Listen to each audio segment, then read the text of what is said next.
Fuck you. Yeah, leave it Fuck there for a you. minute. Arpul, show us your genitals. Phone state.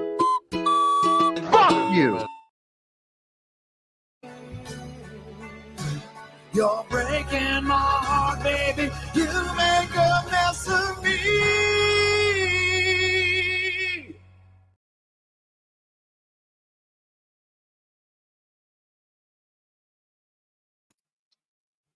Had to throw in the OTW clip.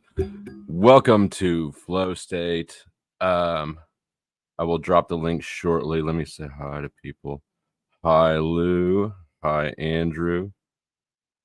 But Hungry Snakes loves lamp. Right on. Jess. Logical Spark. Hot Poop. Good to see you again. What's up, Hornet? Bim. Haven't seen you in a while. Bob Fett. There's Chuck. Daniel. Major. B.O. All right. I'm not scrolling up much further. I think I got everybody.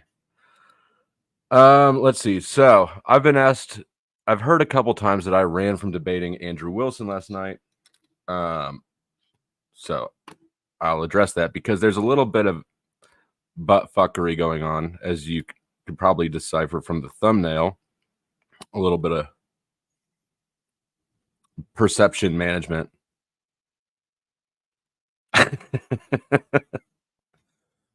Almost like because of the terrible singing. It was just that one little blurb. That was very passionate singing. Okay, so last night, so here's the whole thing. I emailed Andrew, I don't know, a week ago, and invited him on the show to discuss whether or not morality can exist without a religious God foundation. Basically, can atheists, can agnostics have objective morality? Is there objective morality, and can somebody have that without a religion to guide them? It can. That's my position. I know from what I've seen in the past, at least I believe that his position is they cannot. That morals need the God foothold or foundation. Sorry. So I sent him an email and invited him to come on sometime and debate it. I'd like to have the discussion with him. Simple as that. I got an email back on the 4th of July at... Sorry, I'm multitasking here. Got an email back on the 4th of July at about 4:30 or so in the afternoon saying he's busy. He has time tonight, though, which, of course, is very short timing. Not ideal, but whatever. He's a much bigger channel than me. I'm in no... I have no delusions about who's doing who a favor in this capacity. So I said, look, I can't do it tonight unless it's okay. Unless you're okay with it being later. Like, we're going to start at midnight, basically. If not, we'll have to look for something else. All right, so we'll look for something else. Apparently midnight was too late. Then yesterday, I was in the comments at Grid One's channel, and Andrew jumped up on stage and started. In hindsight, it was bait. At the time, I went for the bait, though, saying that I had sent emails, begging him to come on, all this nonsense. He was just trying to bait me up to Grid One's so that we could have the debate right then and there, which did not happen.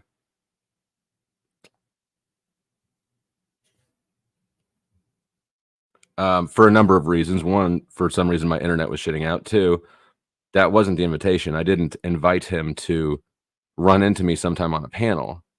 I don't know why I would send an email for that. So anyways, where I'm at is that the offer stands. It is no rush. I told him last night, I said, I'm not in a rush. Get back to me at any time. He said that he was in a rush. For some reason, he seems to want to end the request without granting the thing requested. I'm purely speculating here. It seems to me like he doesn't want to lose this discussion, at least not in a visible way. Could be he's too busy. I gave him that option. I gave him the out for that. I said, you don't owe me shit. If you don't have time, just say it. It will be. I won't feel any sort of butthurt about it. But that's not where we're at. So I am not running. The invitation still stands, and it's an open invitation with no time expectations. But what I'm not going to do is rush into a debate on Grid 1's channel. No offense to Grid 1, but that wasn't the invitation. I wouldn't send you an invitation to bump into you somewhere.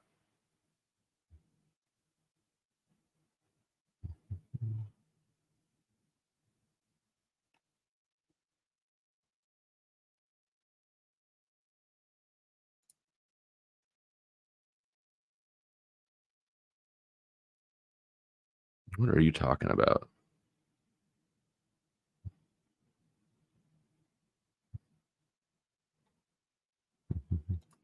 So, can I catch them on the chats? Yeah, 2 days ago on the 4th. Maybe. And again, I'm speculating. I suspect, and it makes sense logically, right? If you look at just the paradigm we're in, I'm a small channel. I would like to have Andrew Wilson on because he's a big name guest, right? There's obvious benefits to me to have him on my channel. There's obvious risk to him. He's not going to gain many subs from me. But if he loses the debate or discussion, whichever you want to call it, if he loses to me, he stands to lose a lot. So if that is the case, like it's really hard for me to blame him for it. But I don't believe that he wants to have this discussion with much visibility. That's my suspicion. I don't think that he wants me to have time to market it. I don't think that he wants to have his face on it. I don't think that he wants. I think he wants to put it sometime where there's 4th of July evening. There's people aren't sitting in watching YouTube. That's the explanation that makes best sense to me. I could be wrong. And as to it's been brought up as to whether it's a debate or a discussion. I guess there's a little bit of confusion there. I expect us to have opposing positions. What I'm trying to do is avoid. I would prefer not to have a moderator. I don't think a moderator is necessary. I think that both of us are intelligent and honest enough that we can have this conversation. Well, I hope both of us are. That we can have this conversation and let it continue to move without having to have a referee involved. I've never been a formal debater. I don't know the structure of formal debates, but I do know how to have a discussion and an argument. So if you want to call it a discussion, a debate, whatever, I expect us to be on opposite sides of the topic, and I expect us to be able to move through without a moderator. So.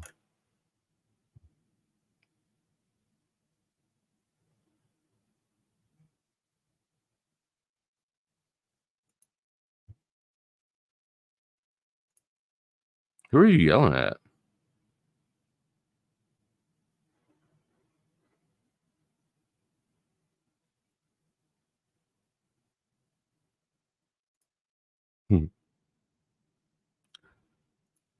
Who knows? What's going on, generally specific? I don't know what the deal is. I'm going to give him the benefit of the doubt. I'm going to give him the benefit of the doubt and assume that he just doesn't have time. Apparently, he does have time to watch the chat at smaller channels, but not to respond to an email and accept an invitation. But I'm going to give him the benefit of the doubt, mostly because it just makes sense for me to. Like I said, there's no delusion here about who would be doing who a favor. He's a much bigger channel. And I've been trying to actually the whole time I've been trying to kind of at least handle my end of the communication as how do I put this? I want him to know that this is actually an invitation, and actually, I'm not going to try to ambush him or do, you know, a based oracle thing, or like this isn't. I'm not in the vein of trying to make this drama, well, which now it sort of has turned into it. But that's why I attempted to reach out privately at first and set something up that way, so that it would ideally not turn into drama. But when you're the Crucible and you've got a gang of followers run around everywhere, like all Andrew's got to do is like kind of rub his nose in somebody's direction, and the mob will go over there and have his back. So, anyways, if it turns into drama, it turns into drama. I only have so much control over the whole thing, but it's been my intention the whole time to not have it devolve into drama. To actually have, I actually think that it would be a good debate. He is a good debater. He is an intelligent person. I'm not a debater, but I can argue pretty well, and I'm an intelligent person, and I think that my position is the correct one as well. So, anyways, I'm interested in having an actual discussion that way. Not, it's no trick, it's no trap, it's no gimmick. It is really what I'm presenting it as.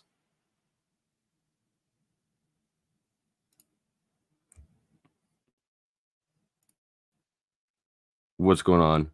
Sasquatch, I see you backstage. You can let yourself up anytime you want. Debater in the I was fiddling with buttons. Okay. I hadn't seen your sounds like drama hyper mind games get a leg up. Maybe. Who knows? And I'm not opposed to drama hype or to mind games. But I think that this could be there could be more quality in this discussion or debate. However, I think it could be a more quality event than just more channel drama. There's no shortage of channel drama. I can go beat that out of the bushes anytime. But if it devolves into that, then that's fine. I can do that too.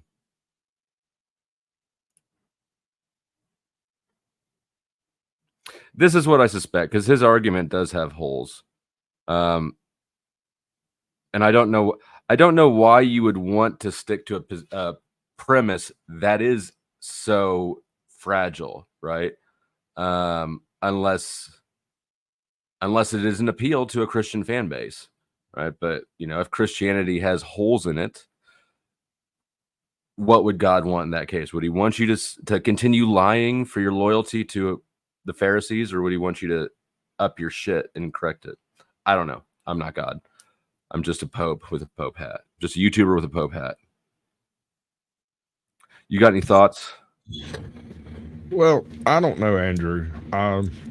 Not exactly my bag of tomatoes, if you get what I'm saying. Nothing against him. I understand he is skilled at what he does, although I'm not 100% certain what it is he does. That would help if I knew that, but I mean, I'll go check him out in the next week or two, but I won't be able to like. You don't know who he is? The Crucible? You never seen The Crucible? I've heard of it, but I've never actually. I don't know that I've ever watched it. I don't know. It's a debate. He does debates and reviews of debates and shit like that. He was the guy. Did you see the event with Wes Watson, where Wes Watson got in that dude's face at the Fresh and Fit thing earlier? No idea. All right. I don't know. Ultimately, it comes down to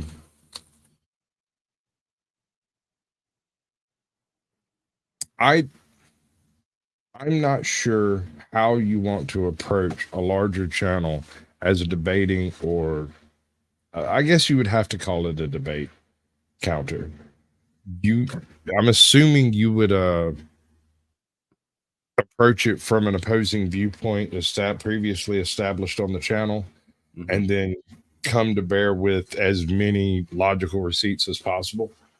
I think of it as a debate invitation. That said, I am familiar. I recognize the fact that I'm speaking to somebody who is involved in formal debate. I have no idea how formal debate works. I never even saw formal debate until I was in college. So I'm trying to sidestep the fact that is, there's a bit of jargon or something when you say debate to a debater. Yeah, no, it does. It does have a certain connotation to it when you're talking an official debate, because Right. I mean, you're not looking for a situation where you get your minute and a half and he gets his minute and a half, and then y'all cross question each other, no rebuttals, nothing like that. Just conversation between two opposing a conversation between two individuals of opposing opinion. Correct. Christian bomb. Chuck dropping the big bombs. Thank you, Chuck. When you hear the sirens or anti-aircraft guns, you must get under cover at once.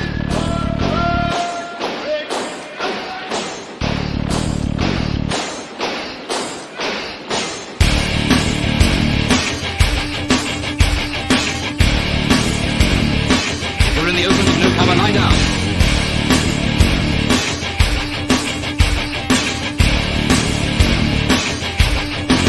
The most important rule of all is never to stand staring at the sky. If you don't take cover, you may get hurt.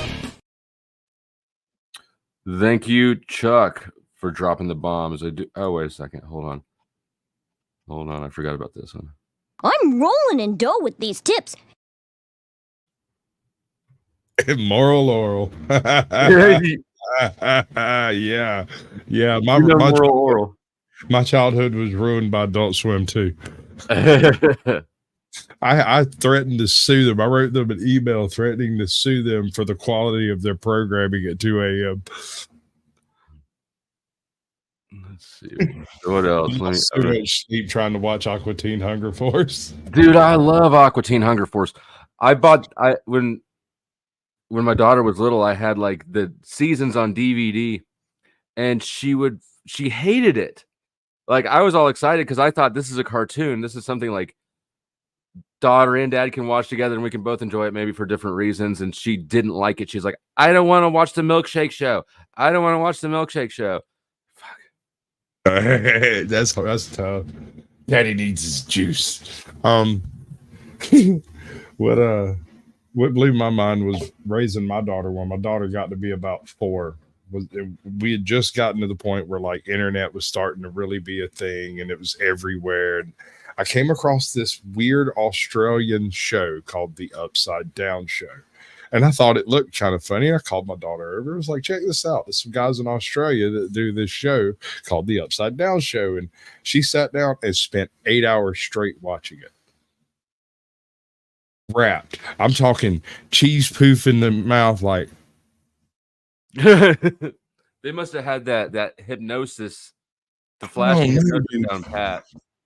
But before I ever found the show, it had already been canceled. And so there's only that 14 episodes or whatever it is. But she watched it and then watched it again. And I can go in there today. She is 19 years old. I can go in there today, put on the Upside Down Show. She'll look up at the TV and set her phone down. No idea what that's about, but there it is. You should figure out how to do whatever hypnosis they got going on there. It's got to be. I'm not gonna lie.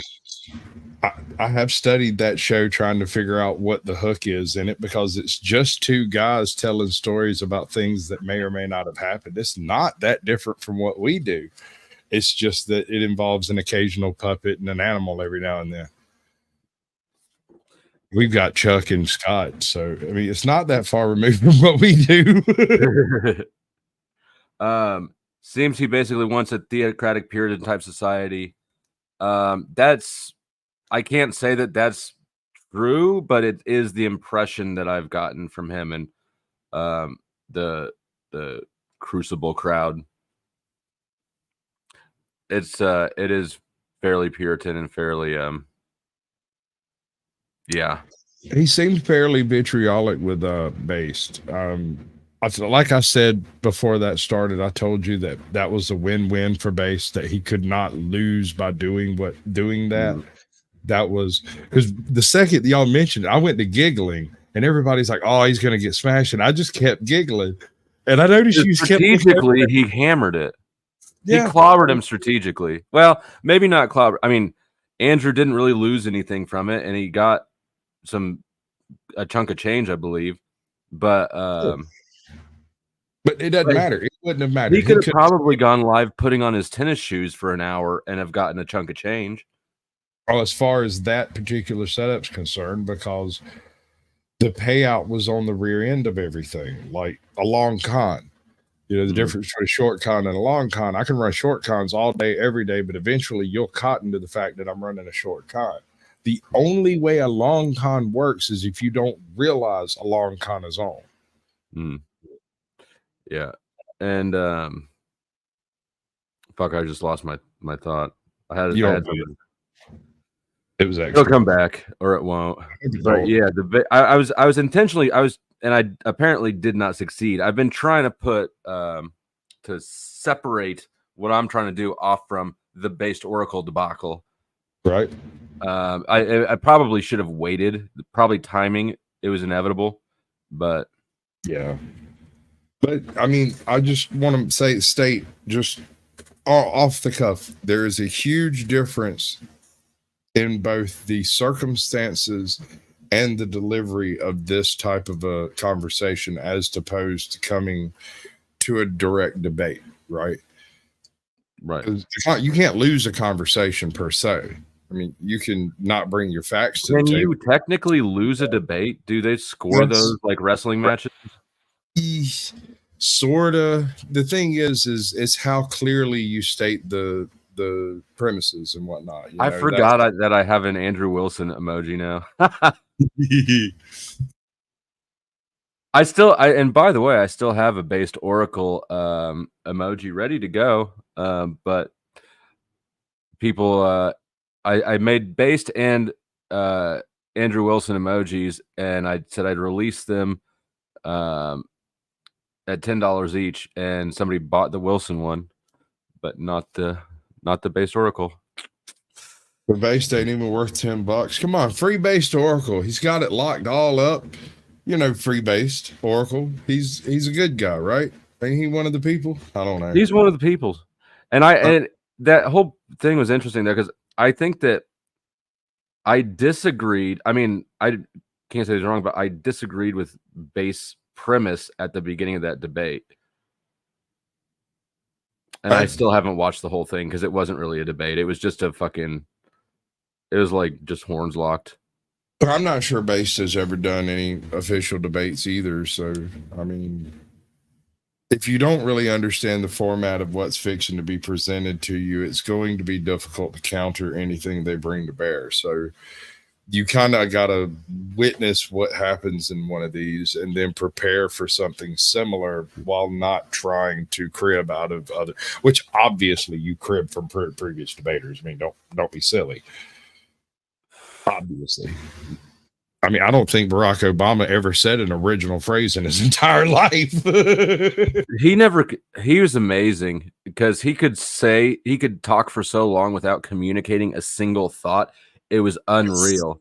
Yes. I still don't think I've ever seen anybody better than Barack Obama at saying words with no content. Oratory.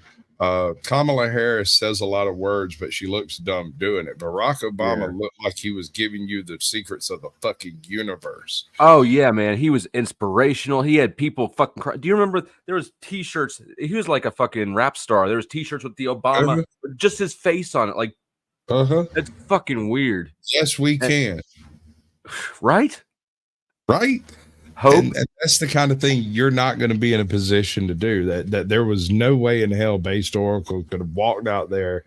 Like I said, I had no idea if he's ever been involved in debate before, but I felt like he was kind of green coming into that. And I think the experience behind the camera would give him some handle. Let me describe what I want to do with this way, because this is probably a better way to describe it. I want to have a debate.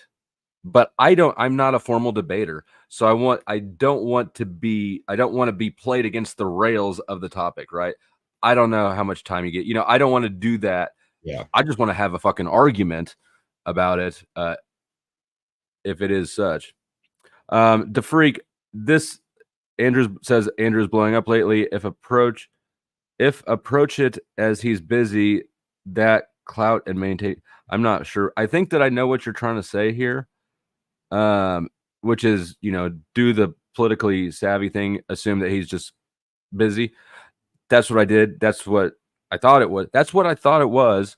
But the more times that he kind of tries to quick address me without giving me any notice, or the way I see that he's handling it, it makes me kind of wonder. But yeah, for sure, your advice is not wrong. Wait, is he responding to you like a sketchy chick?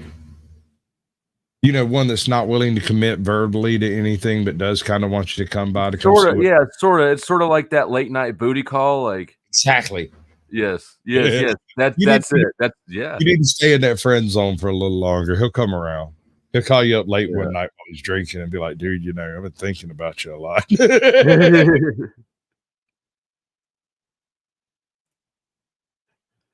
Team Fatty's here being antagonistic. What's up, Fatty? Good to see you. Let's see. I'll drop the link in just a second if anyone wants to come up. And I have to wander off here directly. If Wunderchick over here does an open panel, I'm supposed to go be like, hey. You sent me a text earlier today that was confusing as fuck. I don't. Oh yeah, no. I don't know if that's a. You remember I told you I was about hiding in the you told me I said something about probably going to go get shot tonight because this bitch is inviting me over, and you were like, live stream it, and my response was, here's Caucasian Sasquatch from the Foot Locker of some freaky fat freak. And I was banging, and now I'm bleeding, and now I'm dying. Well, the fat freak lost 140 pounds. She's no longer the fat freak. She is now just a normal freak, I guess. Well, that's a huge improvement. That's what I said. She seemed to get angry about it. So Vegas Vips is asking for an emoji list. Are you talking about the ones that are currently there or the ones that are available? Because the only one that I've made up still is the base Oracle one, really. That's a good idea, though. I should have an emoji list that people can opt to join. So welcome, Based. Hold on a second. I think I know who this is. There's somebody backstage who I'm disinclined to let up. They're Jewish Bullets. Talk to me, Jan, Sixth Fed. The thing is, I can't talk about it. Oh. You can't. That is true. All right. I know who that is. I recognize that voice. What up, B? So you run in too, Flo, just like me. Well, good news. You're going to get 4 or 5 more chances, probably. Yeah. Well, it is what it is. I don't think I'm going to actually push on it much more because, whatever. I want to have the discussion at some point when he wants. I don't want to corner him into it, and have him be, I don't know, whatever. It is what it is. The invitation's out there. It's not a confusing thing, right? To say, oh yeah, when works, right? Scheduling is very simple to do. The fact that it's becoming such a fiasco to schedule something tells me that whatever, he doesn't want to, at least not in the capacity that I want to, and so then it just won't happen. If that's the case, but I'm not going to act like I'm not going to do something that I didn't request and then pretend like he gave me my requests. And you know what I mean? Yeah, I do know what you mean. As a matter of fact, very well. So what were you going to debate? Basically, can atheists be moral? Can you have morality, objective morality, without a foundation in Christianity? Right. Or some religious book. Now, question for you. Would your mind be willing to be changed? Could you possibly leave that potential debate with a different state of mind? Yeah. I mean, I think so. as an not religious person, I don't feel like I actually have a dog in that argument, except to be the most accurate, right? Like, Yeah. Well, the difference here is that he's not. There's no circumstance that would happen that he would admit that if that were the case. So this is two different games that you're playing in a sense. that's a very good point. But it's not really. I mean, hold on. I don't know if I agree with that, because you can be a Christian and acknowledge that morality can exist outside of your religion. No, I understand that. You're right, pragmatically, sure. But what I'm saying is he would not be willing to secede a loss in terms of that purview for the brand that he is pushing. Okay, you're saying from a brand standpoint, not from a religious one. Right. Okay. If it was a religious one, then I wouldn't have said what I said. I mean, I don't think. Yeah, no, that's a very good point. I guess my response would be, well, if you don't want to have debates that you could lose to smaller channels, then don't sit around bragging about how you interact with smaller channels and you're a debater, you know? Yeah. Hey. Right. What's up, Cynthia? Hey, go ahead, guys. I'm listening. Hey, well, I wanted to ask you a question. Hi, Base. Hi, Stice. What's up, Cynthia? Hey, Bald Eagle. Hey, so what if Andrew goes and takes the same topic and does the debate with somebody else?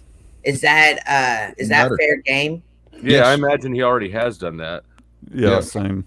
Yeah. I imagine Rhetorical was rerunning old ground that someone else has covered before. I mean, to some extent, at least. Yeah, to some degree. And I haven't made my argument. So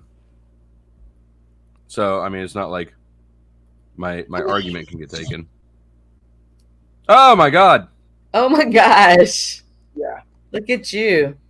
Yeah. I had a hand tag because I'm gonna guess. it is hot out here, and hot. in the summer, it was getting in the way. I had a nap on my. You missed thing. your mustache and your eyebrows. Well, But no, I he's don't a want villain. Can't you tell? He's a villain. He's got to be able to twist his Oh, mustache. right. Villain. My bad. Exactly. Nice. Stitch and Adams did a review of Andrew versus Dave Smith and had some excellent points about this topic. See, okay, so he. and I didn't, I assumed that this topic had been. This is not a new topic that I invented. This is kind of an old topic. Gotcha. Or an old talking point. I think you and we've even talked about this before. We have. I've talked about this a lot on my channel. Just not. There's a couple little things I'm holding in my back pocket that I haven't pulled out yet. But 80% of the argument has already been made, and I don't feel like. I mean, I went on Jim Bob's twice and had a discussion with him. Of course, Jim Bob's in a similar paradigm, and so I wouldn't say that I won the discussion against him, but I would say that I didn't lose it. I would say I sort of had this debate with iFi earlier, and my perspective, what I consider the win without going deep into it, just the surface, is you can believe in God without believing in religion and still have a moral compass based on that. Yeah, iFi. I've had similar conversations with iFi as well, and it's. Wouldn't you have to at least be familiar with the premise of God and what it stands for in order? But how would you get to that point without it being associated with a religion? How to believe in God without religion? Well, you would have whatever. You would have to have some. Right. Yeah, I see what you're saying. Foundational concepts laid down. What would those foundational concepts be laid down? Where you end up with a monotheistic concept without either Judaism, Christianity, Muslim, whatever. Yeah, no, that's a good question. So, for instance, if it weren't for different religions, we might not even have the term God, right? I mean, literally, the word might not. I mean, exist. it's a very. If you take a step back, it's a very simple concept. God is just invisible daddy. For a lot God of people. is a funny word because God is a placekeeper for the name of God that is not spoken nor written, which is an interesting concept for a God that wants to be worshipped. I mean, some people call him Yahweh, but how can you conceive of the infinite with a mortal mind? The Freak says it's an unwinnable argument to me, at least for Christians. Social feedback is enough for flesh to establish morality. So to prove God by it is unproductive. Well, nobody's using it as a foundation to prove God. What I'm doing is I'm responding to there's the argument that I've heard a lot of people make, religious people make, that without God, then by what authority is their objective morality? Without God, you're left to just, it's whatever the fuck you decide. I don't think that's correct, and I have an argument back against that. I'm not trying to prove nor disprove God, just the morality thing. Yep. How would they determine if what they were doing was good? Like, would they base that decision based off how they feel, how it made them feel, the action made them feel? Or would they base it off of how the other person responded? Like, what's their unit of deciding this is good, and where did it come from? The golden rule does not require a religion. What is the golden rule? Do unto others as you would have them do unto you. That was not the golden rule in my house. He who has the gold makes the rules. That was the one Dad taught me. And Dad said, "Do you have gold?" No. And he said, "Shut up." But my point being is that the golden rule is a non-religious sequitur for morality. I don't want people to do bad to me, so I'm not going to do bad to other people. It is somewhat of an altruistic concept, but it is in the vein of morality. How do they value people? How do they determine? How would I not look at a homeless person and say, "Well, he doesn't count, so I can do this to him"? Where does that value come from? How do they determine who they can and can't do things to? And are all people equal? There are no. Well, most religions don't believe all people are equal. In fact, they have the concept of a chosen people. These chosen people are chosen to go into heaven regardless of what it is that they do, because they were chosen by God, making them superior to other peoples by dint being based as hell. Base, you're supposed to chime in with your based. Based in reality. Yep. Yeah. Well, I mean, there's not a single religion that I'm aware of that says that, oh, everybody's equal and it's all fine. Right. So in morality, how would they choose that? And if we don't have religion, is everybody going to have that same standard, or is each non-religious person going to have a different standard? Oh, sorry. I didn't realize the mic was on. Base Oracle, you guys know what the fuck's happening over at the freaking speakeasy? Jack Talcott's over there. Was that Snafu? No. Might as well have been. He came in hot. Yeah, it's Truth or Cop. Oh, I don't even know him. He's like the background version of the crew. Listen, everybody's crew from now on. as far as I'm concerned, trust no one on YouTube.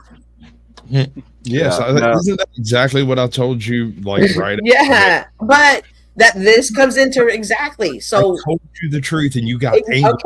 Okay, yeah. Listen, so this goes into it right now. Like, everybody treats everybody like shit, but I'm supposed to believe because they're choosing their own morality, it's not going to be that way. Like, look at the way people treat people on YouTube. Yeah, who are the worst behaved people on YouTube? What's Tommy? What's Toilet Bowl Earth? What's Smith W? Snaps. But Snaps, those are the ones that are coming in the front. How many are the trolls and do it behind the scenes and puppeteering from behind? I mean, wait, what? No, I'm saying that those are all Christians. Right, but I'm also saying those are only the ones that we can see. How many people are puppeteering from behind being that way?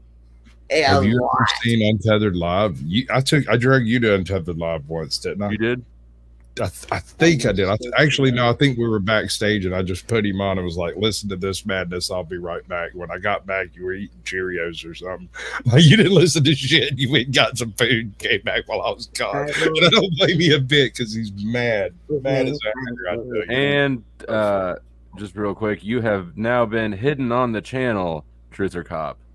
Like, I've got one pet peeve and you just stomped all over it. No, I have more pet peeves than that. But that's one of them. That's one of the trigger moments.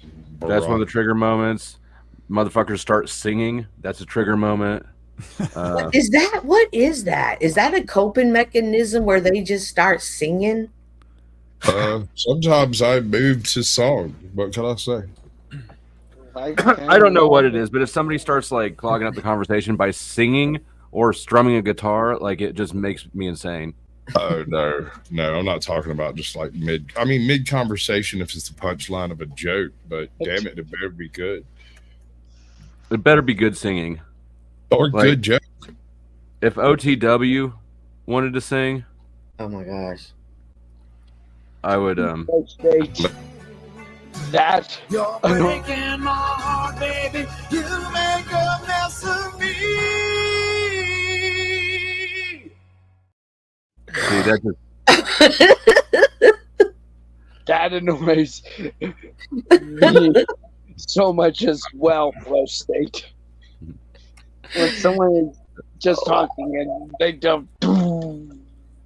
So Chuck has informed me. Chuck texted me a little bit ago and said, "Stop the show until you get 50 likes." And then he said, "No." Now he's saying no more bombs until 50 likes. You guys better put the likes up. I'm not as hard as Chuck. That's I put my like up already. I forgot to even like my own video until Chuck said something. I think if I stopped the show, depending on how hard I wanted to play that, there's 51 people watching, it wouldn't work. Because I guarantee with the title like this, there's at least a handful of people here who are here hate watching. Yeah. So, not a terrible idea, Chuck. Just not a great one either. You can't go for one on those. A 10% is really good on likes to views. Flow State usually pulls down a 29 to 39% range. It's rarely under 20%, which is amazing, by the way. No idea how you do that, but okay. Thank you. I had no idea that was yeah. Oh, bullshit. No, I didn't know that. I wasn't I knew that likes help the algorithm. That's why me. Oh. Yeah. I'm just getting under Sasha's skin because it's fun too. Oh, yeah. Aren't you under enough people's skin? I don't give a fuck about everybody. Every motherfucking troll can fuck all y'all. I got time. Sash is a retired troll, and I don't care. Once a troll, always a troll. All right. True that. That's not true. Because I can't get this dude to troll as much as I want him to. I want to bust him out of retirement sometimes. It's sort of like wanting to discover a nuclear bomb, right? Like, you want the power, you just don't really want the power. I just don't understand it. I don't understand the logic behind trolling. I don't understand, like, what are y'all missing in life that y'all have to do this? Like, y'all sit up and think about this and y'all hide behind an avatar. That was just a few off the top of my head. I had more, but I'll stop. It's important that you understand if you're dealing with a real troll, you're not dealing with a single account. You might end up dealing with 25 things that you think are people, but it's just this one guy sitting there. That's what I'm saying. What's in that one guy's mind to do all of this? Like, what is wrong? Entertainment. He wants to control your channel, to drive you around by the ring of reaction in your nose. Like, he wants you to go left or right. He shows up with a different troll account, says something different. Is that a moral person? Absolutely. Is that morality at its best? Moral as hell. It's what? I would come in and have arguments with myself until the channel owner would mod me. I would defend and attack the position of the channel until one of my profiles was modded. All right. This is interesting. In my opinion, a day without, I think that means a day without reflecting on death devalues life. Yeah, I'll buy that. You're not wrong. I mean, all of us, I'm sure all of us, except for maybe Flow State, thinks of someone we've lost that we wish we had. Why, except for maybe Flow State? Fucking narcissist, dude. You don't have empathy. You're She'll tell calling you. him a narcissist. I have never seen that. Thank you, Andrew. That's why you're. Subscribe to his channel. You're right. That's Andrew. why you just got the keys. Damn it, Sasquatch. Ah, go. There. Haha.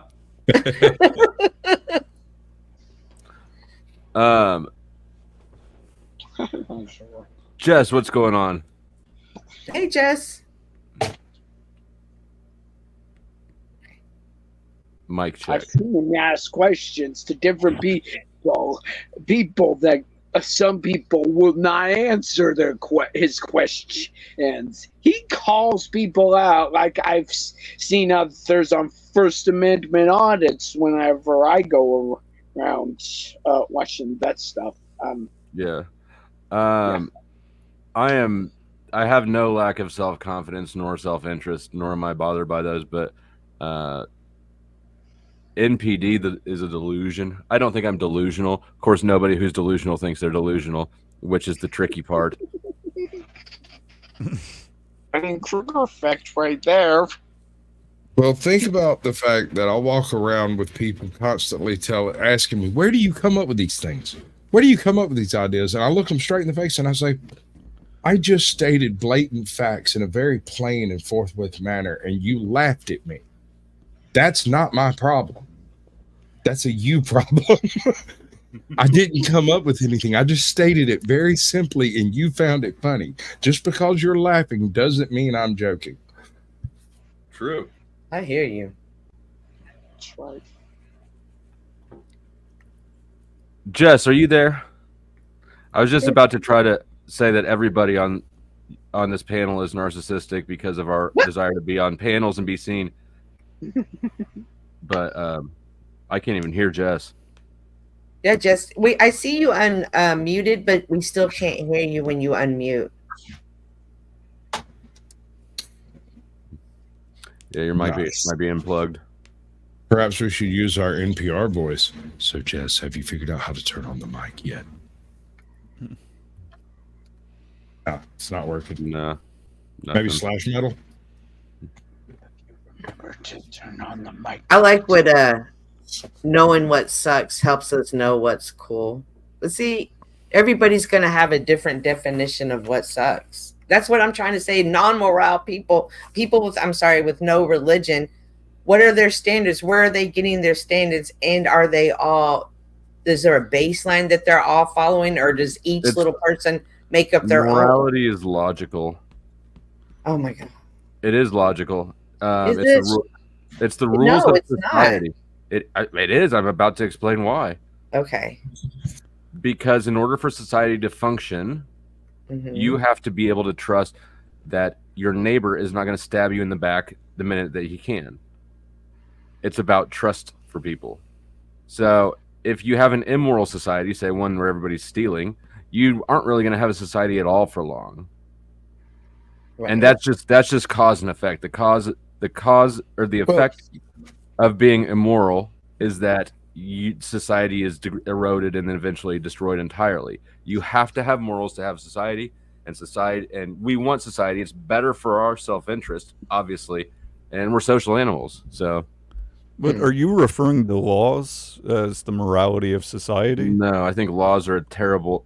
When people lack internal morals, then external laws is what is leaned on to keep society together and functioning, and it's not. It's a second-rate solution. Okay, so what do you think the morality of our society is, or your society? Basically, negative rights, which is a positive right is like I have the right to health care, right? A positive right is somebody else is obligated to provide you with the positive rights. A negative right is You don't owe me shit, but you owe, except for to not be fucked with. Free will. There's every single person can agree they do not want to have their free will violated. And if they do want to have it violated, it ceases to be their free will. So that would be negative rights. But I was asking what the morality of society is, but when you say rights, isn't that going back to laws? Negative rights is a concept.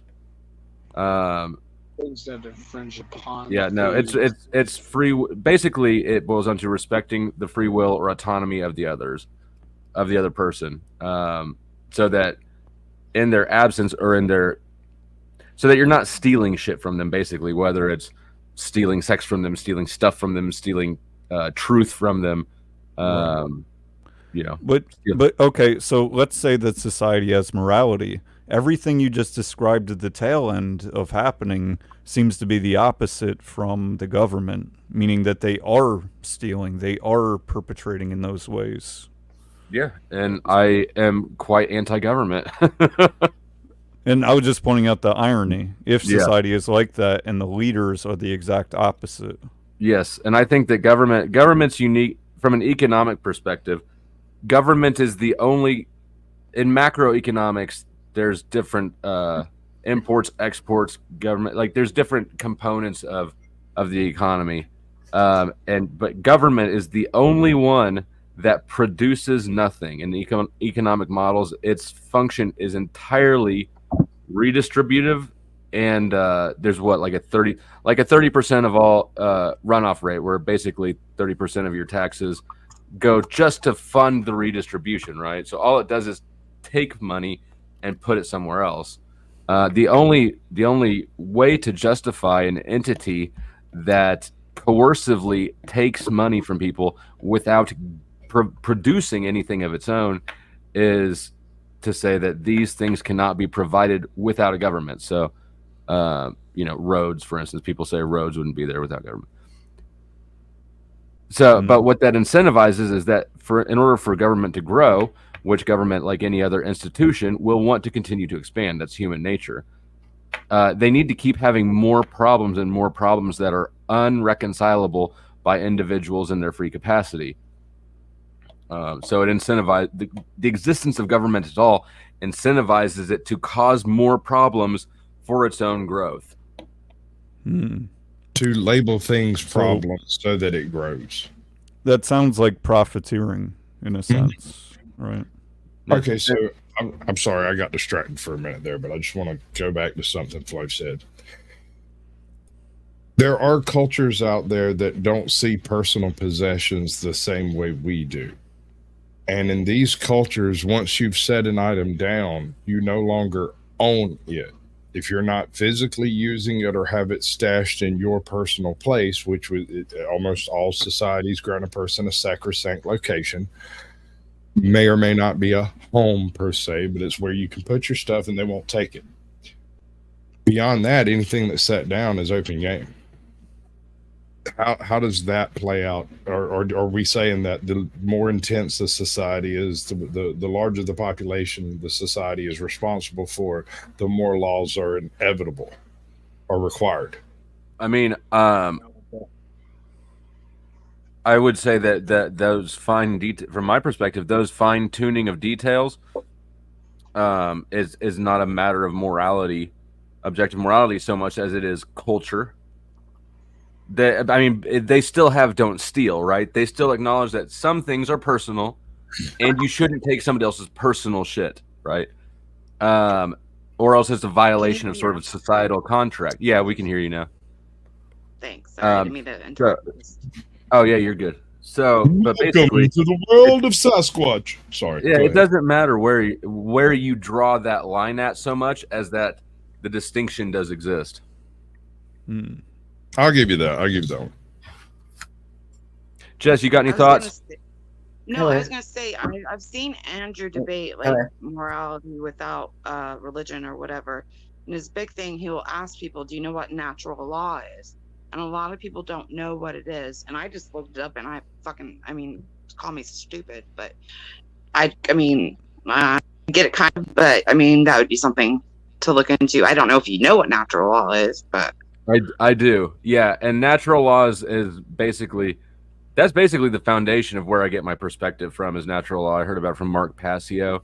I think is the first person I really heard talk about it a lot, but it is basically the same thing as natural, you know, you're describing the same thing. Yeah. With natural law that I am with negative rights. okay. But yeah, he brings that a lot, and people are like, I don't know what that is, and be like, oh, you're just stupid. You know, so just does he agree with natural law or disagree with it? Because sorry, does he agree? I'm sorry, I didn't mean to interrupt. No. I got what you're saying, but from what he's always asked people, what do you know what natural law is? And I've never seen anyone say yes and describe it to him. So I don't know if he agrees with it or not, because he's more about teaching or explaining about what it is, and then they're, you know, and then calling them stupid. So it doesn't get that far. Do you see what I'm saying? Yeah. It honestly doesn't get that far. I know what natural law is. And I'm not surprised that he knows what it is. I don't think that that's probably he's an Orthodox Christian. That really can't be the basis of his morality, because Christianity conflicts with that in a number of ways. Yeah, well, that makes sense. But yeah, it's just funny. I've never even, to be honest, he doesn't even really even explain it. He just goes, do you know what it is? And some people might say yes, and they'll explain it back to him. He's like, that's not what it is. And then it's so calm. It's like, he doesn't like, he talks about it, but he won't like, you know, explain it, or even, because I've heard him say that multiple times. Like I said, I looked up the definition, and I mean, I understood what it was, but if you asked me to repeat it, and I wouldn't be able to. So well, you're in luck, because Rose likes it so much that she has Mark Passio's definition memorized. It is the immutable, universal laws that govern the consequences of human behavior.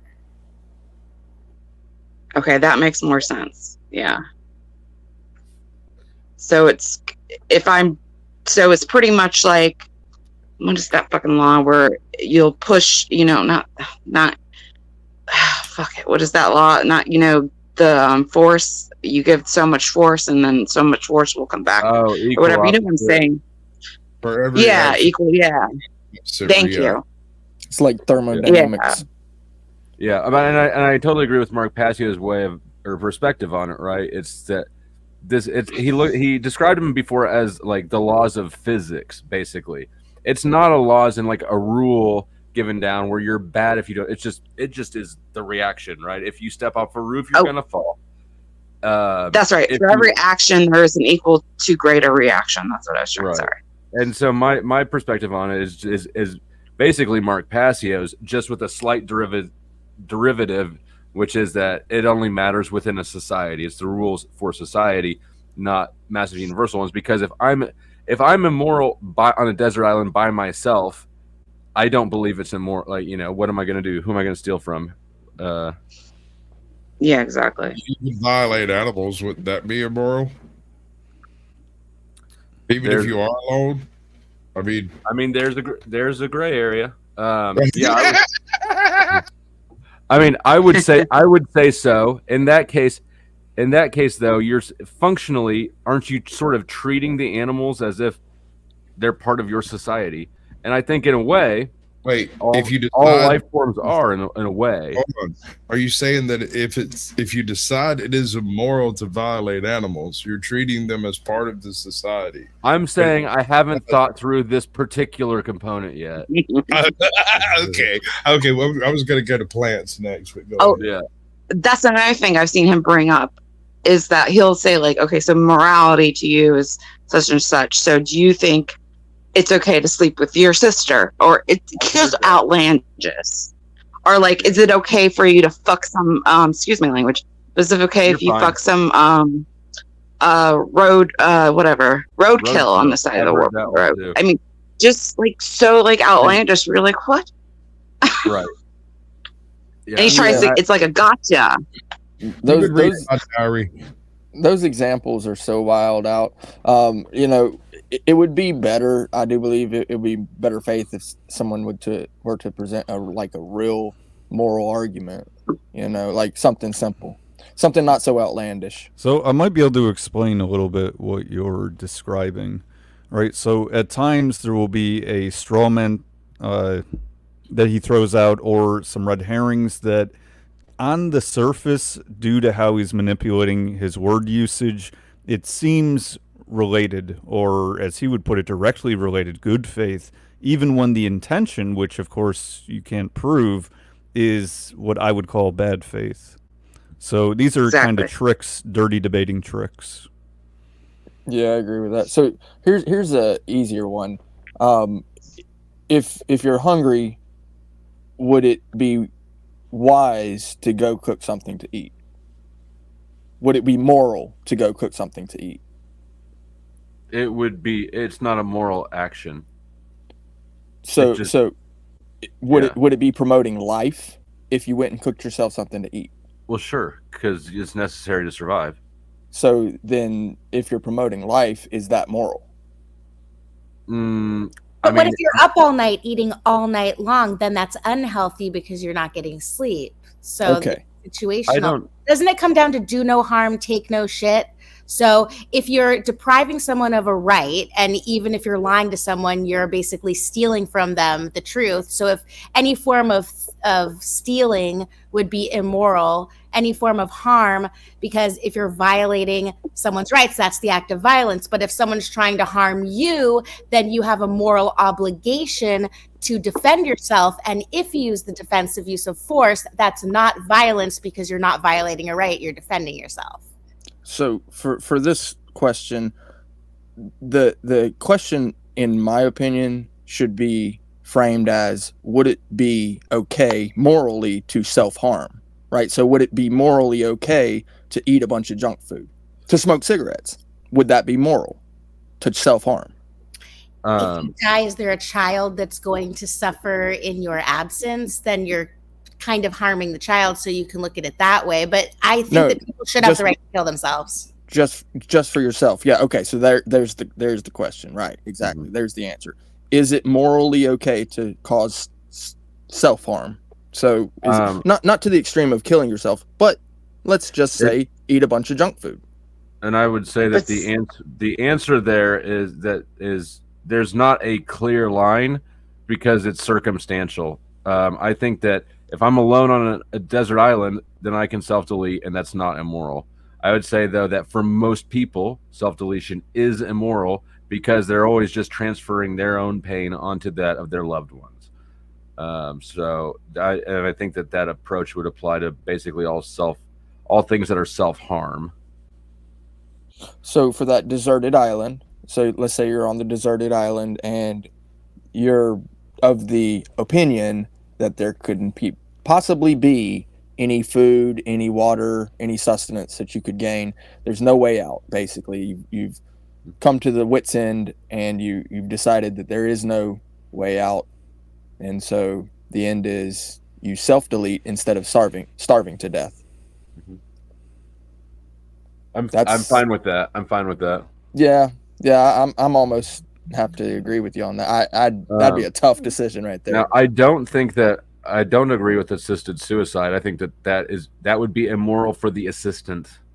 Yeah, that was the big issue with Kevorkian, was that, which actually, if you go look at some of Kevorkian's earliest work, he was largely dealing with people who were like in a semi-locked-in situation where they had occasional lucidity but incapability. Does that make sense? So like. Yeah. His first handful of kills were, I don't have a problem with. It was when he got to the ones who were perfectly capable of doing it themselves but didn't have the balls that it became an issue to me. So here's one. Jordy Verrill. You know Creepshow? Jordy Verrill, Stephen King? Okay. No, not really, but... Okay. I know Stephen King, like the author. Yeah, so Creepshow, right?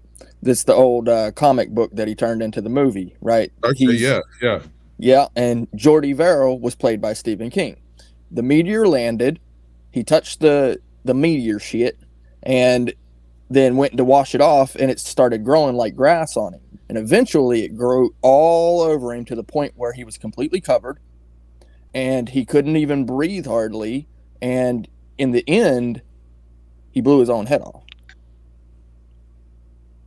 So ultimately, I mean, like a situation like that, you're in a situation where there's just absolutely no hope. Yeah, I mean, I hear what you're saying. I hear what you're saying, and I see the point you're making.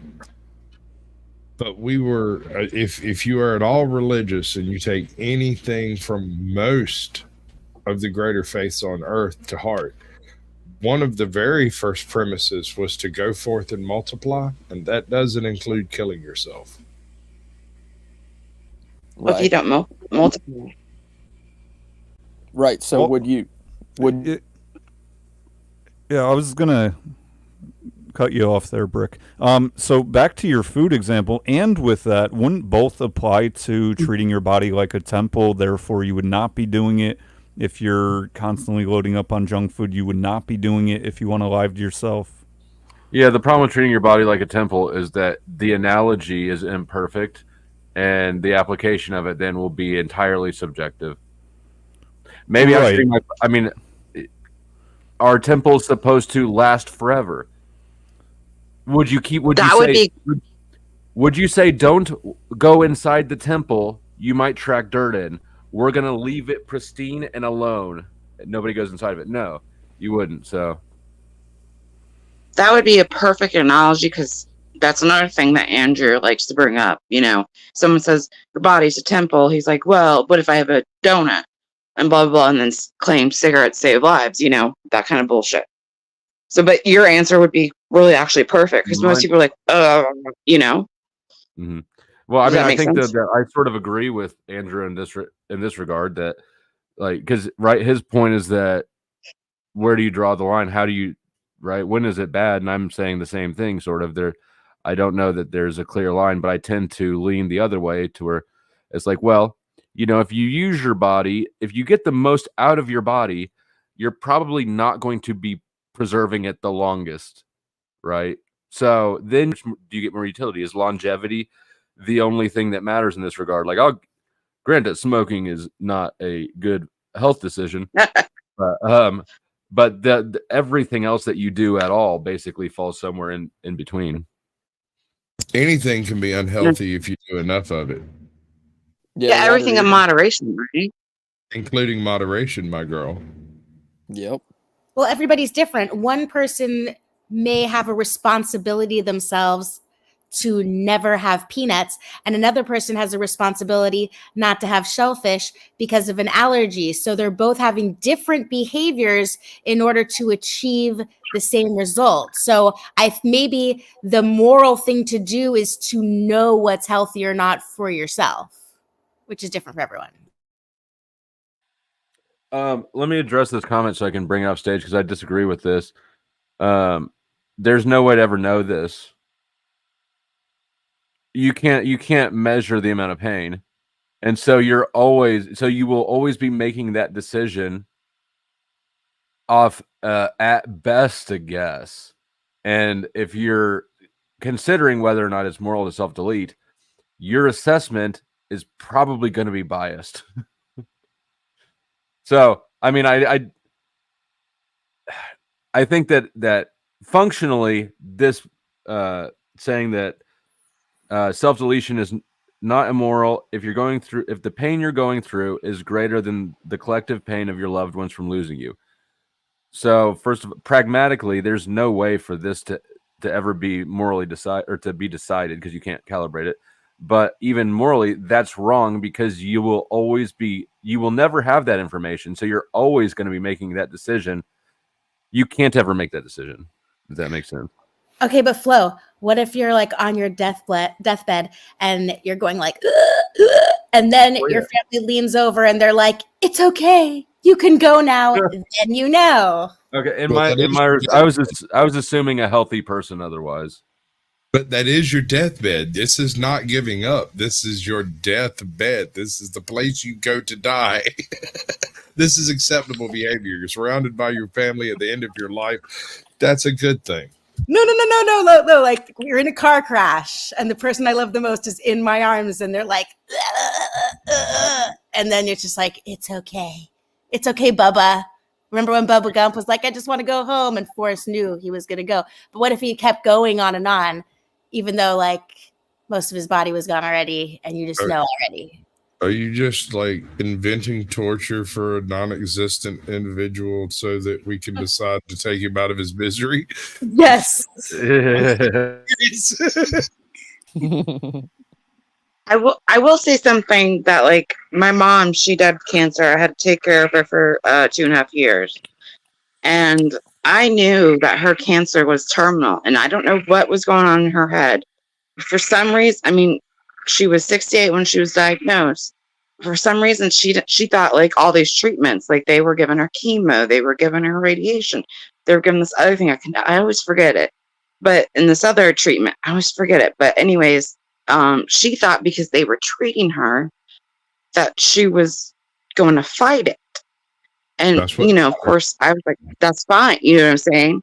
And I remember though, the year before, like it was November, it was like the year she had been diagnosed. It was November when she was diagnosed, and the year following, it was November around that time. And I asked the doctor, I said, well, how long, does she have, and the doctor's like, well, we don't really like to give out numbers, blah, blah, blah, blah. And I was like, well, I'm kind of like, what's your estimate kind of thing? And they're like, well, technically it's 2 years from the time you're diagnosed. And still my mom, she didn't really compute that. I do remember the ride home because we had to take 2-hour, drive to this place. And I was her driver. And I remember I was driving home and it had been a year already. I'm thinking, holy, I have a year left. And she was thinking the same thing, but I must have gone out her mind. I don't know, because like at first we were driving and I was like, I don't know if I can drive, 2 hours back. This is just, I'm just, my anxiety's through the roof. And she's like, well, we can get a hotel because, we would get a hotel. But anyways, long story short, I did drive home. And then she still went back to that time, like I remember like she was starting to see things 6 months before she actually passed. And my husband was like, what do you mean see we need to get her doctor.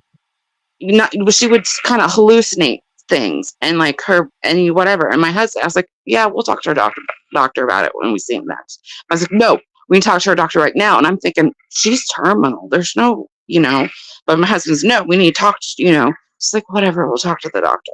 So then the doctor recommended this, I can't remember the thing, but she had tumors in her brain. And they did like something where it just, zapped the little tumors or whatever, but she still had more in there.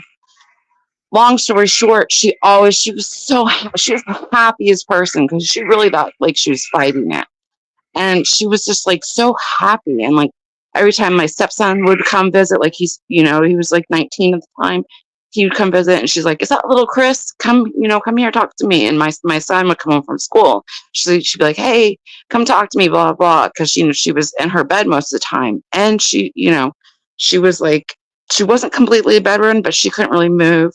She was able to go on the the little porta potty, whatever. But anyways, she was just filled with life and she fought. Like she made it to her 70th birthday. She was a smoker. And then and the doctors, I swear, when we took her there and it was still like almost 2 years past, I could see it on their face. Like, can't believe she's still alive. But I remember, and she never complained about pain except for the last day. I remember she couldn't stand up to tie it in. Where does this tie in at? Where does this tie in? Okay. It's tying in that she was like, sorry. I'm tying it in as she was she didn't realize that it was terminal. And therefore she fought. Therefore she did live longer. And she didn't, like I said, I remember when they finally took her out and went to the hospital, I was like, that's it, it's done. And I knew that was the last time she's gonna be in the house. But the doctors, I mean, they say 2 years. They really expect less, especially if you're older. And my tie-in is she didn't realize it was terminal. Therefore, she was living on life and she was just so happy. You know what I'm saying? So and how long did she live does it make after sense? She lived 2.5 years after her after being diagnosed with lung cancer. which was pretty, you know, for her age, you know, was pretty good.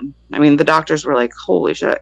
But I think she had that hope, you know. Yeah, I mean, I think that your belief is the most important thing, right? Like, there's all sorts of studies that show that social network and belief really are the two things. I was fixing to say, doctors really tie into the goodwill and good faith concept of treatments. It's better if a miracle takes place than a doctor perform a massive surgery, you know. And belief is a funny thing. It's one of those weird things that sometimes can seem to perform miracles.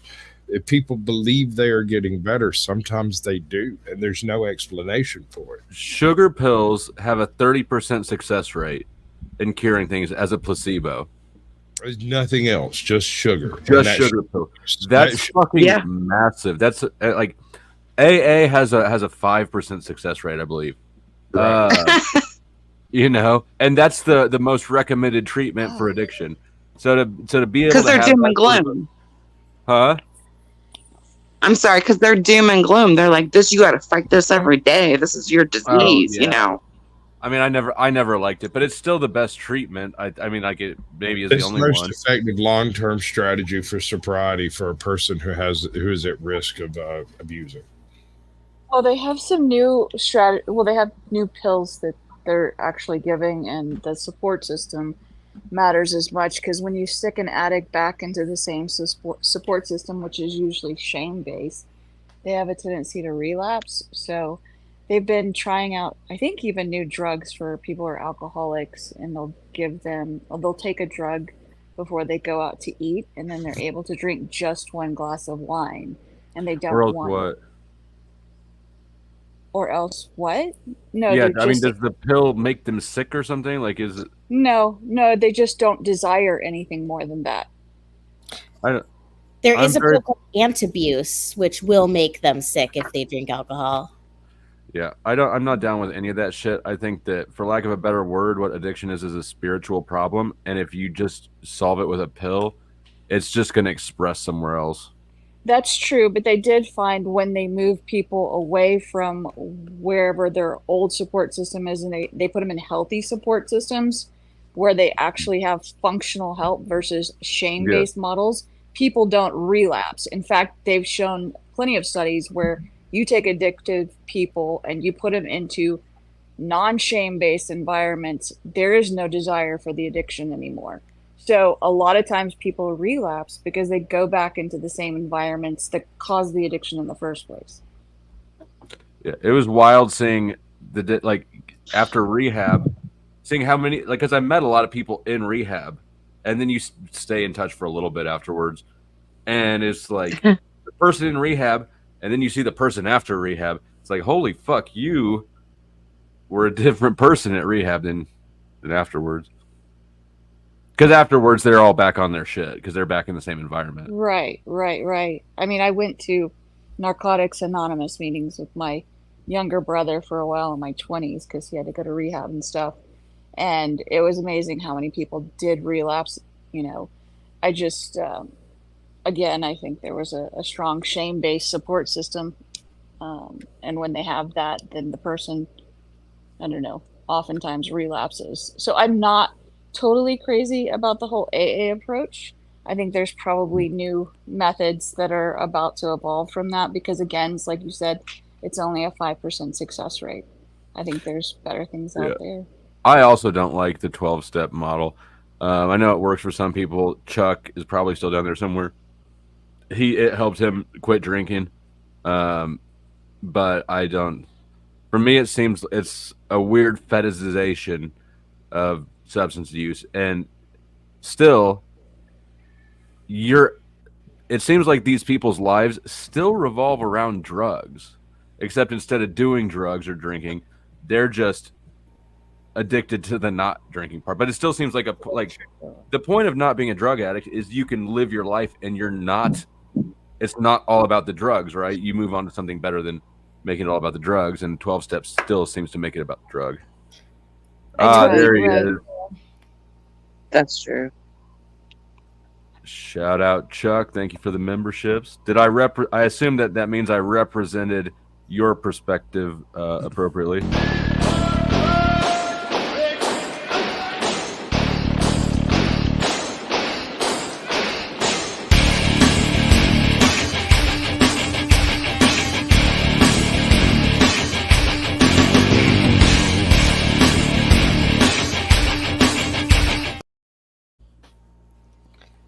We're right on. For what you just said, Flo, I feel that that's why AA should only be for people that if they don't do it, they'll literally die. Like they're the type of person where if they don't have AA to hold on to and be obsessed with not drinking, then they're going to go crazy. But I feel like there are people that can be sober without AA, but AA likes to make you think that you can't survive without it, which is what I don't like about it. True. I couldn't do AA because my drug of choice was narcotics, and the method for narcotics is the same as AA as far as NA is concerned. But the reality of it is that I became an addict because I have a lack of self-control. How am I supposed to mitigate the self-control when I have to taper down on a drug that I can't control myself with? I half agree and half disagree. I don't think that having addicts taper down is really a great successful method for success, but I don't think that white knuckling and gritting your teeth, like you have to find a way to look forward to something else. Like replace it with something healthier. Exactly. Well, I mean, I'll admit, I cold turkey white knuckled it straight out the box. Like that's exactly what I did. I had the seizures. I had a dose shoved down my throat while I was over there freaking kicking out on the floor because my wife thought I was going to die. But at that point in time, I had decided that I would rather die today than live one more day in this wretched ass hustle. Pumping iron is a good replacement, but then you don't want to go too far because then you end up on like hormone replacement therapy and shit. You know, when I quit, I used to do a lot of Oxycontin as well. When I quit that shit, and it stands out to me because it was like, it was entirely just a change in attitude. I didn't lose supply. I didn't find spirituality.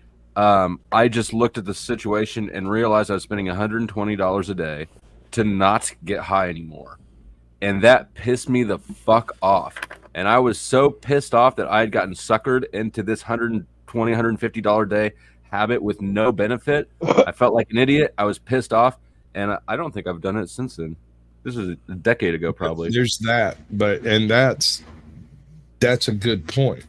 But if you add that same activity, that same idea of doing that much of something daily, to a massive chronic pain that you have no control over.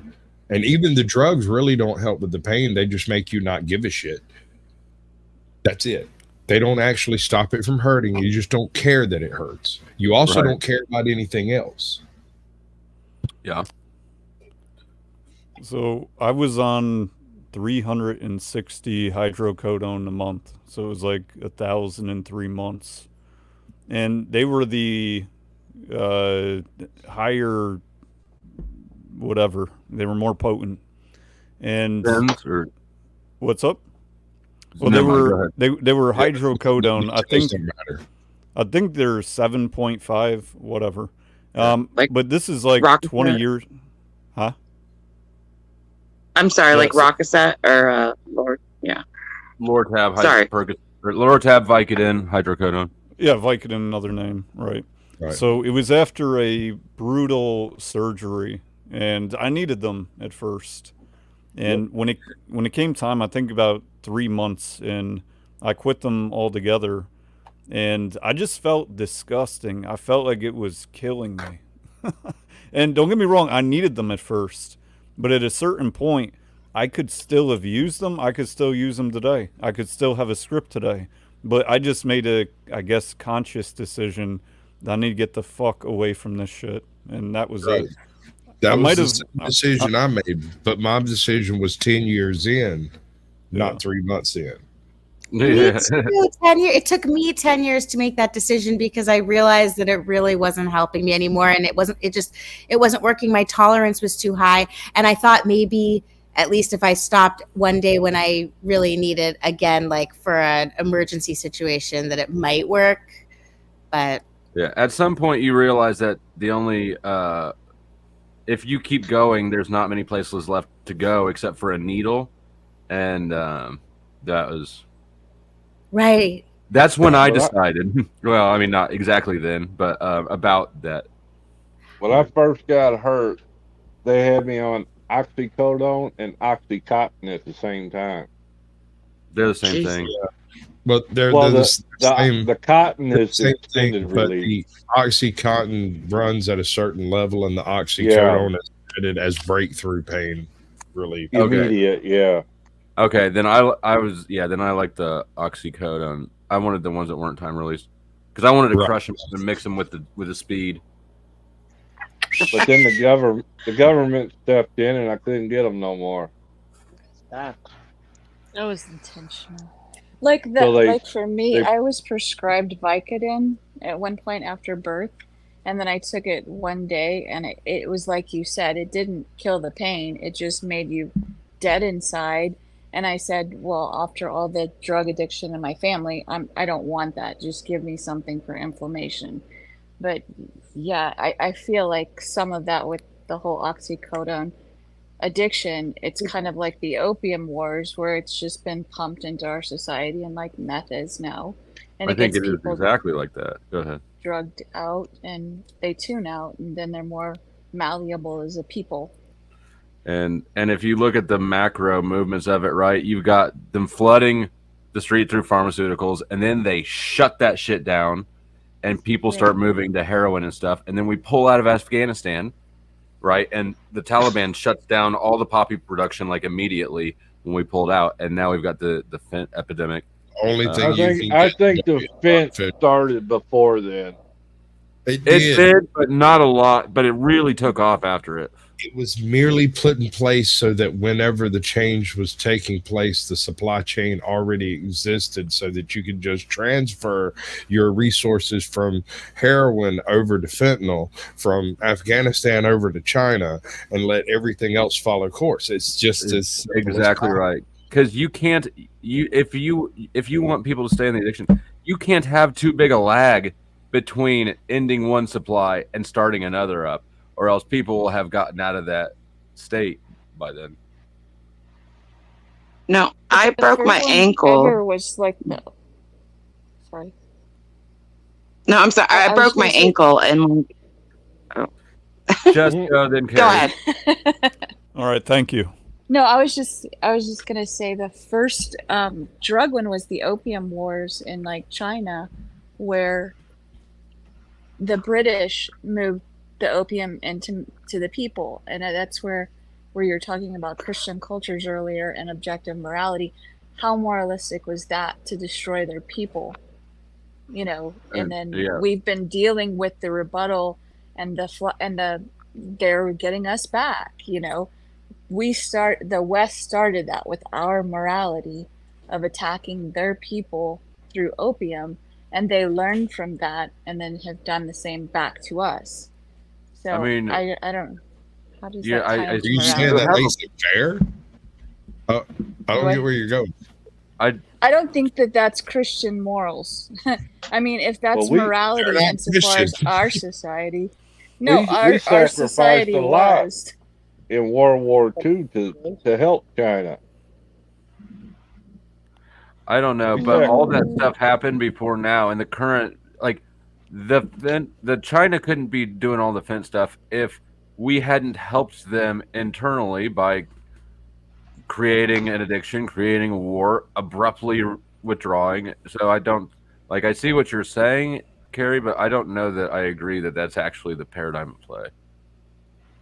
No, I'm saying, was it ever a Christian, because I'm going back to the original topic of morality, was there ever really a Christian morality within a culture that lived? Otherwise, how were the British able to do that to the Chinese in the first place, which we've been dealing with that back and forth ever since?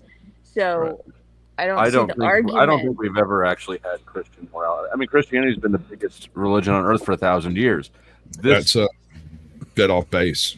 It wasn't the British that did that. It was the tea companies that did that.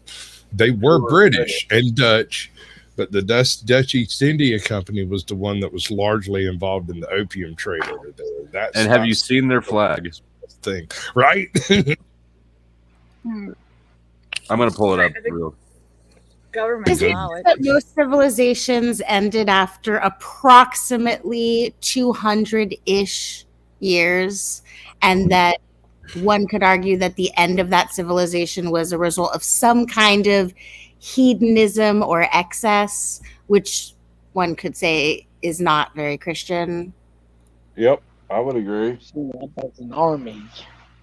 Yes, true. I mean, look what the Romans did. They started having those wild orgy parties. The cult This of is- Dionysus and This is the East India Company flag. Look familiar, folks? Actually, just a So, little. if you know flag for colonialism, to our that's it. nation. Welcome, Jalen. Salute. Hello to everybody up here on the panel. Hello. Hello. How are you doing? What up? Yeah, I'm doing fine. How about y'all? I didn't mean to derail the conversation and then. Well, we're all waiting for you now. Oh, you waiting for me then? Okay, let's go. Yeah. So Jalen's here, guys. yeah, Everybody be as far- quiet. Go ahead. Yeah, as far as what I was hearing about the whole opium pandemic and shit, I kind of agree with that for the most part. I don't necessarily think anything of the opium wars necessarily. I think some people do have ulterior motives as far as other countries and what has been done to them in the past, but I think it's more just a strategic thing where you got a power vacuum kind of come into play when opiums become harder to get. So I can concede to that. And as far as the morality situation, I don't think morality necessarily comes from one religion or one God or one way of thinking. I think morality is a collective of ideas of how society should be. And kind of almost to what Flo says, you know what I'm saying? Without society, morality is different once you don't have people to actually hold each other accountable. Or to be harmed by immoral actions, I would say. Because whether or not you get caught, right? Like you might steal a package of socks from Walmart and not get caught, but that still affects people because breakage from theft is priced in, right? We all pay more money at Walmart to cover stolen products. Right. Yeah, So the negative effects are independent of the accountability. That's why they're Do you behind agree glass we all doors pay now. for that though? I mean, Yeah, we do all pay for it. That's what I'm saying. It's fixed I think into that's their what prices. they tell us, but I think that they are the ones that opened up trade in the 90s with like China to get cheaper stuff, and there's a whole bunch of other things I don't like about Walmart. Right. Well, I mean, just conceptually, right? If there's a certain prices, there's an equilibrium agree. for prices, right? And so that will include if you've got theft and that's not reflected for in the price, then you're going to go out of business. If you run a break even. Yeah. Right. I just feel like they've already stolen so much as a corporation from our nation. Well, I wasn't making a statement about Walmart. I was just using them as an example. And no, it's a great example. and stealing, I don't know that Walmart has stolen so much as coerced. Yeah, I don't think it's kind of stealing if you go in the parameters of how society says you can conduct business. So if you can outsource your product and go get it from a different place that's cheaper, and that's all in the grounds of I guess legality as far as international trade or whatever is concerned, then shit, I think it's all fair game, right? Ain't it? I don't know. We should change policy if we don't want that to happen. It feels like that Exactly. if you're on the top of the power spectrum, you're able to get away with coercive, manipulative theft, you know, why bargaining internationally so that they can I don't come in think and it's run a lot theft, of though. our That was my companies out. point. Is just because something's unfair Really? or coercive, yeah, that's not theft. It's just Or throwing your weight corrupt. around. Or corrupt. You know what Yeah. I find I mean, funny is I would have thought of I was just sorry. I don't. subversion. Saying, What do you find funny? I find funny Concerning is like okay. Walmart and its fund system. What do you find funny? Not Okay, I fun, find mean, funny like if I No, go and not online. Andrew. Okay, like if I go online and I Taco Bell, right? And they say go online, download our app, and then you'll get everything for fucking like you'll get everything for $20. But they want your credit card information or your debit card information, and that's the only way to get it at that price, like $20. Versus if you went straight there, it's $40. I don't understand that because you know I don't want to put my credit card in everyone's little Jess, thing. I got another question. Let me Does just. that make sense? If I could ask you a question, Jess, how deep would you say the corruption goes? What do you mean? Like you're talking like government and all that and lobbyists and corporate? Walmart? Well, Walmart? So what you were speaking on, I suppose. I probably pretty deep because there's something strange where I mean it's not to get your tinfoil hat out, but it does suck because I don't like putting my credit card information down because you know it could get hacked, and I've had that happen, especially if my son puts like he's done it before with Xbox. He'll put down their credit card information, and then I'll start getting he's not doing anything, he's not buying things. It's like $1 here, $1 there, and I was like, what the hell is going on? So I had to stop doing that, and I had to get a gift card for Xbox. I got a question. Anybody I mean, does that make sense? now Well, when you go in to use a credit card that there's quite a few of the mom and pop stores and even doctors' offices, they're starting to charge 3% for using a credit card.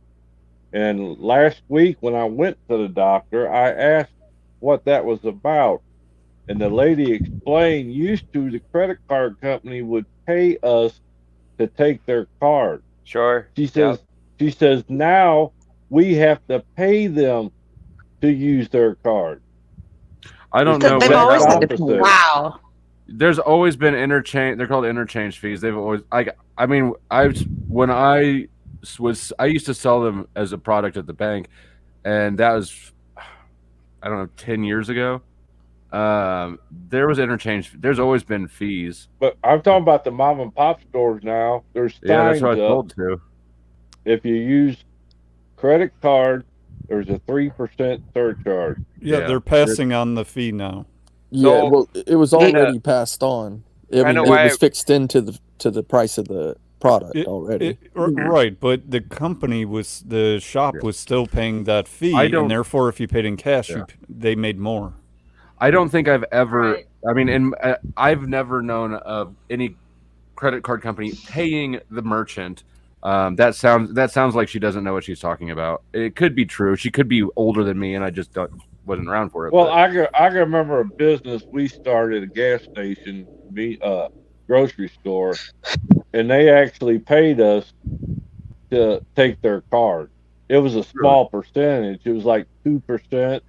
Or something. It was real small, but when was that? That would have been. That'd been a long time ago. I guess kind of just right around 2000. Okay. Just kind of what I was bringing up there is that when you're talking about your credit woes or economic woes, it's usually efficient to place them in the proper bucket. And a lot of people say like, "Oh, we change a couple laws, this thing will get fixed."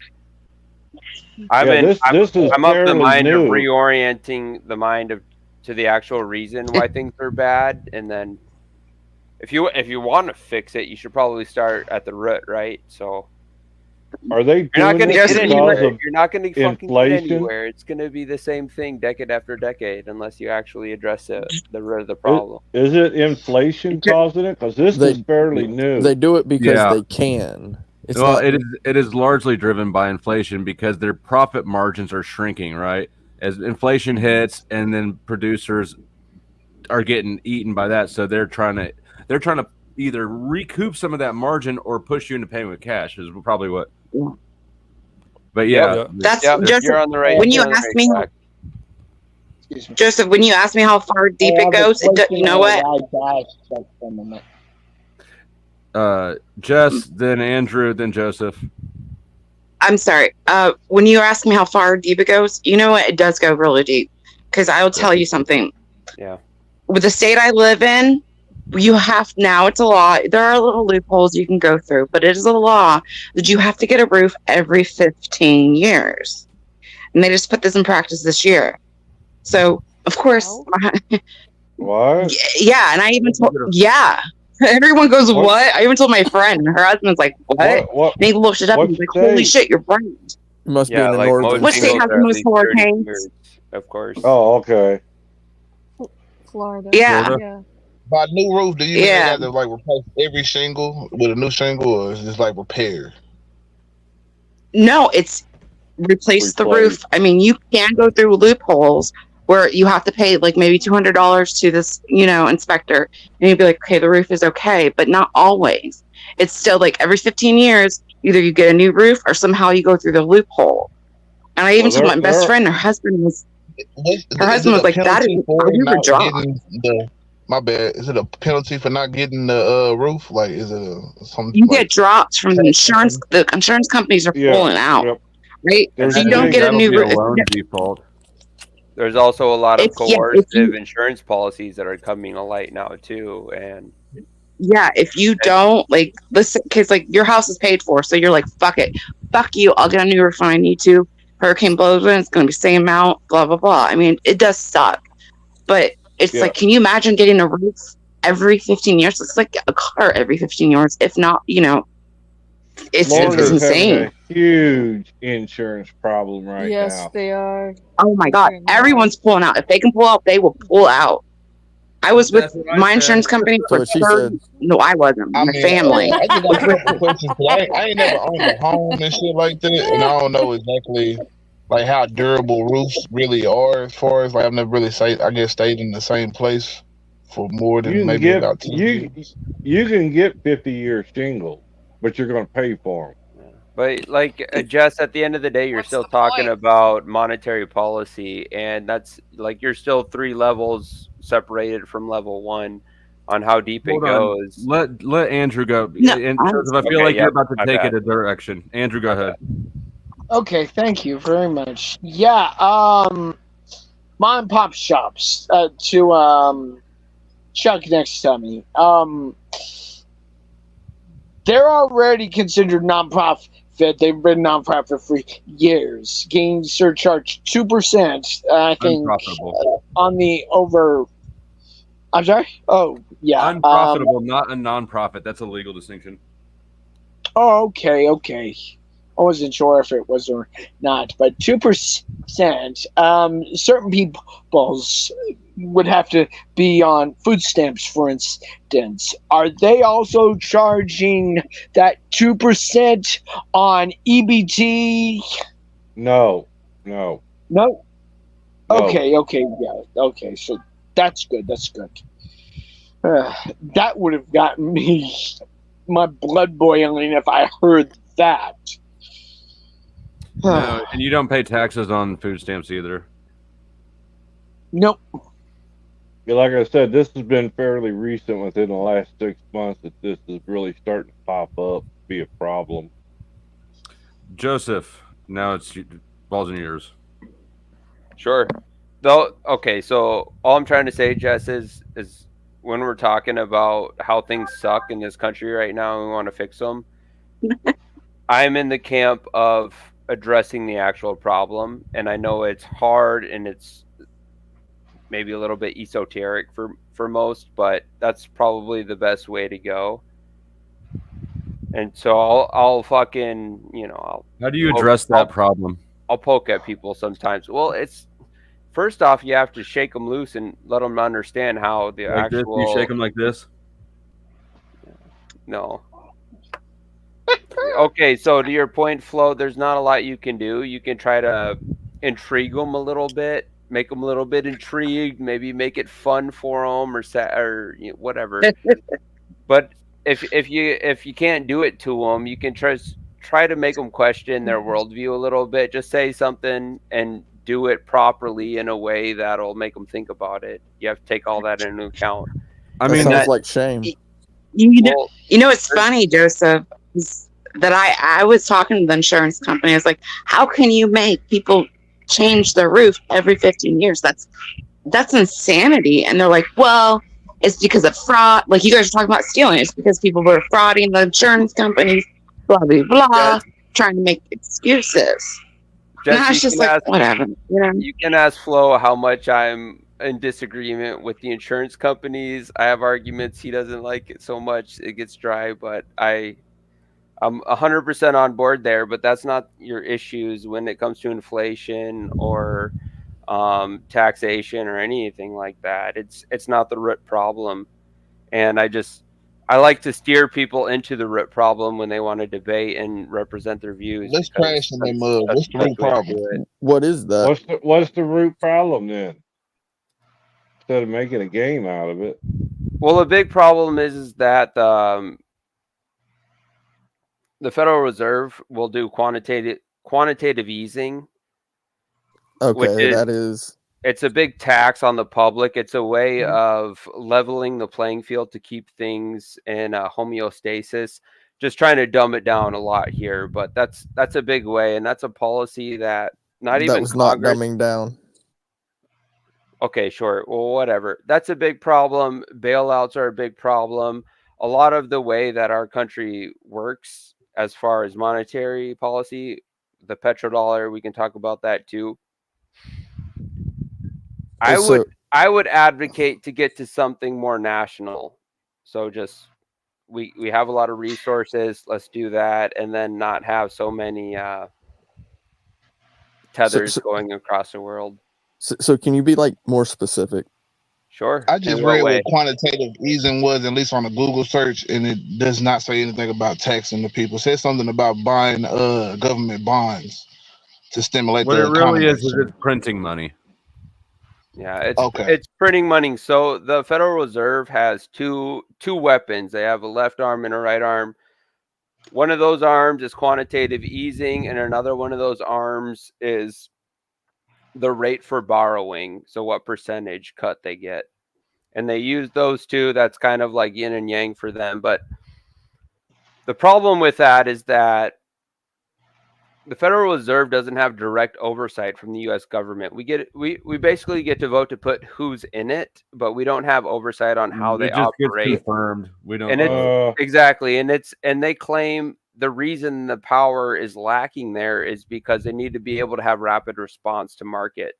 But we can already see that our markets are completely bullshit when we're doing bailouts. Like banks can do corrupt practices and get bailed out. So then it creates an incentive structure. Right. So it's not fruitful for anything. And when I talk about fixing your economic issues in your state, you need to have accountability along the line and really weed out a lot of bullshit. And you can see a lot of bullshit in the IRS and other things like that. So our government has a long way to go. I'm kind of new to this, but wouldn't that be more helpful if they just like put it to like small businesses and shit like that instead of bailing out corporations? 'Cause I have heard about the bailout shit. So wouldn't that be just more? Would it be more incentivized to go on and bail out the small businesses and shit like that? Wouldn't that actually help America more? Yeah, but that's not about helping America. It's about helping yourself first. Exactly. And the people who benefit the most from inflation are the first ones to access the money. Mm-hmm. Yeah, I was just gonna say something about that. It's like, so I had a grilled ham and cheese with eggs, right? I had that grilled ham and cheese with eggs, but I'd have preferred a steak. So how do I get to that point, Joseph? No comment. So it sounds like the root of the you gotta give it that old that actually care about making America greater. Because Federal Reserve is redundant. The reason why we don't have oversight over the Federal Reserve is because it's a foreign entity. It's not a foreign entity. It's a local entity, but it's a private entity. How do we know it's not foreign? We don't even know who sits We on the don't know board. because it's headquartered and based in the U.S. It's a local company. The owners could be anywhere. Flo, I'd push Right. back a little bit on that. I think, like, how do you really know? The IRS has yet to pass an audit. A lot of those We don't know people- what we can't say where the global owners are, but the entity is a U.S. entity. Yeah, quantitative easing is not a tax, but it works as a tax. It extracts the value of people who have current money and gives it to people who get the new money, basically. So is that like diversity or something? Diversity. Like, so if you're just taking the money and splitting it up between everybody, like, isn't that like basically like communism? Yeah, Socialism. It's not diversity, but it is it's redistribution of wealth. Redistribution of wealth. Yep. It was like 5 trillion or something like that. That came wouldn't agree with they being right? communism, but okay. That was all printed money, and that was an inflation you're feeling now, and that's quantitative easing. You just He's right. Make the money show up. I actually thought when they started QE3, I believe in 2000, when was that? 10 or so, 11. Yeah, 9, wasn't it? I think that was second. Anyway, somewhere around there. I thought that was going to collapse the dollar. That's actually one of the reasons I started investing in guns so much. People who may have heard me, mention I had a bunch of guns that I forfeited in a plea deal. Is part of that was not all of it, but part of it was me looking for a place that a store of value that wasn't currency. But also not having enough money to like buy land or something. Flo, you underestimate all these war hawks in our country. There's our dollar can't collapse. Sure, it can. It's go to war before it does. Think about the way that money gets into the system is it's a temporary system by design, because it's based on constant growth. You have to have constant growth to repay the interest. At some point, we're not going to be able to repay the interest. Well, if the troops are loyal, right, then none of that will fail because the troops will defend it and will change the system to we're talking fit about the need. math inside of the system. Money loses value over time when it's borrowed. No, money loses value because more is printed. Value doesn't just evaporate from dollars. But Flo, I think you're a reasonable man and you operate in the real world. So the U.S. government has a lot of force. So we also have a lot of successful coups under our belt. So I would think, like, as long as we still remain powerful in that regard, countries would take that into account because that's the political nature of how world politics goes about. Yeah, I mean, that's what I was saying. I don't. Something else will replace it. I don't think the dollar will with lose to like the Brazil dollar, whatever, to the yen. I don't think it will be replaced by another national currency. I suspect it will be a basket of currencies, like the UN has something. I see what you're saying. Like states dollars. I don't know if this sounds. I'm sorry. I don't know if this might be totally off topic and crazy, and you tell me shut up. But I thought it was strange that they passed, which was good though, because when they passed the law to just automatically get all the the 18-year-old men into into I can't think of the name. Help me out. Listed. Because I'm a girl. I'm sorry. Drafted. I think that's what they said. You have to, service, I believe. Select a service. Thank you. Before you had to you had to go in there. Like as a woman, I'll admit this sounds stupid. I didn't know that existed until I was talking to my son, because he's in high school and he took 2 college. You at least have to take 1 AP. I don't know why but you have to take 1 AP class. But he took 2 AP classes in history. Man, I was like, damn, you taught me a lot, kid. But I didn't know that was the thing that men had to do. But my thing was the minute they said they're gonna automatically just draft all the men from 18 to 26, put them in the select service, I was like, in 2 years, I could be wrong, but in 2 years, I'm telling you, there's going to be some type of war, because selective service has been around for a long time. I understand that, but men used to have to not volunteer. You had to do at 18, but you know, there were a lot of people that didn't, you know, they're just automatically, they're like, you don't have to do that anymore. Skip the process of signing in. We're putting you in there. Yeah, and with Now everything they're- going on, What's your after point? Now they're toying Vietnam, with it women. was- doesn't necessarily mean that you're going to go to war or anything. Selective service I'm is not just more saying about, that. you know what I'm saying, coming to getting the people to go through basic training and figuring out where they're going to Oh, actually yeah. place them. You know, they're taking the ASVAB and all this. So, yeah. Well, yeah, no, I know that, but I'm saying for them to just be like, you know what, it's a good idea because we're realizing that these boys or these men, whatever, 18-year-old men don't realize that they have to sign up, and we do realize there's probably a war coming. I mean, call me crazy, call me. I mean, I see it with everything going on. And girls, you know, and girls. I mean, And girls they haven't, now. they haven't.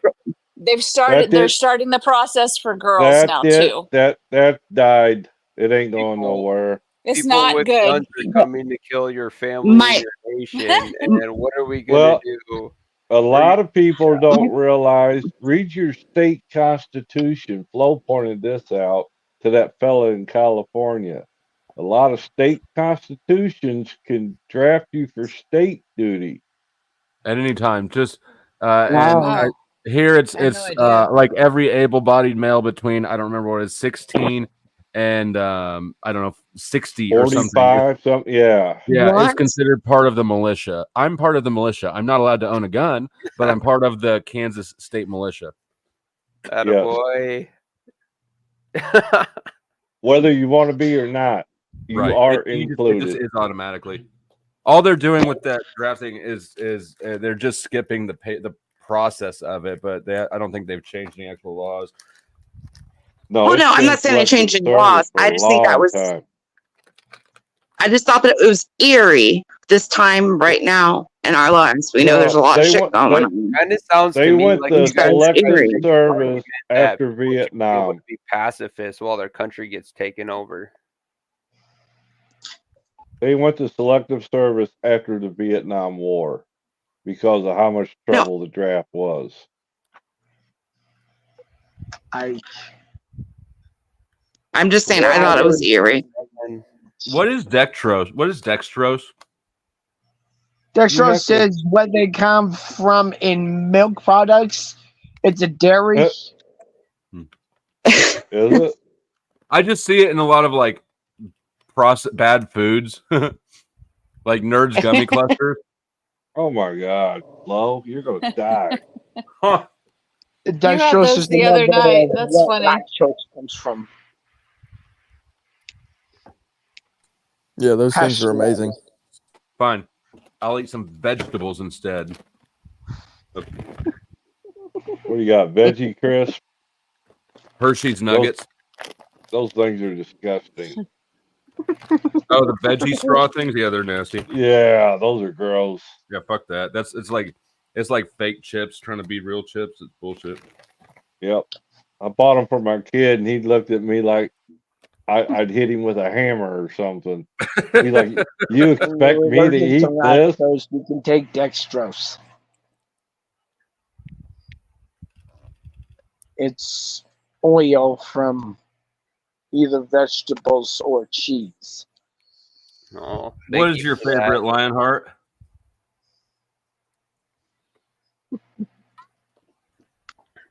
Remember, good to know. What are you talking about, Lionheart? In the chat. Oh. He says, LOL, those are literally my favorite.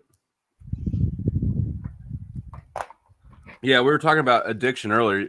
You want to talk about like a real addiction, try cutting sugar out of your diet.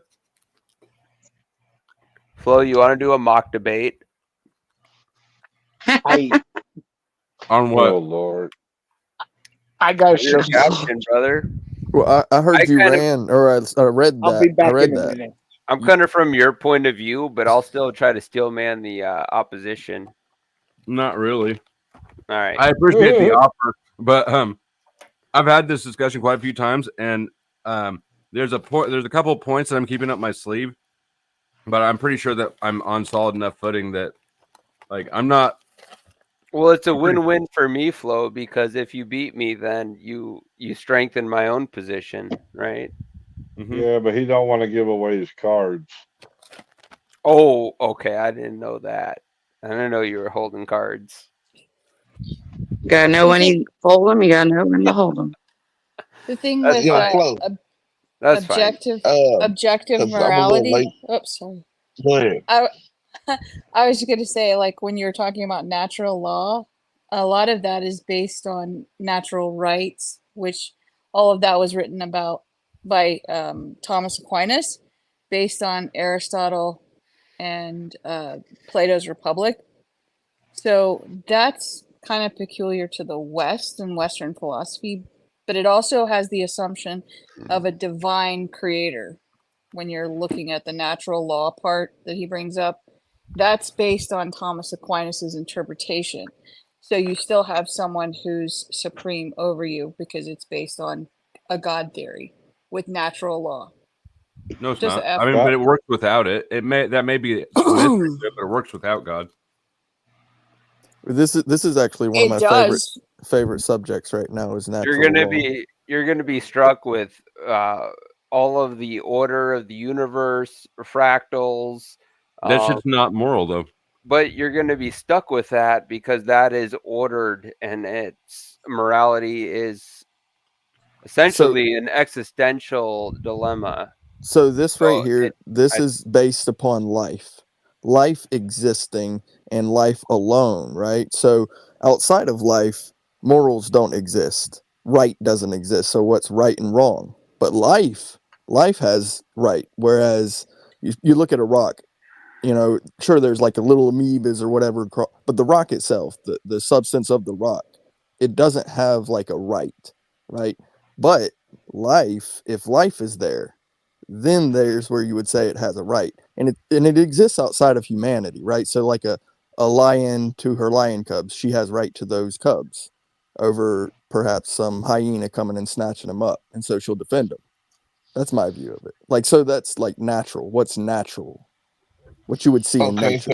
so for that argument, when does like our rights succeed like animals or trees or some shit? Like,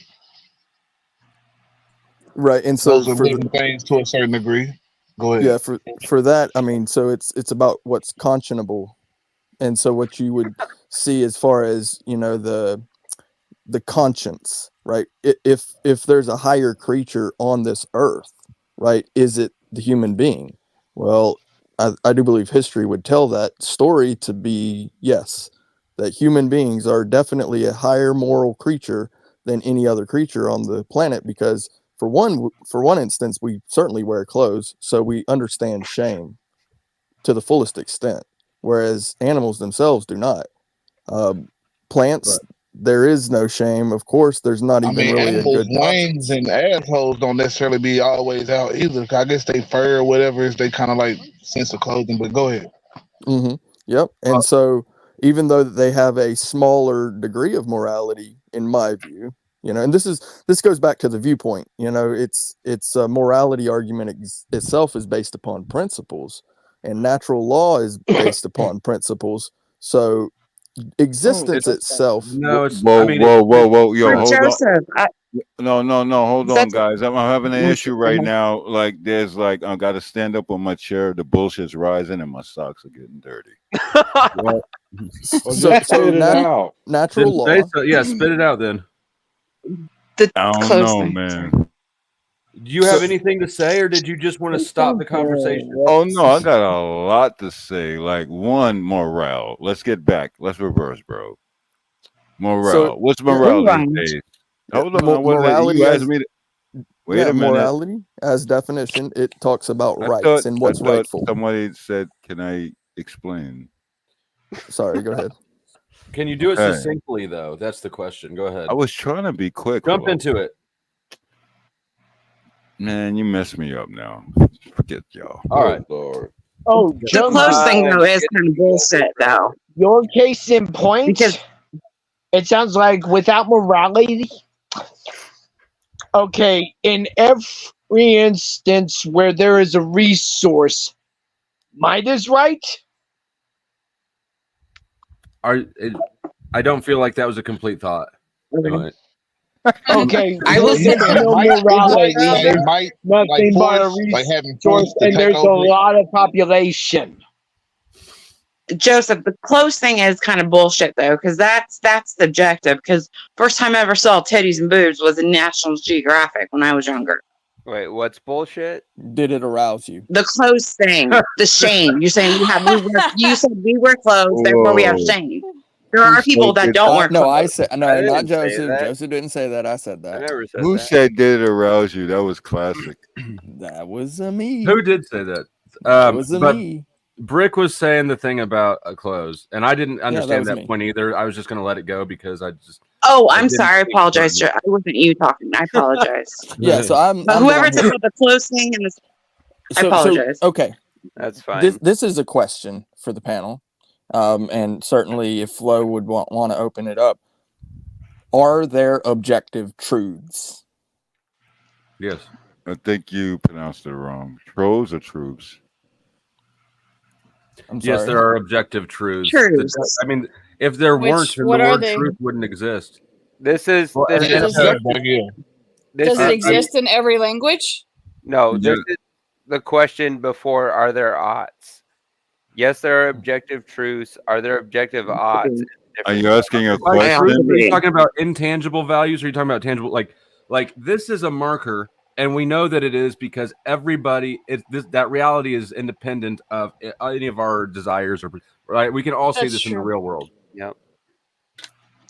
I know you ought, and also Flo, you ought not to color with that permanent marker on your drunk friend. So logic would That was a follow joke that there. if there are objective truths, right, then there are objective lies as well, correct? And that's why I said truths and troves. So, all right. Well, Trodes. What's I trodes? think I'll go down this Explain. road. I haven't looked that word up, so you'd have to tell me what that word means. I do Okay. apologize. Who said truths and troves? Yeah, What does truths it and mean? You presented the word. I don't know what it means. Troves is like Yeah, please explain. hoarding ammunition to debate for a negative context. So you're Yeah, I got you. treasure trove. So you're like baiting? Explain Like a it. You said treasure baiting. trove. Like a Holding negative, back. like a negative treasure trove. Right, holding back. I got you now. Would that trove be a good thing, a quote unquote good thing? Would it be objectively, truthfully a I good like thing? that. I like that. It could be used for good or evil. Right. So then obviously there would be a good and an evil, objectively. Who's talking? Yeah, it's definitely. Is it It can ever go good to either. hold that It can go. information It from can the go where you want to do. It can go where what you want to do with it.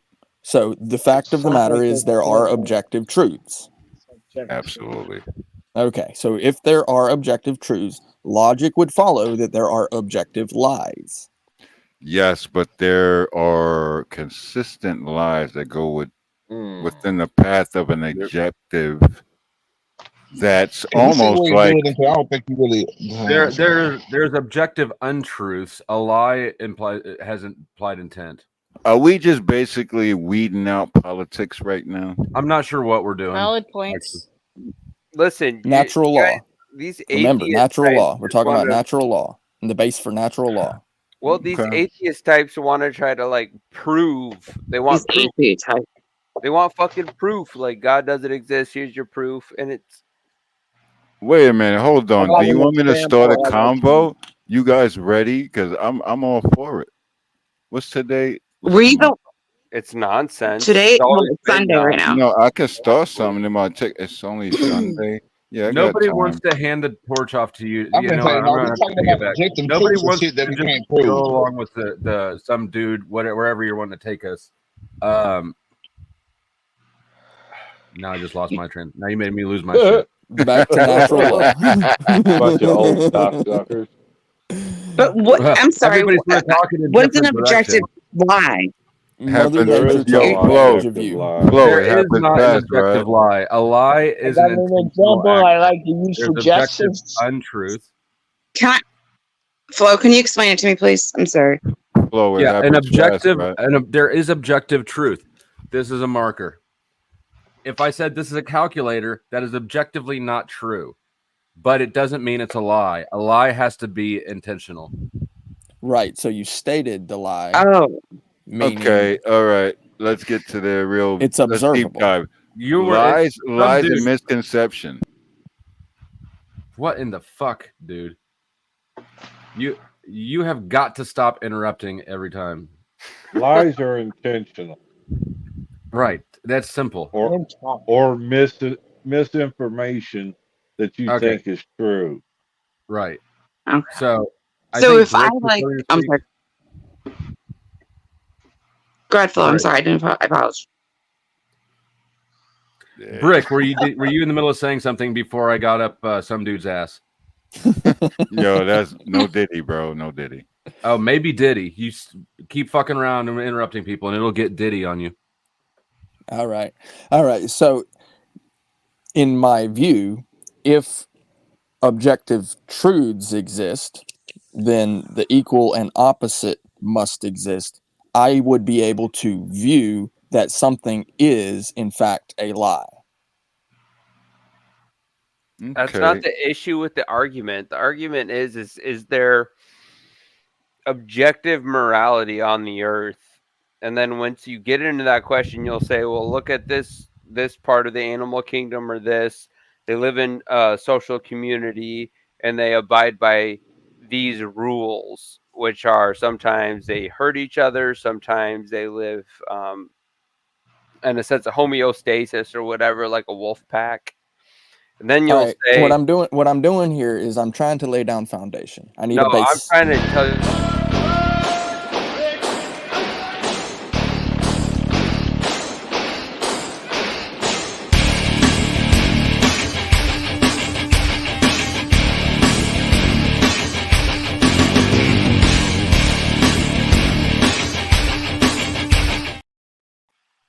Thank you, Right Chuck, on, for the Chuck. 10 memberships. Chuck is carrying the team this show. Just a reminder to everybody else who's freeloading on Chuck.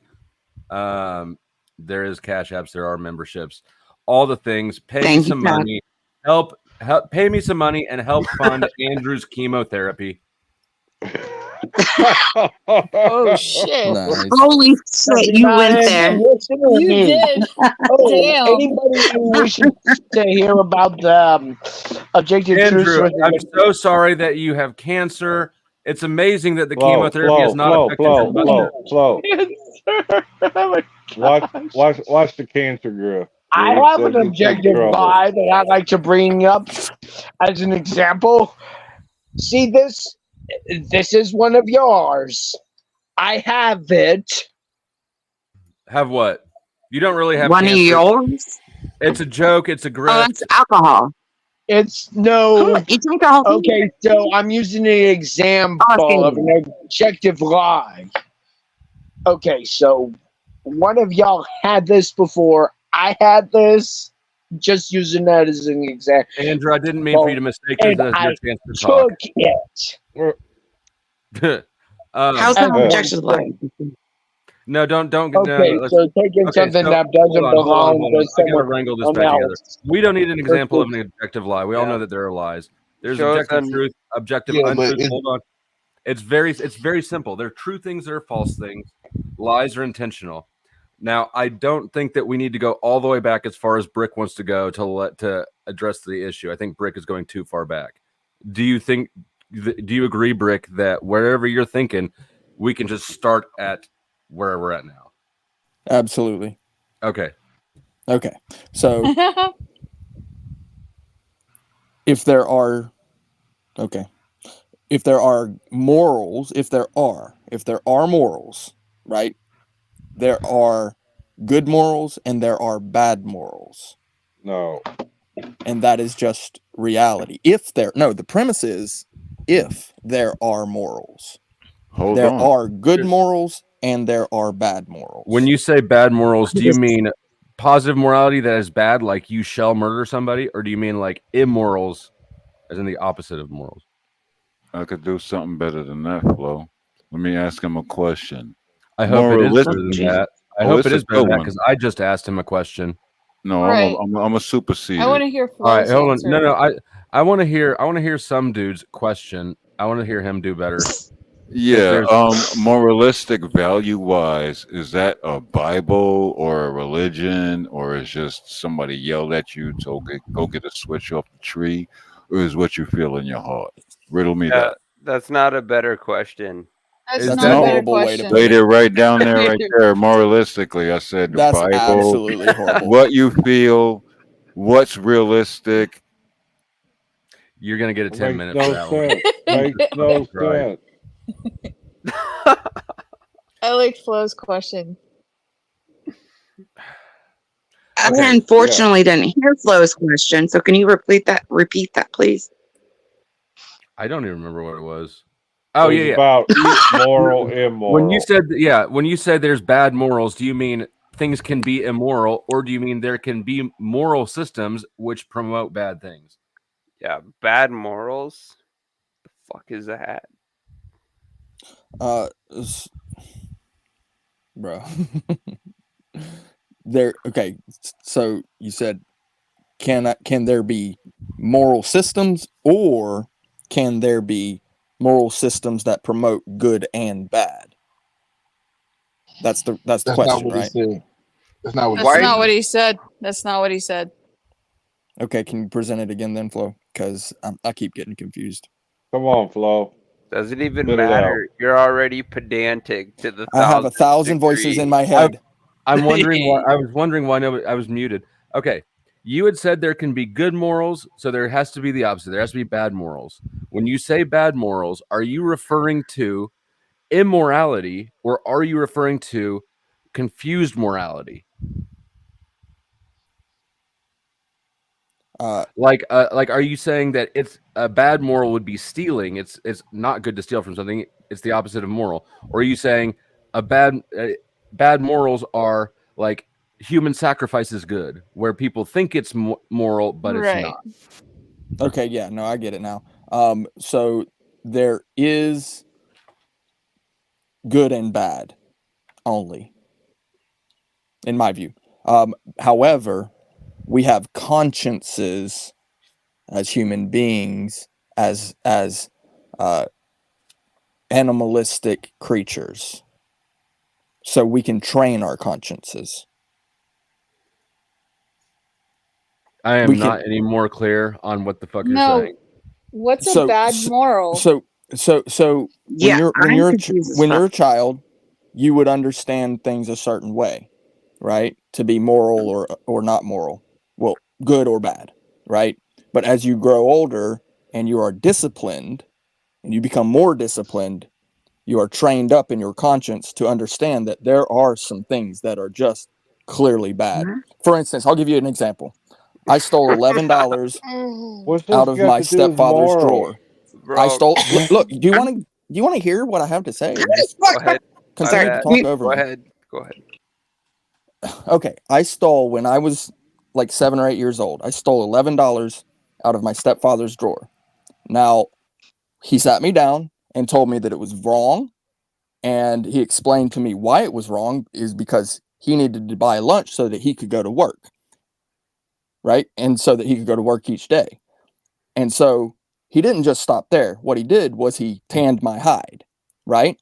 And so I understood not only why it was wrong, and then I remembered it through the discipline, through him tanning my hide. It was a memory that stuck with me. I didn't understand it before. Now I do. That is something that I learned. I learned it. It's Question: a morality is this that I immoral? learned. Would it be immoral if my mom gave me $20, which happened? My mom gave me $20 every week for lunch. Instead of buying lunch, I'd get chips, soda, whatever. I had left over like $18. I saved that shit up. So every month I would have $100 plus my babysitting money, and I would help my friends. They'd be like, "Holy shit, how do you get all this money?" I mean, I was like 15. And I would help them buy drugs, but I didn't steal the money. My mom gave it to me. So is it immoral to spend it wrong? I'm going to take this moment to remind people you can pay to have people timed out. You can, and there's a great reset. You can drop the whole panel. You're saying your mother gave you money to No, help Flo saying change the Flo. subject. No, I'm saying Yes. is that y'all suck at having a coherent conversation. Reset. Donate. Reset. I'm just kidding. What the hell is a bad moral? I still don't understand what a bad moral is. No shit, me neither. Excuse me. Okay, bad morals. Actions that do not help Andrew, a person. nobody was asking you that fucking question. It was a question for Brick. Look, it's a simple fucking question. I even gave binary solutions, right? Here's the question, here's the answers. Why can't we suss this out? All right, Brick, so, that was for Brick. So this is the part where objective comes in. Your Brick, viewpoint, keep opinions. it concise, brother. Okay, my You answer can do is it. this. Okay, do you want to hear it? Do you want to talk? Okay, this is where objective comes in. Your viewpoint, your opinion, the way you were trained up. It's your opinion. It's not mine. I cannot make the decision for you. Your morals are your morals. My morals are my morals. My principles are my principles. So on and so forth. Morality is objective. As much as you want to push your morals on somebody else, you are not going to be able to do it. You are not going to be able to force me to believe what you want me to believe you. If you want me to believe you, you have to present your argument. And if I believe you, it's my choice to believe you. Does that make I sense? still don't know what a bad moral Yeah, is. You have to choose that, not me. No. What is a bad moral? You have to choose it. No. I want you. You're the one who brought up what a Do you bad want me to moral tell you what is. my morals are? No. I don't want that. I've never heard of a bad you moral. want to know your morals? Listen, hold What on, lady. He's talking about a worldview.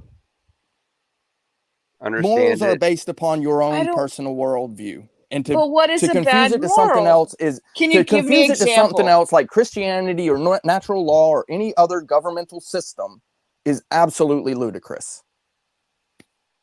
I just wanted to know an example of a bad moral. That's all. In my view, because every time I say what my moral is, it's going to be in my view. I'm going to preface it with in my view. Okay. In my you opinion. said there's a bad moral, and now it sounds like you're saying all morals are subjective. Are you saying all morals are subjective? Yes. Why the fuck was that so hard Right. to extract from you?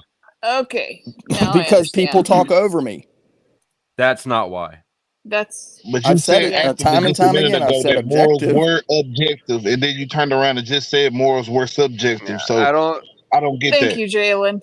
I don't That think doesn't make Rick sense. understands what just So happened. if there is, but if that's all fine. morals are subjective, then how the fuck can you say there's a bad moral? Thank you. Because you train yourself. No, that doesn't make sense. So Sorry. bad and good, right? So bad and good. Fuck's sake. What is bad and good? What I Well, mean, hold these are on. words. Hold on, if I may. What did you just say, Flo? I think you just contradicted yourself. I said Because if a moral all would morals be a are contradiction between bad and good. If So all you would. morals are subjective, then the claim there are bad morals is really kind of self-contradicting. No, But not subjective. But hold on, Objective. Flo. You opened up saying that they were objective. I think they're objective. I'm Is that just trying to subjective? understand what the fuck Brick is talking about. I agree with that. I've said it from the beginning. Right. Objective, not subjective. Okay. But you just So displayed it subjectively. Right. Sorry. Yeah. Did I? Yes. Yep. How? Yeah, multiple times, bro. You use your own personal experience, bro. You use the fact that everybody has different morality. That's not a Right. strong argument for objective If morality. I have I'm to just present saying. my moral, then I have to present my moral to explain what my moral is, what But a moral is. it would be a better argument would be, I thought you were going to where morals came from and where you were trying to say morality would come from, but I don't see where you're getting it. Since you think morality is objective, instead of describing a subjective one, why don't you describe an objective one? Because you can't. Because you don't believe that there is objective morality, would be my guess. No, there is objective morality. I've been saying it the whole time. But then So you what, you support come from it God or something? with evidence to the contrary. How? Because your example said of an easy. objective morality is that you stole $11 from your dad, which first of all is not enough money. If you're going to steal, go big or go home. I got you. But also, so it's my objective morality, my own personal. Oh my objective goodness. morality. That's That's how it's subjective. Well, where No, does it's your how is it objective subjective? necessarily morality come from? Then, 'cause I'm believing you're a believer, right? You're a believer in God. I mean, I do believe that there is a creator. Yeah. So that's where your morality comes from, or what? Well, He I said mean, from teaching. it's trained into me. I'm sure. Mhm. I'm sure of it. Yeah. Well, It's if your morality is disciplined. trained in you, then it comes from your culture necessarily, and that's half-assed. That's subjective. Well, we could possibly be subjected into a certain type of morality, but I would certainly hope that I have an objective morality. Make me suck the sushi off this stick. Okay. I can't be guaranteed all my morality is perfectly objective. If your morality, if you have a morality and I have a morality, that's what subjective means. It's subjective to the individual's perspective on it. Objective means it's outside the individual. It's universal otherwise. Thank you. Yeah, Like the subjective marker. is personal. I mean, I think that this is the sticking point. You don't know what those two words mean. Thank you. And I don't mean to be a douche about it. Like No. I do know what the two words mean. So I am subjected to a certain type of morality. That's what you're saying, right? You have a subjective experience. If there is a if there is so your understanding can always only be subjective, but an objective morality would be universal and it would be outside of your subjective opinion. It would hold for everybody. That's why it's an ideal. Oh my fucking God, I can't even. Objective morality would be something like stealing is wrong. That is universal within most cultures. Stealing is just wrong. Well, that's not true. But Even in the well, tribes of show me a Africa. culture. Okay, Well, yeah, Vikings. show me where stealing is okay. The Dutch, Vikings. No, that's not true. It was lauded. okay. Murder and this killing. is why this is Killing why too. this That is was why moral I to them. describe morality the way I do, because it's within a society. Vikings still couldn't steal from each other. No, they did quite often. Well, everybody does, but it wasn't like it was rewarded to have a unified society. No, it was rewarded according to their gods. Their gods actually rewarded them. Why then for horrific activities? Horrific activities. How would you even get on a boat? I mean, God, the Christian God murdered his own son. So let's not act like you got the moral high ground there. No. I'm not saying that. I'm saying that it is objective as well as subjective. It's both.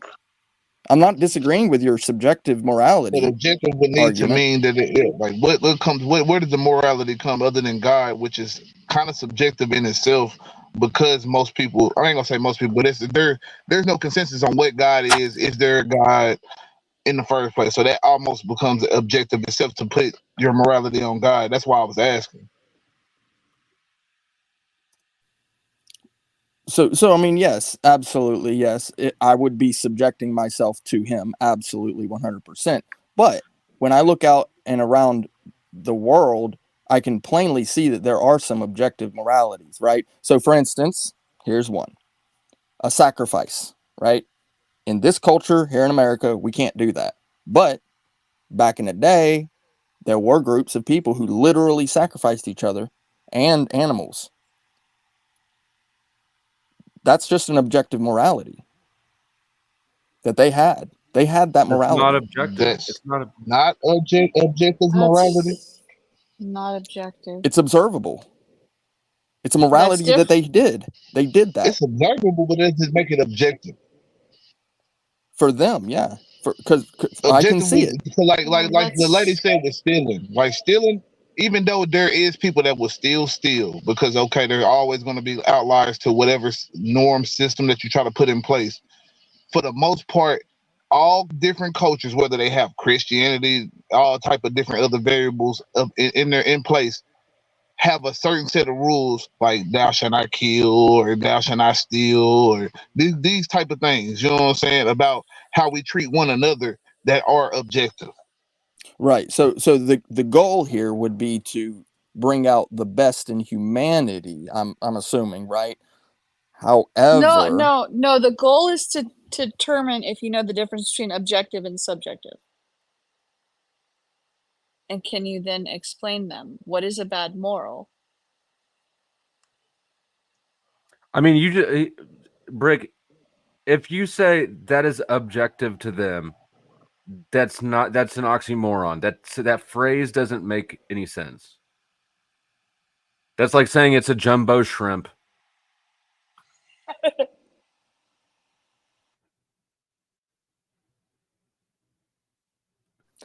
So reality, okay? No, reality. The unproductivity is not because the argument is unproductive. You're welcome to come up here to Freak and have the argument against me, and I'll show you. Well, I don't know. Maybe I will.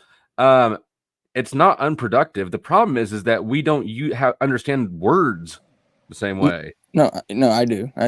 I'm just trying. Not sure. Go ahead. I'm trying to explain it. Okay. Objective would mean that it's observable. It's reality. It's what I see in nature.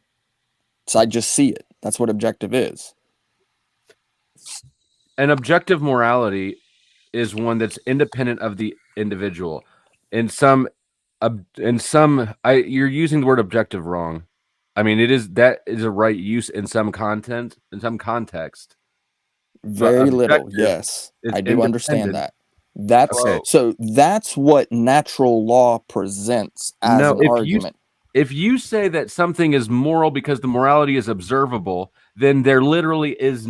Then morality could be anything. I could say, if you don't kill your sister, I'm going to punch you in the face. Is that moral? Absolutely not. Is it objectively observable? Yeah. Right. So this is the best. Hold on. Let me get a quick definition out of him, please. What's morality to you? Good and evil, right? To me? Yeah. I think morality is the rules for society in order to have a strong society. And so you can call it good or evil, good or bad. You can call it evil or right or wrong. You can call it whatever you want. But what we're describing is the system of rules for how society works. And within society, for a society to be strong, I have to be not worried about other people within the society. So morality isn't a definition so much as it's defining a structure that society takes ethically, I suppose. It is philosophical, but this is a universal reality. It's the same for everybody, no matter what we decide. If this panel is a society and we want to be the best panel we can be, then we have to go attack other panels or address external issues. If we are stealing from each other, then we have internal issues and we will not operate as a single unit as a strong society. Just give me like maybe a 5-sentence max on the definition of morality. That's what I just did. What I mean?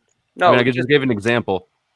Just the rules. I'm not trying to be a butthead. The rule of the dictionary. I just don't know how morality is principle. I don't think any of you are stupid, but collectively, all of you are retarded. You know that. Bingo. Like individually, I've talked with I think all of you. I resemble individually. You're all smart people. Collectively, this is the stupidest fucking panel I maybe have ever had. Collectively, it's insane. Yeah. The issue with morality is that morality is ethically based. When you're trying to set a standard, it's almost like a weird thing to even get into. It is the rules of behavior for individuals within a society. Exactly. And I get where you're coming from, but it is something interesting to parse out for sure. Well, it's because this is kind of where the topics and all that tend to go. I mean, so the basis of conversation, right? To converse. We exchange words and all that. typically conversations go to that with men. It's just what happens. It's just an objective reality that I've seen personally. Because we talk about Then most philosophical conversations things. go to what though exactly? My bad, because I just kind of I missed a little bit of something. Morality principles, and that's it. Just tends to do that. It's just something that I've seen in reality, religious, moral, all that. It just happens. See, my thing is, I think morality. I would just say just to state where I think morality comes from. I think it's just a system of vetted out principles. So, like some things that maybe were deemed moral over time were seen to be immoral because it just didn't seem to function with society. Like society don't like people just up and murdering kids for whatever reason, whether they believe they're praying to a god or not, because you know what I'm saying. Objectively, we can't see God. Hold on, I can explain that. Within this, with the mechanically, why would it be bad for people to murder kids? Because then nobody wants to be murdered, and nobody wants their kid murdered. So now you're busy dealing with internal problems, not operating unified and addressing external ones. It's mechanic. You want everybody's attention focused on external problems because they don't have to worry about internal ones. I agree. Like I said, I wouldn't probably said it like that, but it probably was the best way to say it. So, yeah. At the end of the day, that's what I'm trying to get to is that, you know what I'm saying? That's where I feel like morality comes from. It's just centuries of us evolving to a certain degree. You know what I'm saying? And picking certain principles to stand by. And that's why it's so many different cultures can hold to like not stealing and not killing and, you know what I'm saying? Whatever, you know. Anybody refute that or something? No, to like I would still man it actually with the natural law argument. So what's natural is that obviously you're not going to want, like Flo said, to kill your kids for various reasons. Obviously, you know that's a natural law to me is a steel man argument for good morals. Well, I mean, the Greeks used to leave off their children who were born with defects on the side of a mountain to let them die. Why? Because they didn't have the same kind of medical stuff we have nowadays, and children couldn't live as fulfilled lives. So, I mean, they did used to kill children. I mean, that's true. But that's not natural. And they still do now. Actually, over in like the Netherlands, they've increased the age of when personhood starts to like I think 2 years old. So if your kid has like a certain, I think that they're toying with that. They've been playing with that. So they have been playing with that in case your kid has like God forbid, God forbid, like autism or whatever. So that instead of like if you didn't abort them, then you can post abort them up to 2 years old. And so those are issues of morality that have to do with whether or not a person is productive for society as they see it, which is what the Greeks used to do. I mean, it's like it's in the books, you know, it's like an Antigone and stuff like that, you know, but what does that mean? we don't treat our people like that. If our kids have an issue, we still love them. That's not all cultures. That's not objective morality. They used to sacrifice in the Aztec culture when the Spaniards landed here in South America, Middle America, Central America, whatever. The Aztecs were sacrificing their virgins and stuff like that to their what's god. Your point? So no, I get her point. Her point is that how does that fit into objective morality, basically? Because I think we would all agree that throwing a birth defected baby in the dumpster is not moral, right? Even though it's not going to impact. You're right. So, and what I would say is that is immoral in the extent that it shows it's a devaluation of human life and it subjects humanity. The individual is subject to the group, right? So your value becomes what can you contribute back to the whole, but really the whole is just individuals. So it's an inverse of values, and that if you have people throwing babies outside how else is that manifesting? I think that is still immoral. I do too. You I'm think just saying we have a more Jesus. we have a more developed moral system than say what they had 2,000, 3,000 years ago, where I don't know, but they had different problems. I just looked it up. The Netherlands will terminate a baby less than a year old if it has a terminal illness. Okay, thank you for looking that up. Between the ages of 1 and 12, you can't do anything. 1 and 12. Well, 12 and What up. are you guys even the talking parents, about? Talking the about parents tossing it up or what? terminally ill. They got to be terminally ill. And then you can 12 and euthanize up with the parents and the medical professions approval, they can terminate somebody that's terminally ill or right. 1 year below 1 year of age if they're terminally ill. It doesn't say anything about a But why deformed 12 and or up? Like why wait that long to I don't know. That's confusing to me a little bit. Well, yeah. you can get a I just terminal illness later. Like you could be born healthy and then get cancer. yeah, it's a weird way they got it rolled up. That still kind of seems immoral to I don't know whether or not they later in life or not once they're alive. I don't know. You just proved my point. It's up to a year where they're determining personhood over there, and they want to expand it to 2 years. Yeah, So, and that's fucked off. That's fucked off, right? Yeah. You can't and really, and I view abortion the same way. This is just it's a devaluation of life altogether. Why is Yeah. it's fucked up? It's fucked up because it victimizes those who are least able to defend themselves.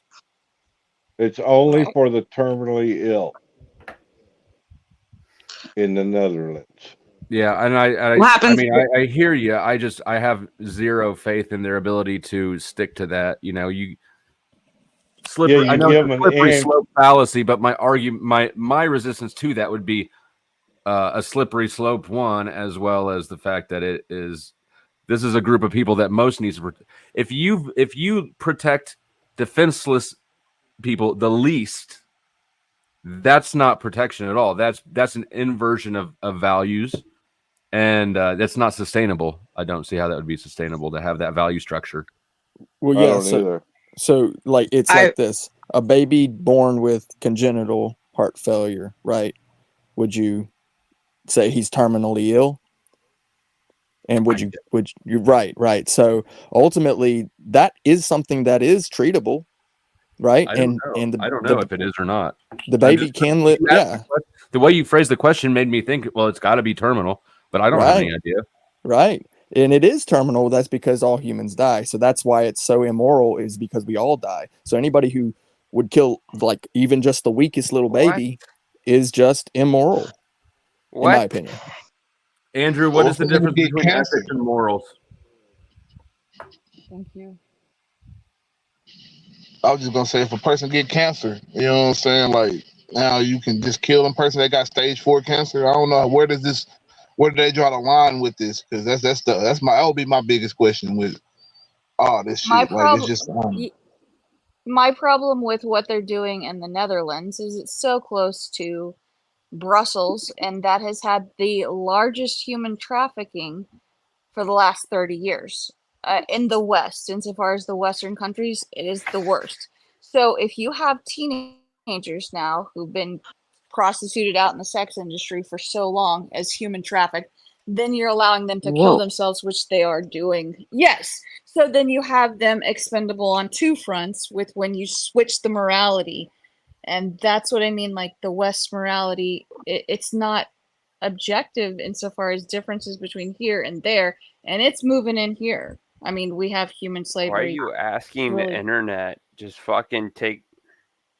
What do you mean asking? I'm confused because Chuck. Never mind. Chuck said. No, Chuck said like.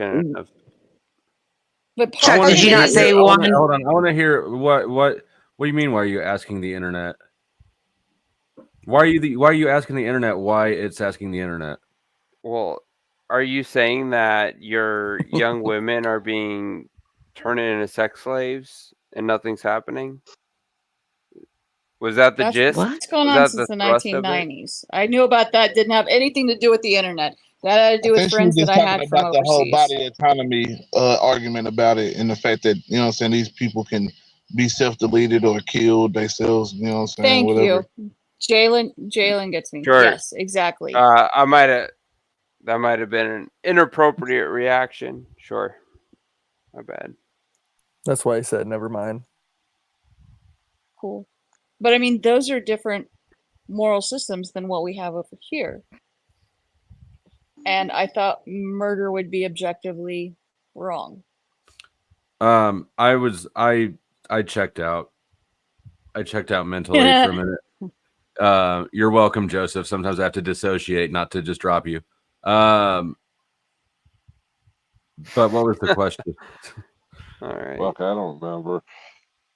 Yeah, that doesn't matter. Look, and my point would be that my response, I think, to what you were saying is that there may be these exceptions, but they're not really exceptions. I believe that they're the beginning. I mean, I think that that's not a sustainable thing. That would be immoral.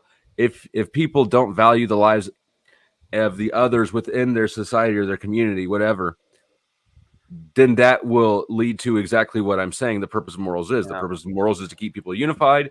Once people start behaving immorally, it doesn't mean that people that explode instantly. It means that this is now taking us. This is weakening the whole. Flo, you're gonna need evidence Good for point. that. So you're gonna have to cite like social interactions between different organisms, like wolf packs or chimp packs. Good point. Yeah, you're right. You're on gonna that. have to. I will need some You're gonna have to. examples of that. Why can't we just use humans? Right, but 'Cause hold it on, seems hold to on. work pretty well with humans. Let me Go finish, ahead. please. You're gonna have to wrap that up into it, and then where you're gonna have to contend with at that point is gonna be moralities as an ought. So then it's gonna become a subjective versus objective claim. And It's then not. you're It's gonna have not to an parse that ought. out. I think there's a good conversation to be Hold on. had. No, I think you're right, and I want to work through this a little bit with you. There's not. It is an ought, as in you still have free will. Like you ought not to step off the roof, but you still can. Just the difference with it, but I think it is as objective, and that if you start acting this way, you will have these results. It's just over a longer time scale. If I steal from you, you're not going to know immediately, right? Like unlike stepping off a roof.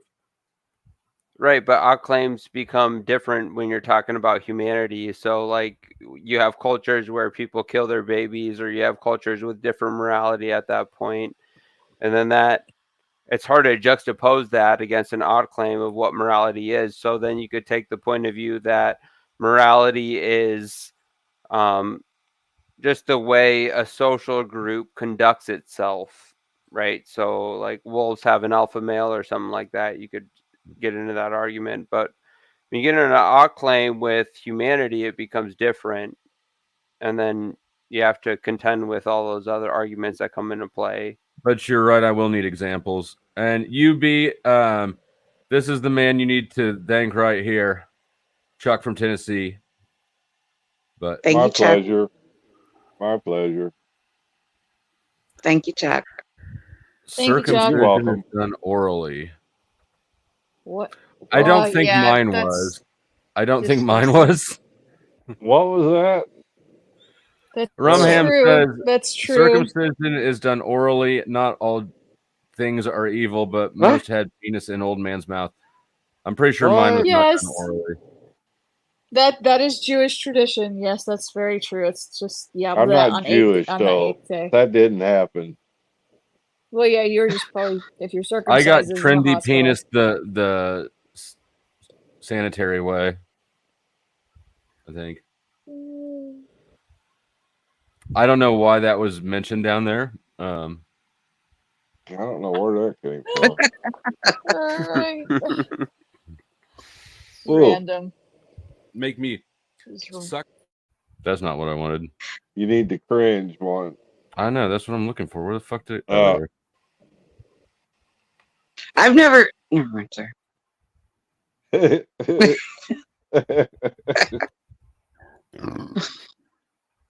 I don't know if this is TMI, but I've never seen an uncircumcised. Hold on. You know. No. Oh. Now wait a minute, Flo. You just said you were. You can't have it both ways. Oh, she's never seen. Okay, yeah, no. I'd just be showing her more of the same, I guess. Which I'm still fine with. Cringe.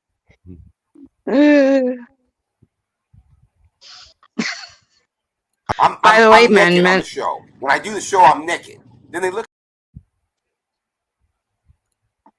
Well, we know what you do when I'm the just camera's saying, off. by the way, men, most penises aren't that great. So don't just send us a shot of your penis. Not. It's just like, oh, it's like Flo's little reaction. Yes. I wouldn't do that because there'd be crazies out here who like to whoops. How'd that get there?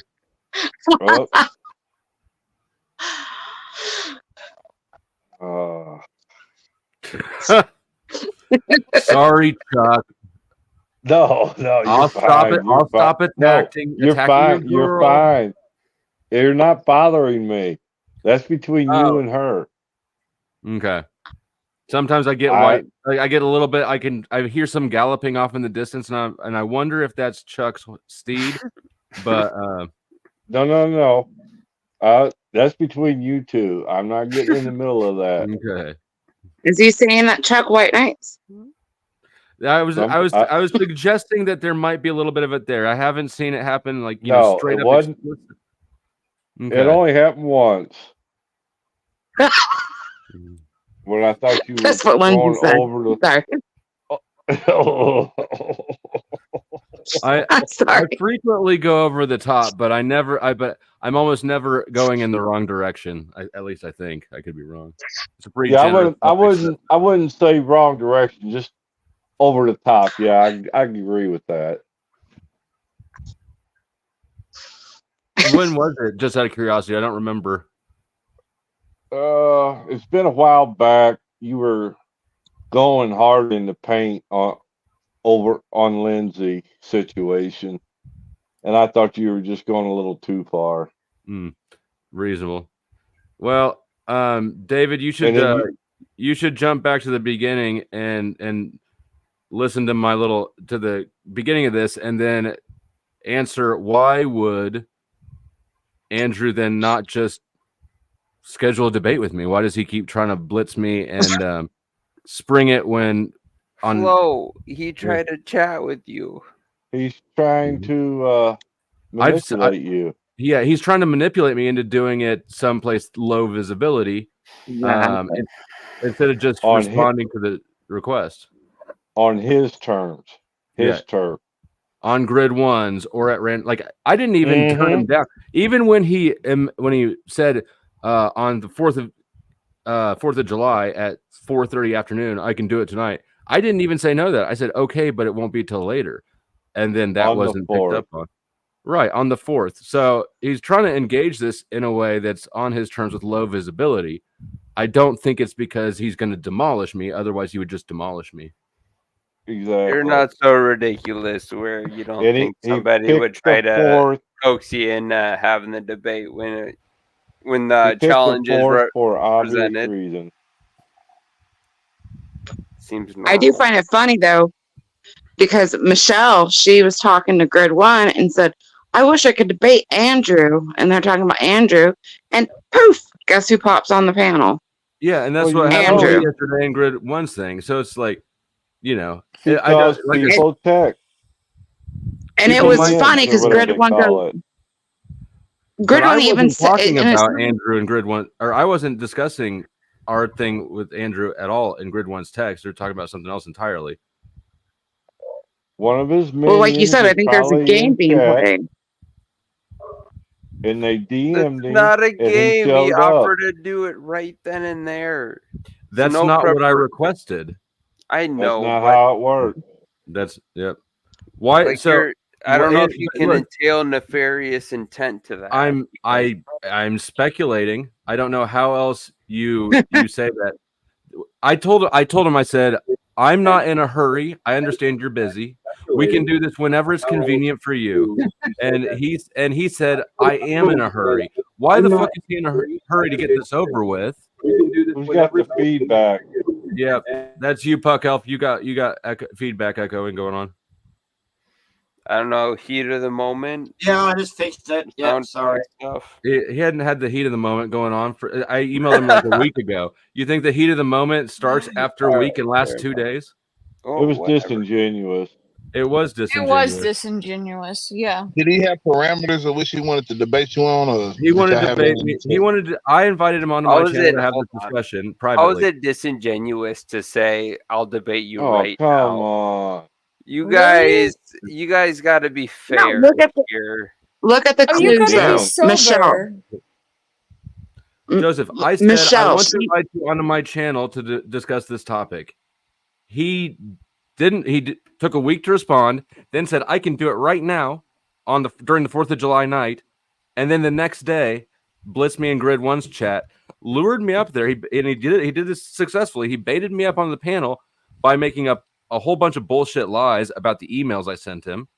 Then once I got up there to correct those lies, he dropped the whole email topic altogether and tried to engage me in the debate. That's not what I requested. It's not what I want. It's not what I'm doing. I didn't know anything about that. I know you. Well, Why are you talking about didn't it? stop you from talking. I don't know all the lore. All right. I I mean, it's only about the 4th time this stream I've been over it. Are we talking about Warcraft? I only just got here. Yeah, we're talking about Warcraft. But at the Oh, end yeah. of the day, it is a very good debate to be had. I don't know how you can moxie your way out of having that actual debate. So How I can? I'm like the offer still Love's stands. not the one. Yeah. Yeah. He's So, he's trying to satisfy my request without satisfying my request. He's trying to blindside Flo Exactly. without. It's trying to satisfy your request without the urge. I don't know if that's true, to be honest. I think having these real deep scraps about existential bullshit, not bullshit, but Josh, you know get what I on his mean. map. Those are Can the I fun ask ones, you and to- all the real dogs really like getting into the mud with it. May I ask you the greatest existential question of humanity? No. Okay. Fuck, Puck Elf. Oh fuck! I swear to God. I cannot say for sure that is what he's doing, but I don't know how else to conclude. It should be a fun thing. I'm not asking. It's not difficult for him to respond to a fucking email with some options that he has open in the future, or to respond and say, "I don't have time right now. Come back around in 6 months," or to say, "Go fuck yourself." But to spend a couple days trying to corner me into having a sort of a proxy debate instead of accepting my invitation is the issue. Seems I don't know who we're disingenuous. talking about. I just had to interpret that through interpretive dance. I don't know what we're talking about. Well, read the header, maybe? I don't know. Not to be rude. I'm not trying to be rude. Fuck up. Hold on. No, you're not being rude. Fuck up. It has been 3 hours of a discombobulated conversation. I am not in the mood for you to try to take over the conversation by refocusing attention on you. You're going to get kicked. I have not Unless you figure out how to come into the I'm conversation. asking you what is the topic. I literally. Oh man. I mean, I'm slow, but I ain't that damn slow. He's not slow. He's resistant and stubborn. See, he's being a douche and he knows it. But that was my point with Michelle. With Michelle, she was like, they have a pipeline. Especially the pipeline. I mean, I don't know how far it goes, but I know the pipeline's Grid One, Glenn, and Speakeasy. I don't know who else is involved, but I know there's 3 are involved and a pipeline. And there is a pipeline. If you don't see it, then that's your problem. Right. No, I can see it. Pipeline do. I can see it. I don't know how it works really, but I know that there's that there. I assume that he's aware that this is going on now. Exactly. You know, he's welcome to come up and say, "Hey, let me put this bullshit to rest. You're speculating and pulling shit out of your ass. What about this date, this date, this date?" In which case, I would have to say, "You're right. My bad. I was speculating based on the information I had." That is not what happens. He could respond. He could respond to the email with dates, right? This is super simple. I know that he does it with people. He thinks he's the big cheese and that you cater to him. Right. And exactly. He is the bigger cheese. I'm just not submissive. Exactly. So if he's going to interact with me not as an equal, I'm not going to have this interaction. But what I'm not going to do, yeah, I mean, but what I'm not going to do is I'm not going to play this little over here game. I made a request. You can grant it or deny it.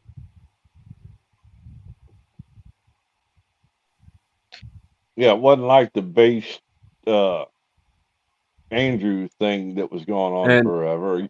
Right. And in hindsight, like I probably should have waited longer from the based Oracle thing to make the request. That might have made it go smoother, but I didn't. It's too late now. I thought he was rather shitty that night myself. Who? Andrew. Pulling those low blows, trying to get underneath the base. Yeah. Again. And I mean, there were I don't disagree. There was definitely some shittiness. I don't know that I would say it was unwarranted, but I would like to distance myself from that and have this not a shitty conversation. But if we're stuck in shitty mode, well, then I'm going to quit. I don't need to keep attempting to squeeze sincerity out of an insincere rock, you know? That doesn't make sense. I think he took a jab at Sarah as moderator because Glenn got put out. So he took a dig at both of them at the same time. Right, absolutely. I mean, you taking a jab at a man by saying you're going to pay for this man, you know what I'm saying, travel and all this type of shit. I don't feel like it. I don't know. He didn't. This man, in my opinion, and if we want to debate each other, I shouldn't have to pay he you did say to that. debate. He did say that. He did. Yeah. That situation isn't a clear. There's a lot of mud in the water, but but Bates did say that and then back out of it. He would take care of all. But it's the point that I wouldn't even agree to that shit, and I feel like the fact that we would set parameters that's so you trying to show dominance in a certain degree by asserting that I need to pay you to debate you and this, that, and the third. When you already stated that you don't get paid to debate, or you don't ask people to pay you for a debate. So why would you even go there? Unless you're saying that I don't care about, you know what I'm saying, you're a small fish to a big fish type shit. Now, in all fairness, it originally started, Base told him, I'll give you $500 if you debate me. True. And Andrew messed around, and when he finally decided to respond, he says, well, I'm going to charge you $1,000 just because you're being an asshole. Annoying, yeah. And then he agreed to that. Right. Mm-hmm. However, after they made their agreements, then afterwards is when he said, oh, but Glenn's going to sleep in my bed and eat my food. And that changed the whole situation. Well, I didn't hear that. I don't know about all that. He wanted to fly. He pretty much said that he was going to, because all the clips I watched, he literally basically even said that he agreed to that part of paying for him to come out. The only part he didn't like was the staying. He didn't have to pay for a hotel, that he could stay out with him in his house and shit like that. So that's what I think what Chuck's talking about. But he said Base couldn't. Only Glenn was allowed to stay at his house. I mean, I also don't know that I have an issue with that. I don't. If they're already friends, right? I wouldn't just. I'll agree to debate people and not have them spend the night at my house. Thank you. I wouldn't want him in my house either if I don't know the guy.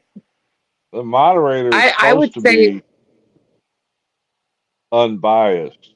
And that's why I don't want a moderator, because in reality, there's not There's like no need. a moderator company where we can pull in. I mean, maybe Right. there is, but one of us is going to choose a moderator, and that's just a third party that I don't think adds clarity. I think it's That's what I was telling you the other day. It should just be you two. right. Yeah. Especially if the moderator is not going to actually moderate. Because I feel like if you got a platform where you can kind of silence one and keep stuff on a certain course or wherever the debate was trying to go, which, you know what I'm saying, even agreeing to it being a liar and a grifter debate, that's you know what I'm saying, sometimes can be subjective in itself, you know what I'm saying, especially if you can't, you know what I'm saying, prove habitual lying and habitual grifting or whatever. So it's like, I don't know. I used to moderate for a little bit, homeschool teenagers in a debate, and there was a couple of points where I think it was Base called him out for ad homtax, and I felt like the moderator should have intervened. I mean, she's great, but I feel like she Was should have that intervened. before or after the snide remark about Sarah? He's sleeping with the moderator, yeah, which was Yeah. again, that's another.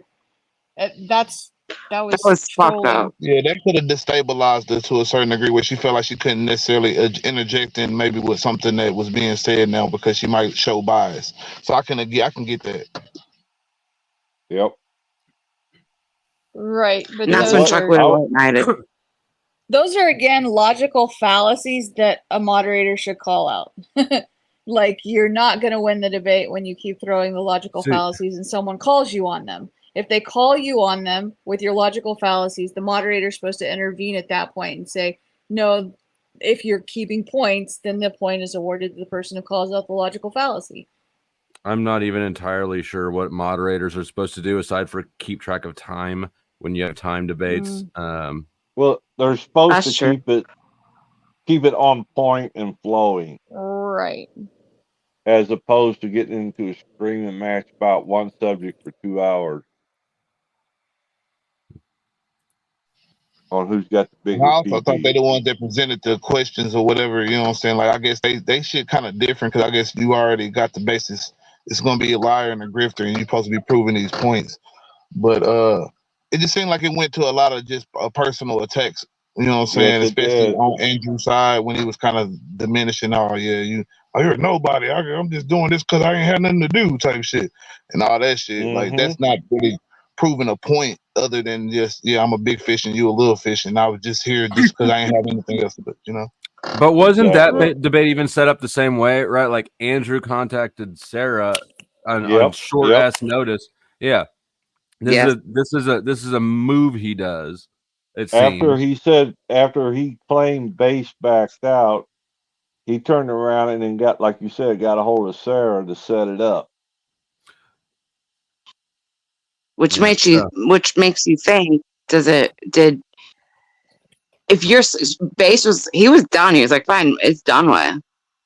And then for Andrew to go and contact Sarah and do whatever and say whatever, that kind of makes you got to think about it a little bit. Like, The whole was thing Base was a having a setup. point?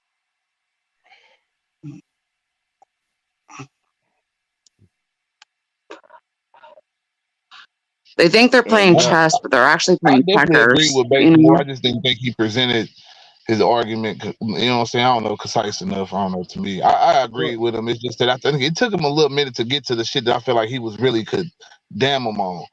So, And I asked my doctor to prescribe me some cigarettes, but she wouldn't do it. I have heard of doctors doing that before, but it's normally like a cigarette a day, not a pack a day. True.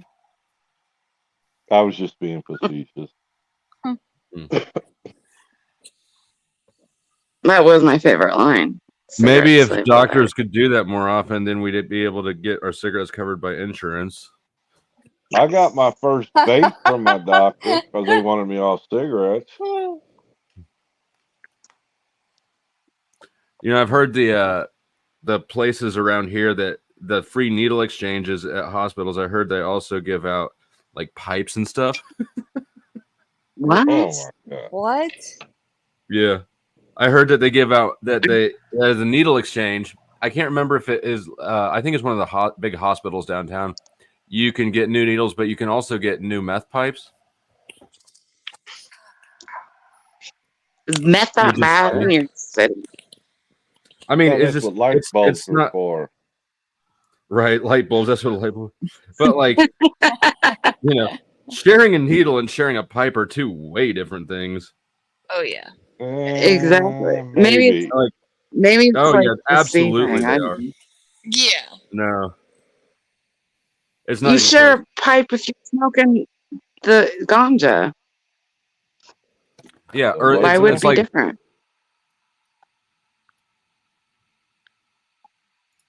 Flo swung me like a monkey during my early sunrise over to Andrew Wilson's. And what the fuck is going on? Still going today, 9 hours later. Interesting interactions. Swung me I'm so like a confused monkey. about this comment here. Swung me like a monkey. The hell did you do, Flo? I don't know. I've never heard of anybody getting anything from sharing any kind of a pipe. Hep That doesn't C. mean it's not possible. I'm sure it is possible, but you hear people getting things from sharing needles all the time, but not ever from sharing pipes. Well, I Is it remember cold? my brother come down with Hep C, one of the bad forms. Chuck, is this the same brother that died from a weed overdose? No. And they told us not to make sure we didn't drink after him because we were taking care of him. They told us to make sure we didn't drink after him, because of the Hep C. That was before they had the medicine to cure it. But you can't catch I Hep C from not think drinking after somebody, right? abundance of caution. You don't like sharing saliva is not going to give you hep. Is not? No. You ever heard anybody getting Hep C from making out? If you could make out and share Hep C, there'd be a whole lot more Hep C going around. So Or how share is it drinks. transmitted? Maybe it was their precaution at the time. I think it was an over precaution. Hep C, it's transmitted through blood. Oh, okay. That was many Yeah, moons ago. they were before. probably doing an abundance of caution just in case, like he had gingivitis. Who knows? There's no reason to really share drinks, honestly. Oh yeah, who needs backwash? Yeah, I won't. It's one of my pet peeves. I won't share drinks with Katie. I won't share a drink with my ex-wife. I wouldn't share a drink with my daughter. Nobody gets it, and I know it makes no sense because I'll do weird things with my tongue with Katie that you would think would be more unsanitary than sharing Too a much drink. information. I agree with you. I definitely feel that, man. I've never been that type, even with food and none of that shit. So like, Yeah. I hate when people take shit off my plate. You know what I'm saying? Or take a bite of You some shit and cannot then have a put it sip of back. it. You can die of thirst, or you can get your own drink. Order your own. Yep. My son's like that. Don't you even look at my glass. He's like, nope.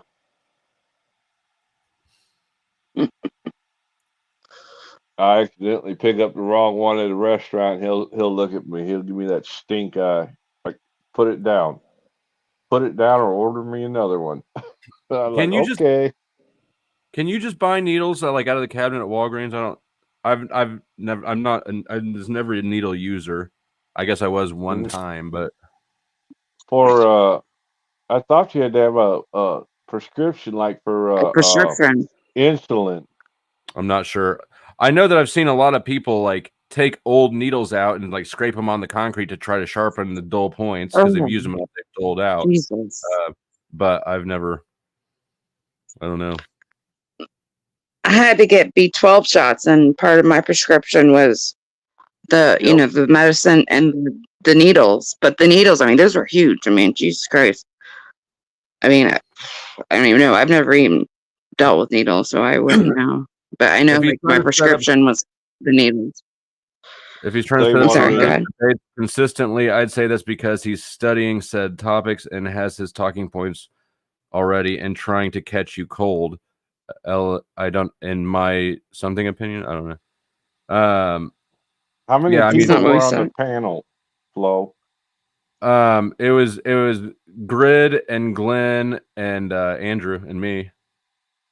You were outnumbered. Well, I don't like, even though I agree with the chain hierarchy, whatever you said about, I don't know Grid well enough. The jury's out on him. I have not had any bad interactions with him. I just don't know him well enough to trust him. I think Glenn's never done me dirty, and I don't think he would be unfair. Sorry, Glenn. But the point is that I made a specific invitation. And why is he trying to navigate it this direction instead of just responding to it? There's got to be a reason, I would think, right? Is it? And I'm sure that he's already debated this topic. The thing that makes most sense to me is that he doesn't want. He has a weaker side in this argument. I don't think that he wants to be seen losing to a smaller channel in a way that's, been promoted and has his face on it. That's why I think he wanted to have a cam down discussion on Grid One's, especially with Grid One as the moderator. I'm not saying that he's incapable of it, but I don't know why the fuck I would trust him to be an unbiased moderator. That's true. I mean, because in their eyes, good. Sorry, I was gonna say, in their eyes, there is no Andrew can do no wrong. There's no even critical, not Right. critical, but just I can't think of the word. Sorry. I know exactly what you're saying, though, and correcting. I believe that Grid One is similar in that regard. That Andrew can do no wrong. At some point, these people are just being dishonest. Yes. I agree, because they went over that. They all went over the thing with the debate with Based and him, and it was just all bad base, nothing towards Andrew at all whatsoever. Lap dogs. I mean, I know that Speakeasy is a lapdog for sure. I don't think Glenn is. I don't know Grid well enough. Definitely have seen. I knew Speakeasy before he knew Andrew, and he's definitely a lapdog. He calls him. He fashions himself now as a Christian and a debater. He's not really either of those. Oh, I saw something about that. Yeah. I had to laugh. Speakeasy's crowd used to be all women. You know what I mean? Like, he's gone through quite an audience. Used to be all women. You know what I'm saying? And I remember one time I popped in there, and this was I guess he had transformed or whatever, and they're talking about Andrew, and I was, I was thinking Speakeasy was I said Andrew is a grifter, and Speakeasy's like, why do you think he's a grifter? Just pop on my channel, and I was like, fuck you. No, I was like, what is going on? So I listened a little bit, and I was like, bye. It was crazy. I was like, what? Because the persona before was, had been different. Had I said he's a grifter, he would agree. I know right before the debate, somebody was in his chat and they says, I think I'm going to back Based on this one. And he banned them. Really? Yep. Yeah, they just want echo chamber. So why do you want to debate him then? Because I've had this I'm sort of moving up the food chain, right? Gotcha. I've had the conversation a couple times with Jim Bob. He is a bigger channel and a debater, and is in the same belief. There's a lot of reasons to choose him. The least of which is not that he's a big channel, right? I wasn't just looking for any old abrasive asshole to debate this with me. But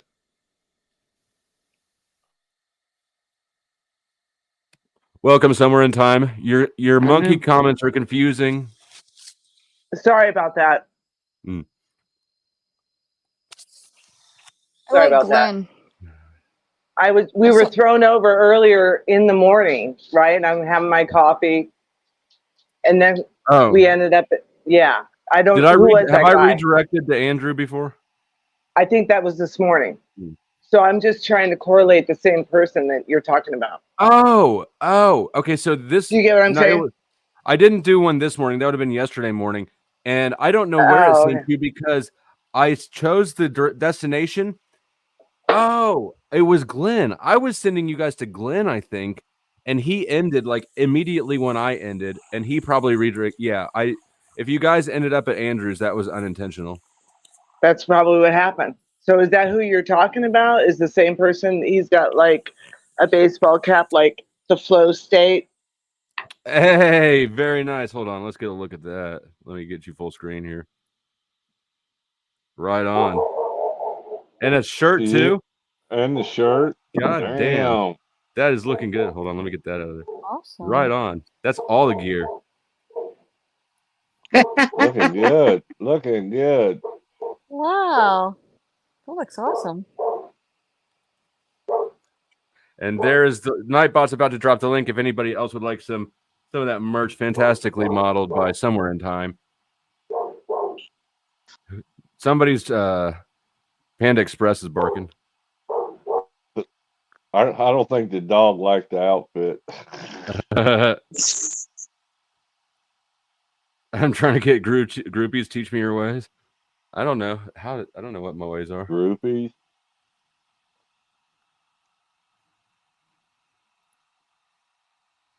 That's what we all need to see. So, anyways, I meant to tag Andrew in this thing, but fucking I forgot to. There's when I set these up, I set them up in StreamYard, not in YouTube. And StreamYard doesn't have the access so that when you tag it pops up with their name. And whatever. There's no way that he doesn't know about this by now unless he's busy. I just leave it alone. If he ain't man And enough you know what? I'm going to the message that's being received to me is I don't want to do the debate like you invited. That's fine. I'm cool with that. There you go. He's wanting to play hard to get you to do like Base did. Yeah, I don't.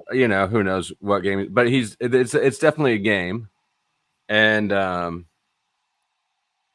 just not inclined to play that. If you don't want to do this thing above board, I don't necessarily want to do it below board.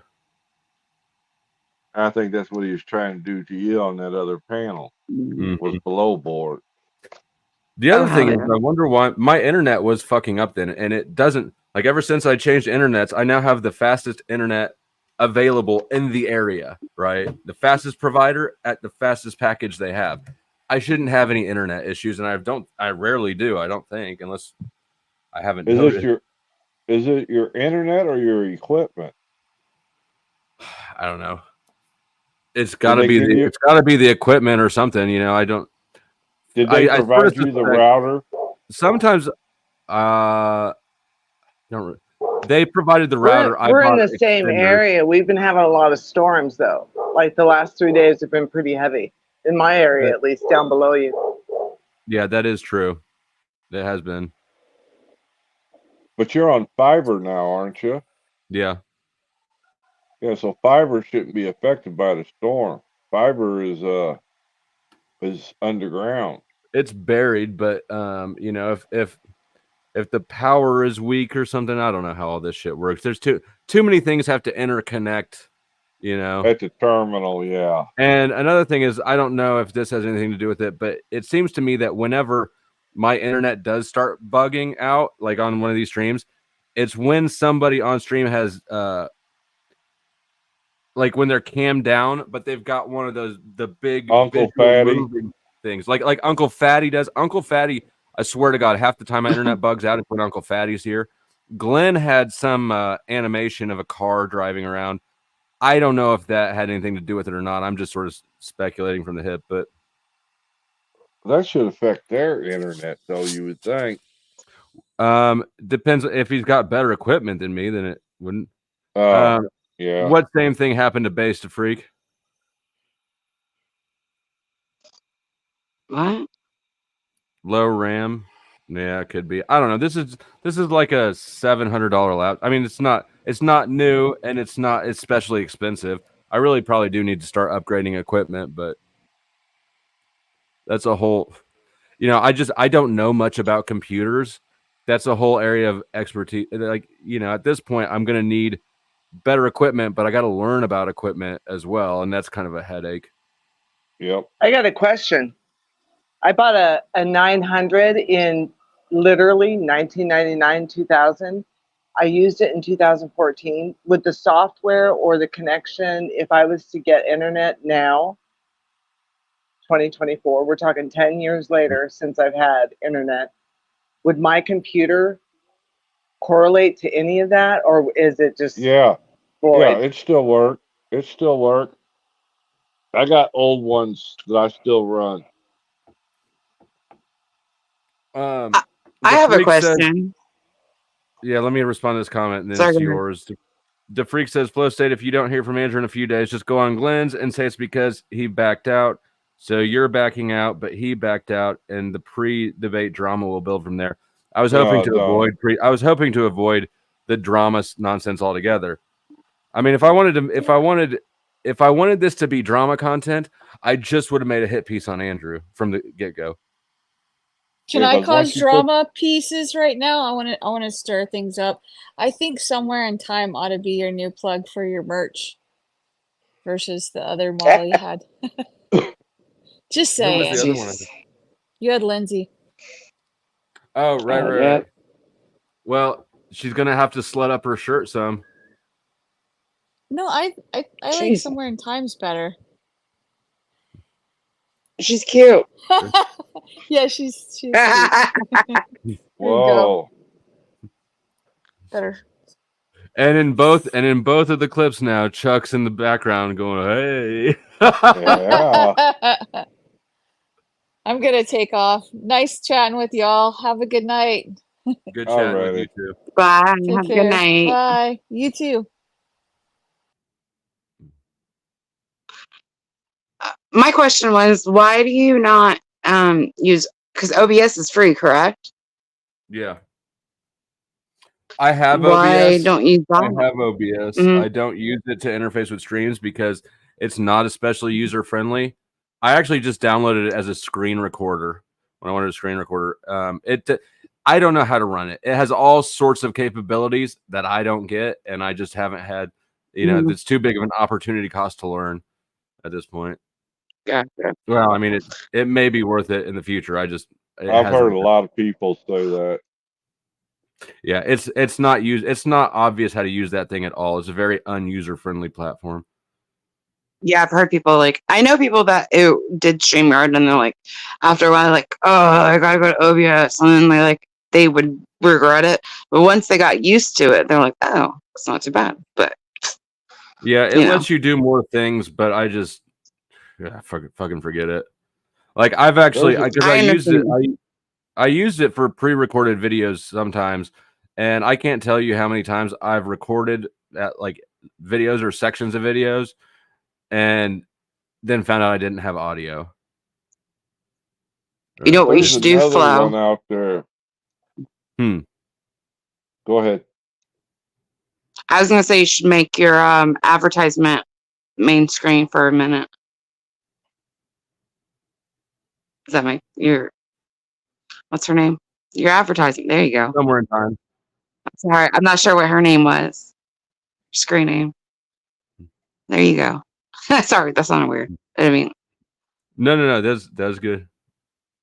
Oh, look at that. I didn't mean for it. I was like, there you go. I didn't mean that sounded creepy as hell. Sorry.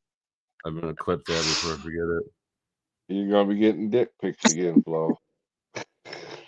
I'm sending them out right now. I don't. Everybody who's a member gets a dick pic in your inbox. Thank you, Chuck, for giving 1,000 people dick pics.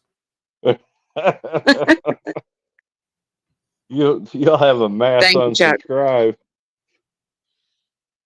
But then it'll be replaced by an even bigger mass subscribe. So to be really honest with you, the reason why I came up here is this book particularly, and it's called, I need my glasses or I'm going to mess this up. Okay. It's called I Need My It Glasses. would. Oh, I'm a guilt. I'm the a librarian guilt. has come. Okay. Law of the Land Handbook. Law of the Land Handbook. Harris of Creation. Court of the Ages. Published in 2019. And it's a very small book, you guys. And it goes through basically common law. And you were talking about it tonight, and I just dropped 2 videos going over their particular principles, narratives, and then what common law is. And this person that published this claims it. So how that happens, I don't know. Pat, I don't know. But it's from 1666. And it basically lines out common law. And I thought it was very interesting. Excuse me? Is this what they refer to as the sob sit stuff? Sounds closer to sob sit stuff. I was talking about natural law, not common law. It is called Law of the Land Handbook, and in the center, or the beginning of it, I will speak of the year of 1666 when it was established, and then from there it says, through the Cestui, C-E-S-T-U-I. I don't know what that is, but yeah, that's something else. That's the Act of 1666, natural rights of the collective human race, where the surrender for legal fiction which held those rights in trust. So they're saying in this point in time it was usurped, and they went under this law for a while. That's all I know. I think it's kind of different. It is kind of different. Who's eating their microphone? Hi, Flo. Hi. Who's eating their microphone? Is it me? No. No, you're fine now. Okay. Christy. Hi. Hi, guys. Hi. Hi. That was so cute, Somewhere in Time. That was adorable. I love that. I loved it. Hi there. How are you? Good. How are you? Very good. That was an adorable clip. You guys are on your own for a second. All right. So what?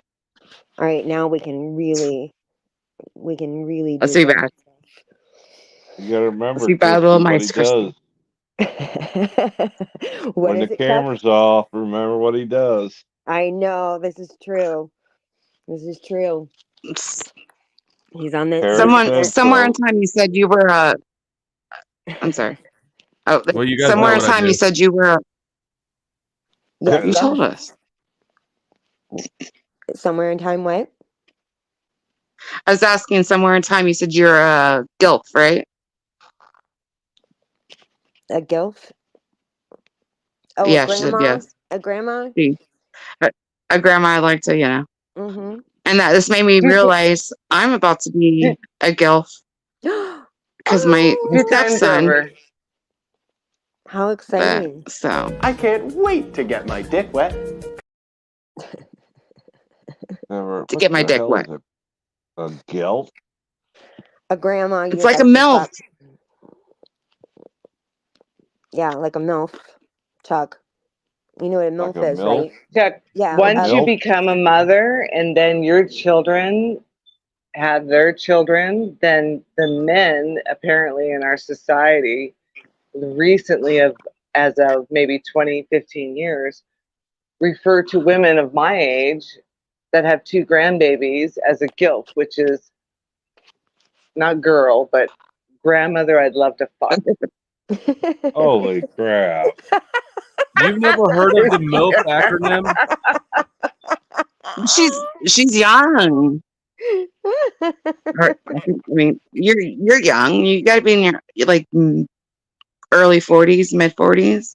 You don't have to answer that. We don't Who? want to.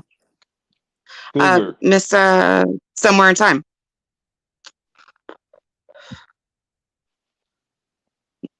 I'll take that as I won't answer, but that's okay. Yeah, I'm listen, my kid It's doesn't. actually the first time I go live, I'm going to give $1,000 to the person that can guess my age with the videos that I've made. They're more or less for my children to kind of keep up. And like, I'm going to do my videos of my photo albums and the things I've written and my inspirations and my lifestyle and what I did before I became a GILF, right? Right. But in between that, I've let some messages out. I've left numbers, right? Mm-hmm. And anybody that has some type of a conscious mind can kind of like merge those lines and go, oh, she's that age. Well, let's just make it easy. Just give me the money. That's a puzzle. I love. We don't have to go really through all well, that. Chuck. You are a very faithful man in tithing. So you should win. So you're a smart man. You should win. That's fun. That's fun. I'm what you call me, Crispy? What do you call me? A shady little girl. A shady little girl. I didn't know that. That's funny. Apparently I am. I'm picking up enemies along the way, and I don't even know what I've done. I don't know what you have done either, Chuck. You were I don't who's mad at you? Who's mad I'm not at you? going to say. I already know. I'm Who not is going to it? feed. I'm not going to feed the fire. All right. Yeah. Crispy, just I will text say here for the backstage. If I think it's the right person, Chuck, you can tell Flo. But I'll tell you Illuma Tommy is mad at me. Apparently, did you see that, Chuck? No, I didn't see that Oh, you one. What'd you do? No, what'd you don't know do? what He's I've mad. done. He's mad at everybody. Let's be real. He's mad at everybody. I was Oh, like, he really don't like me. You seen my commercial, didn't you? yes. That he did on me. Oh no! I did not. Flo, cue it up. Yeah, I have What? not. Cue up the commercial. When where yeah, does he say Where something Tommy came after me. Okay, yeah, hold on. I didn't even know nothing about it till Flo showed it to me. Oh, really? Yeah. Oh, I just get shit on because I'm a flow panel, or I go on flows, I guess. Well, he told me today that I unblocked you so you could contribute financially. You need to contribute. Oh, So you really? fuck Tanya? I fuck Tanya. Would that be such a pain? Tanya would be so loud and ratchet. Tanya's actually Tommy with the wig. That's what I'm saying. Would it be worth the fuck for to have to listen to Tanya? I think so. I think so. Your name's Chuck, right? You're here to fuck, right? And then doesn't she like snap his neck with her legs or something? It's a fucking redneck gaudy ass truck too, if I've ever seen one. That shit. Your name is Chuck, right? And this is his cousin talking, or whoever the stripper was. So you fuck Tanya? I fuck Tanya. Yeah. I know that one, of course. This is Chuck, right? He likes to I'm fuck, famous. right? Somebody The other day when Flo, go ahead. Well, I mean, he's not wrong, is he? He's not wrong. I was just gonna say the other day when Flo was not yesterday, the day before, I popped in chat and I said, "Hey everybody," blah blah. I said, "Hey Flo" and all, and then someone named Granny said, "Ew, Jess, bye." And me and Lou goes, "What is that about?" And I said, "I have no idea. I don't know who that was." Yeah. I know. I got the rolling. Lots of dirty socks. Lots of socks. I was in a That's all chat. that counts. I was in the chat somewhere the other day, and someone said hi to me, and then a couple of people later popped up, and they said, "Oh, my name is Chuck, right?" I'm like, Jesus Christ, I don't even know you. Chuck. I'm getting popular. You are getting popular. I love it. You're getting around and you don't even know it. He doesn't even know. Oh But my apparently god. I'm stepping on That's what toes. happens when you're a panel whore. Yep. Yep. And a shady, shady Sorry. little girl. A shady, shady little girl. Lowe's is about the only channel I come up on. Yeah. You come up on where I Mel's, co-host on Mel's. You come up yeah. there. When she invited me up, so I go up. Yes. And I appreciate it. I try to do my part. Yeah.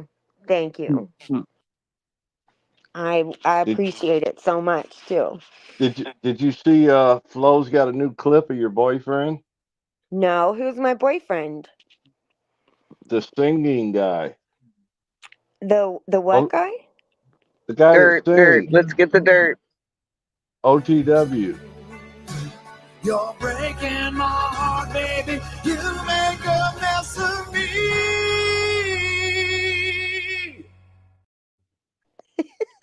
Wow, oh my god, that's perfect.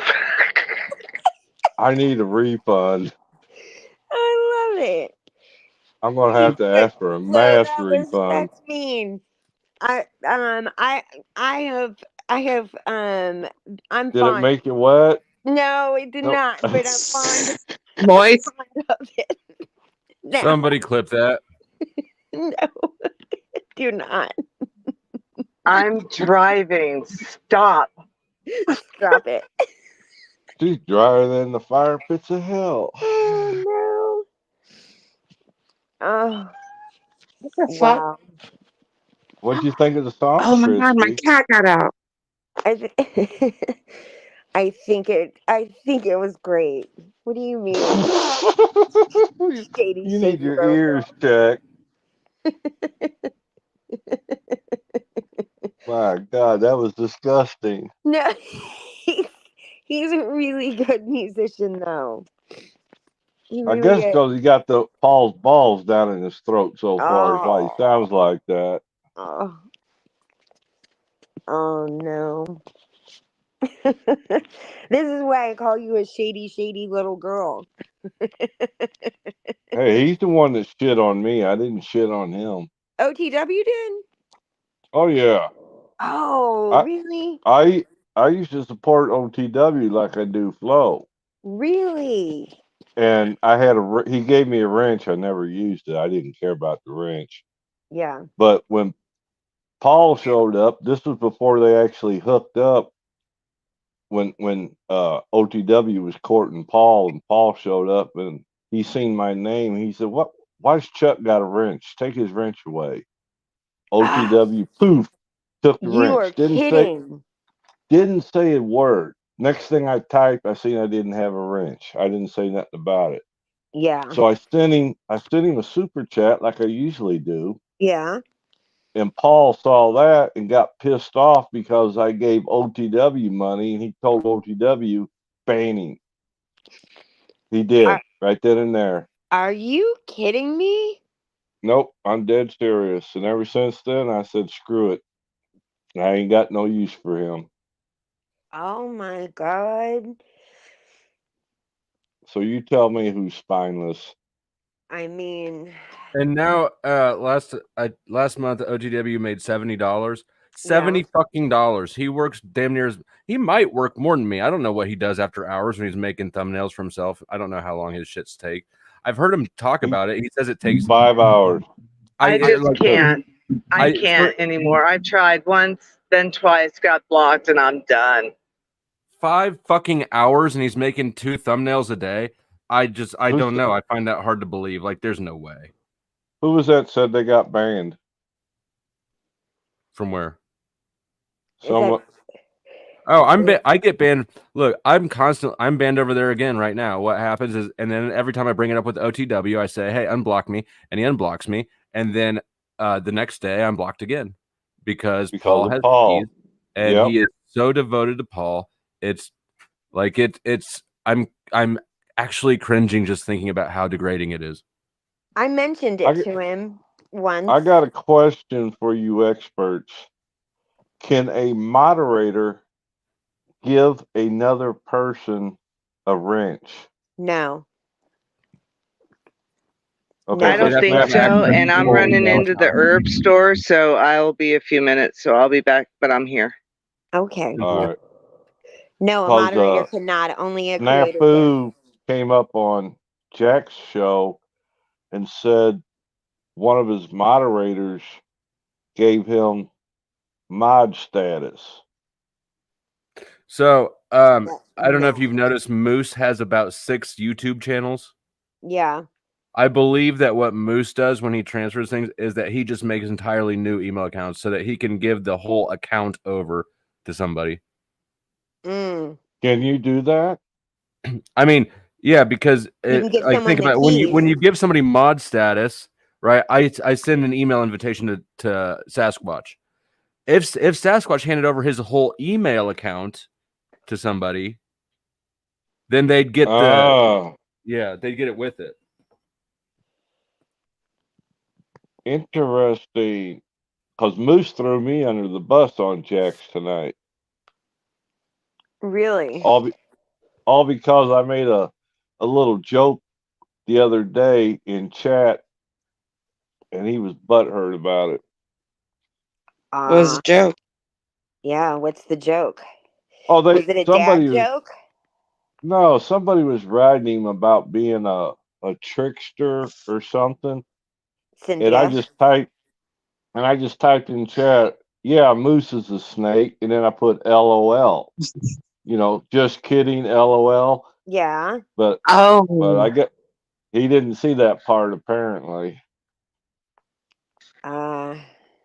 That was funny because she was talking about him being a trickster, and then you even said it. You had no idea. Yeah, I don't, and I've met Moose in real life. I thought we were good. Huh. Now I'm judging you. No, you can't trust Moose at all. Moose is the most shifty person. Yeah. I don't even dislike. I don't dislike Moose. I kind of like Moose. I'm just saying he's absolutely untrustworthy. Yeah. I don't know him. I saw that hit piece though that Cynthia made.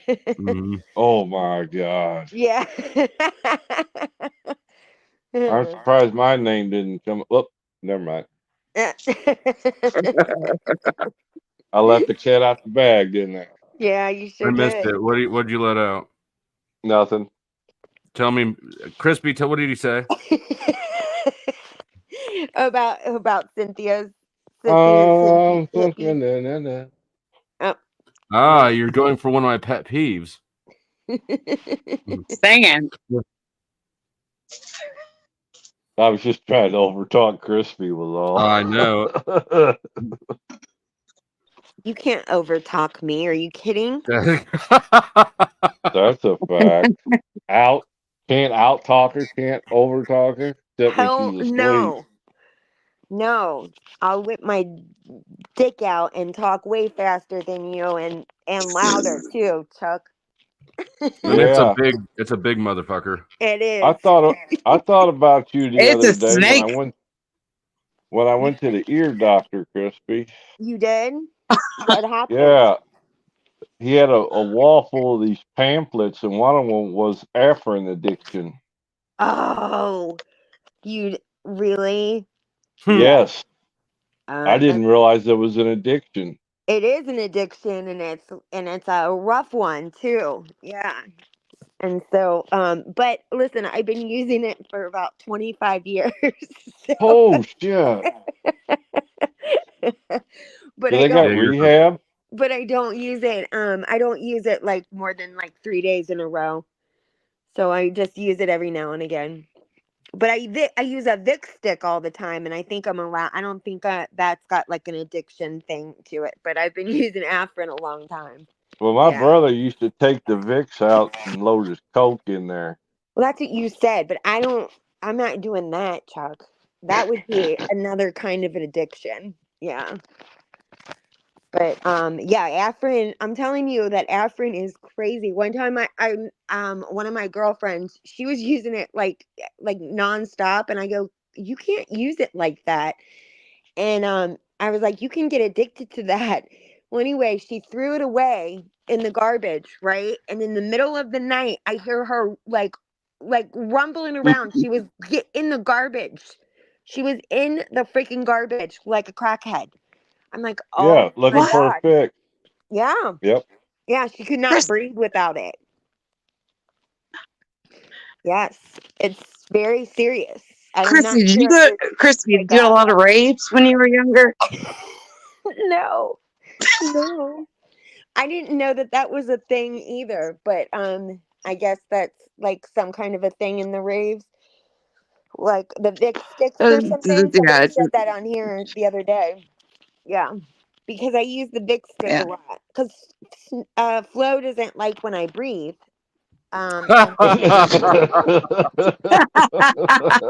Flow, Jesus. It's Yeah. true. Flow, you're an asshole. Right? I know it, but You at know least I'm an that. honest one. Don't like it when That's she true. breathes. She doesn't like it when I breathe. Okay. He likes them dead. Yeah. I like my women. Never mind. I'm not even gonna do that. Yeah, don't. Oh. Like I like my coffee. Oh, but anyway, Christy, you Ice. didn't tell me Brown why. and icy. You didn't tell me why Tommy was mad at you. Me? Oh, Yeah, I mean, your guess is as good as mine. It's because I'm on, because I'm a flow lover, apparently. Oh, Flo Ho. Yeah. Yeah. Who's giving you shit for being a flow hoe? I like I that mean, though, Chuck. yeah, a flow hoe. But I won't apply it because I recognize that it's not. I might like it more than anybody has applied to it. Okay, present. It was meant lighthearted. Somewhere No in disrespect. I think somewhere in time was saying she likes it. Yeah, I like it too. Oh, okay. Yeah, I can't believe anybody would give you crap for that. I know, right? Well, I assume it's because of that, just because. I mean, I am not everybody's cup of tea, and I can annoy people. I'm sure of it. It's just Whoa. so cap silly. It just comes to cap silly. That's all. And you're sweet. That's all it is. Thank you. I appreciate it. But I know that I can annoy people. So, but I think that I've just probably annoyed him. Oh, he probably knows you believe in flat Earth, is what it is. I do not believe in flat Earth. I do not. But she does believe in fluoride. See the correlation? Yeah. Like, well, just I mean, I don't think that my toothpaste, the amount of fluoride that I use in my toothpaste, I don't. Let me. What kind of do you not use? You toothpaste? know what I'm talking about, and it ain't toothpaste. Okay, I do. It's a very low amount in the water. Right. Thank you, Chuck. Getting tasty. I mean, a very low amount of cyanide for your health is still cyanide for your health. Oh God. Remember, I was bad yesterday because You I were was bad. bored. That's why I asked you, Flo. I said, "You go on live?" And you're like, you did that long stream, so you didn't go live yesterday. And I was like, "Fuck." I know. And then, Aren't you lost when he's not on live? well, no, I wasn't lost, but I had been drinking. I don't drink. I don't usually drink. Yeah. And last week or 2 weeks ago, I can't remember, but someone said that I was hoarse. Someone said that I had a horse face, and they were questioning my gender. Oh. And then they asked me. I mean, that's all standard internet behavior. Yeah. Yeah, it's fine. It's fine. And then You they asked don't me have for a my horse address. face. Donald Trump called me asked a me for horse my face once in his show. they asked me for my address.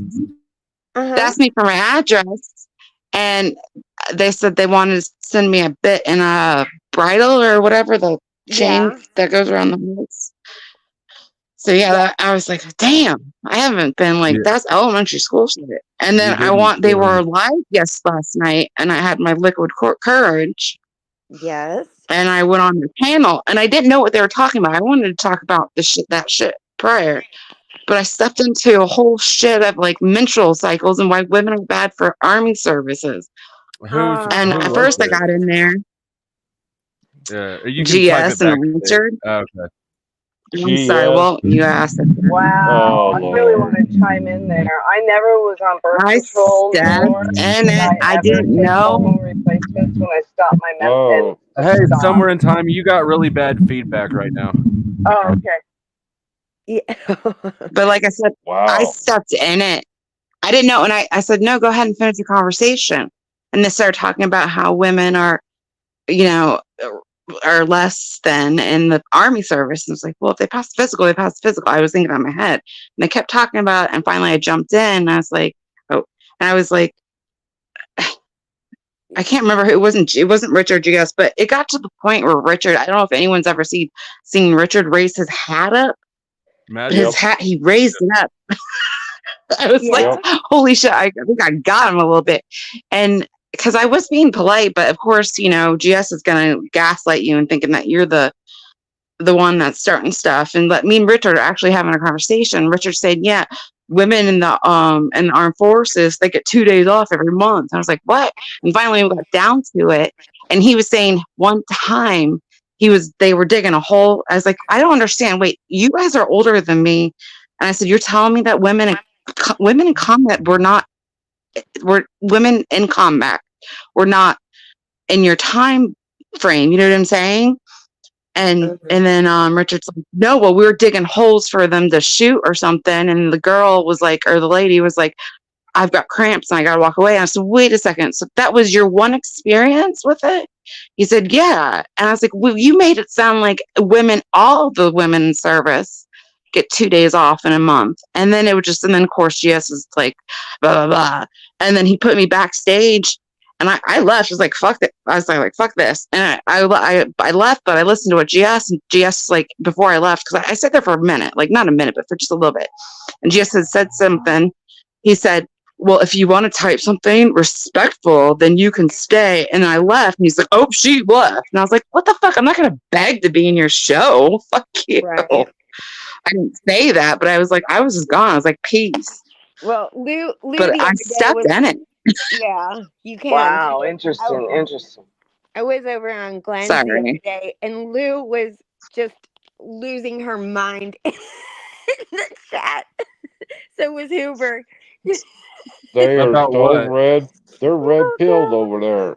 Because it's just I was on panel, and you've got to really take a big gulp and swallow hard to be on that, to be over there in that situation. How do I get you to take a big gulp and swallow hard here? I always come again. Come again. I Which will. channel? If she gulps hard enough. I literally set myself up every single time. I don't mean to That do was a that. nice double whammy right there. I just did a combo move on you. Did you? You did. Come again. Oh my God. Oh, Lord have mercy. Well, no, just because they were talking about how women shouldn't be in power, So and that was Red actually pill. me. That was actually me on panel, just so you know. Oh, there you go. There it is. Yeah. There it is. So I hate it when somebody tries to still man my argument, because they were doing an absolutely horrible job of doing it. Right? So they went to this and they went to that and they went to look, it's very simple for me. Menstruation. Oh, I was talking to you. Right. Right. That was me. Not me. Right. Okay. And I don't mind having the conversation at all. And the thing is for me, so they were trying to steel man my argument by making random points about intelligence and other things. I just simply look at it like this. There's a time when the stress and pain of menstruation comes through, and it's very difficult for me to imagine what would happen in the trenches when that time comes. You know what I'm saying? I'm just trying to live in reality. That's all. And it's a tough position to take. And I'm not trying to lead anybody to believe that a woman can't be as strong as a man, right? Or that she's not intelligent. Rather the contrary, right? So what I see is some women are way more intelligent. Some women are way stronger in certain instances. But those days, when it comes down to those days, the physical ability, it just goes out the window. It's just reality. Unfortunately. Is that true? I don't know. I don't know. I've never had a period. I still haven't gotten mine. I don't actually know how debilitating it is. Are you there, Margaret? It's me. Can it be? Hi, Margaret. Yeah, I mean, here's a real serious question. Are you there, God? It's me, Margaret. Can it be so debilitating that a physical, a physical activity is just not possible? I mean, really, like all the cramps and all of that. I agree. I agree with him. Yeah. I had But like female pull that. I don't quit my job because I've got, or don't stay home from my job because I've got cramps. Right, but we're not talking about But you're not in combat. We're not talking about a job. We're talking about combat, where if you're like holding. But they weren't. Right, they were steel manning my argument, which I was not into. Yeah. I hated that because it was absolutely ridiculous. I wasn't crazy, right? I wasn't like losing my mind. He was gaslighting. They're on something else, right? So I'm just trying to live in reality, and I only know what happens during those days is just absolutely debilitating on the battlefield. It can be the difference between, the whole front line going down or not. I mean, it's that serious. That's how serious it is for me. Like, I don't want anyone to get hurt. That's my thing. I just don't want anyone to get hurt. Which is understandable, but I mean, women can they can go through. I mean, Jesus Christ, they go through so much. I mean, it's just like if you had a back, like I said. Worst case scenario, I would hope and pray that the women would pick up arms and fight. Yeah. It reminds me of the I wasn't Titanic in crazy. 1812 and women and children first, like, and what happened with the men of elitists. Like, it's just so discombobulated. Yeah, and even the children can pick up arms. Yeah, even the children could pick up arms in the worst case scenario, right? But two, I know stoicism is for simps. That's reality. I know that. I get it. But in the reality of things, too, men really, in my opinion, should pick up arms first. That's just my opinion. We should do that. But that's not to discount any credibility to a strong, stoic woman, I guess you could say. And I went back to that, and even Richard said, even if there's one woman, that means our military's 5% less of something. And I was like, what? Yeah, I don't think that they should. I mean, there are women standards to meet these the criteria that it is to fight. However, you're looking at a person that I would not want to. I do not want my daughter to. But right, the I'm standard not built should. that way. That way. The standard should be adjusted for reality. There are those women who are, I'm not saying in combat or anything, but there are those women who are in your intelligence or whatever, and they're standby, and they're just as smart, and they're not going to weaken your. You should say thank you to them. I mean, to the women and the men. It doesn't. I don't. Absolutely. Oh, and by the way, Chuck, I had a question for my Chuck. mother Chuck, served. do you remember a lot of women in the Your mother force when you served. were Did you there, or ever? when did that start? Chuck, do you remember? They were just starting to intermingle the women into the regular outfits when I was in. What That kind would of have been outfits were they? Then what kind of outfits, depending on how the Dresses, I outfits hope. Thank ya. Ha ha ha. I was at Yeah. Hit me Fort with Camp. those dad jokes. I always Candy thought they canes, were the fun. candy cane stripers. Right. I mean, Dad jokes as are the far as the best. outfits go, the Navy outfits are not. I don't like those outfits. Those uniforms are not my fave. They look a little dandy, but Actually, I call them Uncle One of Cracks. my favorite shows is MASH. You know, they're not really seeing, I mean, it's a show, of course. And I mean, yeah. but you know, they're doctors. They're not seeing That was but they're on the seeing the nightly when I was a kid. Absolutely. My I, dad watched I that love every MASH. night. Mash. Yeah. Yeah, MASH, Hot yeah. Lips Hula Hand, or what was her name? Hot Lips Yeah. Hula Hand.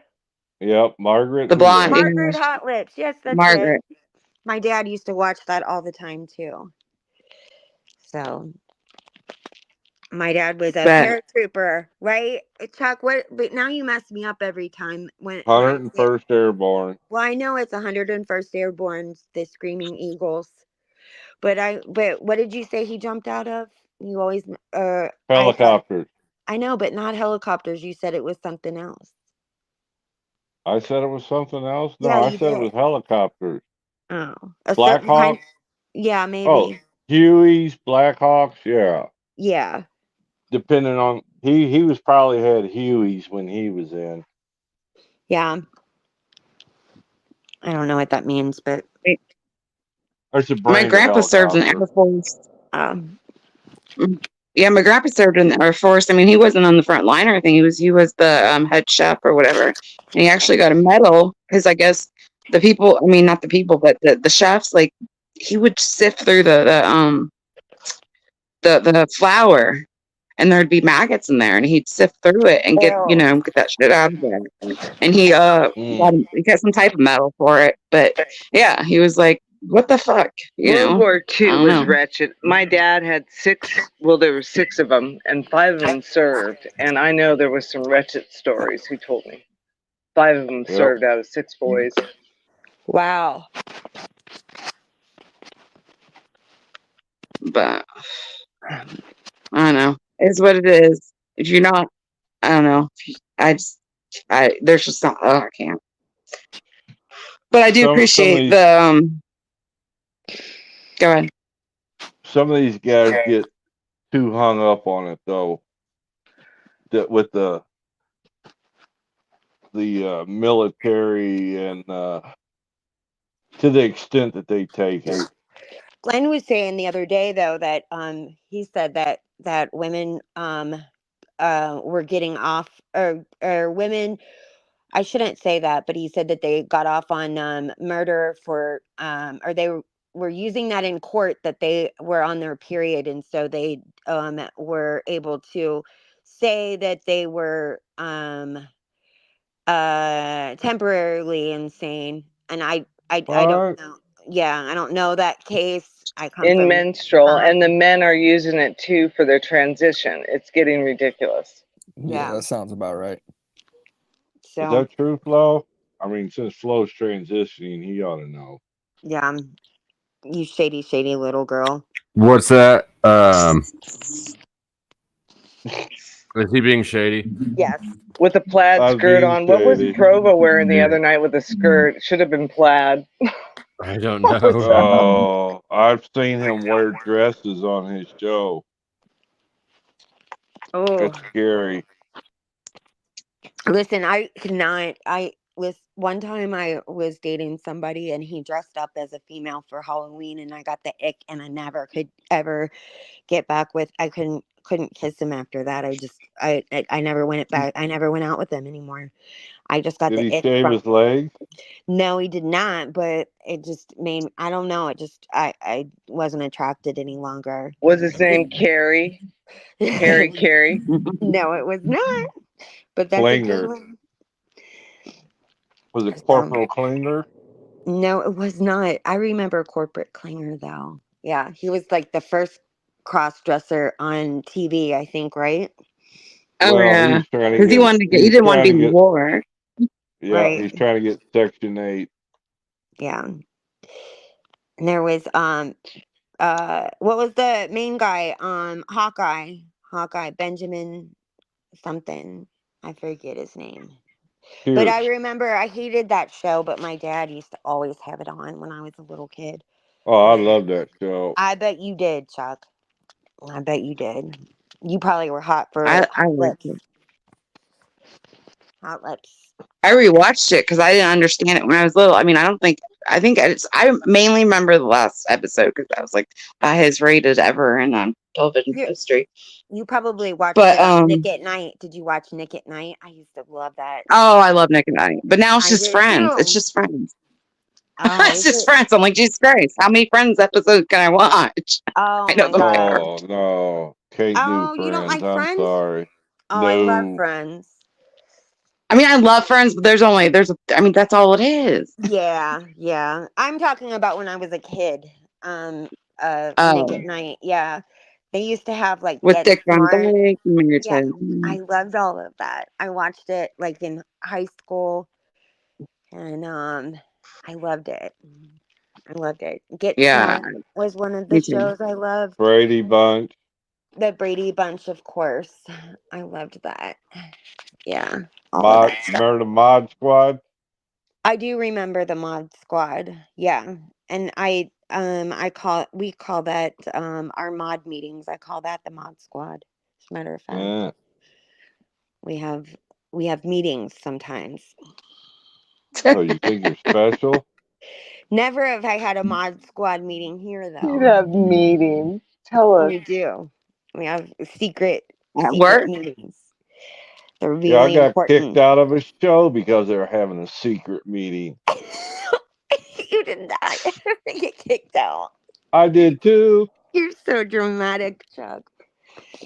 You no, we had been on for like 8 I hours. had to cry myself to sleep after that. I was so Oh, devastated. Chuck. We did have a meeting. That's true. That one night we did. We did An emergency secret meeting an emergency one. Yeah. We called got a by new opening. Resto. Resto, yeah. Resto has got the keys to the castle. Castle. Yeah, he does. Yeah. He does a lot of work for us over there. So I love his avatar. yeah. On Flows. Yeah, I like it. It's nice, yeah. Cute. Those checked out. Yours. It reminds me of remember JJ, remember the opening of Good Just for a Times? minute, I'll check back in just a second. Yeah. He's like He's having working on sex at the minute. he's working on something. I want to What a shady little girl he is. No, I'm just. Yeah, He did Chuck, this you the are other. shady. Shady. He did this the other day, and that's what he was doing. I'm just saying. Yeah. Did we get a little sneaky sneak? Like, give me a minute. I am not having sex right now. If I were, I would leave the camera on so that you can see my face. Oh. Crying out for Tommy. I want you to look into my eyes, Chuck, my vinegar strokes. Oh, don't look in his eyes too long, ladies. You'll have to get your BFF over here for that. You fall madly in love. You'll be With categorized a like Mexican boy. Would you say, Crispy? You're categorized as a flow hoe or some shit like that. Flow hoe, yeah. Yes. I'm a flow hoe. And I said not to look into his eyes because Yeah. Looking We to don't. close eyes too long. People fall in love. You Is know? that what makes you a hoe, by staring into his eyes? I don't stare in his eyes. Are you kidding me? Like, my God. I can't take that kind of power. Wow. Yeah, but he's got earrings. With great power comes great responsibility. Right, it does. It does. But he's got earrings. He Ugh. does. And a backwards hat. He would not have been allowed in my house. He's a I douchebag. used to have to tell the boys, I'd have to tell them to take off their hat, tuck in their shirt, take off their earring before they pick me up. And dear God, don't beep the horn. You have to come in and pick me up, because my Yep. father would not allow it. I remember. If I someone remember I was beeps the gonna take. horn, I was not allowed out. I was gonna take this girl out on a date, and went to her house to pick her up, and she invited me in. They're kind of old fashioned, and there's Yeah. her dad sitting at the kitchen table cleaning his shotgun. And Oh God. he said, sit down, boy. I want to have a talk with you. I'm like, God damn, I ain't done nothing yet. What am I Yeah. getting to talk for? And I bet you didn't do anything, did you? You kept your hands to yourself. You got it. Right. I got Right. knocked out. Sorry about that. Yeah, see, I don't have that kind of power. I'm not gonna be cleaning my shotgun when people come to pick Yeah. up my daughter. It has a hell of an inducement on the person coming. I'll tell you Right. that. Yeah. I had to quit. Listen, I had to quit having people come and pick me up once I reached a certain age, because Damn. I did, You because got around a lot, huh? I did not get around a lot. Shady Yeah, the little suitors. girl. And I no, but I would go and meet, or I would go out on a date with somebody, and then it was obviously just not going well whatsoever. And they would want to walk me to my, and they knew I lived in an apartment by myself.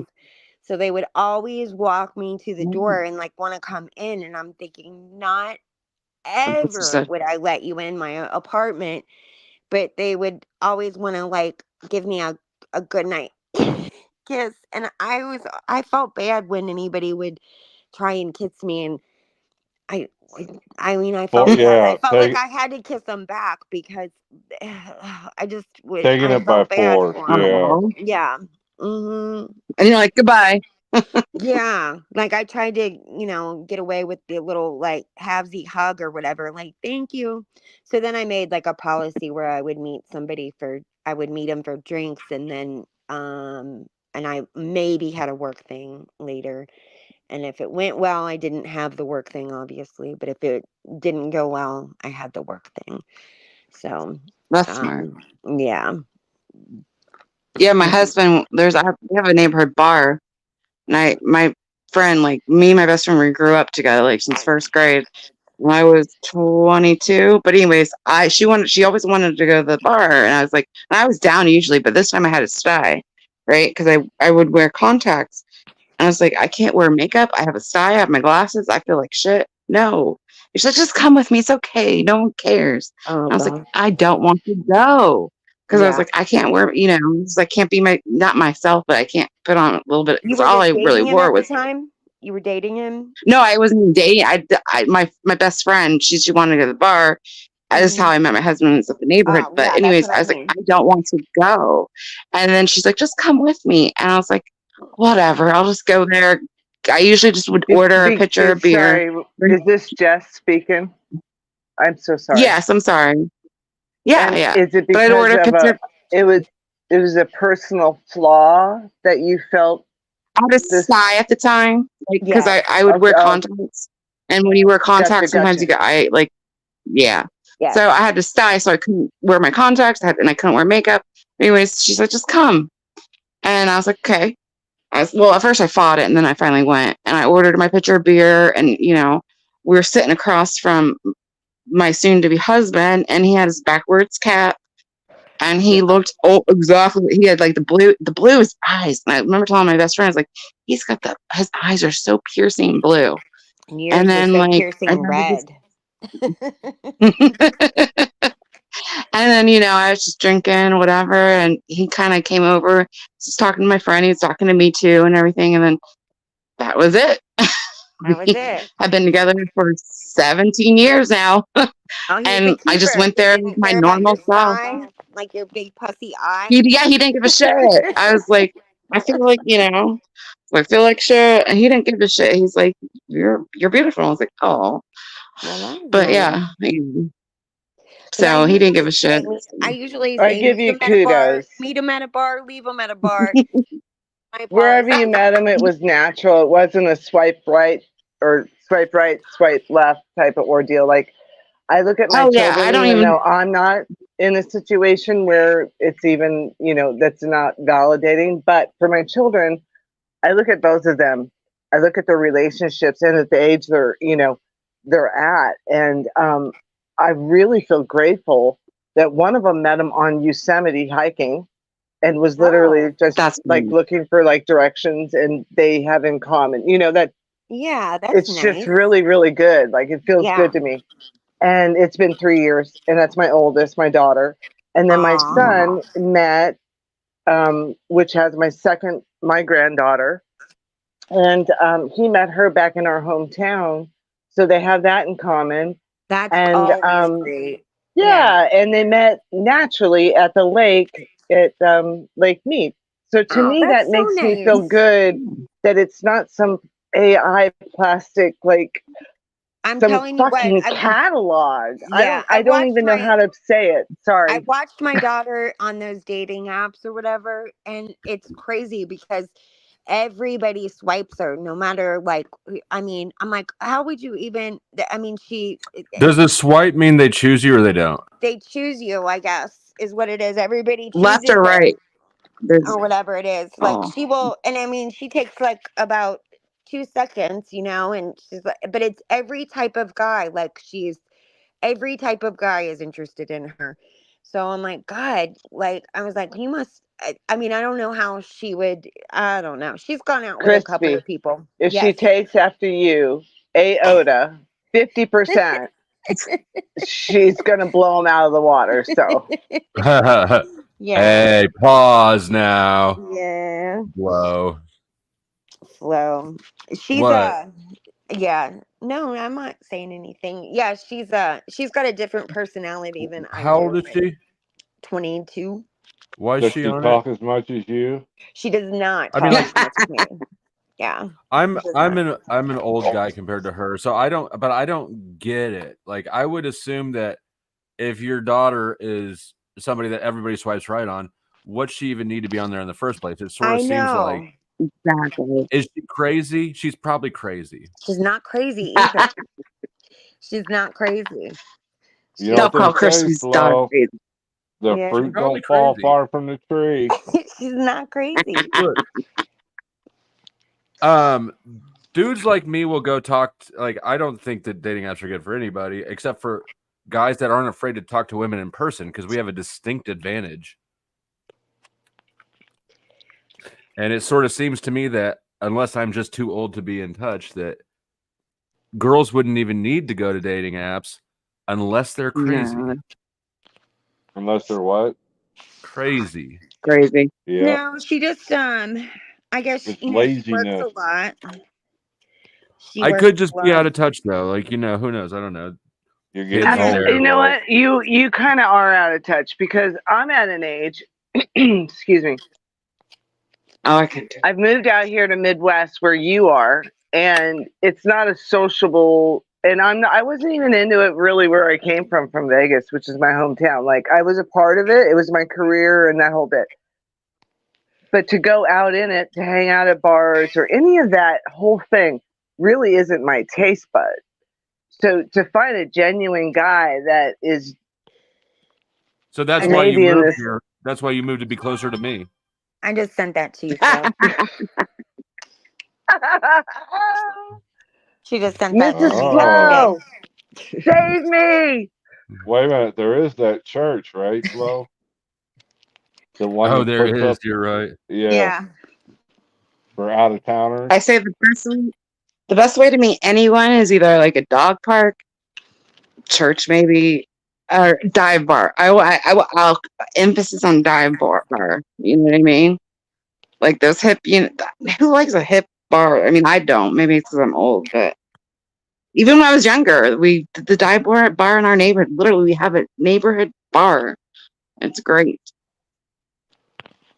but I don't I'll know. take Just the go fifth. and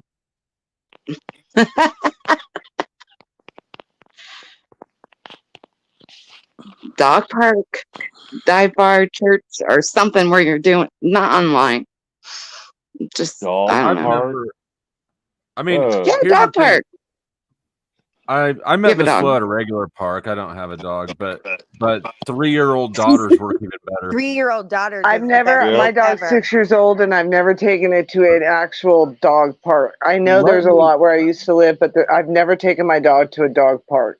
Let me tell any young men out there who might be in this situation, if you have access to a cute little girl, you need to borrow her and go to the park. And Magnet. Forget Very much it. so. You can never mind. There's a whole single mom circuit out there. Yeah. My brother, bless his My heart. husband. Oh, go ahead. I'm sorry, my husband. That's actually like like I said, we met at the bar, and I went home with him, blah blah blah. And then like the next day, because he had his son half and half, and the next day we went to the park together, and his son, a little girl. We were hanging out with his son, but some little girl had skating, like roller skates on or whatever, and they were untied. And I said, "Come here." I said, "Come here, honey. Let me tie your your skates for you." And she's like, "Oh, okay." And he said, "I knew the moment that you did that for that little girl, that you were the one." Like, you know what I mean? Like, I don't know. But I mean, I was hanging out with his stepson, but like, it just because I've always been like the motherly type. So he's like, I knew the moment. So I know it sounds corny, but that's how it was. Are you looking at her bathing suit? Like her, it's her leg that's tatted. Yeah, no, I know. Oh, okay. I said her tattoo is cool. Why did you think I meant her bathing suit? I just thought maybe you were looking at that because I'm blind and it looks like her bathing suit is that way. But she's in Florida right now. Crispy. Huh? Now you're sending Flo pics. Oh man. Of her daughter. I've already my got daughter. Crispy's pics. Yeah, he's got mine. Crispy. He's already got mine. Like, no nudes. No nudes. That's But not what he said. I was just saying that her daughter's got a tattoo on her thigh, and I'm not necessarily I'm not against tattoos, but I'm not a tattoo person. But I think that her daughter's is a good looking one. It's the If worst. I can find that picture of my niece, I'll show it to you sometime. It's disgusting. Of your niece? Yeah. It's disgusting. Oh, the stripper? Wait, no, that was an aunt. Your Or niece. who So the is how many that strippers you got Crispy's in your daughter family? has a thigh No, tattoo? Crispy's daughter? Yes. Okay. Yes. And I have Chuck, you're 9. saying your niece has something to be revealed? Well, she's got revered. a tattoo. I'm sorry. English. She got a tattoo that starts at her left temple, comes down across her neck, runs all the way down the length of her body, down her right leg. It crisscrosses her whole body. Oh, wow. She I really mean, it's did the damn huge. thing. It's huge. Yeah, she did the damn thing. I know, and listen. I don't have any, and I don't have any piercings except my ears, and yeah, my kid though, she's in Florida though, and I hire girls to do alcohol, like to be bottle girls or whatever, and she's worked. She's done it one time, and she hated it. But she always says that she wants to do it. But she doesn't have She does not have any. Cannot bullshit like that. She just cannot. She doesn't. She's not as Loose as you. Flirtatious. loose as me. Like, what are you, Chuck? You're such. Well, Flirtatious. I kind of There have you a go. There's the question word. because my daughter at a really young age, her dad lost a gentleman on a Harley ride, and they were out titty shopping, right, in Vegas. I call it titty hopping. Can you But start they the were whole going to story over again? Okay. Titty Yeah, hopping in Vegas. I got So no, they're the out and first about on part. their Harleys. Yeah, they're Okay. out and about on their Harleys, and they leave their wives at home. Meanwhile, my son was leaving the next day to go see his mother in New Zealand. So my son's calling, and he's like 5 or 6. But meanwhile, he goes out instead. They leave their wives home, and they go titty hopping on their Harleys. And they leave the In-N-Out Burger, and What is the father titty of my hopping? Is kid. that like titty bars? Are they going to strip clubs? Yeah. Oh yeah, Okay. all up and down the I side just wasn't street of familiar the with the strip. phrase. Yeah, yeah. Right. I It's a fell in Vegas love term. at It's a Sapphire Vegas term. Lounge. Yeah. It's a Vegas term. So meanwhile, they leave from grabbing a burger after a couple, and they're going to go to the next one. And the father of my kids leaves, and the other one leaves and goes through a yellow and hits just a medium, maybe 10, 12 inches high, like a yellow medium. It sets him off on a course up into a gas station with a 3-foot wall, sends him off of his bike, and he cracks the head of his helmet, and he's gone. And the father of my kids was going to promote this guy as a manager. So there's so much to do with that lifestyle of living in that fast lane of whatever that is. I call it the Vegas shuffle, but they get caught up in it and they don't realize what they really do have at home. So I find it really hard living there, even though I was born and raised there. So it's always available. So if you come outside of it and then you look back in, then you try and analyze what is life? What are they throwing at us? What is the prerogative? It's my prerogative, right? Yeah. Like, what is it?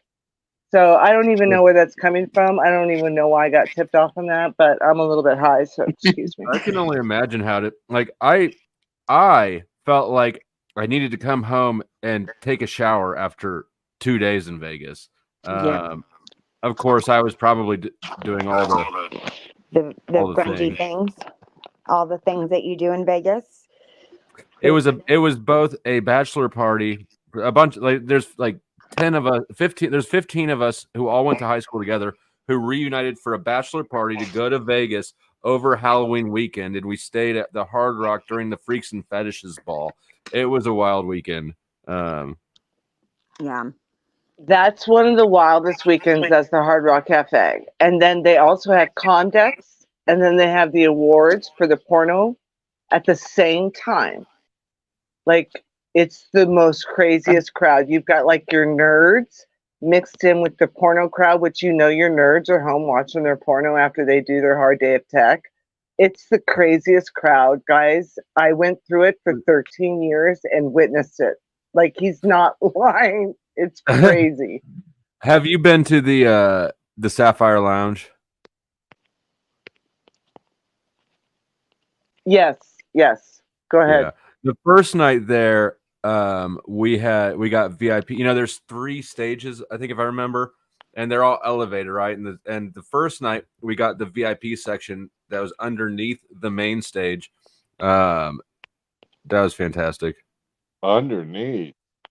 Yeah, it's an elevator. The stage is a glass floor, and yeah. Oh, I know what you're talking about. I don't think it was called the Sapphire Club though. Sapphire Lounge is the biggest strip club in North America. And I swear to God, they had girls stacked like 5 deep against the walls everywhere.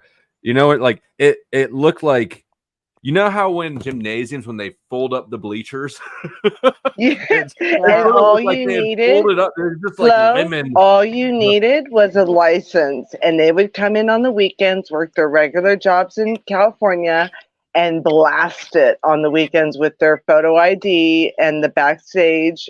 I don't know what you would call her, a backstage mama. I have no idea. You would show her that, and you could go in and work for the weekend. And half of those people, I would guarantee you 79% of them showed up on my tables, which were high-end limits. And these men were like, I'm going to get my girl a chocolate chip cookie. and that was $5,000 chip. Like, it became a remedy game. It was ridiculous, you guys, what I witnessed. Ridiculous. Yeah, yeah, never mind. I'm not even gonna. But I was so impressed because the girls that get chosen. So when you go into the VIP area, then they funnel in some girls to interact with you, right? And it was about 2 girls to every 1 guy. And to be the girl that you get chosen to be able to work the VIP at the biggest strip club in North America, I'd imagine you have to be pretty on your fucking game. And I was amazed by what a savvy businesswoman the chick was that ended up getting most of my money. I swear to God, she had done research beforehand. They knew where we were from. She did research, and she said that she was from a high school in the area. Now, I'm savvy enough too to know that she was lying, but still, the fact that she did research beforehand, found a high school, made up a backstory that she was a volleyball player there, like all the things, it was like, that is impressive. Damn. That's more than you expect from your normal stripper. Yeah. Well, how do you think? Why do you think they call it a hustle for? And she got all of my money that I brought for that night. And I got a hand job. And everything was wonderful. They will do it though, right? Like, I'm not in that situation to verify that, right? But I do know my ex got the job for the girl that he lives with now and is his wife back in the 90s, okay? And I always questioned that. I was like, wait a minute, she's a bartender, and then they have the private rooms, and like, what's going on? Like, I always questioned it. So once you get past the beads and whatever they're offering you, and you get in there, and you pay the extra, like $20 as a lap dance, I have no idea what they charge you. Like, what's going on back there? I mean, it depends. It depends on where and right. Like, so I went back there. I was back in the VIP room, and it was, sometimes they just have like benches, right, and it's wide open. There was enough privacy in this area. I was like, here. I pulled out some money. I was like, dance the next 4 songs, or until I get off. And she was a savvy businesswoman, right? So, but it depends on the place, really. There's not a universal, like, aha, this is the secret to all. She love you long time. Not very long time. Till the money run out. Oh, there's a Talcott's new best friend. Is that Cage? That is the one and only illustrious Cage. He heard people were telling hand job stories. He was like, I give the best hand jobs in Canada. I better come up and talk. Oh, fuck off. Well, that's what King Steve said. You guys are talking about the strip club. I remember there's this one story we had. Visualize, Cage. Welcome. We're in Montreal, and a friend fell asleep in the fucking VIP thing, and they Cage charge you is for like every. crispy.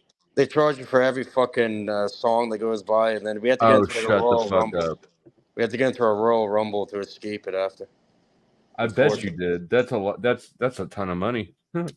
It was. There was a huge amount. And the bouncers, they're French Canadian. They wanted it. Is French Canadian like? What's that mean? I'm American. What's the significance of being French Canadian? Fucking look at OTW. He's French Canadian. The Montreal. I mean, if I owed OTW a bunch of money, I would be 0% concerned. Like, not a bit. If that's the best you got. got. The funny thing is though, like Montreal is super crazy when it comes to certain things, like the mafia and like the Hell's Angels and all types of. You're breaking my heart, baby. You make a mess of me. So this is the type of people that you owe money to? Sorry. Oh my god. I don't know. I feel like you would have been okay just being like, I'm not paying. No, like I'm telling you, it's ran by organized crime, Montreal. But then you get like byproducts like OTW and that poutine. You know what I mean? Right now, you can become a member of the Flow State channel for only $1 a month. Yes, that's right. Only $1 a month gains you access to have your name in the color Sign of me green, up, which is the color of motherfucker. nature and Upgrade life your and fries to a positive poutine for energy. $1 a month. And you will also gain access immediately to all of the special emojis, including people like Tommy, my favorite, Jack Talcott, and even Flow State himself. Let's not forget about all of the good work that Flow State does for us almost every day. Where would we go if we didn't have a Flow State to open up this platform for us, those of us who do not require sleep? Please become a member today in order to keep this wonderful platform alive. Thank you. Thank you, Rose. Oh yeah, l'chaim to that. That was great. Oh, graciously.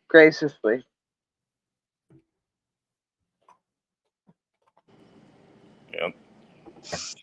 What's the conversation? What the fuck are you guys talking about over here? We were talking about Rose is strip here. club. You've been lurking. Did you just come in, or have you been lurking silently? I haven't lurked. I don't lurk. I'm No, either not here or I'm you. not. It's not all about you, Cage. Sometimes it's about Rose. Oh, I thought you were talking about You me. sound- No, I just hit the link. You and that's why sound I'm not asking, innocent about that. because I did ask you. He That does was sound so not on innocent point about that, and doesn't he? funny as fuck. He wasn't even talking to you. It wasn't me. It A wasn't muzzle me. tough that. Allow it. Allow the muzzle tough. Rose has been here the whole time, lurking out. Glad to hear that, as you should be. Thank you. Hear me out. Chuck's back was getting sore from carrying the team this stream. I was about to start bitching. He says, "What the fuck, Flow State?" Literally, what the fuck? Indeed. For that, you get this clip. Hold on. It's not a money one. It's the boo. All right, I gotta stop. You really got. I'm drier than the pits of hell. I'm gonna get in a fight, and I'm trying to be the bigger man. Play your Cynthia clip. There you go, buddy. I mean, in all fairness, she Sorry. hasn't told me not to use it, and this is what she sent it for. Play your Cynthia I clip. don't give a fuck. I can already tell you that now, but go ahead. Man, I don't give a The fuck's going on? Was that playing? I don't give a fuck. I can already tell you that now, but go ahead. Man, I don't give a fuck about shit tonight. Like, let that be known. But go ahead and say it. You remember Pierogi Gate, Flo? Yep. Yes, of course. Did you see that hit piece she That's all I can did? think about when I see that fucking creature. That Cynthia did? Yeah, on Moose and Jeff. Yeah, she got him. I like Cynthia. I like Gangster Cynthia. And look, Jeff, I like Gangster Cynthia. And I don't disagree with her. She may, I don't know. She was bodying Moose. She bodied the fuck out of Moose for something we're not sure if Moose is guilty of. Jeff, I think, deserves it. He has it coming. He's snaky a bit. I assume. Hear me out. I assume that you're talking about Lindsay. The butt was Lindsay. Is Jeff the guy that wears? You need to drop that I've been on one. here last time. Was the other guy wearing like? He has fucking not said horns on anything his to me head? about it, and she sent it to me to be used in this capacity. Oh, okay. I'm saying you're talking about Buddy wearing horns on his head. Of course, yeah, the person with horns on his head and is a self-proclaimed Satanist is not trustworthy. You know, crazy. It's crazy. What You know, come to the Why are you judging people with horns? fucking. Why not? I'm gonna judge everybody. I'm gonna silently judge myself. Oh, the Lord will judge Shame. you. Could you actually imagine coming across like an animal just like hiking along and it's got horns? Would you ride it? Like, would you ride it? How high are you? What? There's deers with horns. Hey, are there deers in put it on the wall in or something. Kansas? I don't fucking know. Yeah. We're getting into bestiality now. Floor's like a No, Floor's Chuck, I meant like a wild horse. Like they have wild horses in Vegas and they trap them and they circle around with helicopters. Like I'm about like the freedom of it. Like if you were to capture one, could you tame it and actually ride it? Like that's a quest of a human. Like could you tame the animal? Flo, you're getting into your You mentioned horns. pan fucking flow state there, yeah? There you go. You're in your pan energy. You got your fucking horns going. There we go. They're kind of like turds. Those are They're badass fucking horns. scary horns, Chuck. And I would never Oh. self-reply. I would never tell anybody I'm a Satanist. That's the most edgiest, cringiest, kind of like, ew, where's my shiver clip thing. It is very projecting my button that I took my Jabberwocky and also I like recruit for the yellow and the blue. Like it's all that whole symbolism projecting stuff that I cannot stand. It's redundant. The horns You're on coming Jeff into your like true crazy form straw. now, Flo. You're in your true form with your fucking little, your little pan. Yeah. Even though I would never self-apply the label, I will But then say there's that Pan. because That's I'm Pan. competitive, That's it's good. worth pointing out that Jeff has pointed out numerous times that I am a better Satanist than he is. He's the Pan. You are. I think you'd be a better Satanist. Fundamentally, you are. Like I think most people are satanic. Again, like when you put that satanic, word to it, it has a lot of baggage to it. But pretty much what it is egoism. That's pretty much what it boils down to. The real satanic doctrine is just egoism, really. I don't know that my egoism is unjustified. It's pretty big.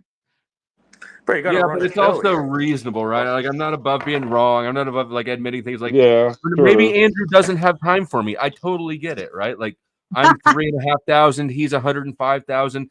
It makes no sense for him to waste a lot of time with me. That said, he does waste a lot of time, Yeah, well, yeah. The point being is, it's all a projection of the ego. Like what it boils down to. Most people, pretty much everybody, including myself, that's what we're all within some sort of satanic doctrine, if you want to call it that. Is that what No you way. classify Talcott as? What do you expect? He's more Luciferian. It's more of a Luciferic being, like not a Hashatan or Shaitan being, Shatanic being or whatever. It's more of a being of light.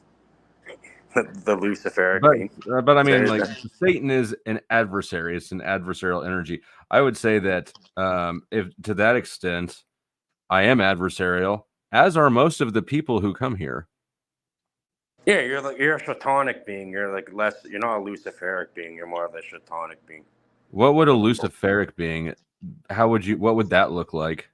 Oh, they're gonna love bomb the fuck out of you. A being of light. It's all like Okay, love. so that's like Jack. Yeah, that's a Luciferic being. Okay. Oh, King Stevens. He's dancing all over the place with Jack. I know, and Jack. I mean, like he's just doing it out in the open. He's not a tango master. Jack For Jack real. uses that though. Like Jack knows what's up, but he leverages people. Like he had me checking Paul and then vice versa for a long time. He would use the two of us against each other. You got caught in the web, buddy. How does it feel? Oh. All right. Like I recognize the potential for it when I put myself there, and it's not like I'm above doing battles on my own with Paul. I quite enjoy that shit, but yeah, Flo, what are you? What does it make me? What does it make you? Well, I'm saying, like, okay, so I don't know if you ever see my comments, but if I do. I don't know, let's say like I can go to for some reason you I comment get into as heaven because Jess, there's a right? God. You comment as Jess. No, I comment as Jess, but I Right, said if I walk to heaven and I see God saying, "Oh, nope, you're a Jewish person. Nope, you're this. Nope, you're gay. You get to go to hell." And if I'm like walking and I'm gonna see what I'd be like, "No, fuck you. You're a dick. I'll go dance in hell with these people because that's crap." So what is like? Yeah, I'd be like, "Bye." It doesn't even make sense theologically, or I mean, just logically, right? Exactly. Imagine creating everything and going, you know what, I made this, and then going, it's responsible for its own self, and if it doesn't do how I want it to do, even though I made it to not do that, blah blah blah. Like what is this You're weirdo gonna have a paradigm? fucking temper tantrum now, Right? Then you're going to go to hell for all I don't eternity and like be how like, it's fuck you acting. then. The projection. Peace. It's ridiculous. I mean, It's you. childlike. All I No, like I mean, it. I like it. Christians. Keep going. A lot of Aren't rabbits, Christians a lot of supposed to holes. Keep going. Sorry. No, but Christians are supposed to stand in their faith and not be moved by anything. So what do you think about other religions? They're the same way. They're supposed to stand in their faith and not be moved by anything. So everyone's got to stand fucking still. And then once you get to heaven, everyone's saying no one's going to get, what the fuck? No. If that's really how it is, and God's like saying, nope, you can't come because you're so-and-so, then I'll be like, you're a dick. And hey, I guess who Satan or whatever wants me to come over there and I'll go party in the fire. I don't give a fuck. But I don't think that's really what's happening. If there is an afterlife, and I don't think I think he welcomes all. That's You said bullshit. Satan wants you to come? I'm saying Satan's if flicking God that is bean, telling huh? everyone, There you go. you know what I mean. But yeah, What? if he wants me to come and dance and party, I will. If you fuck, I would never be I'm frivolously coming perverted. is the same as I'm driving. Don't mess them up. What?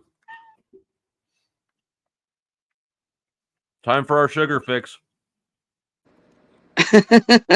Bro, these dopamine receptors aren't going to loop I'm themselves. rolling in dough with these tips. The dopamine receptors aren't going to loop themselves. Hurry up. Right. There you go. After this, I'll need a cigarette. Perfect. But it's about this, like, dude, like, when you eat, for example, when you eat nerds or whatever the fuck you're eating now, candy or Love have a nerds. cigarette, do you consecrate what you put into your body flow? That's like What the would that idea, even look like? Well, it's like a mental. It doesn't look like anything. It's a mental process. You know what I mean? Yeah, I consecrate these nerds into vegetables. You should. Every time I take a fucking bite off of that, it should be healing you and like putting strength into you. Guess what? Your nerds are now consecrated. How do you feel now, bud? It is Feel healing a you. bit better, don't you? There you go. Enjoy.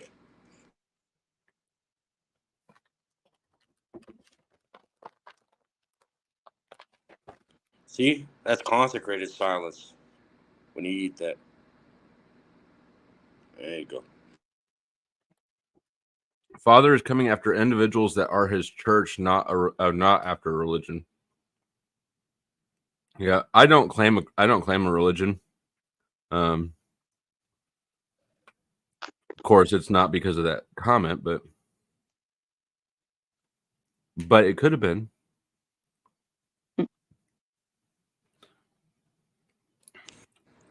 What prayer? The serenity prayer. Once you start observing, you start observing your thoughts, your emotion, your actions. You know, you can see the program being ran. Once you have control over your own mind, you know, you're not playing on their realm. You know, if I ask him to, he will put you backstage. I'm trying You have not to. complete I'm trying to be sovereignty. nice. I will. We'll start with the ad take homs. control of your mind. Because Okay. You need a blessing of Jesus. on a Christian channel, you would have been put backstage with the ad homs. Father, Son, Spiritus Sancte. Where's my holy water? Pretend I'm shaking this on you. Jesus, in the name of your Son or your Father, wherever.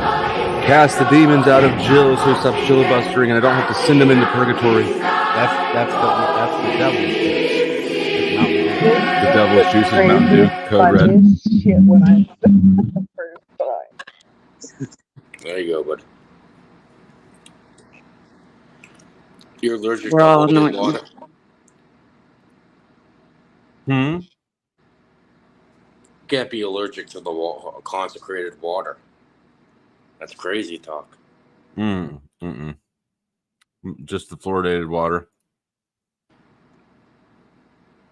Yeah, but like you see all these things. The fluoridated water, the shit in the sky, the stuff they put in the food.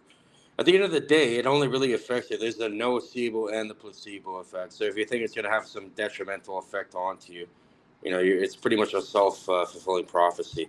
Or you can I consecrate agree, and I consecrate disagree. it. You can consecrate it, and no matter what you put into your body, it's gonna have a net positive. But your magical powers are not that strong. What about your magical powers? Like though? poison is always poison. You can't transmute that shit into not poison, probably. But I do agree halfway with you that Okay. I do. I will give you. I'll meet you halfway there and say that I think that probably the most significant effects are the ones that are in your own mind. This mental it's a mind stress state. and The nocebo right. placebo effect, right? That's evident. Right. That's definitely there. Exactly. And yeah, so I do agree to it. I don't stress about things I can't address. I have a reverse osmosis filter, and aside from that, I don't stress about fluoride. I do bring it up You have kind of you have regularly. RO. You have the RO filter going. That's good. Yeah. Yeah, But I do bring it up mostly because there's people people like Crispy Tree who think it's good for you still, and like it's just the insanity of Hold on, let some me of these say something quickly, Flo. Because of the reverse osmosis, I know because I grow, so I'm like a horticulturist, if you want to call it that. I'm a grower or whatever. So with that, with the RO, if you want to drink RO, you're gonna have to. There's something called parts per millionth, or like electrical conductivity in the water, which has to do with the dissolved solids in the water. And most of these macro and micronutrients are actually through our water source. So if you remove all that out of it, you actually have to add it back in, or you can go It's a six stage filter. It does add so things you back have in. to add your own minerals back in there, or you go deficient if you're not getting them. Did you hear me? It's a 6-stage RO filter Mhm. system. Okay. So I'm I saying just that wasn't sure removes if you all didn't this. hear me or if you just liked hearing yourself talk. I'm just saying that removes all of the nutrients out of the water. That you Holy have. fuck, Cage. You have to add it back in, bud. That's the point. Or get sources of nutrients outside of your Hold on. water supply. I don't know what the fuck I was thinking. I forgot. Cage, this is your show. Go ahead. That's all I have to say, really. Talk about Well, reverse nonsense. osmosis. Nonsense. Something I actually know about. Yeah. And talk to me about RO.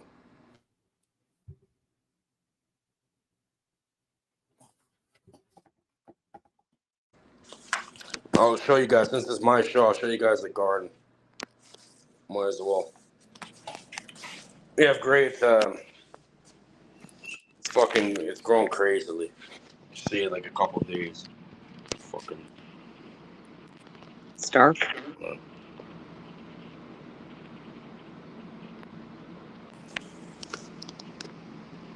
It's black screen. Oh, wow. That's cool. Why is it not? That's weird.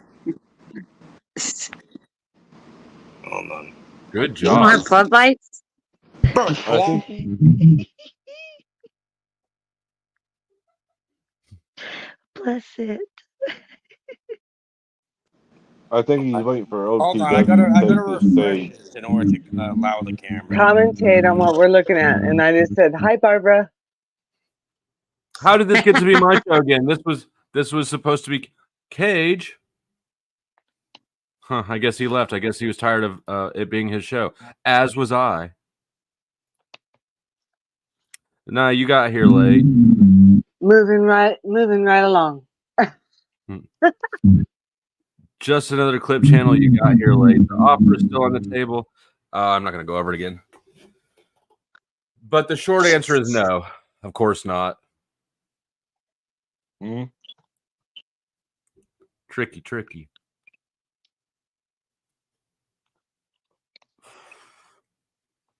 And I hope that we still get to have the debate at some point. Although I'm not going to push the issue. I don't think he wants to have it.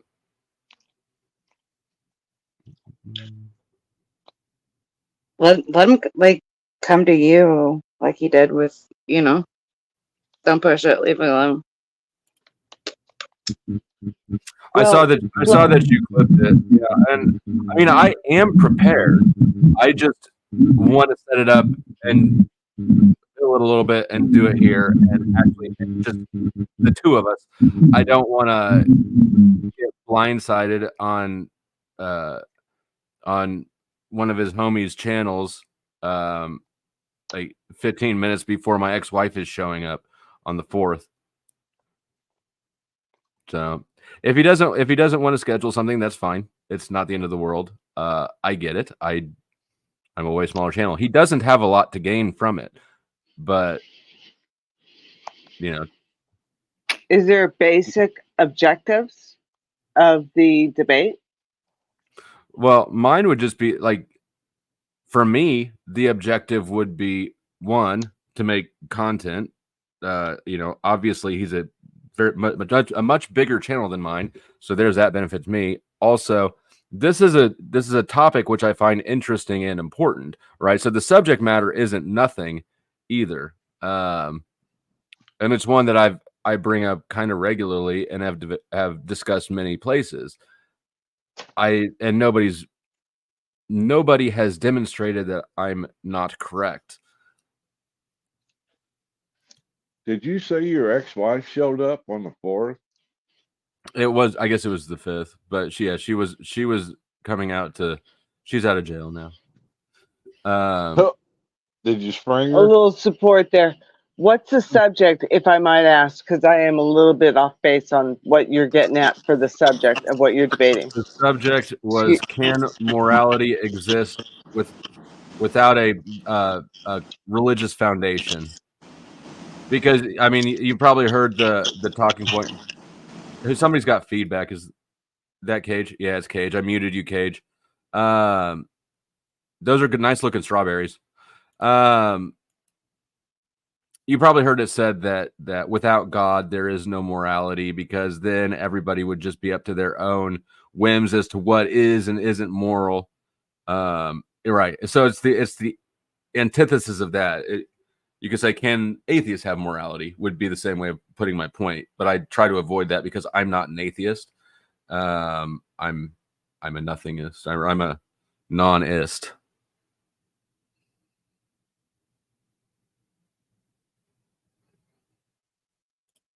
Yeah, that's exactly right. So he tried to fast track me 2 days in a row with these little quick blitzes. He did once on the 4th. I got a response to the email that said he's available. He can do it this evening, right? On the 4th of July, which is kind of like, I was like, to which I responded, I said, okay, I said, it's not really great, but if you're okay with starting late, like midnight, then we can. And I guess that was too late. And then the next day, yesterday, then he lured me out of the chat with the by saying some bullshit about the emails I'd sent him. He made up some lies about the emails. In hindsight, it was to get me on stage, to try to get me into the debate right there. But it worked kind of. It did get me on stage. It did not get me to have the debate there. What was he saying about the emails? Oh, he said that I was kissing his ass and begging him to come on my show. And I was like, the fuck if I was. And I pulled up the email and then got the link and then went up there, and then he instantly dropped that talking point. Tried to go straight into it. I don't know what the fuck is going on. My camera's getting blocked or something. Fucking moving weird. Yeah, no, and in hindsight, I'm pretty sure that he was just trying to provoke me into coming on to stage, which worked. And then hit you with the debate. Well, and then tried to hit me with the debate right there, yeah. which was not going to work. Sleazy move. Mm-hmm. Well, you was in his arena then. Minion camp. Right. Grid 1 is a safe place for him. But if you have, I've been observing and like all. Is it possible? Like, why the fuck are you guys so completely?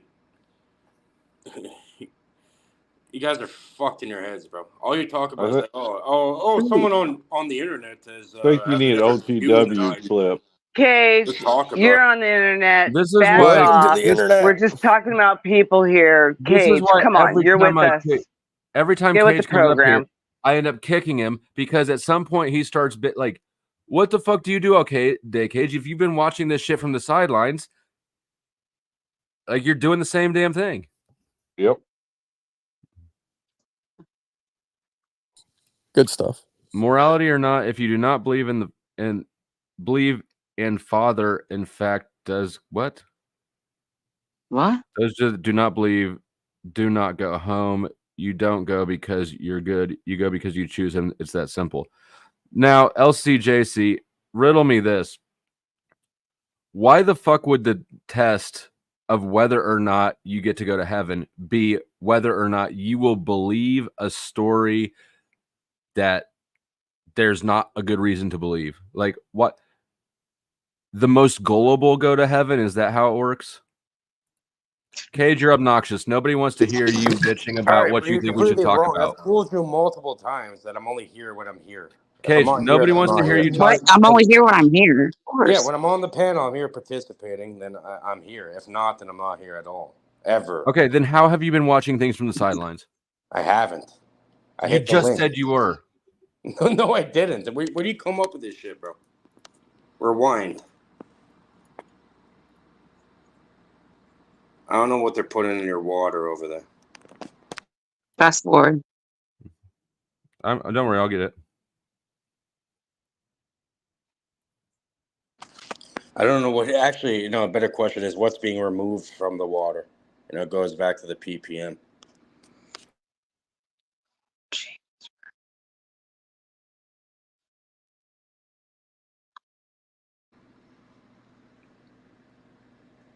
But sorry for being obnoxious. Like I even pissed myself off. So I understand how it is.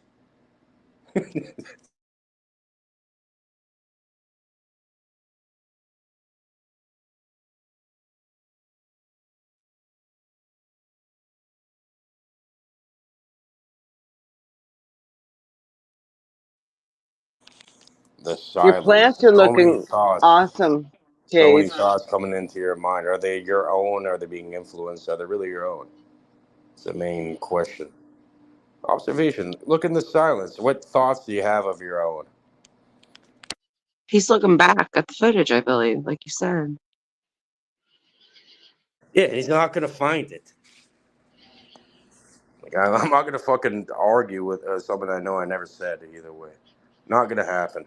We can AI it. We can make it happen if you'd like. All I need is 30 seconds of anyone's voice either way. I don't think he's that tech savvy. No offense, though. Jess, That'd are be like you the in ultimate England or gaslight. across the pond? Because your voice is lovely. Jess, is that Jess I'm speaking? from. Yeah, no, I'm not from across the pond. No, I'm an North American, I guess. We're all Americans technically. I'm from Canada. I think I was talking about the the woman. talking to the woman. No, I'm in the South. Okay, everybody be Oh, quiet okay. because I don't want to have to Canada. try to rewind this 10 seconds on a 6-hour live stream or whatever. Listen to this, Cage. All right, here you go. Minion camp. Right, Yeah, grid 1 is a safe place for him. But if I you don't have, know, I've been observing and like all. Is it possible? Like what the?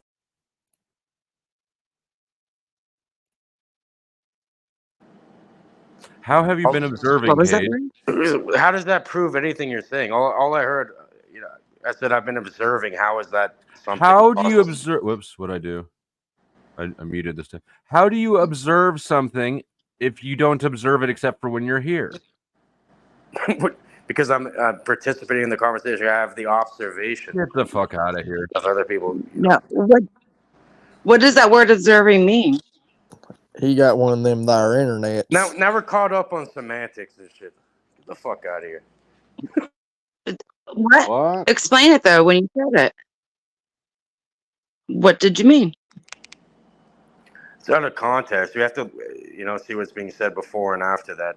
But what We it is, were fucking here, dude. Oh, he ran? I didn't kick him. He just ran out. I'm sorry. There's them internets.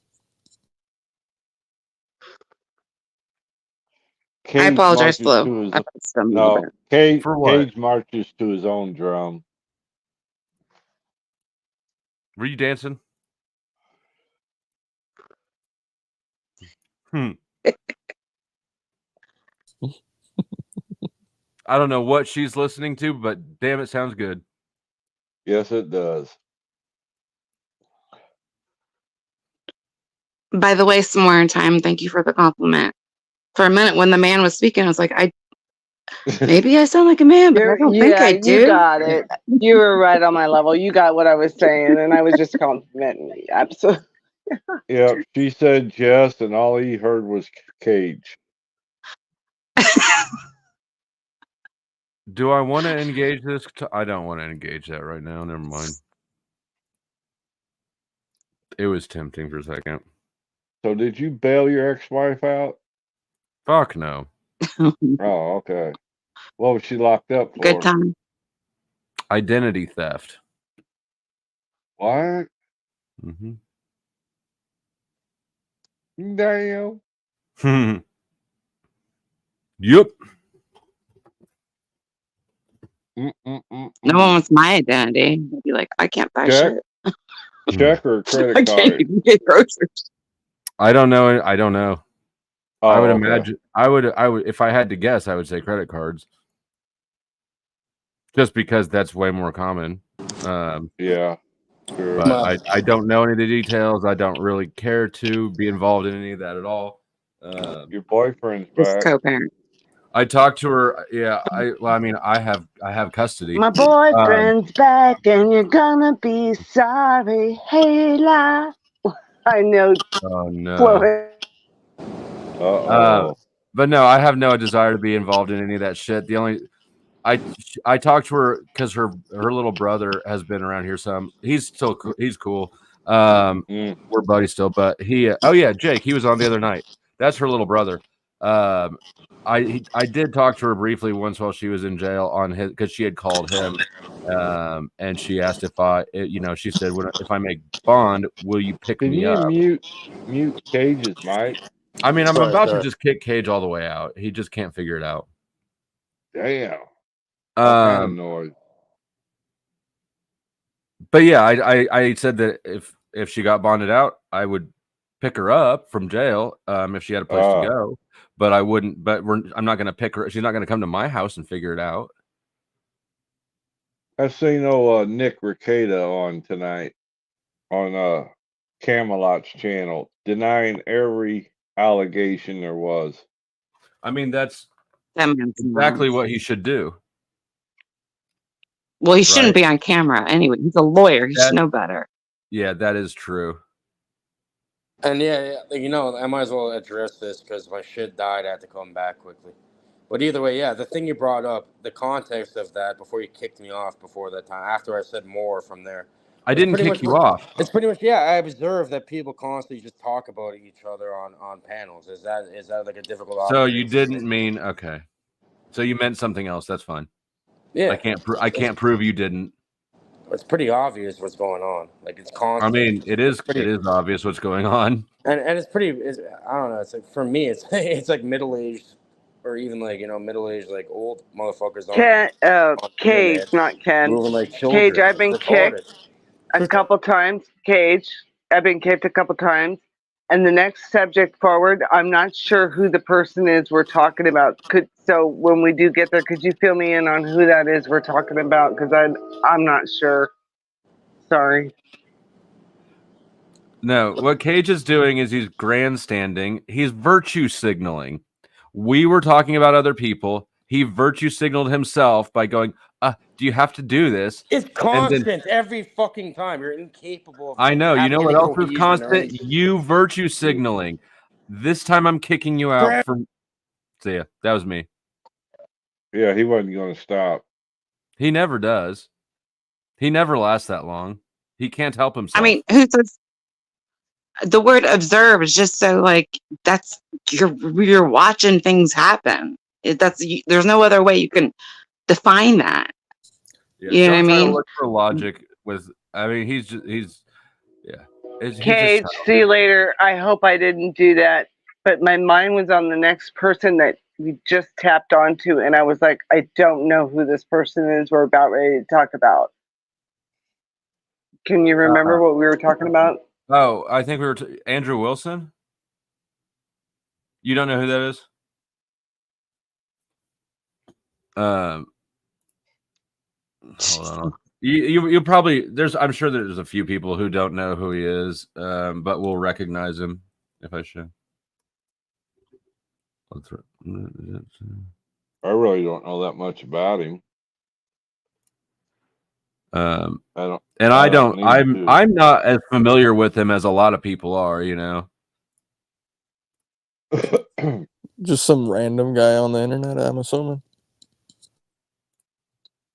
I just the first thing that Desirable came up. outcomes for women, then regardless of whether or not it's desirable, undesirable outcomes. Do you think that the desirable outcomes are the fact that we went from having a 4% divorce to having a 55% divorce? We went from almost no women having mental illness to 1 in 4 women having mental illness. Do you think the fact that the female hormone regulation from birth control, which leads to this mental illness, has been good? I mean, I can go on actually, and on I do, and on. and I can explain why I think a lot of those things are good. Okay, I can't wait to hear it. Would you still call them one? Personally, See, you're not presenting But properly wait, why would as you a do woman. that? It doesn't match up with the reality. What? Because you can be respectful towards someone. Is that you will use the word that doesn't meet up with the expectation of reality. So, anyways, that's him. Yeah, it's kind of not interesting, huh? Flow. Sorry, before we move on, can I just add my little world, my little input? I never took birth control. Yeah, take us to your world. Okay. No, very I nice. never took birth control, and I was on like a cycle. Like I just knew when I was horny. I knew when my egg was dropping. How did you know when you were? It's wild. It was like the moon, and like when it would come just before the full moon, and then the full moon, and then my egg would drop just after the full moon. Like I just was on that, and it's like I sensually knew within my algorithms before I even knew about computers. Mm-hmm. And then I just knew within myself, I was like, I'm going to do like the rhythm, like pull out thing. And if The he rhythm can't pull take out? yeah. And if What's he that? can't, cause I knew when I could get pregnant. I got you. Cause I knew I knew when I could get pregnant. Okay. So when that would come and that urge would come, right? That feeling of like, fuck, I'm horny, right? Oh, absolutely. She's not I wrong. could get pregnant. And there's about a 3-day period in there. And then you drop your egg. And then when the egg drops, you have your period. And you're basically told not to have sex on your period. I honestly can tell you, I don't ever remember attracting a man or wanting sex or a man wanting me when I was on my period. How the fuck I lucked out? Never was in an embarrassing situation, but one time I woke up and I started my period. Like the walk of shame, right? You know what I mean? Like, what do you do? Like, you take all his toilet paper and you do your shit. I followed what you're saying. I'm just not sure why. Does it tie in somewhere? Well, I'm coming down to the ending part where when I stopped my period, it was at a really sudden moment in my life where I was really distracted by other people that like shook my system. And I was still at an age where you wouldn't think, but prior to that, I was moody. There was swings. It was coming. I was still on the moon cycle. I still never on birth control. No hormone, no nothing. Stopped and never went on any hormones to replace whatever it is they say you're missing. So I'm kind of on that natural cycle of like whatever's going on, and I feel pretty good. I don't feel like I'm drastic. I'm pretty, I don't know, whatever. Like, I don't think there's she's killing it. Right? Yeah, I hear you. Katie never took that shit, and neither did my ex-wife, actually. Good. I only took it once for maybe 4 months, but that was it. Yeah, I mean, I don't think that counts. People are on it for like their whole fucking lives. But I will say, back in the my daughter, go ahead. and she just stopped 3 years ago. My daughter, and so maybe she's going to have a child soon. But it's been 3 years she's been off, and I think she's just like, we don't get that personal, right? But we do, and I think she's really contemplating that. She's one that took during the 4 years, and my son didn't.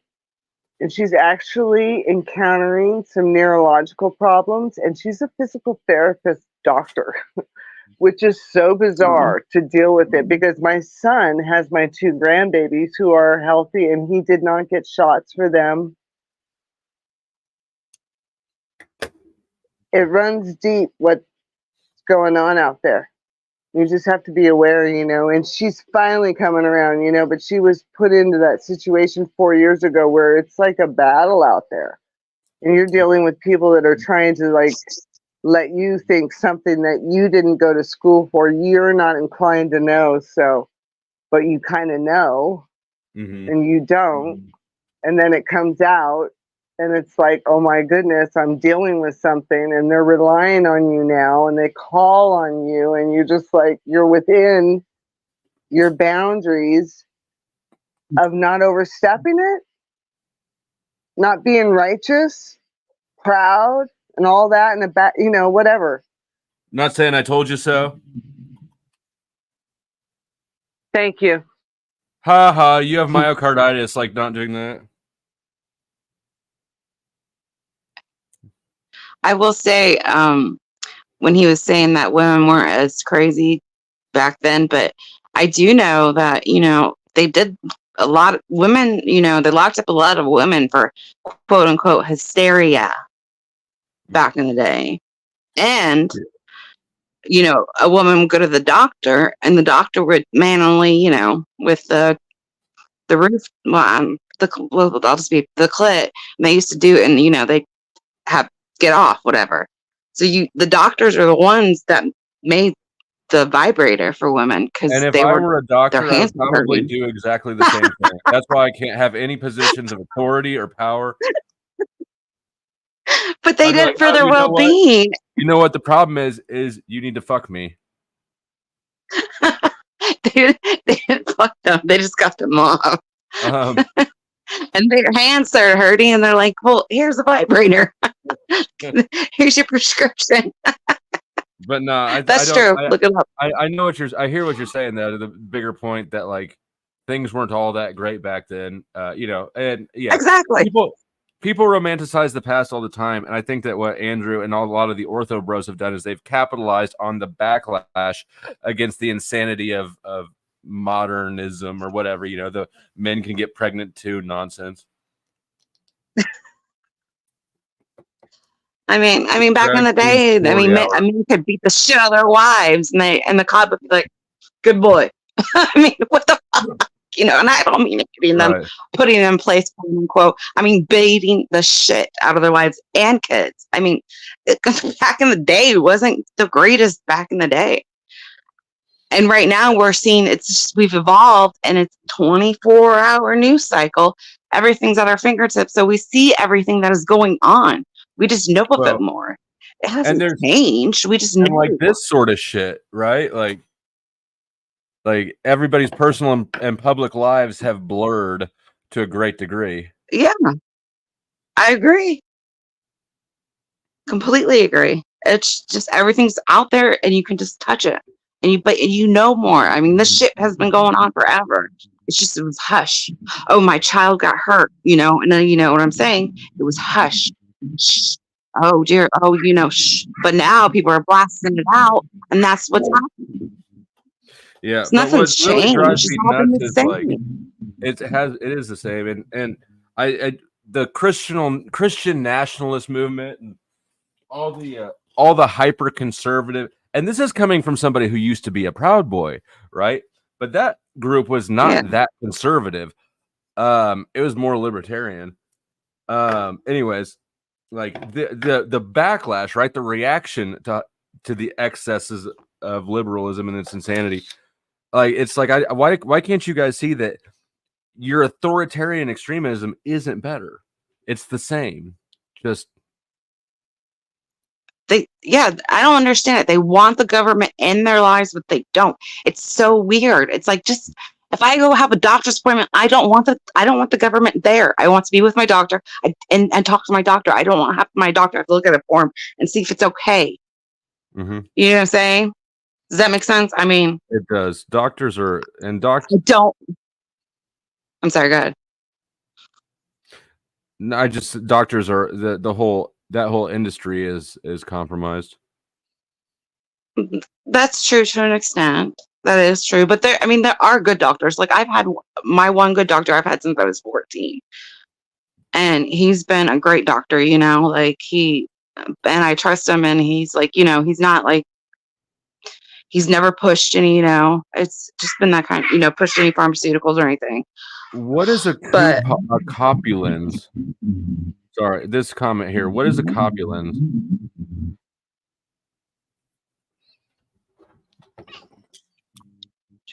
What?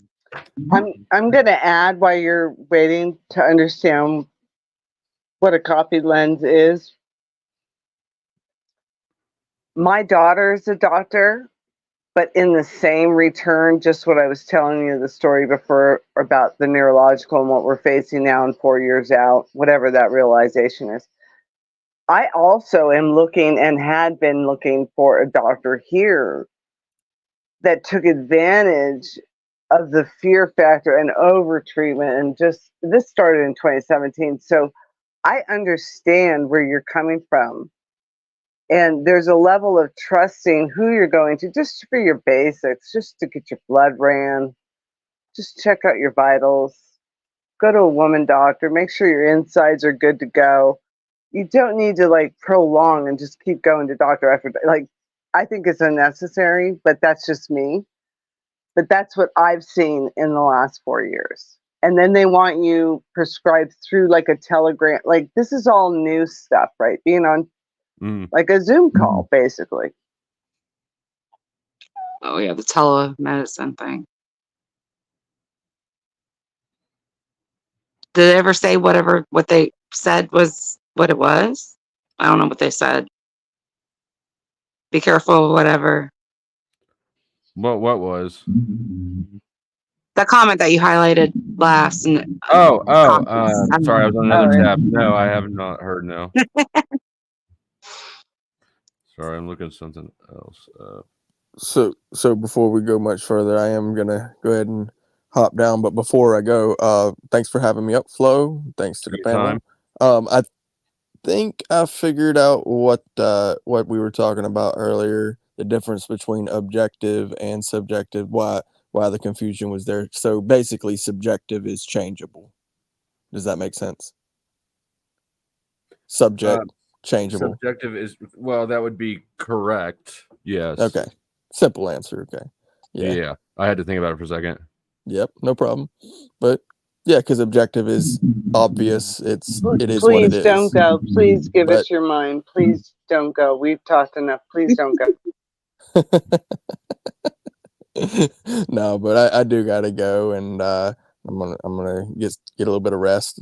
But yeah, I mean, ultimately it's objective, subjective. The only difference is that it's changeable. That's the way I see it. I mean, kind of makes sense. Yep. Yeah. I think we're on the same page. I'm not 100% about it, but I'm gonna call 70% sure, good enough. Yeah, and we'll tackle this again if I see you again. Right on. Because I'm sure I will at some point. Sounds good. All right, brother. All right, Later. be good. Thanks for coming up. Yep.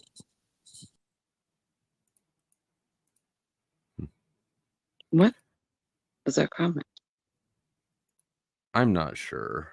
I mean, I know what it is. It was from earlier when we were talking about objective morality. We had a disagreement as to what it means in that context.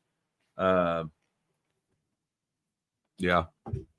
I don't want to like go back through it too much, because I'm going to steel man him incorrectly, and he's going to come back up, and then we're going to have to go through it all over again. And at this point in the night, I just don't have that much energy left for that conversation. Oh, I completely understand. What's up, frog? Do you hear my frogs? I was hearing some earlier. Couplins I'm are sorry. vaginal secretions that can control a man's brain in many ways, including the regulatory production of testosterone. Huh. Interesting.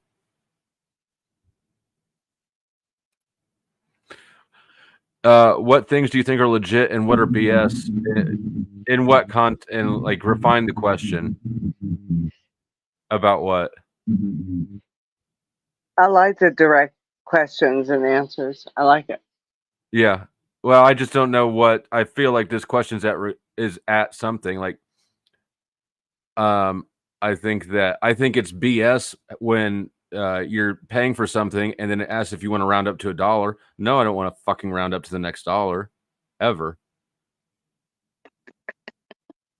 But I don't think that was the question. I want to round down. Right. You know, the reason that they do that is because the company can then use that money as a donation and offset their taxes. So when you round up, what you're really doing is you're helping the corporation buy a tax break. That makes so much. I don't know why I never put that together. That makes no sense. That makes sense. Those little bastards. Yeah, I hit him with make a you big sad. You're like, fuck no, note. thank you. It doesn't matter if it's 1 cent. I will not ever round it up.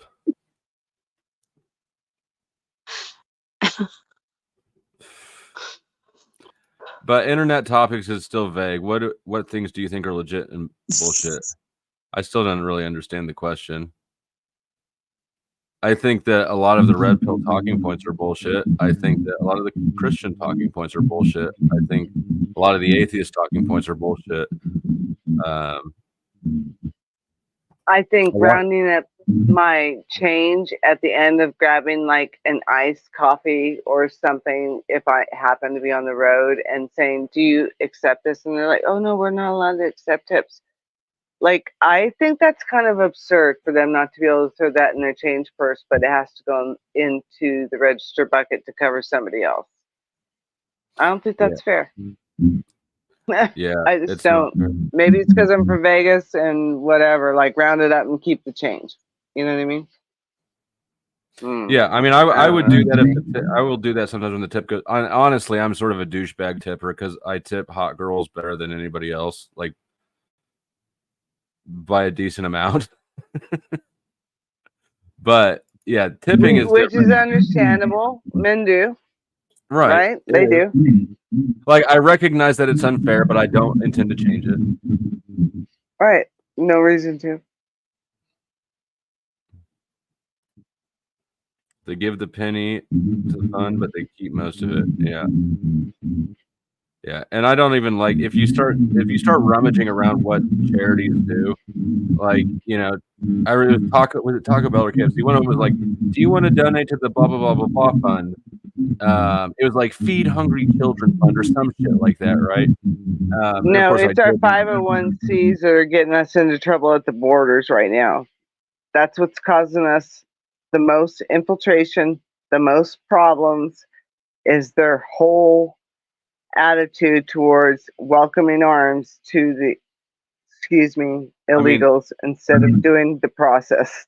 I mean, that Just is what's true. But happening. while I was waiting for the Taco Bell, I looked up the organization, and it's basically just the Taco Bell's corporate office that interfaces with the Department of Education and what they put on school lunches. Is like, why the fuck do I think Taco Bell is going to be any better than the education department at deciding what my kid eats at school? It's absurd to think that. Is Trump legit or another puppet? He's absolutely a puppet. They all are. And I think that they always have. I mean, like, maybe not always, but definitely in my whole lifetime, I think they all have been. Yep. I mean, if it wasn't obvious, like, January 6th should be nobody should have any question left. He lured everybody to January 6th, and then he pardoned none of them. That's true. Yeah, because I'm gonna lay one on you. All right. I flew in at 1:26 p.m. on January 6th, and I changed my flight the night before. Something just told me. And I didn't take that flight. And the next night, that meant I didn't stay with strangers, patriots. I went the next night, and I was staying in a hotel that was close to DC. By the time I was pulling like up through the ramps to get into DC area, my cab driver's telling me, ma'am, there's nothing I can do there. It's all blocked off. I've got to go up here. And he brings me in. Anyways, I get in to where it's like it's a completely closed in ramps of military or our no, right in DC. Like at 1:26 I flew in. By the time I caught a cab, by the time the cab driver finally gets me into the city, I'm dealing with trying to get out of the cab, changing off my cap, going in my bag and putting on like the I support the cap, I support the police blue and the black like cap, right? That's like I switch it out. Whatever.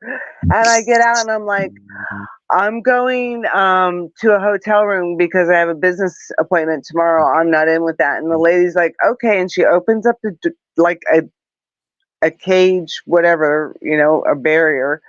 And I go by her and she's in full tactical gear and the helmet, the whole bit. And I walk down the street and I go up to the right, and that's all I did. I got to the hotel. I was stuck there. I went down to go have a cigarette. This is when I used to smoke. I quit 3 years ago. I went down there at like 11:30 through whatever at night. I get down at the bottom of the elevator. When the elevator opens up, it is a crowd of people yelling about their rights and they're American and let me out. And outside is a group of people that are linked in arms that are wearing yellow vests and they're literally like, you're locked in, like, fuck you. It was so weird. I'm like, oh my God. So and what were you in? Were you in DC for that event? I was in DC in some hotel. That's as far as I got. Literally from my cab past whoever that military lady, whoever said go ahead and opened up the gate for me. I went by and walked around with my leather backpack being like, oh fuck, like because my cab driver dude was telling me the Capitol's been breached. That's what's coming over my radio. Like he's trying to inform me what's going on inside, like whatever that was. I never make it to that part. I just make it like in enough where I get to my hotel room and I'm stuck. Like I'm in lockdown. So at 11:30 at night, I go down to have a cigarette because I've been waiting 4.5 hours and I'm like, I really want to have a cigarette. This is when I smoke. And when the elevator opened up, there were so many people in the lobby throwing a fucking shit fit about their rights and American and this and shit and whatever. I just went back in the elevator straight up to the room and I got to the dude who was a random dude that I hooked up with other people that were like friends that came and couples. And they're hanging. I just was myself, and I just flew into DC, and I was like, oh, I'm all about gonna whatever. I end up staying the night in a cot. The next morning, we take a walk. Everybody's splitting, like they're all grabbing their. And I'm at a hotel, like right in DC, and everybody's grabbing their cabs in the morning, and I'm like throwing on the gear that looks just like just a tourist, whatever, like my black. Like it was cold.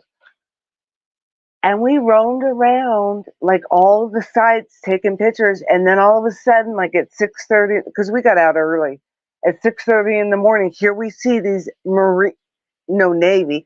They were Navy and they all had the Navy, like flow state.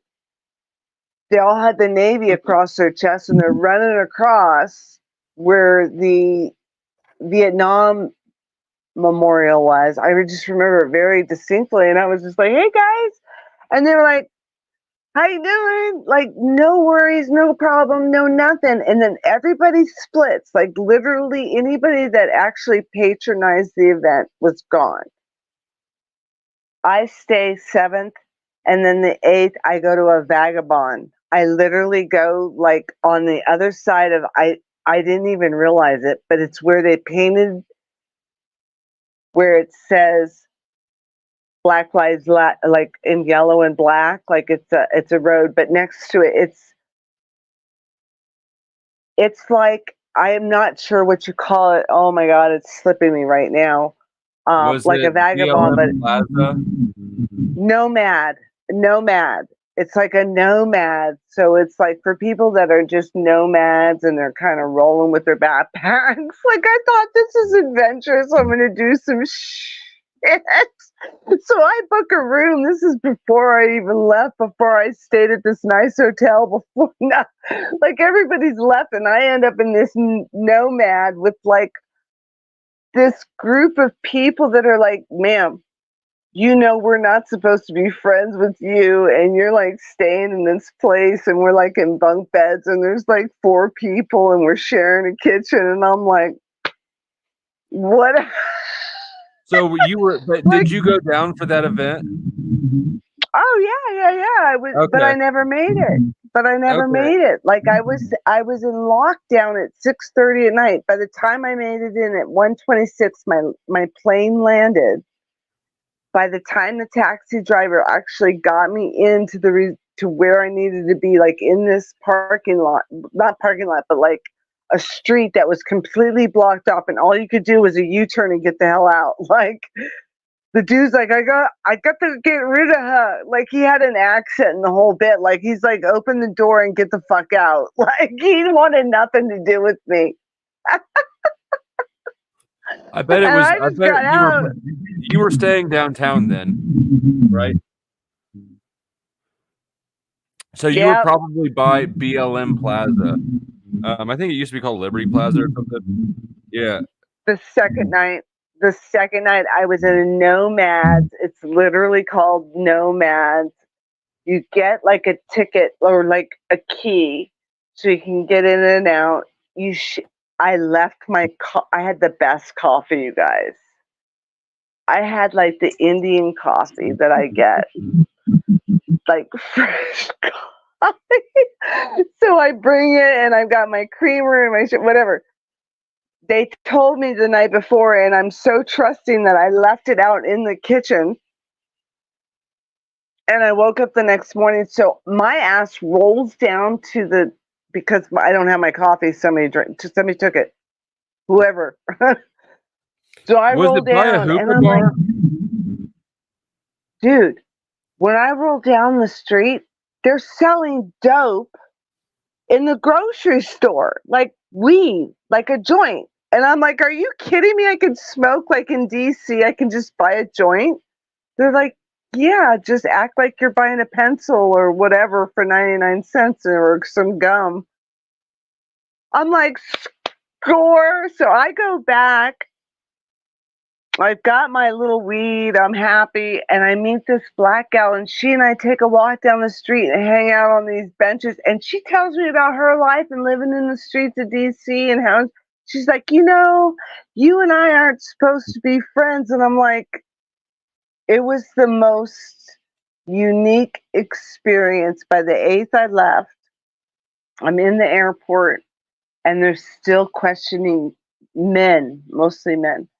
And I see them, and they're like these undercover agents, and they're like stopping these people just before they're getting on their plane.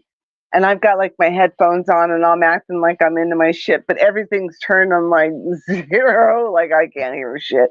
I'm listening in, and they're questioning them about being on the property. If you entered, we might have you on film. Like, I was overhearing this, and when I left, I was like, maybe the best thing is my phone will never be located next to the event.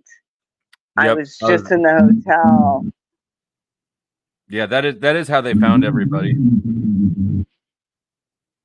That's my story, Flo. Yeah, I was well, you probably heard me say that I was going to go, and then I bailed at the last minute. as well, because this was when I was still a Proud Boy, and I went down in December, the month before that. And it was an interesting event, but yeah, no, I bailed, and it was a good call because every single person who went got arrested except for one. There was one Fed in the group. The Fed, of course, didn't get arrested. He actually drove a full car of people both ways, but What? That sounds like entrapment type. it absolutely was entrapment. The dude, well, he's the same dude. He drove me down in December. He drove a full car in December. He drove a full car in January, and he was a member before I was. It was absolutely entrapment the whole way through. Like, imagine if there was no one else that could drive, then you guys wouldn't get there, you know. So he's like, I'll drive. Yeah, so that he should have been just like a standby. Yeah, and nobleness, that is correct. The group, in hindsight, I do believe that to be the case. You know, after I bailed on January 6th at the last minute, and then once January 6th happened, right? At that point, it's like, oh yeah. And somebody asked me earlier, when did you wake up that things are a lie? January 6th was like the last nail in the coffin. I think the first nail was when Barack Obama. I don't know where your microphone is. If it's like rubbing on your shirt or something, but you got some feedback. It probably isn't. I don't know. Anyways, the first nail would have been when Barack Obama was running the first time for election, because that's when I started realizing, like, this dude. Because I remember he was running for his first term, and this guy had no history. He'd done one term as a senator, and he didn't say anything in his speeches. He would say a lot of words with zero content. And I was like, this guy's a charlatan. But the media loves the fuck out of him. And so somewhere in between there, everything kind of eroded.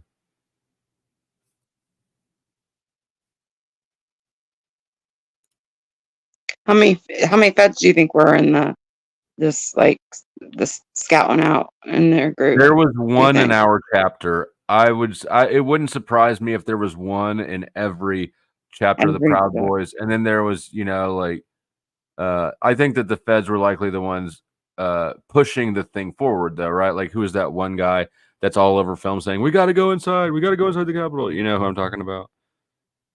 Yeah. And then, I mean, like in our chapter, the guy who was the Fed transported the most people down there both times of anybody. He had an SUV. It was packed full with guys both times. Wow. His name is James. Do you know by the 8th? Can you hear me all right? Am I blurring? Yeah, I can hear you. By the 8th, I was walking around, and I was by myself, and I took a cab up to the Capitol. I got out, took a picture, and they were casually our I want to say like our National Guard. That's what's off my head. So our National Guard now, instead of military gear and the brownish, it's more our National Guard after the 2,500 were sworn in. This is the 8th, and I'm getting ready to leave, and I take a cab.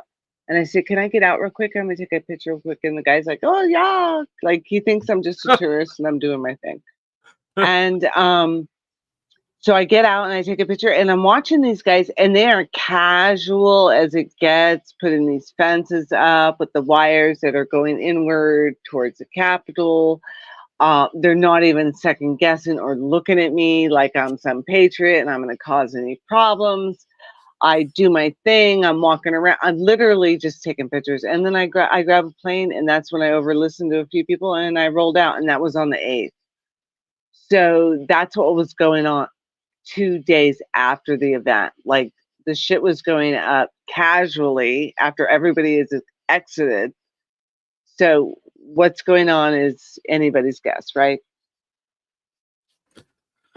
Yeah, that was quite the ordeal. Actually, and I still have, actually, today, I was busting out. I've got a canoe and a kayak that I never use, but I have never used either of them, but I own them for some reason. And I could probably hit a golf ball into we're that close to the Kansas River, but I think I want to go maybe tomorrow, even canoeing, just because I haven't done it. And so I was busting out those boats, but the canoe I got from one of the guys who's at January 6th. I helped his old lady move out of their house because he was in jail in DC. And so he was losing his house, and she didn't have a place for the canoe or the 0-turn lawnmower. That was a nice ass lawnmower, but they got that back. They didn't care about the canoe, but they did. His son-in-law did want the 0-turn lawnmower.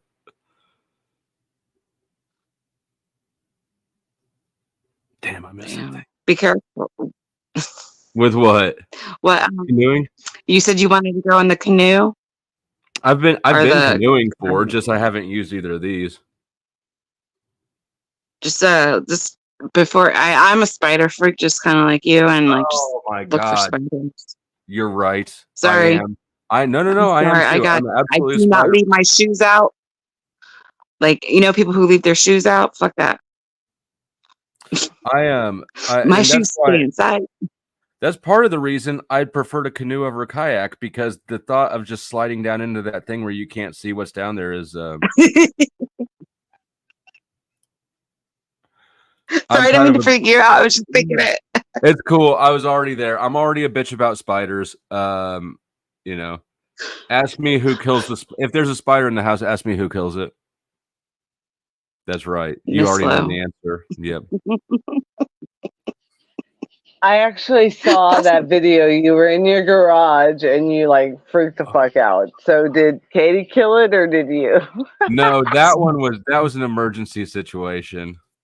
An emergency situation. Can't let it go. I'll pull up the video. This shit was nuts. I forgot about that.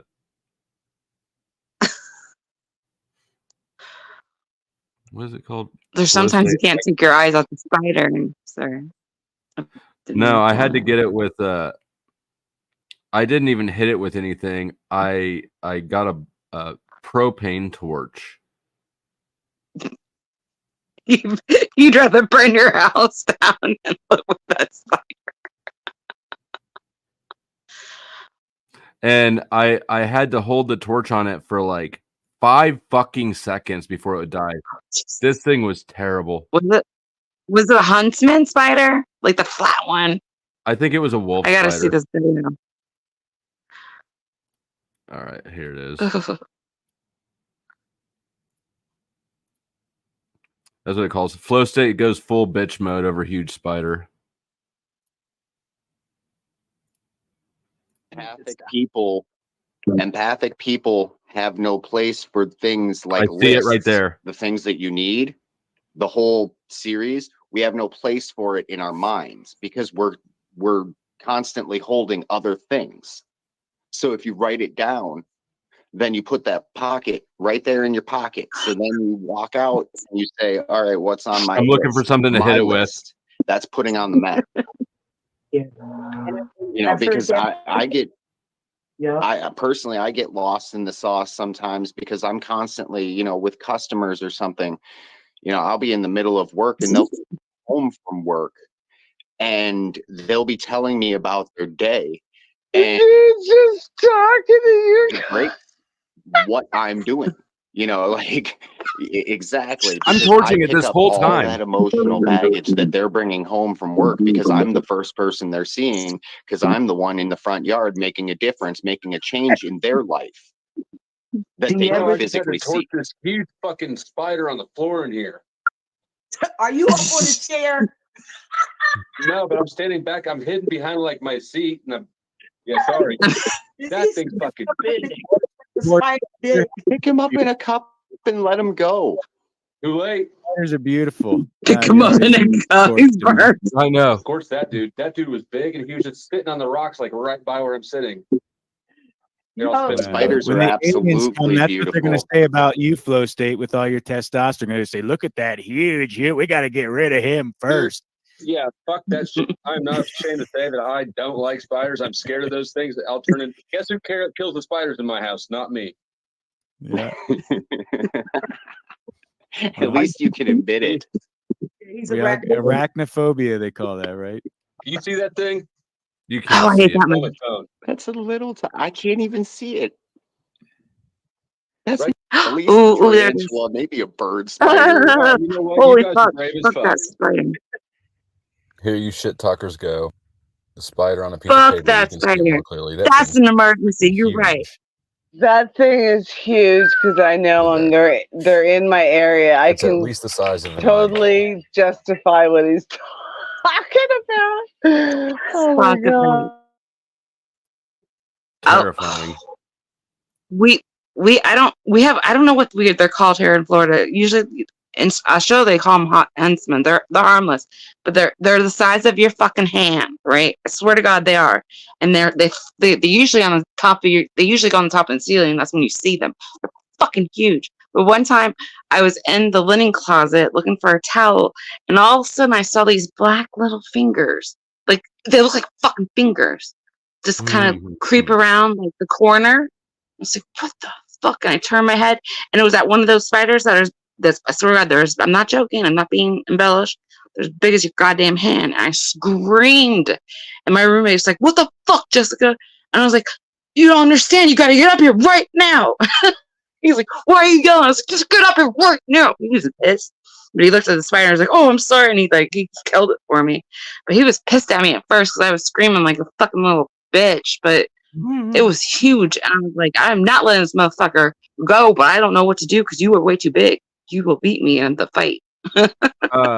Yeah. So, and Joseph, if you're still here, I put you backstage because I think you're probably asleep. I haven't heard you in a minute.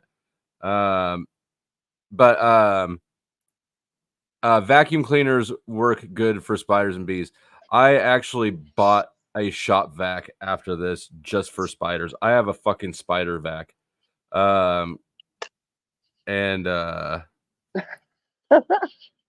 Thank you for clarifying who is on screen with us.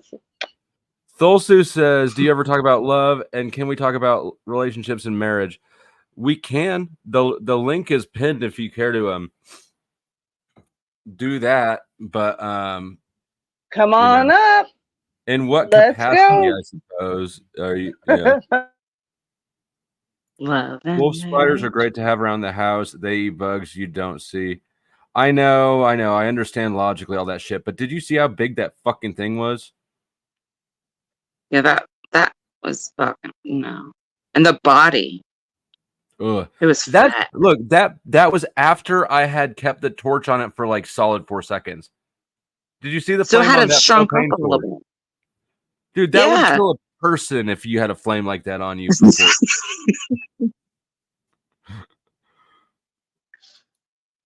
Fuck that.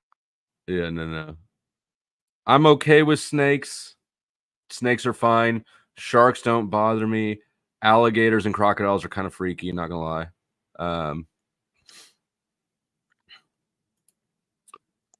I put on my. I'm fine with. First of all, I haven't had. There's not so many spiders here. I actually filled up a fucking shop vac with them, but yeah, when it's time to empty the shop vac, I do it delicately. I put on gloves. I stand back from it. I do I do it the whole bitch way. But if I would to like suck up a spider, I would like empty the thing right away because I'm thinking the spider's gonna crawl up. He's gonna find the way out of the tube and come back. That's why I just let it run extra long. I suck it up and I let it keep sucking, and I figure sometimes of the vac. Sometimes I'll Outside suck the up a little bit of V-vac. gravel off of the rocks out there, just to like shotgun it wherever it's at. I'm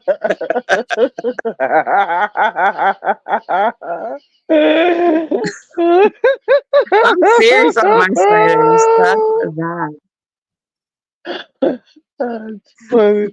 I I'm don't leave my trying to. shoes outside. If I was to accidentally leave my shoes outside, I'd be like, fuck. And I would like, well, I would fucking, at first I'd smush it all the way, get to the tip, smush it. Then I'd like get my laces out, look inside of it, smush it even more. I mean, and that's if they're like, I mean, I would throw them away if they were like, you know, Nike pair. But if I've accidentally done that one time and I just smushed it and got the laces because, you know, that's like $100. I was like, can't do that, you know, but I smushed it. I was like, I think if there were any spiders in, they're dead. Yeah, Mm. I know exactly the feeling you're talking about. I've got a pair. They're rubber boots, right? They're like the knee-high rubber boots for doing concrete. Oh. And they're outside, and I've been looking at these things on the back porch for a while, going, "Damn, do I just throw these motherfuckers away now?" Like, No, they're handy. I know. I'm not going to. I'm gonna end up having to hose them out sometime, but suck them out. You can't see what's in the toe of that boot, and that just that's true. It's gonna come out and bite your ass. The last few years, not so much the last year, but 2 or 3 years ago, for a while, I was doing a lot of work for a general contractor who I saw this dude with bare hands. He would like reach into drywall around behind places where he couldn't see and like structures. I'm gonna be like, fuck, dude. Welcome, Thulsu. Thank you for having me. Appreciate it. Absolutely. Are you new? I am, yes. My first time seeing this channel. Well, welcome. Just out of curiosity, how'd you find me? Just found it through scrolling. Just a search on YouTube, looking for late night talks, lives, and just seeing Right. what's going on. So what's in your head about love and marriage and relationships? Well, quite a bit, but I guess I could start with: is it ever too late? And does it No. ever get to a point where too old, too done, too experienced, it's over? I don't think it ever does. I don't know why it would.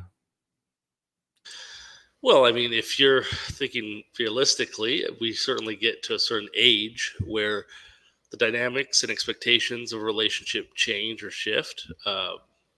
Obviously, the baggage that comes with prior relationships takes their toll. So, yeah, there's a lot of things that could impact the potential of finding someone, you know. I think it would just impact it or change the dynamics, right? Obviously, at some age, you're not still starting out life or, you know, considering having kids or whatever. The details change, but I think the dynamic of being with somebody doesn't change. Well, are you sure about that? I mean, when you say dynamic of being with someone, what does that entail? Like, how would you describe I think that humans are obviously pack animals, for lack of a better word. We're social animals, and I think that modern life is actually antisocial is the wrong word. We have less social contact than I think is probably ideal with a wider range of people. By that I mean we don't have extended families that we interact with regularly. We don't have, you know, we're not in a tight tribe. We're basically isolated in family pods. And I think that there's definitely benefit to everybody for having somebody at least in the house with them. You know what I mean? Mm-hmm.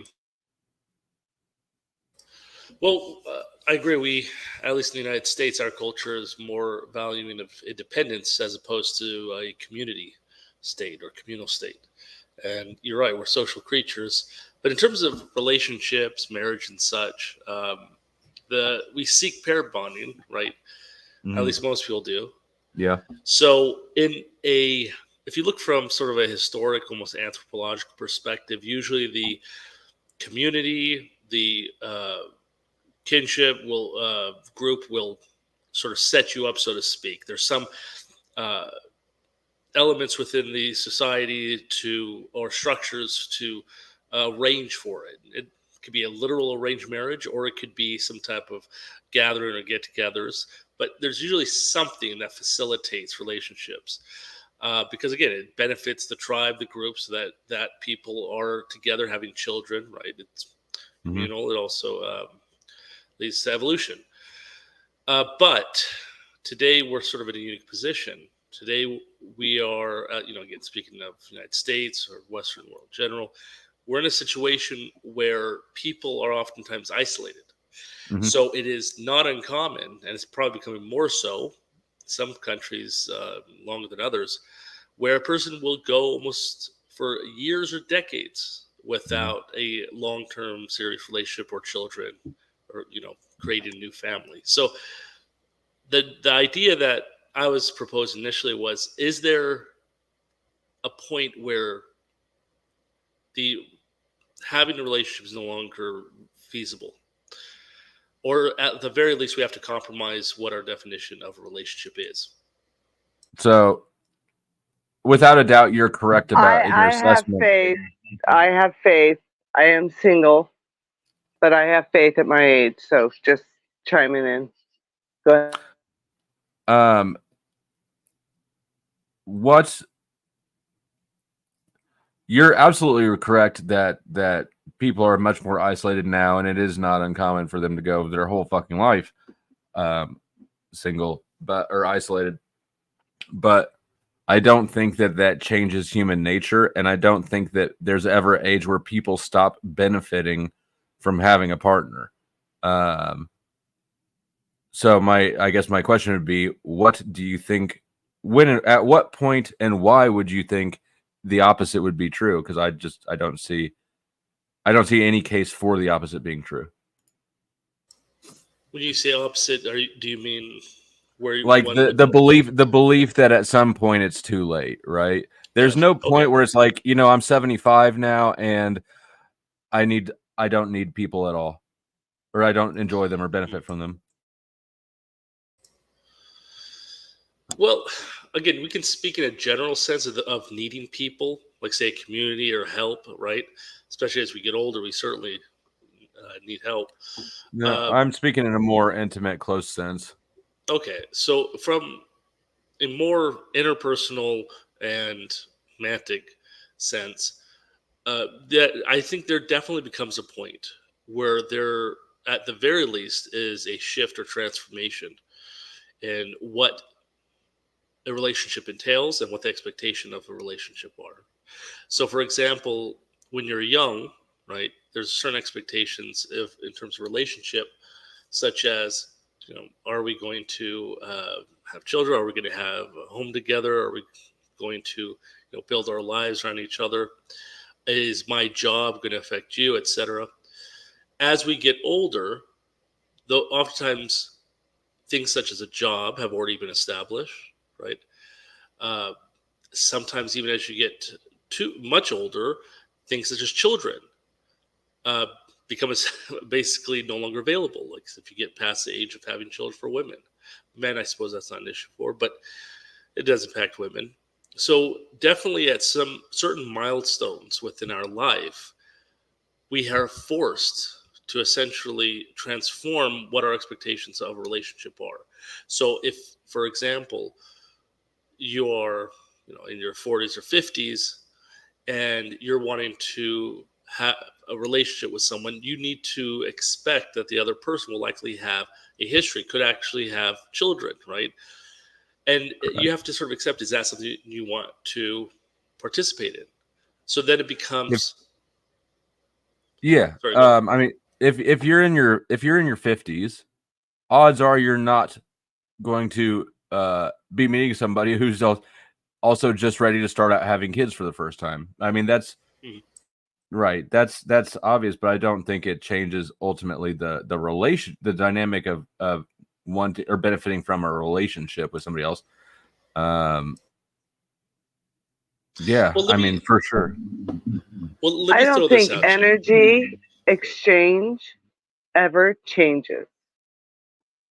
I think See, it I can disagree. build or you can dissipate, but it will never distinguish. People will try to snuff. But I believe as you get older, there is a sense of getting wiser, to the placated, entrepreneurs that put it out there for what they want you to buy into, and then actuality of what the reality of what it is. So sometimes we play into it, and sometimes there's a realization of it, and then there's a growth. So I don't really think until your last breath. I put down nobody of any age from birth taken away from a child and their aspirations, their inspirations, their fantasies, their dreams, or whatever, putting them into a structured situation where if they go outside of that box, then they are deemed outside of the box and they are shamed for it. So, same as an adult, as we get older, we just start to collect experiences. And through that experience, and I'm speaking as an older woman that does have grandchildren myself, I might be a little bit younger through it, but what I do have, I have gratitude towards it. And it actually gives me more fulfillment. So that's just all I'm going to add to what you're putting in there. I wouldn't discredit that. Everyone's going to get old and nobody's ever going to have a fucking U-Haul that's going to guide them on their way to their coffin. That's just the way it goes. We're all going to go. Just get in the right lane when you're on your way there. You know what I mean? I mean, that's just my input. So what did you mean by, you said energy exchange? What do you mean by that? Are you asking me in particular, Flo? Yeah, you said that energy exchange doesn't change. I think I know what you mean, but I don't know if I know what you mean. Okay. So energy exchange, as far as like, I think there's a real energy exchange that goes on within this realm that we happen to inhabit at this particular point in time. Whatever we're coming at right now, there's a vibrational situation that's going on for right now.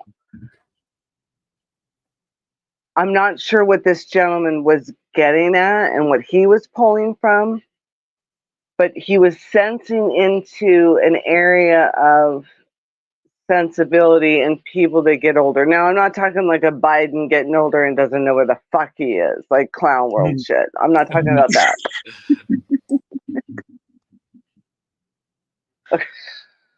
I'm sorry. Is my microphone? Is my microphone okay? No, it's fine. That was just fun.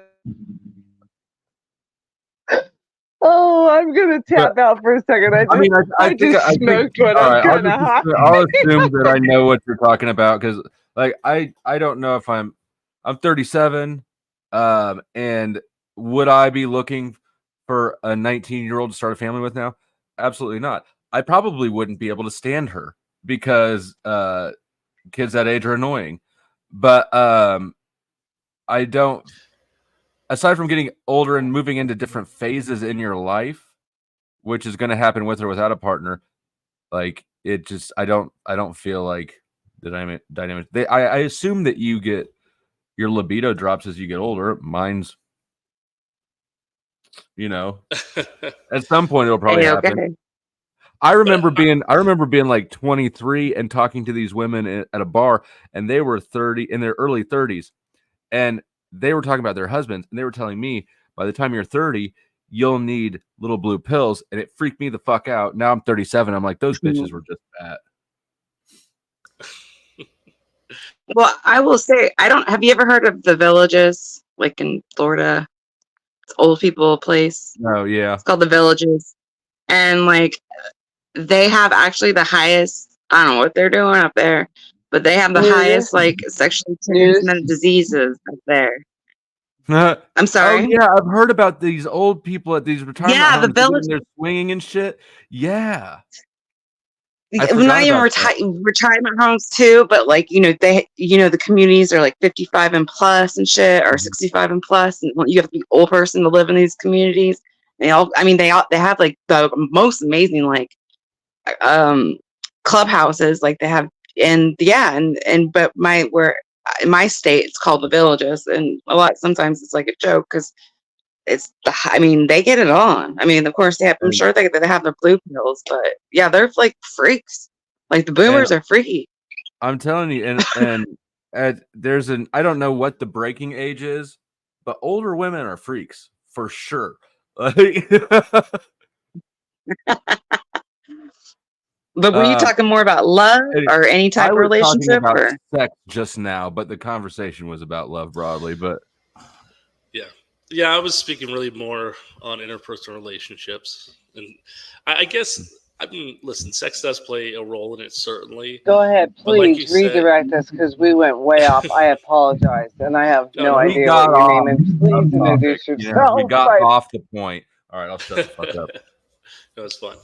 No, but certainly, yeah, sex drive can certainly have an impact on relationships. But I think for me, what I was really, I guess, getting at, maybe it's sort of, instead of speaking more abstractly, I'll try to speak more concretely. If you think about how, for example, people, as they get older, they go through more relationships, right? Mm-hmm. As you reach a certain age, like I said, late 30s, 40s, especially, most people, I would say, have been through a number of serious relationships, right? They've had the heart broken, they've had numerous pair bondings. I guess my first question is, can a long number or string of serious relationships, right, have a lasting effect on one's perspective? Like, is there an impact? Does it leave a scar, so to speak?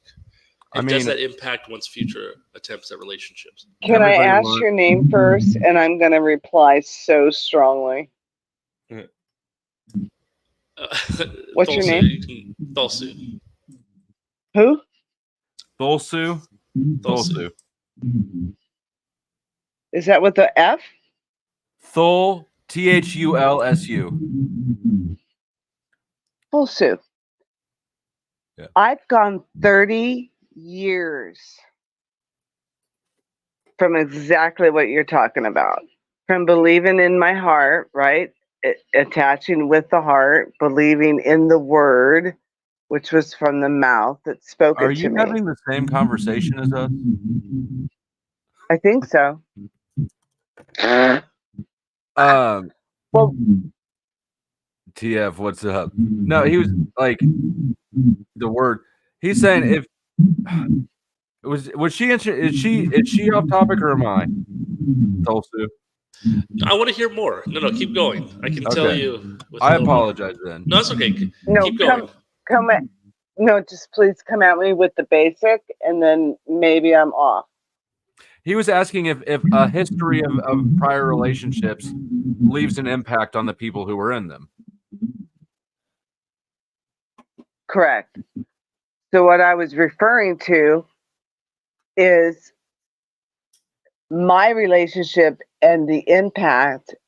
And here I am speaking with you on this open forum, and where I'm at with 2 children with that particular person from literally a minute ago.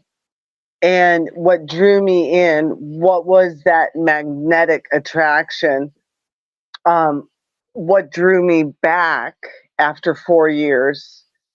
And then what came from it. So I'm coming down the pike of it, right? Now I see the fruit of it. It's beautiful, but I'm separate of it. And I loved it. So it's just fascinating to hear because we do move on. And I am of the older where I'm looking back at what it was. I'm seeing the relationship of what it is. And then I'm coming out from it and I'm looking back in and I'm ready for whatever comes, right? Everything's good. My life's good. I wake up, my feet hit the ground. I'm blessed. But when I look at what that was and how I gave my heart, but it was broken. So I walked. So I did the right thing. But in the long run, I did it for the children, right? I did it for I did it so that they would have this, it's kind of like a softer landing, if that makes any sense. It only does because I know more about your backstory than most people probably. Thanks. I'm sorry. You're Sorry. good. Let's see. But so I would say that sure, every life experience changes you, right? And relationships are no different. Yeah. In a way, right? Like, of course, some will be more dramatic than others. I think that I learned in my divorce a lot of things I don't want, right? And so now the girl I'm with is equally as insane, probably almost as my ex-wife, but she's an introvert about it. So when she's mad at me, I normally don't even hear a damn thing about it. Well, that's not She's necessarily glaring good at me too, from though. the other side of the monitor. No, but I hear you. God What's bless up? Mrs. What's up, Love. Flow State? How you God doing, bless brother? Mrs. Love. What up, Traveling Pools? Welcome. Hey, thanks a lot. I won't take a lot of your time, but one thing I will say is, why does everybody think that their special occasion of their lives' atrocities are so much like everybody wants to think that their own things are the most important things? Everybody goes through all of these things in their lives. We all have our own problems. We all have our own demons. We all have our own problems in our lives. Everybody wants to think that their own problems are the most special. And we've all had our own problems in our life. And if you haven't had them today, you're going to have them tomorrow. And that is just an absolute fact. We all go through the same world, the same life, and none of us get out alive. So, it's kind of like quit whining about your fucking problems and go on with life and have good, conversation. That's I'm okay with whining. Yeah, and I guess I don't know the context that you're going to hook that into, but generally I agree with that statement. Nobody gets through life unfucked up, nor should you. If you never have any problems, that in and of itself is a problem, because you grow more from the fucked up times than you do from the good ones. I didn't mean that towards anybody. I just now joined. I didn't mean that towards anybody on this panel, but I hear so much all the time on YouTube where everybody's always got to whine about their fucking problems. People pedestalize their problems. Exactly. But And people also want to be heard. I don't think that that's necessarily Time for the bishop hat and a little blessing and a little holy water. Do I need to exercise traveling God. There you go, man. I mean, I'm a Catholic. I mean, anytime you want to put the Pope hat on, I am a Catholic. So anytime you want to do that I revere you. Even mostly, I just want some tithings. Actually, on that note, now is a great time to remind people. Let me remind you that I'm not a good Catholic. I'm a bad Catholic. You know what? For penance, tithe. Tithing is the best way to get into heaven. 9 out of 10 priests agree. The other ones will soon be finding new jobs. Tithe some money to Flow State. Get to go to heaven. Get all the hopes and get everything you ever wanted in heaven in the afterlife by giving me some money. You can buy name changes. You can buy memberships. You can gift memberships. You can drop people off the panel. You can do all sorts of things. There's a whole menu in the description box. Something I haven't added to the description box, but intend to start to add and start selling soon is emojis. I've sold a number of, well, I guess I've only sold a couple because this is the first time I've ever promoted it. But if you would like to designate a custom emoji, if you want your own channel logo, or if there's a custom emoji you want, I've got a spot to sell it, and I will sell you one of the emoji spots for whatever it is you want for $20. $20, you're guaranteed at least a month of emoji. In reality, Resto bought his emoji spot for $20 a year ago, and he's still there. So you're like one of the worst promoters ever that I've ever met. I have never heard that from anybody. Actually, I've heard the opposite. See, I am a little bit. Wait. So I can send a milestone member chat right now, but I'm not even allowed to add anything to that. So here's what I get. I can send a milestone chat. Okay, cool. I've been this, but I don't get to leave a fucking comment because you don't even do that to make the settings. So Is that a yeah. setting that I have turned off? I think I have all the options. Yeah, that's a problem. 5 months I've fucking goddamn, And God bless you. For 5 months, you've tithed I put very up well. with your fucking ass for 5 months, so god damn it. And it's and how much are those? That's the best value on the internet, I I think. mean, that's cost me like a goddamn Snickers bar, god damn it. Right. $1 memberships, the cheapest membership slot they offer. I love your flow. You know that, brother. I know that. Salute to Nightish. Anyways, where were we at before I started doing my grift? No, I Relationship. Fucking Black Panther party. Oh yeah, relationships. Black Panther. Sorry, Eric. So I don't know where we're at in relationships, though. I think. Well, I don't know. I've been in one since I was 22, and I'm 39. So I mean, before that, I know it sounds insane, but I could always get the ring, but I could never get them to. I was engaged twice before that. I know that sounds crazy, but yeah, I mean, but that was stupid. Been in relationships. No, my grandmother was married 8 times, and I've never been married once. So 8. Your grandma was married 8 times. That bitch was killing people. Unreal. And she claimed, "Oh no, only 7. I married one twice." But I would say, if like Wild something happened to times. my marriage, if something happened to my marriage, I don't know if I would be willing to go back out there. I don't know. I probably would. But Let me ask you this: are you happily married? I mean, do you love your spouse? yeah, I love him. We've been through fucking everything and everything. Then if something happened to him, you would sacrifice yourself to be buried with him. Like no, I'm not that dumb. You would. They'd throw you and all the other wives in the grave with him. No, but he is older, so likelihood of him going before. I do honestly say this. Like, I have a beautiful wife, and my wife is probably the best person I've ever met in my life. If I died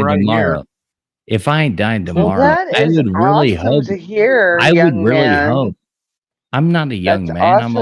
I'm older than probably most of you people on here. But if No, I'm my older wife, than you. I will bet on it. well, we're all 39. If my wife, sorry, if I died tomorrow, I would really hope that my wife would find I like somebody it. else. I like it. Like, I really would hope that for her. I wouldn't want her to go through life alone after that.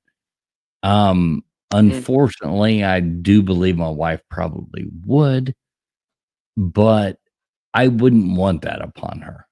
I mean, I'd try. Fuck off, Flo. I might try. I'll come back and haunt you if I fucking see I'll be the goddamn. Oh my God, he's so ruthless sometimes. It's amazing. I love Flo.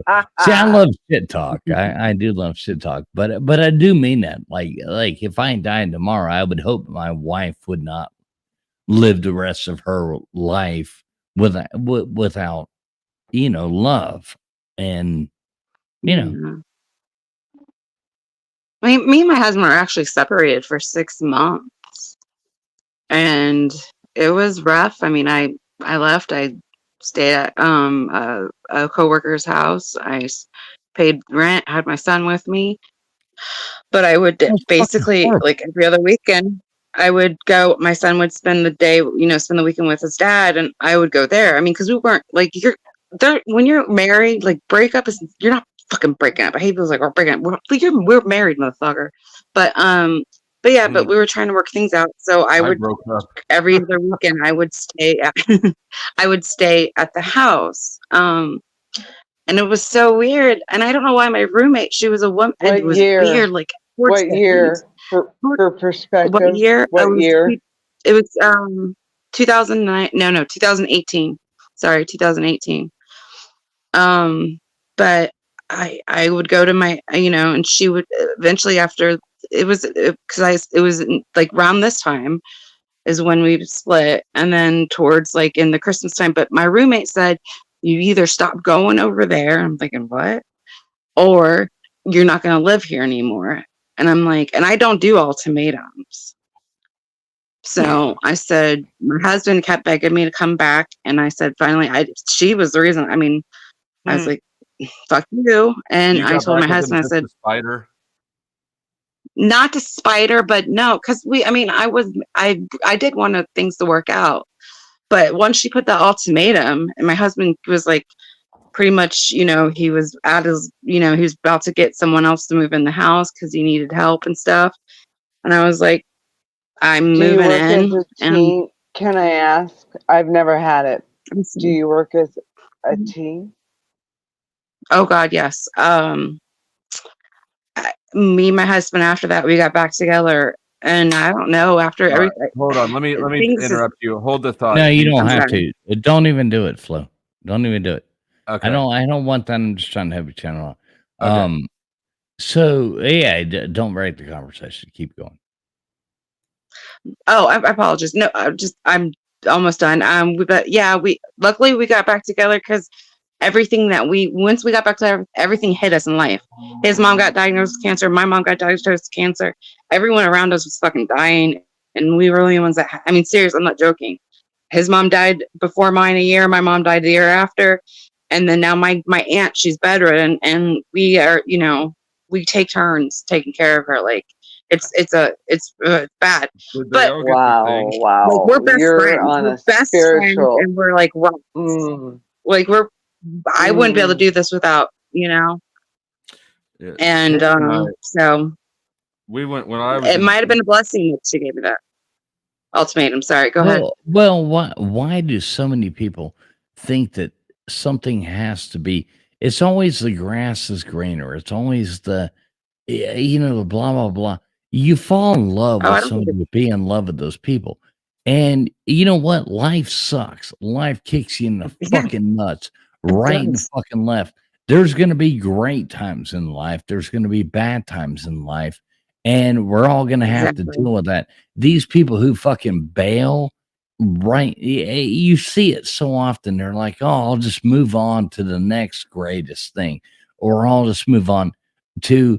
I mean, I've been on top of the world. I've been on bottom of the fucking world, and Yeah. now I'm trying to figure out how to make my way through the fucking middle. But it's, I mean, I'm just being honest, and I agree. I'm it barely floating.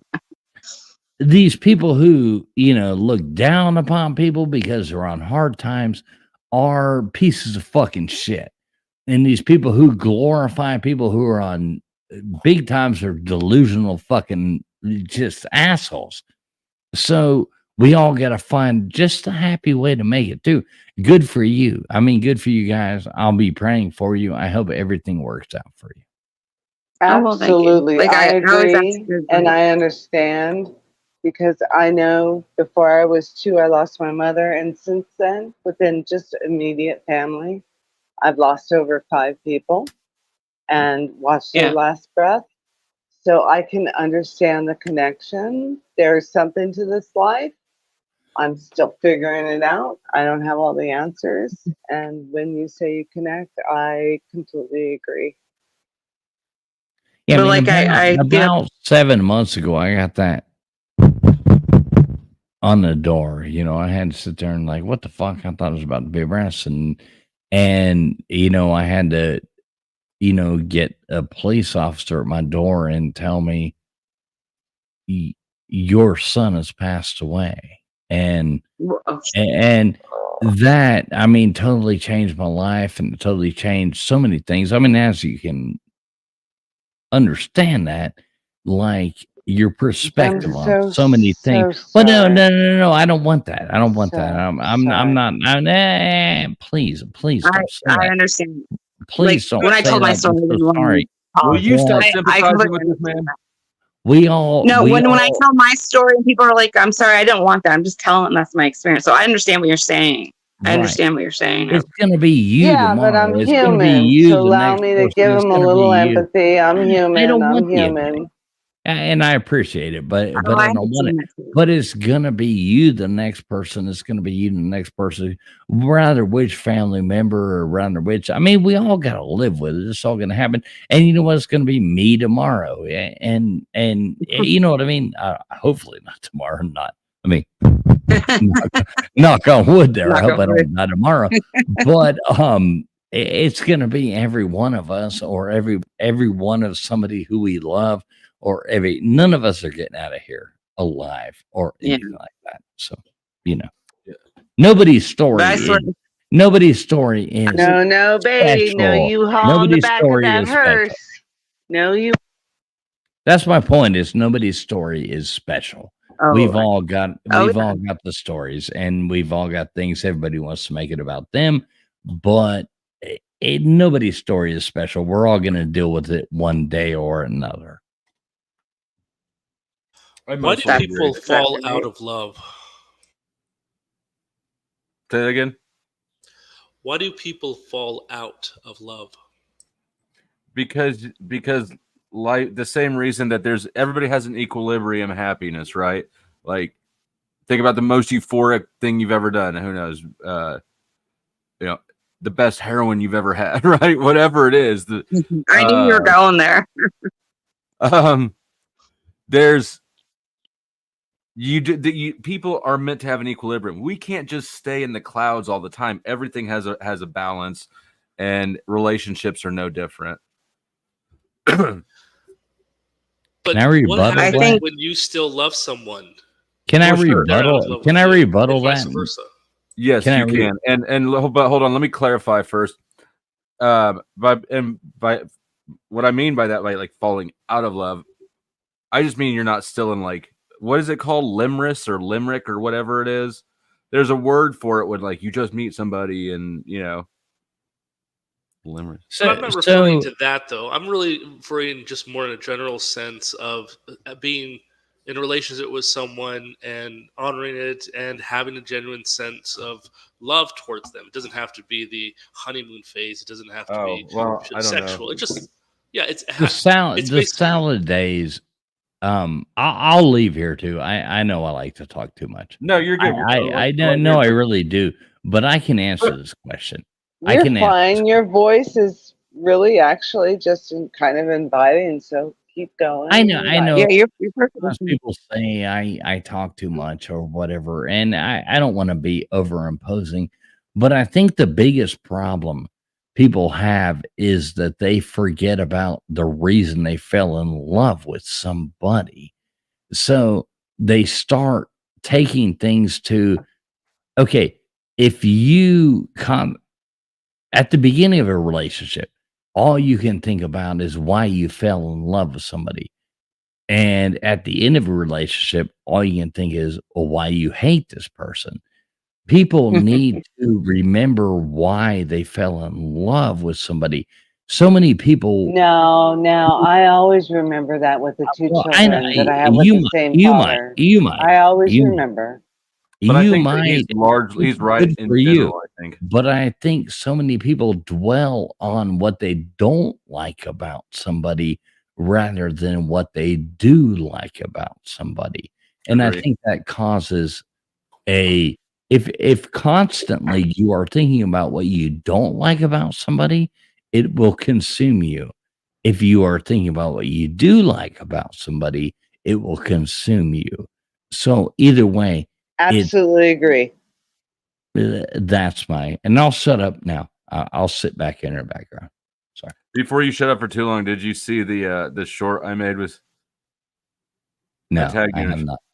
Oh, You tagged me in something? I tagged you in it. Yeah, you got a here. You know what? I'll play it real quick. Am I It's a good, drunk? and it's done pretty good in the past 2 days or so. It's got 15,000 views. It's really funny. I love it. I'm in this? Oh fuck. Yeah. Oh, I gotta see this when I Oh, log off. I gotta tune please in. show me. I gotta see it. Humiliate me now, sir. Humiliate me now. It's not you. It's someone else. I humiliate someone else. Where is it? Oh yeah, this one. The people that come in for the face tattoos, they're a little out there. Why did you feel that it was smart to get tattoos on your face? That's what ratchet people do, baby. If you're an 18-year-old and you think you're a hip hop star, don't do it. Don't. It ain't worth it. That goddamn splotch on the side of your left eye. What is that? It's like a little thing on their cheek. The SoundCloud rapper tattoo. It's a heart with an XO. Little hearts, little butterflies, moons. I think they're cute. The tattoo on my face is for someone who passed away. That's what a heart on your face means. It's not always like this, but 9 times out of 10, the people that have face tattoos, they tend to be like, look at me. They're very egotistical, or they're very like self-centered, and they want that attention. They usually don't spend over $50 for a face tattoo. I'm saying this about rappers. Don't like it, don't look at me. I'm more impressed by a butthole tattoo. That's where it's at. The people that come in for the face. All right. Oh, no, you didn't. I just put the link in. Are you still battling with that guy? Not actively, but I've met. Yeah, I every now and then there's little shots taken at each other. We still are. We both run channels. And we have overlapping spheres, so he would be so easy to break down. I mean, all his content is, oh my god, he would be so easy to break down. But I don't want. We don't run a drama channel over where I'm at. We don't run a fight channel. We run a happy, fun channel. You know our channel. Yes, you do. Have you seen? I've made 4 shorts about him now. I haven't seen any of them, just to be honest. I haven't seen them. I honestly can't keep up. Like, I'm trying here. I'm watching this, and that's hilarious. Oops. Oh, shit. I dropped him. I love you, Flo, but I don't see everything you post. I mean, well, I tagged you. I've got a real life. Why I asked you. But I love it. That's funny. This one, let's see. He was bitching about. Oh no, it was after you met him. Hold on, where'd it go?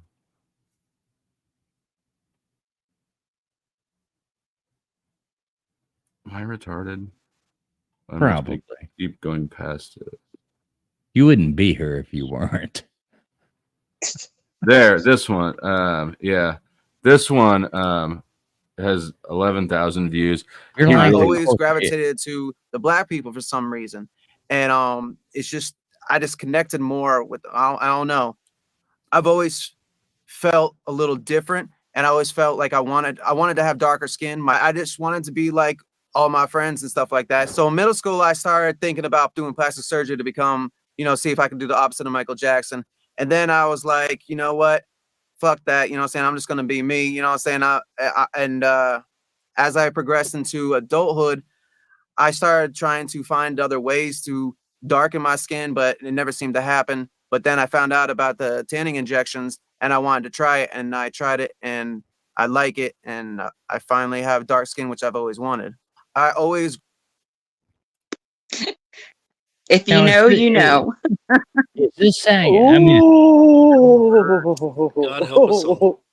Is this that guy's real words that do? No, that's 2 different guys. One of them is Speakeasy. I had to watch it like 3 times.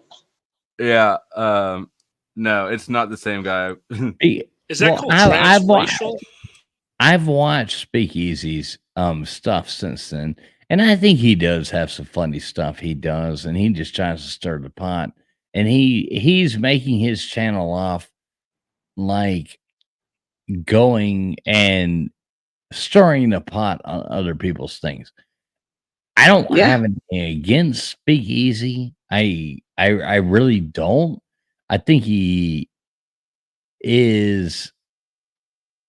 doesn't have any original content that is actually his. He's not doing anything. Sorry. Well, he's not doing anything to like. But make it was his content funny. So, no, it's funny. I love Flo. Flo's my boy, man. Flo and I are buddies, and I'll stick. You know. So I got you. Right. I don't hate him either. I don't respect him. but I don't hate him. But here's my perspective: is if somebody's gonna be in my life at all, and he is, we have enough overlap in audience and other panels we interact with. If you're gonna be in my life on unfriendly terms, I'm gonna transmute that, and I'm gonna make something good out of this relationship, even if it's at your expense. And so that's where he finds himself. If he wants to come correct and stop being a little asshole, that door's open. But you know what I tell everybody anybody who wants to fuck with me on YouTube, I love everybody on YouTube. I'm here for fun because I have enough people in my real life that I can fucking have problems with. I come here for fun. So if you want to come to YouTube and fuck with me, then you can go play a game of hide and go fuck yourself. That's the way I look at it. And these people who take YouTube so seriously are absolutely ridiculous. So I don't give a damn about any of this fucking nonsense. You know me, Flo. We do our own fun thing and just have a good time. I'm here for love. I'm here for fun. I do like to talk shit, and I'm good at it. And I'm glad to allow you a place to exercise that muscle. Yeah, I like the shit talkers. So either way, no matter what side of the aisle they're on, I like the shit talkers. So I do like it. Good day, peeps. Oh, fuck. Good day. Hey, how you doing? I woke up late. What time is it there? It is 5 to 11. I've been up since about 10. I woke up at 10, so I was out for a walk. After coffee. 5 to 11 in the night or PM in the night. That was dumb. PM or AM? AM. It's, Okay. I'm on Greenwich Mean Time here. But yeah, just But you're in Greenwich Mean Time? Huh? You're the one person that is actually in Greenwich Mean Time. Greenwich Mean Time. Isn't that the You're system the one that person everybody's in? It's actually there. Wouldn't that be like saying I'm in metric?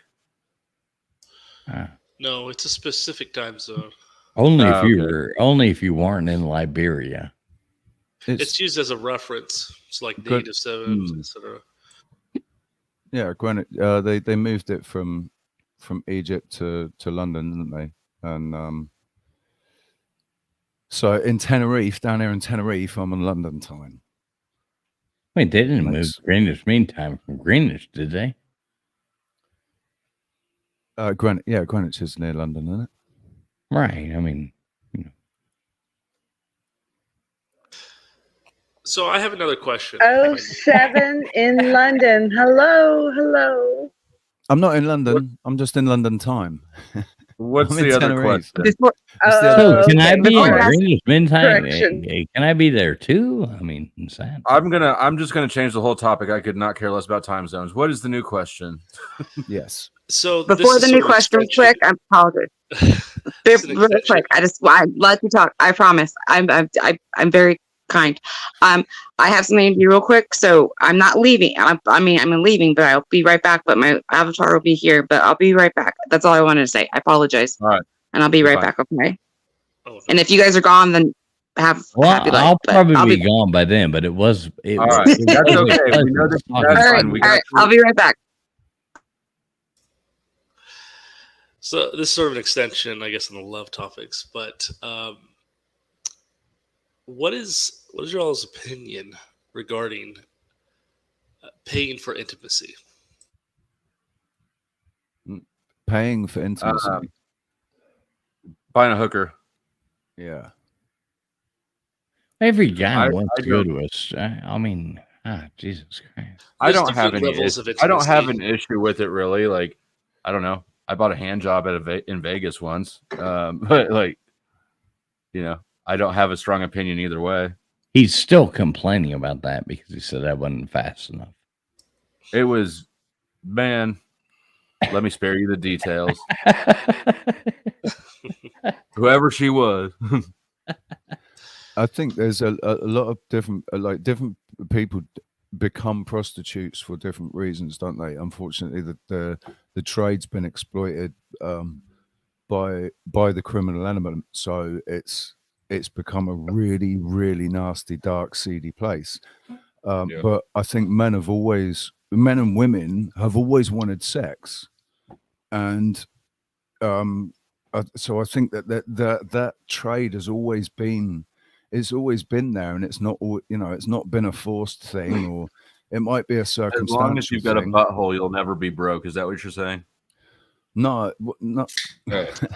no, I guess, yeah, but Okay, guys, stop. Let him Fucking finish his thought. Let him finish his thought. butthole. All right. I just want to say when I actually understood that Hold on in to life it. and Let where him you're at. finish his All thought. right, got you. Butthole, got. yeah, no, I Okay. think that's just referring to the male in that No, it's not. instance, isn't it? No, okay, well, We've all anyway, done them, both because men and women, both men and women, become prostitutes, obviously. But yeah, it's always been there, and it doesn't have to be. It doesn't have to be seedy and nasty, does it? It's become that because it's gone I think that- underground. I mean, if you're selling, Wait, I don't know that I think are there's you ever. talking about prostitution? Yeah. Now, And when has that become seedy? hold on. Before, go ahead and do your butthole thing somewhere in time, and then I'm going to back out of managing the conversation. I only have one butthole memory, unfortunately. It was in the Bahamas, and it was really oily, and we were drinking rum and coke, rum to make you numb, like Captain I like Morgan shit, out on a boat, just he and I. And we thought it was a good idea to like romp and roll on a boat out, like not anchored. So that thing starts rocking, and you think you're just doing it and having a good time with the reggae blowing. And I got so blown up my butt, I popped into the water and was holding my ass like, what the fuck? That was the worst feeling anybody could ever get without knowing what's coming, even though it's lubricated. I do not recommend it. It was the worst experience of my life. I've never experienced it. I don't want to experience it. It was horrible. And I ended up in the water. So that's my experience with I bet that butthole salt stuff. water felt better. Oh my God. But now there is some chicks who dig it. That's There it. You know, There I are. mean, we There can't. are. I'm not into that. Nope. But there are some chicks who dig it. I'm not into it. I've been talked into it twice. Both times I cut it short and jumped in the shower and said, "Yeah, no, that ain't fucking happening again." What was his name? I won't. Did it hurt dignify your that butt? with Are an you answer. asking me I'm joking, brother. about my island boy? That was a joke. Are you asking me about the year of my island boy?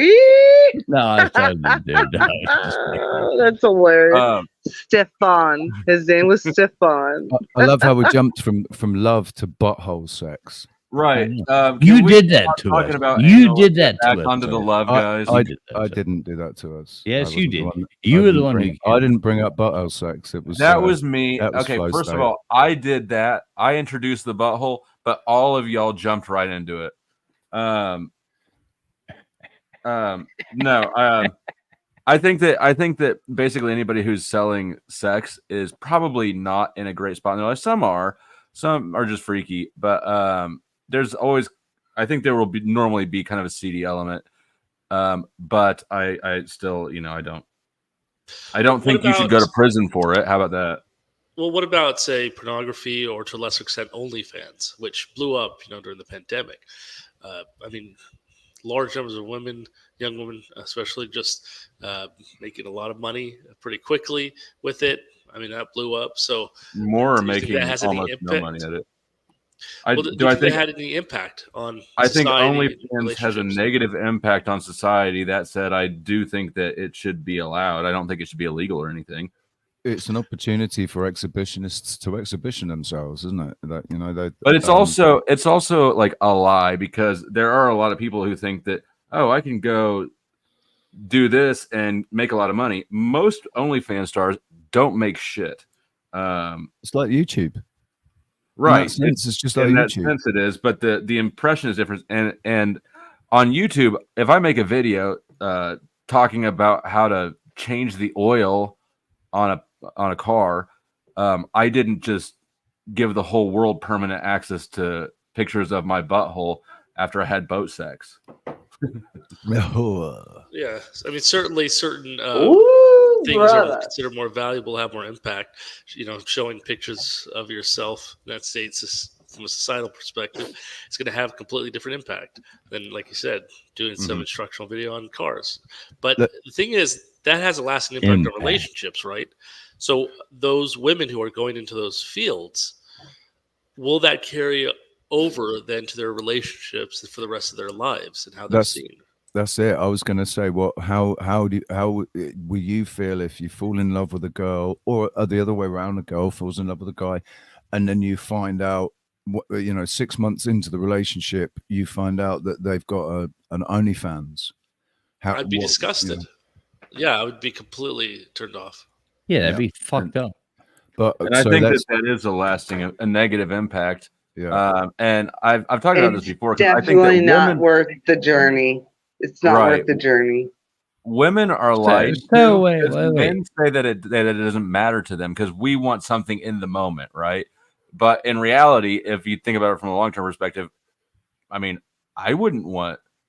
Is Go on. this a hypothetical question, or is this a question that you're actually going through? That means, I mean, are you dating a girl that you just found out she has an OnlyFans? Are you asking me? Well, whoever brought that up, I'm not sure who's speaking now, but is this I do just hypothetical questions, or It's a hypothetical. are It's are just you hypotheticals, actually dating a girl who is doing this? No. What's These are all what's your hypotheticals. page called? Exactly. Yeah, they're just it's just a hypothetical question. Well, that's nonsensical at this point. I mean, Jesus Christ. Yeah, sure, there's only fangirls out there, but 99% of the women you will meet in your It's life not are not only nonsensical fucking when fangirls. it happens to dominate. It's Yeah, not. it's very 99% of the women you'll meet out there don't have fucking OnlyFans. Okay, I think there's one thing you're missing, though, you might not be aware of, especially for a lot of youth. Even if not an OnlyFans, you're right, that's technically a small percentage, even if it has blown up. But there is a lot of social media where a lot of women, especially younger women in the younger generation, reveal more and more of themselves, pictures of themselves. It could even be just, bikinis, whatever. Things that could be called like thirst traps or just things to get attention. It's very common, especially in No, I'm not against that. I have nothing against that. I mean, my wife, many times, our Twitter page was built upon our travels of, me being good at taking pictures and my wife looking good. And I'm not afraid to admit that. My wife's not afraid to admit that. Our YouTube channel, of course, I'll film shit and people are like thirst trapping over my wife, but it's not an OnlyFans page. It's just our fucking lives. And Right, would somebody she's not getting rather the kit off. see? Would somebody rather see my dumbass walk around with her filming me, or me filming her walk around? And that's why our fucking YouTube page or our Twitter page or our blah blah blah has fucking grown. And it's reality, is what it is. People want to watch something beautiful. Right, but she hasn't stripped naked in any of those. No, shots. of course It's not. But still- she looks there- good there in a might be- bikini. She might be wearing some some clothes. There's some skin showing that it's suggestive in that Yeah. sense, but then that's no different to her walking down the street. So there's no hold on a intimacy second. there. When you There's say- no intimacy there. When No, you say it's the same as walking down the street, are you saying that the images of her are just like in a casual setting without any pretense, or are you saying that you have purposely No, it's not made a videos sexual with the setting. intent of, like, are you saying you have consciously? This is his channel right now. Well, no, but I'm asking, honestly, like, are you saying that you purposefully and willfully create Beauty content in of her motion. image to make? This is all very Of course, tasteful. of course, It- it's purposely you're a and bit, you're a bit of percentage. a cameraman. My wife was a catwalk model in Asia before I married her, so I mean, she So doesn't. she likes having pictures taken. She does. She's not camera shy. She's like, No, of course not. She But likes it's not on camera. sexual. But at the same time, we all know that, I mean, granted, we're not 15-year fucking old anymore. We're grown adults, and we're But old. there's I mean, nothing. we're in our Dude, there's 50s. nothing gratuitous. There's nothing gratuitous No. here. Every Okay, shot that is really absolutely. reminds me of living in the Bahamas for 2 years. I lived in that whole life for 2 years. That's absolutely That's when you had butt gorgeous. sex, right? Right. I mean, I did what? there is a difference there between making something sexual or making something real life. We try to make something real life and present it out there. Oh, you Not said butt sex. There were Okay, some so- good camera shots there, man. That was you're a bit of a cameraman. Okay, so if I understand you correctly, then you're saying that there's a God. difference between those who purposefully make content so that it is sexual in nature, and compared to those who make content that is not intended to be sexual but could be perceived as such. everybody could perceive something to be sexual. I mean, if you see a hot chick, you can perceive it to be sexual. That's your own prerogative, not mine. Yeah, but then you kind of nitpick definitions. But that's It's your like, wife when you posted it. That's your wife, not. I don't care. her She's posting proud it to as be. her single- Hey, I That's what I'm. challenge anybody. Well, that's I I'm not challenge you. giving you a challenge. Not Well, at no, all. I'm no, only that's what I'm asking. It is if my wife wants to have taken care of herself for her whole life, done modeling her whole life, grown up in a fucking horrible place for her whole life. She speaks 8 languages. She grew up and if she wants to, she grew up in a Muslim country. She wasn't able to wear a bikini until she was 37 years Look, old. Yeah. And if she wants to wear a fucking bikini and walk around, then good for her. But you'd have to know. You'd have to let me. know my You're wife. getting defensive when I don't think you need to.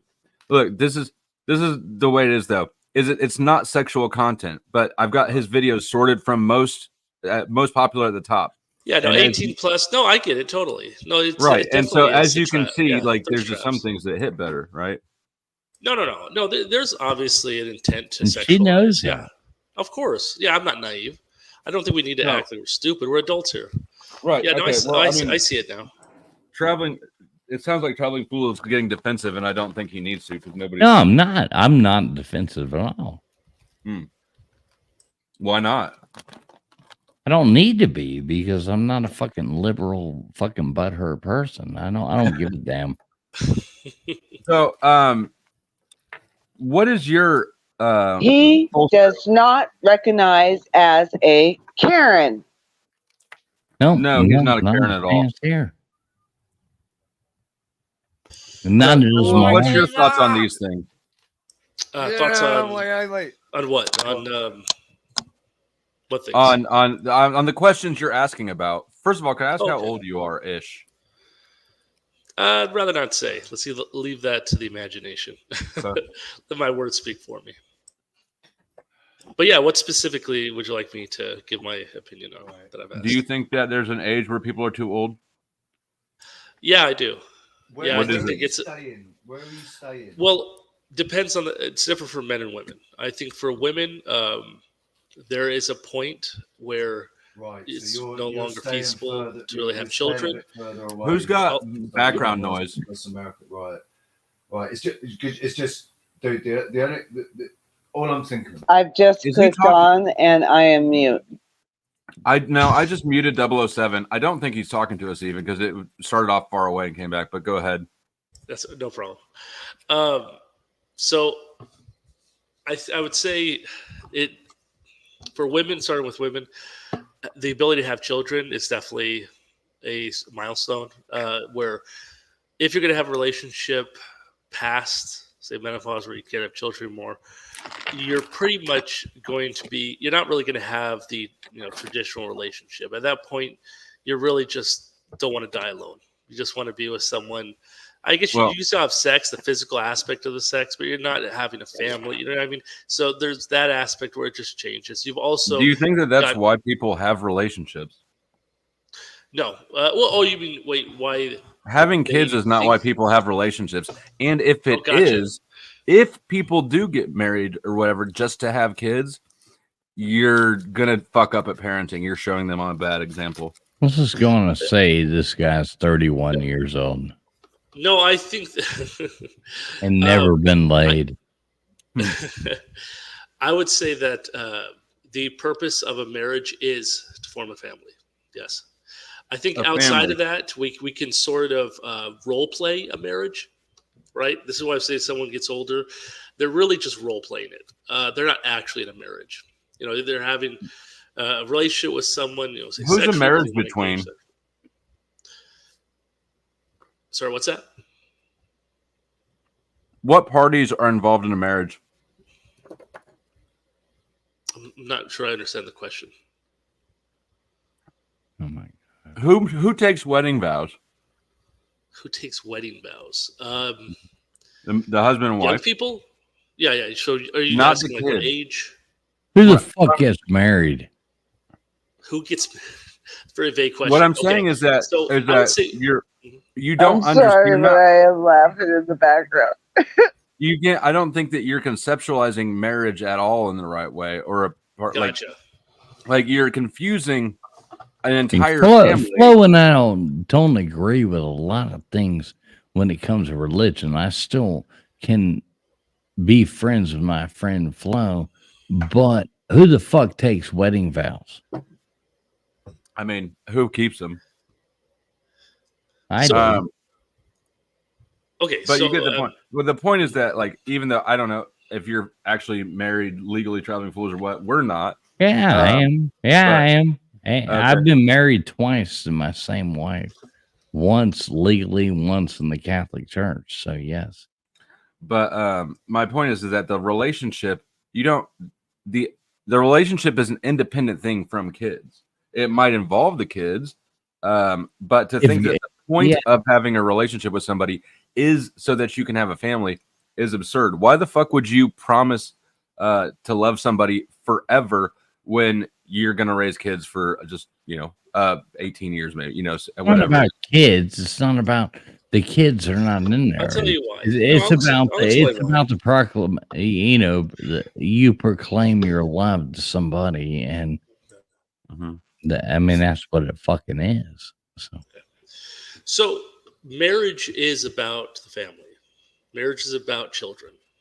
Now, obviously, there are times where people can't have children, right? Things happen. And if we're talking about, again, relationships generally, that put that to the side. But if we're talking about specifically marriage, then I would say the whole purpose of marriage, it's not illegal. It's not a legal contract, in my opinion. That's just a representation of it, or that's merely a recognizing it. What it is it's a spiritual because you have no religion in your life. But religion is paramount to marriage, in my opinion. Are you religious? Well, let me just finish if I may. So marriage, when we talk about the union of a man and a woman, right? It was facilitated specifically for the family, for having children. So even if, say, you're barren, you can't have children, you still are open to it, right? You're open to having children. But you're also facilitating that structure, right, that tradition. So we look at society as a whole. Our entire society as a structure, our evolutionary ability to procreate is dependent on us having a structure in place to facilitate having children, and that's what marriage is. So Not that's why, really. like, if we talk about marriage and we say, "Oh, we can get married," to me, marriage is specifically to formulate a union and be open to children. One can't to be You've open. intellectualized yourself out of position. You are not society. You are not all of society. You are not looking through the generations. You're living your life. What is the purpose of it in your life? And it's not because We don't live independently. We all live. we don't live as a independently. whole. So we can't do that. It's not feasible for us Yes. to just extract ourselves from their society. It absolutely. We It's are not. part of What's not feasible is for us to intellectualize ourselves into viewing things from a different paradigm than the one we're in. You're not responsible for all of humanity, nor are you. Do you have control over it? You have control of your life. What's better for happy individuals make up a happy collective, right? Are you familiar with the invisible hand of the economy? Well, let's not get too off track. I mean, if we're just again talking about That's- marriage, Well, I know. I mean, it's So you think that the only people that should get married are people who are wanting to have children together? well, that is an element of it, a necessary element of it, to be open to it. I do think that when we get into a marriage, right, or even a relationship, right, without even the intent of marriage, but we get into a marriage without any intent of having a family, but just simply coexisting. I think that devalues and that works away from the intent of what marriage is. Bro, you gotta take more time off from the Ortho Bro channels. Let me ask, we have to know the age of which you are. No, we don't. my He doesn't age. want to. No, we really Why do would you have matter? to know your age. We Can really I have ask to know your who age. this guy's name is? It's he's going by Thulsu. That's what he wants to be called. If We I don't need had know to his guess regular his name. real We don't need to name, know it his would age. probably be Chase, or But- one of these made up we names. do need to that came know, apart is he in- religious? Because in the that's going to 1990s. flavor the whole conversation a lot. No, his name's probably choose your religion. Chase, or I can one of I these can made up speak- names.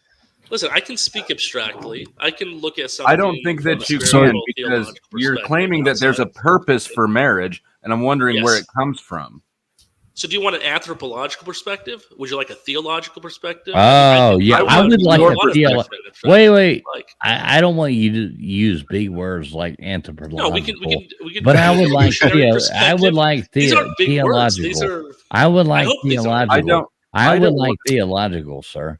Let's We would see. all like theological, different ones. We would all like different. We all have different reasons. I personally don't care about a theological one, but I want to know where That's your what I wanna perspective hear. comes from.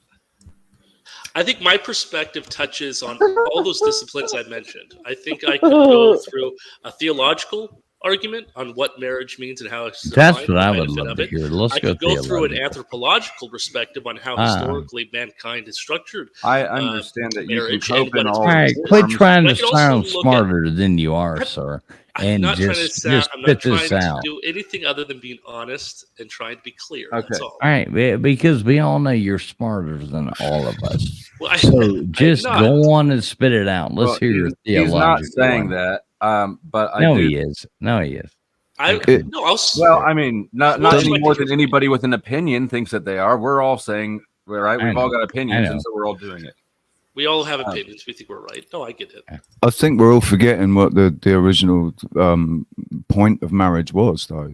Right? The original point of marriage was a business relationship between two families. Thank you. Always has been. I think that's one Damn straight. perspective, and it's very limited. And you're taking it again from sort of a government perspective, right? The legality or sort of legislative perspective. Yes, that is an element of marriage, but that's one that merely recognizes one that has long before that ever took place. But how dominant is that government recognition for you? I guess that's my threshold It's not at all. because I have had 2 children with the same gentleman, and we never married through government contract or papers. but I dated him 3 years. And in my heart, and being raised and indoctrinated through Catholicism, I lived in the Disney World realm. And when I woke up, I was pregnant. So I assumed he was going to come around as that Disney World character. And lo and behold, those things didn't work. But in my heart, I was married. So it's really hard to differentiate when it comes to government paperwork and what you assume is, okay, we are married, as opposed to, I'm with this person, I'm loyal to this person, this is my kingdom, I am the queen, and I am going to bear his little lads. And I did. That's how Hollywood and Disney have completely messed up people's ideas of what marriage is and what love is. But what I'm trying to, like, in order to respond to this question, otherwise we're just going to all babble about like our own experiences and interpretation of the question. What is the basis that you're coming from? Because there's cultural, there's personal, there's religious, there's government, there's a whole bunch of different components. You said you think marriage is for children. Okay. And then there's what is the basis that reality comes out of? Because it's not governmental. Well, in a way it is, actually, because the government recognized marriage because of children. That's why taxes give different amounts. How the fuck how do you know that? Hold on. So, how do you know the government? No, you're just saying things. That's not true. The government doesn't recognize marriage just because of children. No, what I'm saying is that government recognizes that having children is an aspect of marriage important enough to include laws and essentially tax write-offs, etc. Because we recognize. But all those things have nothing to do with marriage. You can always claim married and file separately. Exactly. Your taxes all the fucking time. Well, you're speaking from a 20th century perspective as well. You're speaking though purely of now. Like, no, you just brought up taxes. We have taxes. What I'm saying is file separately. So, I understand. But what I'm saying is that when you look at government's, I wouldn't say interference, when you look at government hand when it comes to marriage, it recognizes marriage, right? It recognizes the impact that marriages have, which is child rearing. And that is why. Who gives a fuck what government says about anything? Why does government matter about anything? Traveling marriage. I address the topic this way. I'm sorry. I'll shut up. So having children, the government cares about that. And what your taxes are, how they view you, whether you're married or not, it's going to be impacted by that. This is why people who are in relationships aren't treated the same. The marriage has nothing to do with the children as far as taxes go. But as time has gone today, as we see, the definition of marriage has changed, right? So people see marriage differently, and government, sort of takes suit.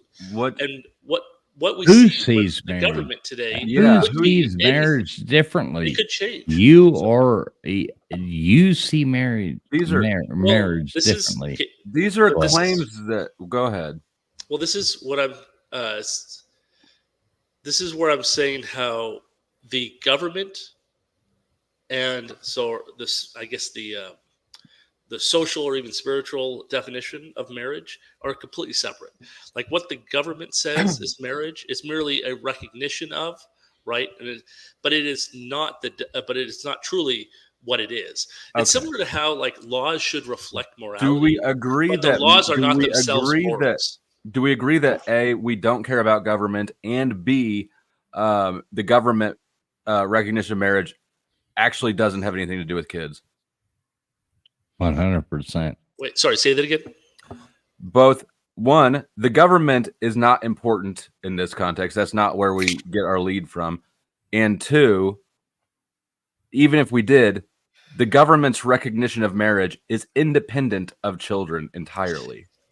I mean, can't we all just say that what marriage means to one person may not mean to the other person? Yeah, but that goes without saying. That's a kind of pointless statement. Yeah. No, it's not a pointless statement. That is the absolute fact. It that is a fact you are about trying all to things. bring this It's a up. fact What about marriage all means to me and my wife. Every or conceptual sorry, my wife word and has I. that paradigm traveling, fools.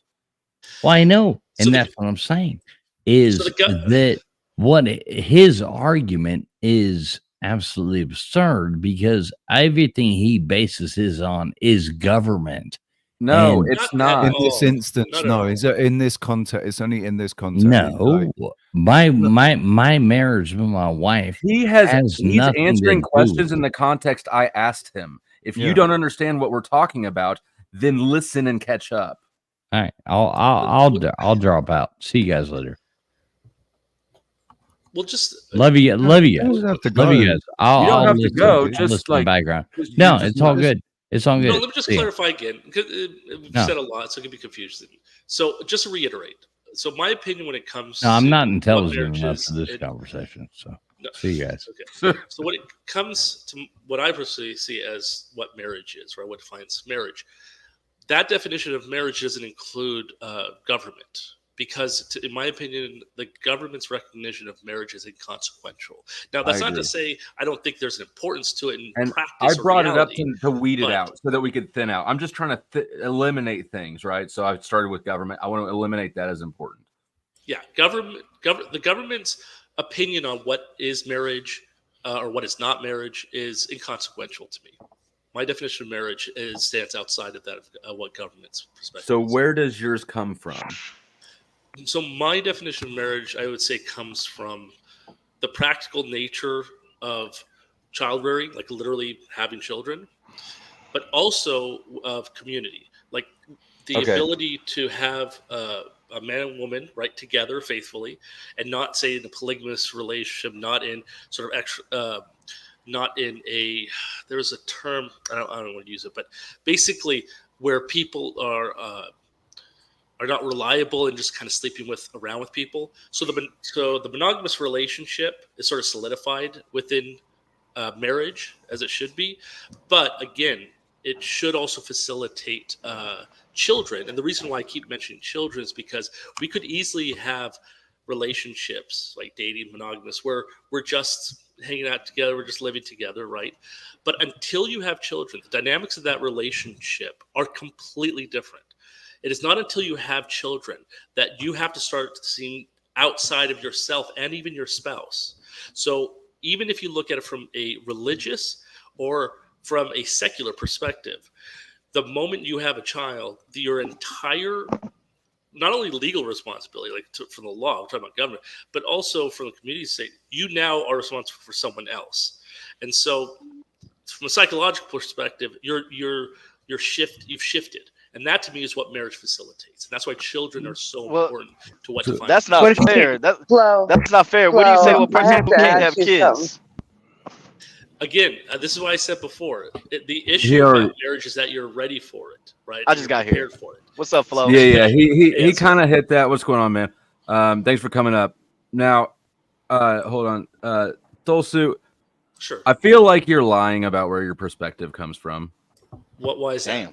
I'm going from my impression is that you are coming from a religious background and are trying to have not a religious discussion, so you're acting like it's not. But well, I could certainly take a religious, like I said, theological approach to it, but would that benefit the discussion at all? Because clearly we're taking from different. We talked about. I love the theological. You know, but what if you can't have children? Yeah, what if you can't? What about other people? I've had that question in my head for the last 5 minutes. What about those people that can't have children? I just said that. I know you did, but there were two people okay, speaking well, at the same do time. it. Just put your position on that again. He already stated it, but I guess. Sure. Yeah. So the marriage as an institution facilitates children. In the case of say couple aren't able to have children, to me, it is merely just being open to having children, not that you have the child. So in other words, it's sort of like you're prepared to do something. You take it seriously. You're sort of created the foundation. It's like building a home. If it were to happen, you would accept it. So you're ready for it. Now that's also could extend to adoption. So there are other avenues as well, and this speaks again to what we talked about community, because there are many people, there are many children. Listen, this is one of the things that you were talking about theology, religion. What does it talk about the widows and the orphans? So having children who can't have, so couples that can't have children have a place in society, and they have areas where they can certainly contribute, even if they can't themselves produce children. So yes, there are places and avenues where even people who can't have children can certainly be married in a marriage and, again, adopt children or something else. This is the whole point, though, is that you're open to it. And the notion of marriage being about children sort of carries on that notion of us having to live outside of ourselves. Because for the most part, before we have children, even we're just dating, it's usually just about us and about, maybe even just the other person. But you have to think outside of yourself and even your other significant other. And that's, to me, what marriage is on a deeper level. That's not biblical. Yeah, let me see this flow. Before I bounce, the guy does make multiple good points, and I have nothing bad to say about that. Flo, thanks for having me on. Honestly, he does have some good points, and he is a good person. So, I got nothing bad to say about him. Love you guys. Hey, have a great thanks day. for coming up. Take care. Nice rolling with you. I Take care, apologize for honey. getting snippy with you, even though it was warranted. And and yes, No, I don't mean anything bad about that. He does, like right there at the end, make some good points, and I'm always open to listening. And I can admit that I'm wrong every now and then. Can I ask a question, Flo? Yeah. Good night. So really Good quick, night. before you leave, traveling fields, are you married? Yeah, I'm married. Okay, so really quick, I just want to ask Married, you guys this question. happy, and Flo, thank you, traveling Flo, fool. I know you've heard this dumbass question in our sector. Do you guys think single people should be allowed to give opinions on marriage and married people? Of course. And why is that? I don't have to be Well, a I think cat everybody is in a litter box. Yeah, everybody should have an opinion on everything. Well, they like to argue that, hey, you've never been married, you should be giving opinions on Well, that. that's dumb. I mean, but I do like this guy's you don't have point. experience. I do like this guy's points there he made at the end. And I'm gonna be listening, but I'm gonna bounce off the channel because I don't think I really have anything to add for it. And I need to get to bed. But I'm gonna listen in the background. But I love you guys. And thanks for having me on. Sleep well. Love you, mate. All right. Take See care. you. But to Uncman's point, I would agree though that if you've never been in a relationship, your perspective on it isn't as valuable. But I don't think that it excludes you at all. Yeah, Well, specifically marriage, because a lot of people, we've all been in relationships. We've all shacked up. We've all been fucking, one night stands. Well, not all of us, but anyways, marriage. Because they want to specify that dumbass piece of paper. I don't understand the difference. It's just a dumbass piece of paper to me. You have people who've been living together 20, 25 years and haven't, she doesn't have a ring. She didn't sign on a piece of paper. They have kids together. They've been He's so jumped in his lane. You know what I mean? So I'm He asking, really did. so I have to ask because I've had this argument with Anthony. I had friends who were together for 11 years. Can you and guys they let him got finish the married. fucking question? No, that's pretty. I think they got it. I don't want to be long-winded. You know what I mean? Because I get agitated when motherfuckers just be talking. No. Good look, Flo. Yeah. But you understand what I'm saying? So if you want to articulate Right. that, you know what I mean? Go ahead. Now go ahead, guys. Now that there's a Well, I would say if you've been in a relationship long enough, then it's basically a marriage, regardless, without the paper. Especially if you've lived with somebody, so like living with somebody is different. Being in a relationship with somebody and living with somebody, two different things, man. So yeah, I mean, if you're living with someone, yeah, like there's one thing though. I think while I understand what you're saying, I think there's one aspect of it though I would disagree with, and I think that is the ability to understand what one is getting into should be feasible. Like if someone who is not married wants to know what does a marriage entail, what should I do in a marriage, right? What are the expectations of marriage, etc. Knowing about marriage before you're married is very important. if we just wait towards, well, these people got married, so therefore they know, that's not always the case. Not everyone always learns the same either. People can go through 8 marriages and still be clueless, right? Another person can go through 1 marriage and really feel that they understand relationships well. Right. So the ability In the to States, learn from it's others 7 is years. more important than learning from yourself.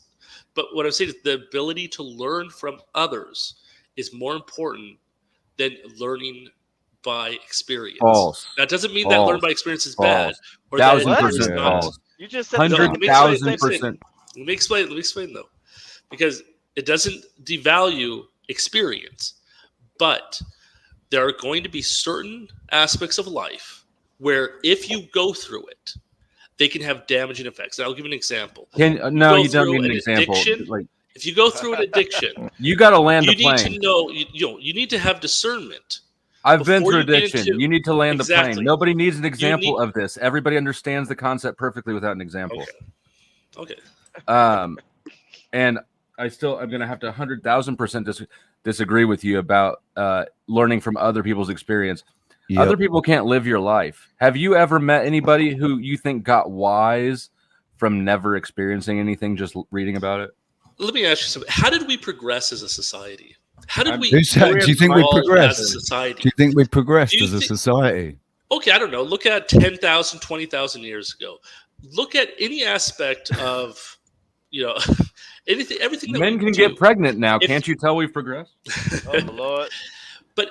But seriously, if you look at society as a whole and look at thousands of years in the past and where we are today, the reason why we differ from the animals, right, from the animal kingdom, what makes human beings really distinct, besides our ability to have language, linguistics is a big marker, but besides that, our ability to continue knowledge, right, to transfer knowledge generation to generation is what allows us to have, quote, evolve, right? Socially. Yes, I mean, it is. animals, Our ability animals, to transfer. animals do that in a sense as well. No, they Animals don't. do that as well. Because long story animals short, evolve from It's our ability to reason that makes our different. That's what makes us But different that is to an animals. element Our of our ability ability to to reason. But that ability, again, is what facilitates the transfer of information to each generation. It allows for progress. That's my point. Well, we reason, right? And then we can transfer that to the next generation. We build upon previous generations. We learn from them. This is how disciplines, whether it be from the arts or from the philosophies to the physical sciences, each of these build and transfer from one generation to the next because we learn. Have you from looked at architecture? Yes, that's a great example of where we have literally progressed. No, How we do you haven't. think- We have no. How on How do earth can you think we've progressed? We have been able. Wow. How do you- terrible. You think we progressed? We build concrete boxes. We used to build Yeah. beautiful, It's not even ornate, concrete. fantastic, even amazing, concrete no beautiful buildings. Now we build It's not- it's- boxes. We But build I actually massive. have to push Really quick, back. really My quick, really brothers are. I have 6 older brothers. They're developers, and we make like what we call cookie cutter homes. Yeah, because it's cheap. Yeah, like the 1800s why were they burn so usurped fast. from They don't Free have the Energy skills. and Jones and Golden Yes. Jones and Yes. like, yeah, it's not good. We've regressed as far as our knowledge. We don't have the knowledge or the skills to do the things that we used to do. So that's. But you've inadvertently proven my point, though, because Hold of on, regression hold on, is hold on. similar. But regression is the same as progression, but the other way around. Meaning that, like you said, if we regress, it means that we're changing from where we were at before. People are making changes. If people are learning from the past, right, as you say, like, oh, we're getting worse. Well, what does that effect does that have on your definition of regression? So when I say we need to learn from others, You that's gotta learn how important. to do You are 5 proving my sentences or less. my point when you say we have regressed. So do I'm 7. going to go ahead and then I'm going to take it. All right, do 7. I actually agree with you. The reason why I learn so fast is because I learn from others' mistakes. When I get hired at a job, the first thing I ask them, okay, teach me how to do the job. But then right after that, I'm going to ask you, okay, teach me how to troubleshoot. I want to know what mistakes you made so I can be able to fix my own. You know what I mean? I want to learn. I want to learn from you. Learn from others' mistakes. That's a great saying right there. Learn from others' mistakes. Yeah, the Your mic mic is sucks ass. burping. Your I don't mic know why. keeps burping. You might refresh real quick. You've got a It, demon it, in your it's, mic, it keeps man. doing it. It keeps doing it. Okay. I don't know why. It's not My bad. terrible. So if it is what it is, then it is. I But tried two or three mics. I think it's the phone. It's somebody told me it's something with yeah, the it Are phone. you using Bluetooth? It might be Bluetooth. Yeah, it's the Bluetooth. Yeah. Yeah, it's because of the Bluetooth. This shit's stupid. But pretty much, my bad. Go ahead. I was sharing the wrong screen. I was gonna put up here. I will put up a picture of St. Peter's Basilica that was built in the 4th century. Allegedly, we have not progressed. No, I think we could. I don't think we Thank take you. our time. Flo. We don't take time on our buildings. Have because we? Yeah. Have because we we're cheap and we regressed? wanna get it Have we done been fast. stagnant? How would you define it? Have we regressed or remained stagnant then? I would say that we've regressed. So if you acknowledge that society generations can regress, then you acknowledge that there is an importance to learning from others' experience. Because what happens is if we choose to ignore what others have already learned, right, and what others are attempted to teach us, and we say, well, I'm going to learn from my own mistakes. Well, what happens is you create stagnation. Then people become become circular in that they repeat the same mistakes. They don't learn from the If past. you're not learning at That all, creates you become stagnation. stagnant. If you're learning, you're moving, you're progressing. But if you're not learning at all, then you're stagnant. There's quantity and quality. You do not learn shit from other people the same way you do from yourself. From the practical experience, certainly where construction's concerned, it's all about the practical experience, because you learn how to do things, and then when you get out on site, nothing is ever as it is, know, in the book or whatever. You've got to jimmy things, you've got to mess with things. It's because a room is never square. You know, it's. Look at that, so detailed. That is look how big this motherfucker is. This was built in the 4th century. That's look at those tiny people. That's fucking crazy. That's beautiful. It's like we But don't take our You want me society. to blow your socks off? The reason why we had a gold rush in the Americas in basically late 1700s, we had all of the stuff that was put through the proclamations and the rights and all that is because it was inherited by founders. And they laid into the wasteland that was outside the East Coast. It reached to Missouri. There was a 9.2 earthquake What that are you went talking off. about? Legit. I'm What the talking fuck about are you a talking flood about? that took out in 20. I don't want to talk about that. This is going into my I'm talking about territory, the man. gold rush and why they I took the know gold you back are, from the and people. that's why I'm trying to stop you from that. All right, I'm good. Okay. We're getting into alternative history now. It's I will say we're still trying to get through the marriage thing. We're already on a detour. We don't need to go on a detour of a No, detour. we're going on I'll tell you architects. somewhere in time. Well, That's okay, right in going my back to ballpark, marriage. though. It's We're right going in my back to ballpark marriage. normally. Go back to marriage. I'll go back to marriage. You know why I was when I was gone. Okay, when I was gone, I told you I'd take care of my aunt, so I had to change her diaper. So my husband was up. I said, "Will you please get her a drink and make her sandwich while I change her diaper?" He said yes. Then I had to get the sheets off, so I'd roll her around. Blah blah blah. Killed my fucking back. I'm like pissed off because my back hurts like a motherfucker, and I'm taking the sheets out there, and I come out. And someone had taken my sheets out of the dryer that weren't fully dried and had put them on the floor. And I believe that was my husband. I was fucking pissed. And before I came back in here, we were like, he was like, "You're wrong." I was like, "I don't care if I'm wrong." He's like, "I told you about that." And I said, "Was I sleeping?" He's like, "Well, yeah, but you woke up and said yes." I said, "That doesn't count." But anyways, long story short, we finally were like, whatever, it is what it is. But still, I mean, that's marriage. You're going to have those blow ups or even not marriage. Like, if you're Are you fucking with Huh? me? No, I'm not fucking with you. I am not fucking with you. How long have you been married? How long? 17 years. I feel like you're fucking with me. That was the most I'm not. absurdly insignificant story I think I've ever heard.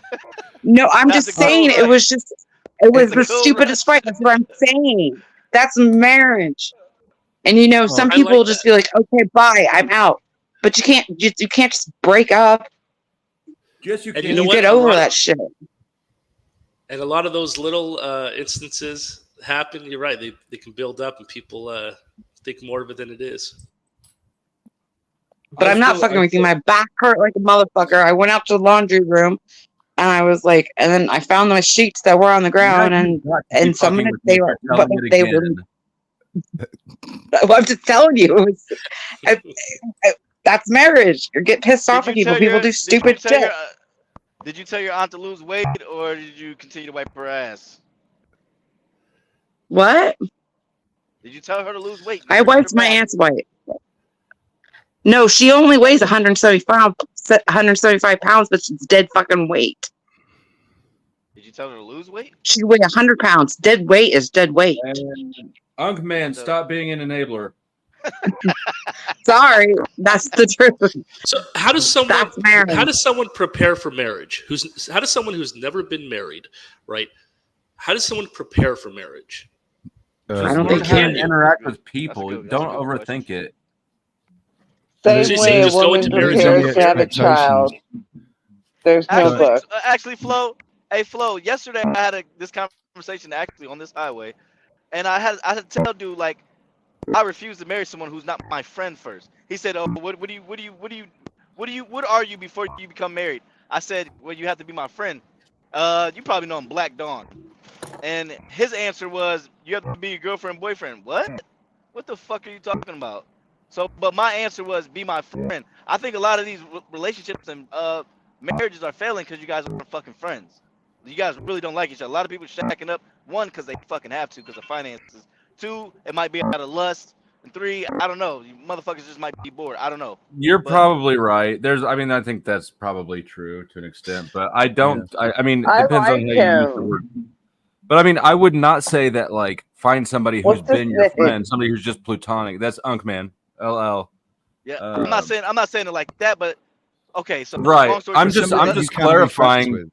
Yeah, I'm just clarifying because it can be received like that. Listen a few sentences right here. Here we go. So one thing I've noticed, I had a girl leave me when I was broke as fuck. Actually, it was my baby mom. Anyways, she left me when I was broke as fuck. If that was really my friend, I don't think she would have left. She would have worked that shit out with me. That taught me a lot right there. You know what I mean? So yeah, that's just the way I look at shit. No, you can't move in unless I really feel comfortable and you're my friend. Personally. So you have to be ready to forgive, basically, like you would a friend. Yes, exactly. I don't give a fuck about your family. I don't give a fuck about family. Family ain't shit but blood, DNA. I don't give a fuck about that. Who's my real friend? Who's really there for me? Lowest of low, highest of high. I mean, personally, that's something that I say just for a relationship, full stop. If I can't be friends with a girl, how can I have a fucking relationship with her? I just said a lot of these dudes are shacking up just because of sex, to having access to sex. That's because of lust, because of the confusion of lust and love, isn't it? If you're or feeling in love, being in love with someone, it's really confused with the physical feelings that you get when you're around that person. People confuse that lust so easily with love. Anyway. Does that usually come from men, do you think, who will do that for lust? Do you think women are also prone to that, or do you think it's most women? Most women, they're not about to fuck you unless they're one, sexually attracted to you, or some kind of attracted to you, unless they fucking for money or some material object. So there's that. Well, yeah, it's an equal tango, when it comes to male and female. I mean, it's just an equal tango.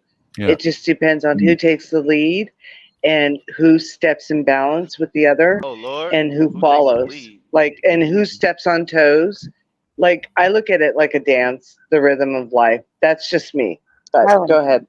Go ahead. Would you respect your man more if he was leading other than you, instead of you? Do women want men to lead? Yes. Yeah. Whoever just said that, I was asking that young lady who just said that.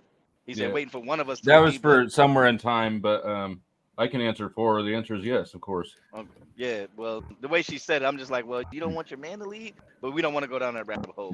But like now we're going into sort of societal programming where women now are being told that they don't need men, they don't need men to lead. But they're being lied to, though. They're being lied to. Yeah. Even the most blue-haired feminist woman still wants a dude who's a dude. Absolutely, and that's been shown on TikToks with girls who were feminists and whatever, and then they go out on a date with a real guy who insists on paying on everything, and they at the end of it they're like, oh my god, it was fantastic, oh I had an amazing time, and they're all of their feminism and everything's blown out of the water. But because of these lies that they're being fed, society is in the state that it's in now. I think, I mean, yes, a woman does want a man to lead, but I also think in real relationships, sometimes a man or a woman, there'll be days where I could only give maybe, 30%. So they'll take over the 70%. You know what I'm saying? Or there'll be days where they can only give, so much, and then I'll I don't take think over. that's taking the lead. I think that's compromising. Oh, no, there's no, I mean, you know what I mean? I'm not saying all the time. And that's part of that being a friend thing. If I'm your friend, I got your back over everything. Well, maybe we should define what leading means. Like, what does it mean for a man or for one in the relationship to lead?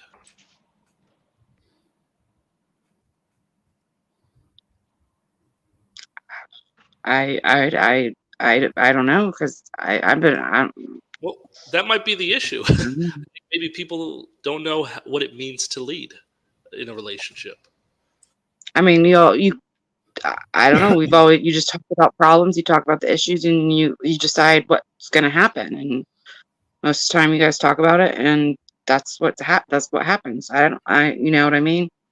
Mm-hmm. I don't know. Does that make sense? You have an issue, you guys discuss the issue, and then you guys fix the issue. Yeah. When it comes to making decisions in a relationship, does it matter who does or who is going to be the one to sort of take charge, whether it be in taking care of kids, paying bills, what have you, things that need to be done, chores. Does someone take charge? I mean, do you understand women? You know that you have to, most of the time, you have to let the woman feel like she's taking control. But I mean, I don't know. She hasn't really. You know? I mean, the answer to that is, what do you want to do? Figure out what you want to do, and then do that, and you'll be leading the way naturally. Yep. Yes. I would say, and then you won't have to over-intellectualize things. Yeah.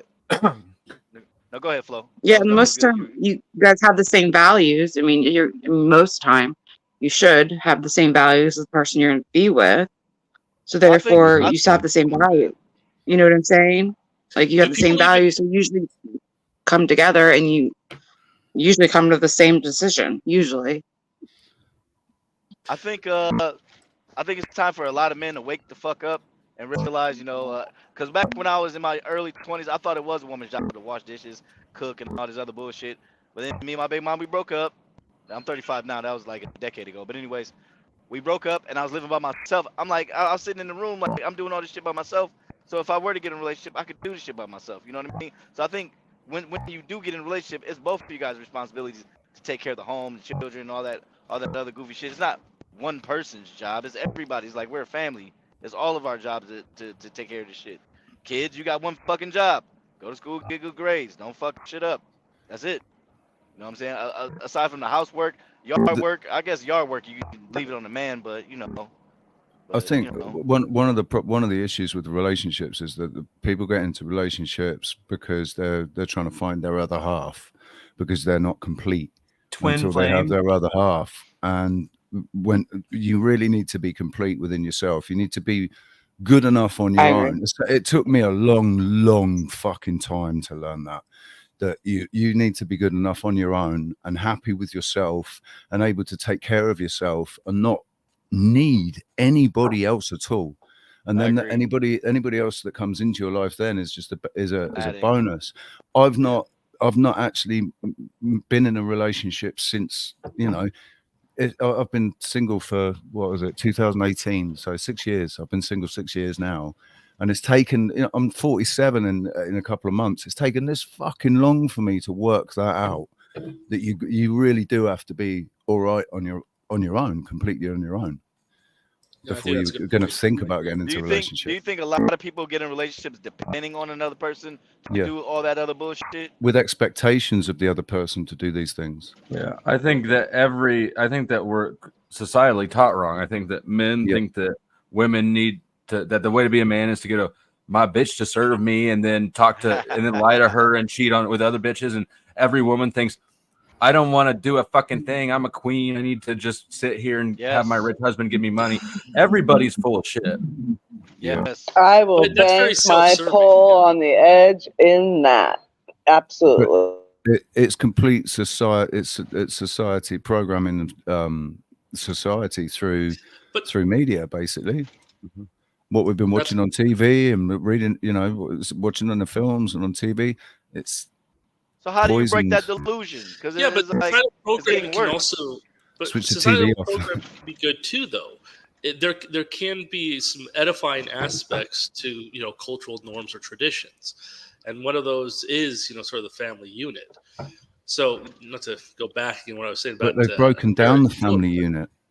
The last I 20 years understand. has been an absolute assault on the family unit. I agree, Yeah. but again, that's my point. That reiterates how important that is, right? And keeping those traditions and facilitating, I guess, the important, stressing that importance to the youth and children about what it means to be in a family and such.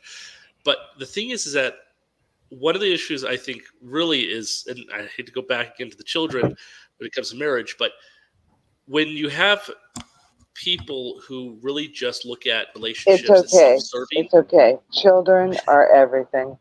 Sure. I wanted to hear what you had to say. What are you about to say, bro? What I was going to say is, I think when a person treats relationships, and including marriage, as being self-serving, then you get into those traps where you're like, I want this from me, or this is what I expect, or I want to be seen as this. I want. It's almost like just an appearance for oneself. That's what your paradigm is. But when you're you expecting children from the other person. No, but when you treat a marriage, for example, as something outside of yourself, for example, having children, a family unit, then what happens is you're no longer self-serving. You're now serving someone else, other. Who are you serving when? Right. Who? When you're serving your children, family, community. I don't even think like it has you're to. participating as well. Hold on, when you let have me children. face this down. Why would you serve if you don't have children? Why would you serve a conceptual baby that doesn't exist? That you like? Okay, maybe I should clarify it. So when you look at marriage and relationship as facilitating children, it allows you to be prepared to think outside yourself, right? To no longer be self-serving, see what I can get. But okay, let me prepare to now. No, it doesn't. Marriage changes nothing about your perspective on kids if you don't have kids. Having kids changes your perspective on them.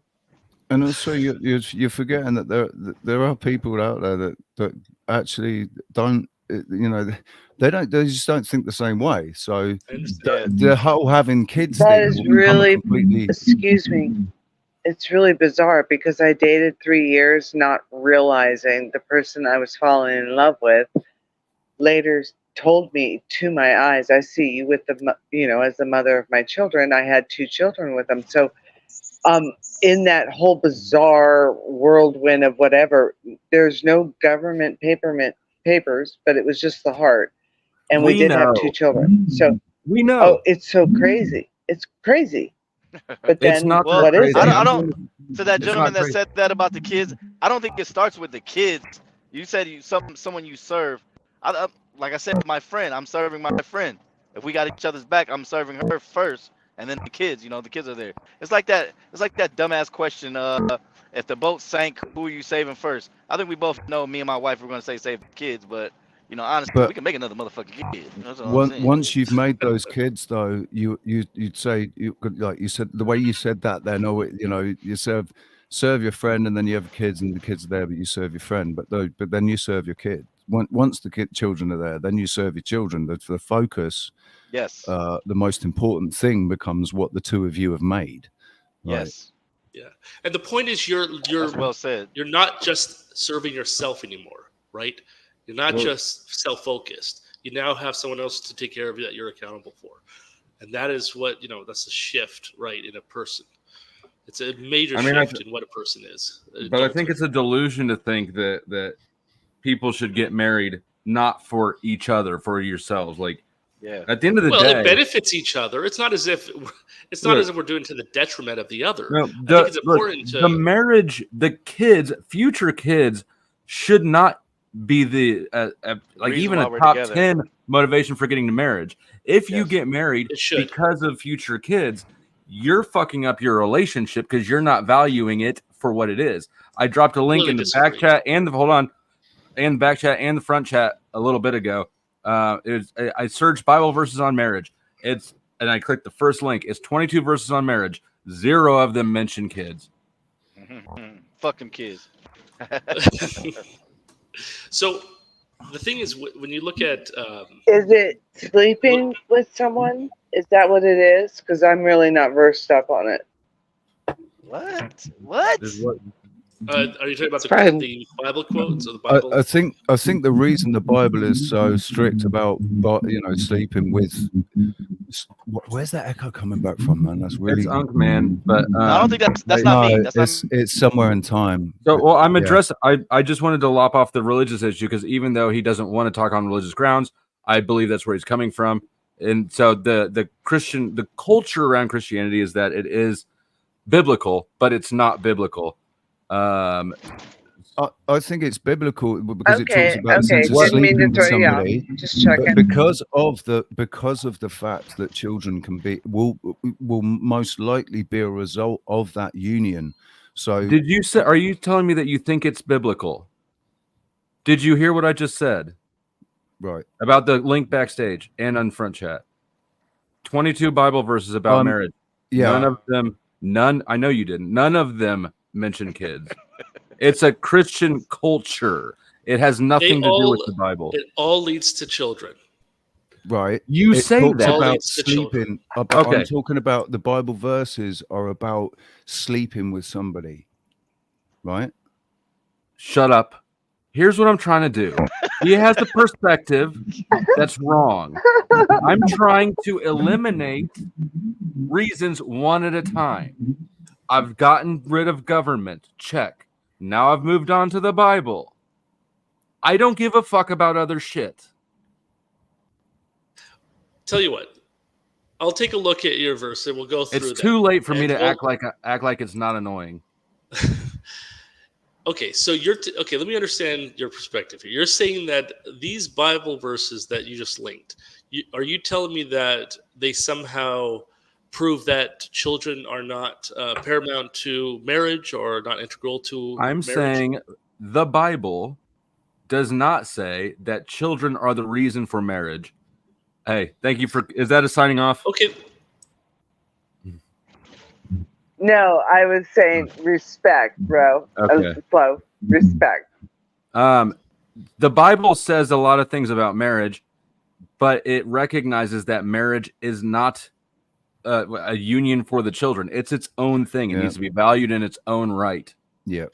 Okay, what does it say then? The reason for marriage. I just glanced through those verses. So tell me what the reason for It marriage does. is based None on of the Scripture. verses prescribed a reason for marriage. So you Actually, can't one of them. use Hold it on. as an argument against another reason. You're saying essentially well, then first that of all, you Scripture haven't does given, not provide a reason. First of all, you haven't provided the burden of proof that you're asking of me. But nevertheless, I was wrong. Hold on a second, because there is one. Where'd it go? Do you know what it means when two become one flesh? To have kids, let me guess. Nah, me put my penis in her vagina. We're connected, baby. Yeah. Right. No, yeah.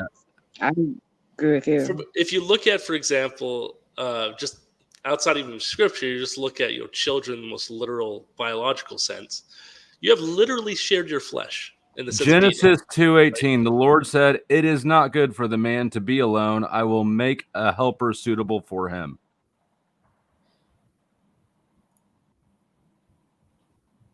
That sounds like a friend. That sounds like a spouse. That sounds like a spouse. not a kid, but And there's the reason it's not good for a man to be alone. That's the reason. But what does it say about marriage? What does it say about children? It doesn't See, say you- anything you about have- children. That's the point. You've left. That's my point. You've left it incomplete. You've tried to make an assertion, but it's lacking. All right. Well, let me look up the book of Genesis and see what the next verses are. While he's doing that, so I'm hearing, I don't know if it's for a fact, I heard somebody with an accent. I heard in Europe they don't have like wedding rings and shit. Like that's like an American tradition. Is that true? No, that's not true. Italy and Europe, they wear it on their right hand, not the left. America wears it on the left, and the European on their right, and majority of them choose not to wear them. And in England, we wear it on the left, the same as America. Yeah, no, an I'm looking at engagement ring. Genesis. It doesn't mention kids. And what happens when your kids leave? Yeah, I was we're about at to a say mute between that and people get divorced, like fuck them kids. Like you take that kid, I'm taking this kid. Get the fuck up out of here. So what about that? That was for Sorry, what's the question? So I so meant when like, no, you can go ahead. I meant once your kids aren't going to be with you forever. So long, I mean, they could, but typically Hopefully they'll be not. gone 18, 20, 21, you know what I mean? And then what do you have after the kids You are later gone? Well, you have each You other. have each other. Yeah. Yeah. So that's so your point. Your point. marriages last for like 50. You know, they can last however. You know, if you've been forever. You know, for 50 years. That 18 years is a small little chunk of that. The Yeah. marriage But way you know outlasts what the kids. marriage- Yeah. But you know what marriage is Yeah. to me? Okay, you want me to, I'll abstract it maybe a little differently. To me, marriage is like a battlefield. It's like That's why you're not married. you don't know where I am. Okay, before I you know go that any you're not further, married. I I can tell you're not. danced in my senior year. I danced to "Love Is a Battlefield" by Pat Benatar. Just for your information. Thank you. That clarifies things. Cool story. But what bro. I mean by that, what I mean by that is that when you marry someone, right, you basically have someone who you're in battle with, right? You're on the same team. You're suffering this world together. Children, right, are a natural consequence, obviously, of having sex. So when we when we are in a relationship with someone, marriage is meant to, be a structure or institution that facilitates and helps support children, right, and having children. Wrong. But Wrong. when you say that, like, oh, after the children are gone, you're still married, yes, but see, the whole point was that you went through this together. You pair bonded. This is right. We're is the going through everything together. What are you talking about? right. This I is the don't neurosis. agree Hold on. necessarily. This is No, a but thinking listen. neurosis that's very common. You hold on, think yeah, that let me finish hold on, though. shut up. Everything does not have to be for something else. Marriage is an end in and of itself. No, marriage always is about something else. Otherwise, you get into self-serving, which we've seen the dysfunction of that. No, marriage is meant to be outside of ourselves. No, And marriage so- is not outside of ourselves. And it's not for something else. It's not the work to get somewhere else. It's its own end. I disagree. I mean, think what's you get marriage and you married don't to want be with kids? someone to do something together. What is You the point of enter the having? What world is the point of together. having kids? Having then? children, being in the community, Hold on. contributing to society. You What's are the point of together as a any? Hold on, no, we can play this game forever. Okay, if the point of marriage is kids, what's the point of kids? point of kids from the most No, literal just in your sense is literally perspective. to No. progress humanity. Like we literally, as a What's the society, point of as a humanity? species, Who gives is a fuck to about continue. humanity if you don't care about humans? We need to procreate. Why for our does survival. it matter? For our survival. Our Who survival cares? as community, everything. In fact, we need children to take care of us when we're old, to take care of others when they're old. In fact, a lot of our problems that we see in actually another great example of this is look at China hold with on. their one-child rule. You're The not impact jumping of off not this. having enough children I later see down you the moving line. the goalpost, and we're not moving the goalpost. What is the point of caring about humanity at large if you don't care about humans individually? At some The point, caring you about have- humanity impacts us individually. When You that can is do why that without we kids. don't live independently from society. it is impossible for us to live independently from society. As much Okay. as we may That's want to, definitely not true. we That's need definitely to not live true. in a society. We At are what social point? creatures. At what point is the individual prioritized in your worldview? The individual is not prioritized Ever. ever. Okay, It's that's always your problem. selfless. Because society doesn't exist. It's a concept. It references a group of individuals. The individual is the only thing having experiences. Society experiences nothing. Wrong, completely wrong. We as an individual only exist because of society, because of others. My God. Oh my We God. exist because we as are social creatures. We have created structures of society Really where quick, we quick have question. been able Just to procreate. That is the quick only ass reason we question. exist, because of procreation. Okay. That alone is enough for us to be. A quick ass question. So you've heard of people about living off the grid, right? You've heard of those type of people, right? That's right, I have. And are they in society? Yeah, they're outside. Yes, they are. Those people are part of society. They're off in Neverland minding their fucking business. That is, unfortunately, that's an illusion. It's thinking of That is an society. illusion. There's different create their types own of farms. society, aren't there? Yes, I agree with that also. They create their own farms. When you're living off the grid and you're minding your fucking business, you don't want anybody even around then you. you're not Have allowed. you ever hold on. Have you ever driven out to the countryside and seen how far these houses are apart? With some of them have farms and things like that.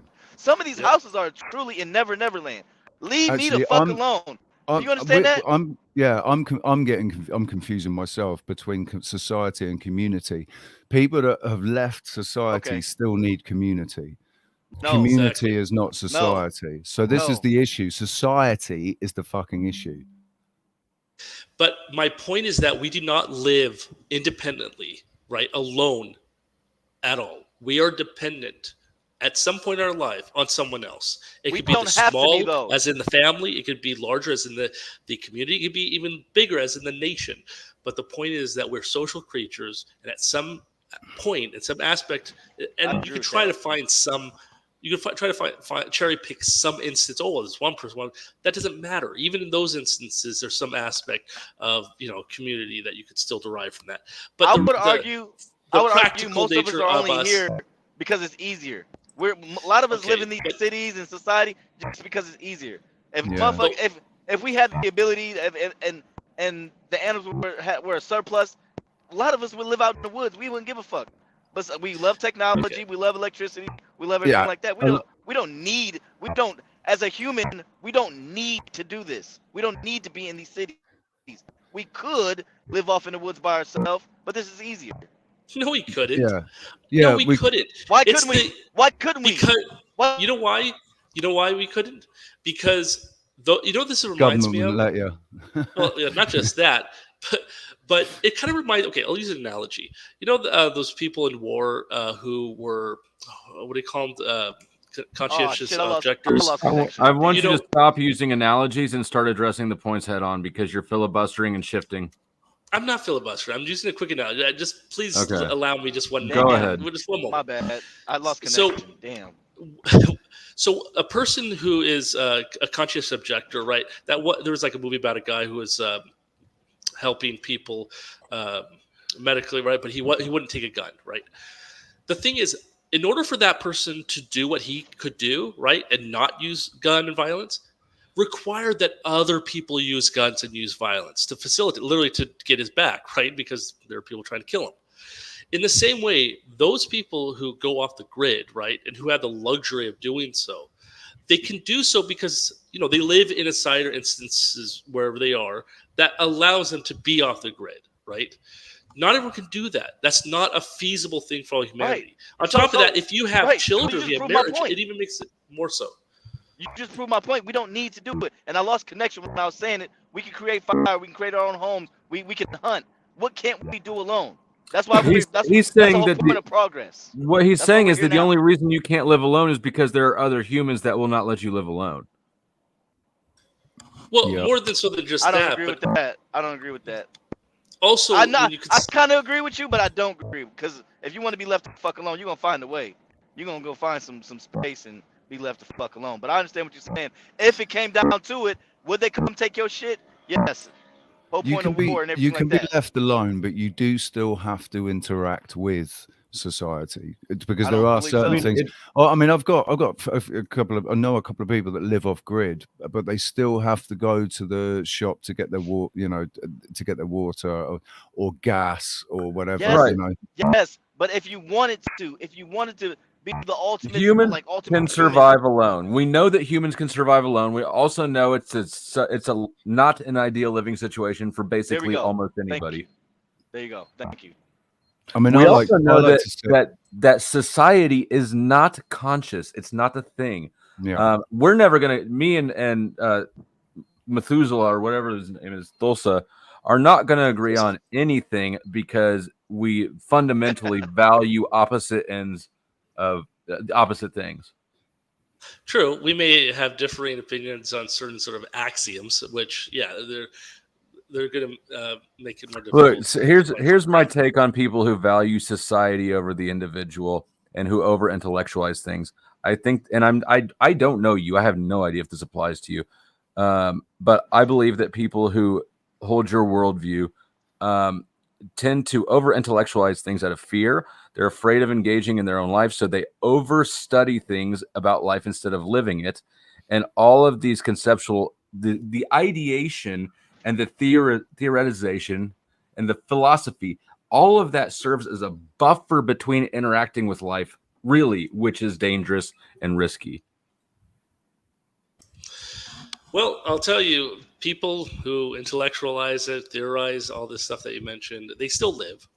You know, it's not as if they're disconnected from society, but they may glean certain The things. motivation is fear-based, is my point. I think that's very presumptuous, though, of you. I mean, It what are is. you basing that on? What are you basing that on? Experience.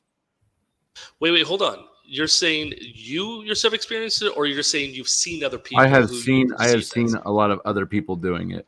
I reckon I just like anything else that we observe in others, we can see reflections of it in ourselves in similar or different behaviors, right?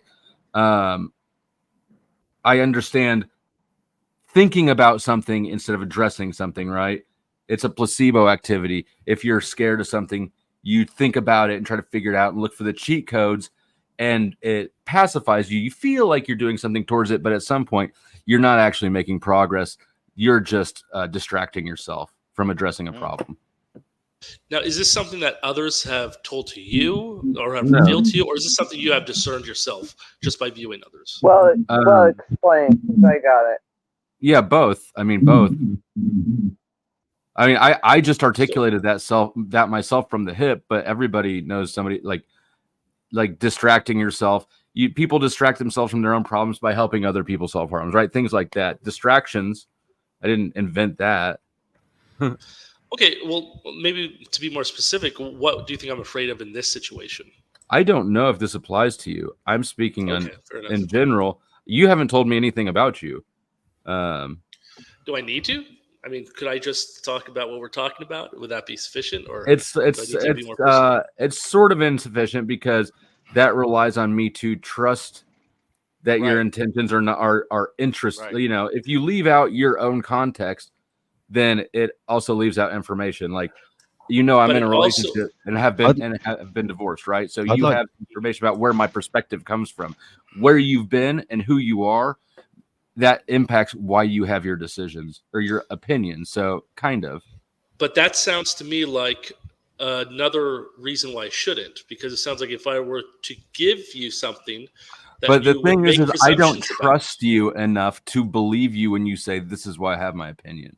I don't know you. Wait, when you don't trust that I believe my own opinion, or that what I I say is don't. correct? I don't trust really anybody's self-assessment. Because I What don't do you know. mean self-assess? And so when you ask somebody, hey, did you try that new chicken sandwich at KFC? Oh yeah, it was really spicy. Flo might say it's not spicy. Somebody else might say it might taste a different flavor. We all have different opinions on Right. shit. So your experience. So at the doctor's office, they ask you, what's your level of pain? Like, what's the level of pain? They squeeze your finger. Is it a 1 through a 10? You know, there's But a lot look, of if fucking hypochondriacs. out here.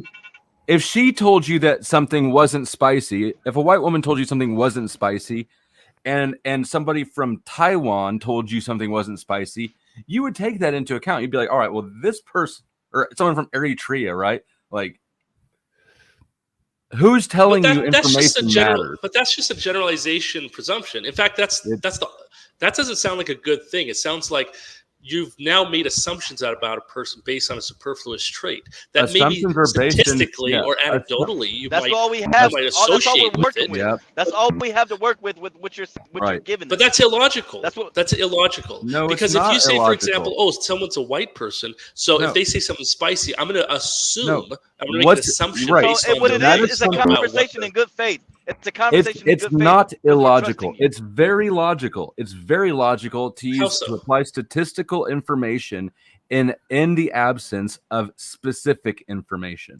That is not true necessarily at all. 100,000% You just like true. to argue. Statistics, I'm convinced. I'll tell you, statistics can lead to many different conclusions. In fact, if you look at papers that take raw data, it could be anything from, say, like child rearing, for example. You take raw data, you could have PhD groups. All from you're two doing is opposing saying that it could sides be wrong. I come understand with what two you're different saying. conclusions. So Do you data dis- and do you statistics disagree? must be Do you- interpreted. Do you think certain cultures have spicier food? Do I think that cultures have spicier Are food? there certain cultures with spicier No, food than others? there are regions, not cultures. All right, Culture you're does not have. arguing in bad faith. You know what the fuck I'm asking you. Hang Okay, on, no, I hang need on. to They're clarify not this, though, regions because- either. Like No, no, people in No, top, it is a culture. It is culture. It's 'Cause- cultural. It's Hold on. When you It's look not at reasonable, man. regions, because of where things are grown, you take, for example, spice coming from. I the, understand. That's how Americas. cultures are formed, bro. That's how cultures were formed. You're moving but goalposts. You're being cultures- dishonest. But Indian culture, people in London. You could say the American cultures, but then you want to do a subdivision of that. We have black and we have white. We can keep breaking He this shit understands. down. No, You know nobody what else he's can get. saying. You understand the fucking question. Answer the fucking question.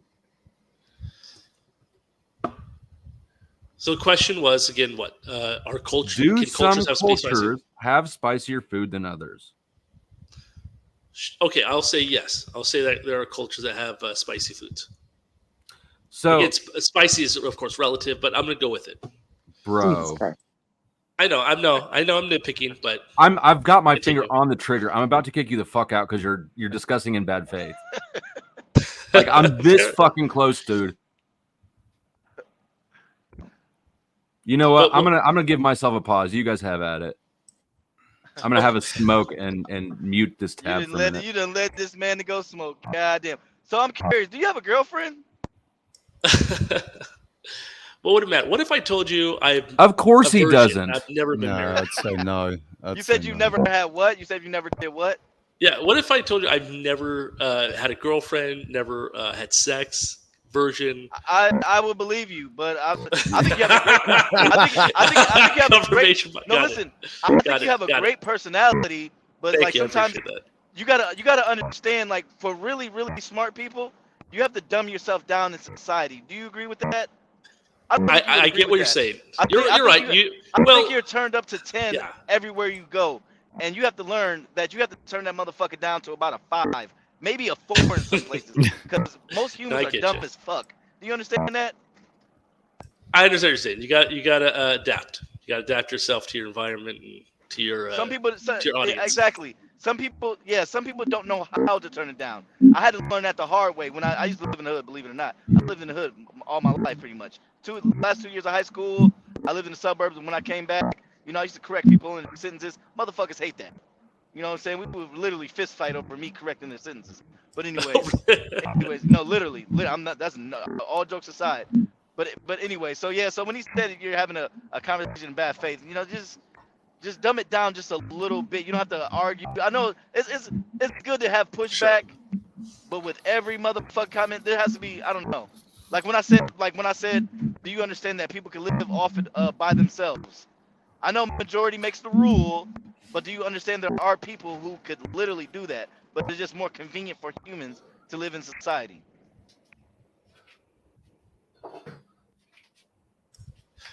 Sorry, are you asking me again that question? Yeah, pretty much. Yeah, it was more so. Yeah, question and statement. Do you understand that it's just more convenient to live in society? Yes, we can live out there by ourselves, And a lot of people want to do that. Why do you think they ventured off to make the suburbs type shit? Motherfuckers want to get away. Yeah, but okay, but here's the thing though. Yes, people can leave a society, so to speak, live off the grid to again a certain extent, as someone mentioned.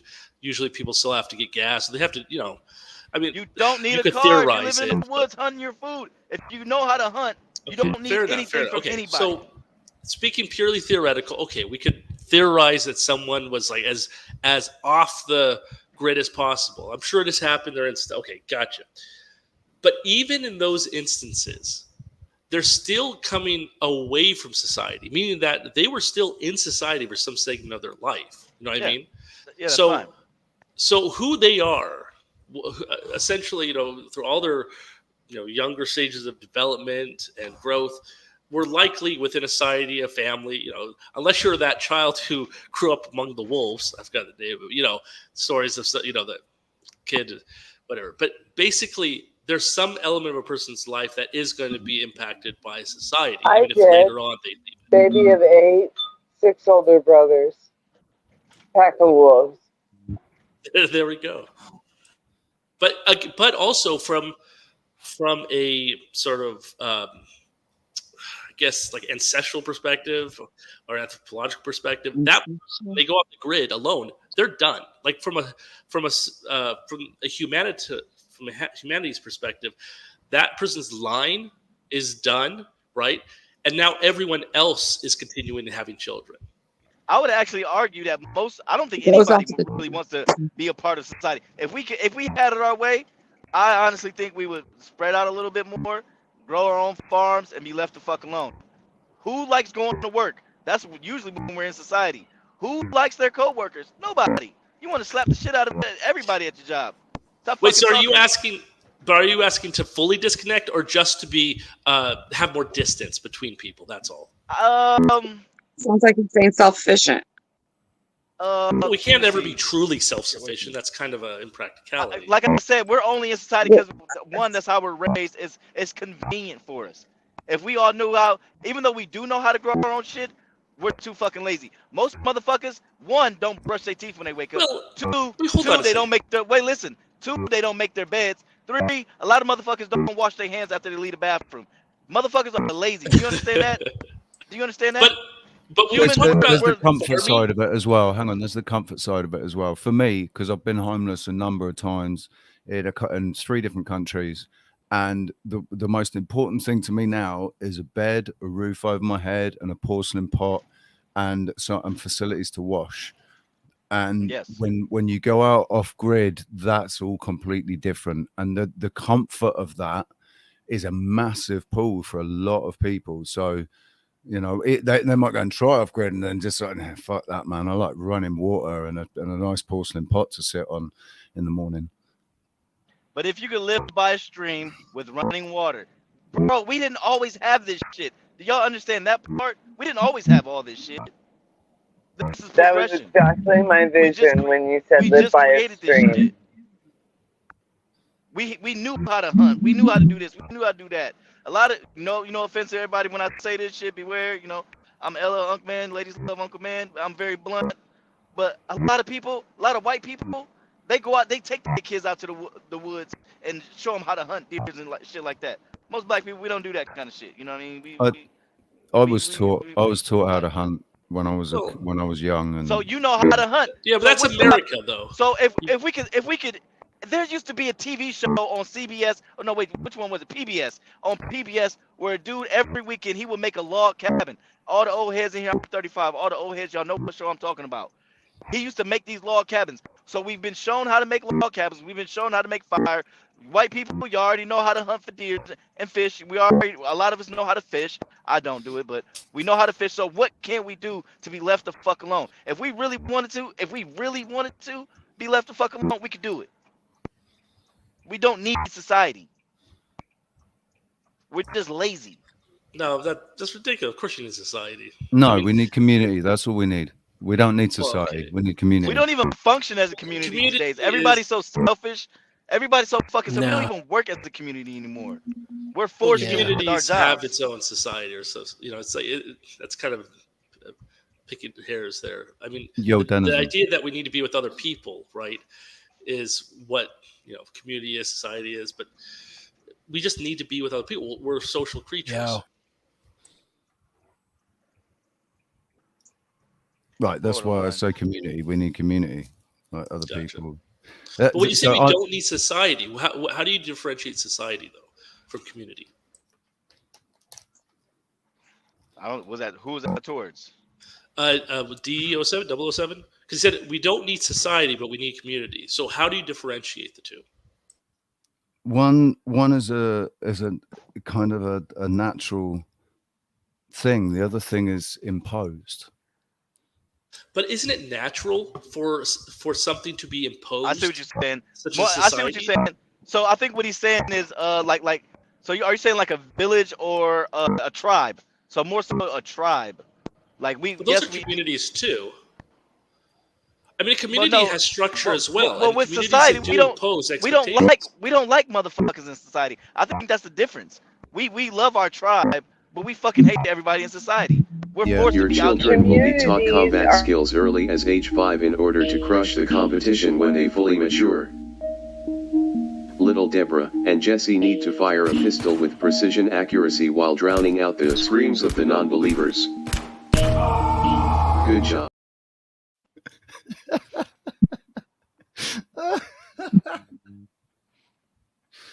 Oh my god, that's hilarious. Community is more combination, right? As opposed to a tribe is more in the ancestral, indigenous bloodline of people within family and casting. You know, is that how I see it, or?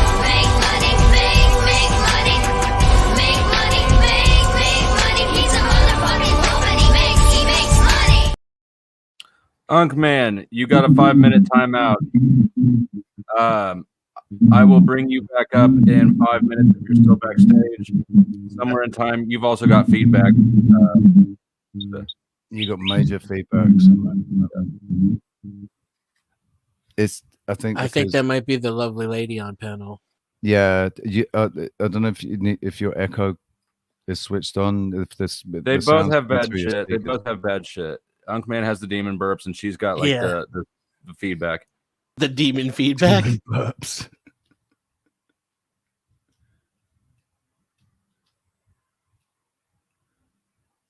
But so I'm still taking a lap. I just rejoined because I saw Chuck paid some money. I reject society, but I still need community, so I'm on YouTube. Like the society around me, I reject it. I don't, they're all fucking robots, zombies walking around. But I found community on YouTube. So would you define community then as people who are like-minded? I wouldn't say that we're like-minded because a lot of the community don't agree with each other. So no, not necessarily like-minded, but we have the same values, I guess. Interest. So we share Interest and something. values. So it sounds like we share something at least. Yeah. Oh, God. Or have Locality. something common. Some commonality. Locality and interest. Well, Locality and is it? interest. Because locality is the internet, so that's an international thing, isn't it? I don't know. There's only one person that I speak to that lives on the same island as me, and he's like half an hour away. I don't have a car, so we never get to see each other. We only ever interact online. So online is a location, I suppose. Yeah, I would consider online to be a location. Not geographical, but it is a location. Now, because that's where you are, did that start 2020 on, or is this something you have become accustomed to as of like 20, 30 years ago when the internet really started isolating people to their homes? No, it's for me. It's 2020. The lockdowns, the destruction of the economy here on the island for like almost 2 years. Most of the English people left. Really? So all my friends, the people that I knew here, they all left. The ones that didn't, so much has happened in the last 4 years that everybody's just seems different now. The whole place is different now. So, Forgive me. Where do you live again? Tenerife. Oh, sorry, enough with it. The Canary Islands, off the west coast of Africa. So you've seen then a change in society where you're from. Yeah, massive. Well, ultimately now, not now. It's only ever really been about tourism and, people with money come here. People with disposable income come here and then dispose of even more of that income, act like fools for a couple of weeks and then fuck off, but there used to be a larger base of expats here. It was a much larger base of expats here before, so now it's only the ones that had real money that are still here. Gotcha. Well, let me ask you or the criminals. Hey, Young Man, no harm, no foul. Thanks for coming up, and come back anytime. Go ahead, people. and to anybody I've been snippy with, don't worry about it too much. It's not personal. Flow State fucking sucks. Flow State, you suck. You fucking suck. I love it when you get sniffy, man. No, it's been fun. Thank you guys for having me. But I would say, I'm just curious, like, from where you are, you said the society has changed. Do you see the community then as being more consistent, or what does the community have that the society lacks? I don't see any real community here now. I see everybody here now is all out for themselves. Gotcha. And that's why the only community that I can find is on YouTube. So the society here has gone even more mainstream, and so everybody wants to cross every I and dot every I and cross every T and tick every box, and if you don't, you can't be part of the society. Yeah.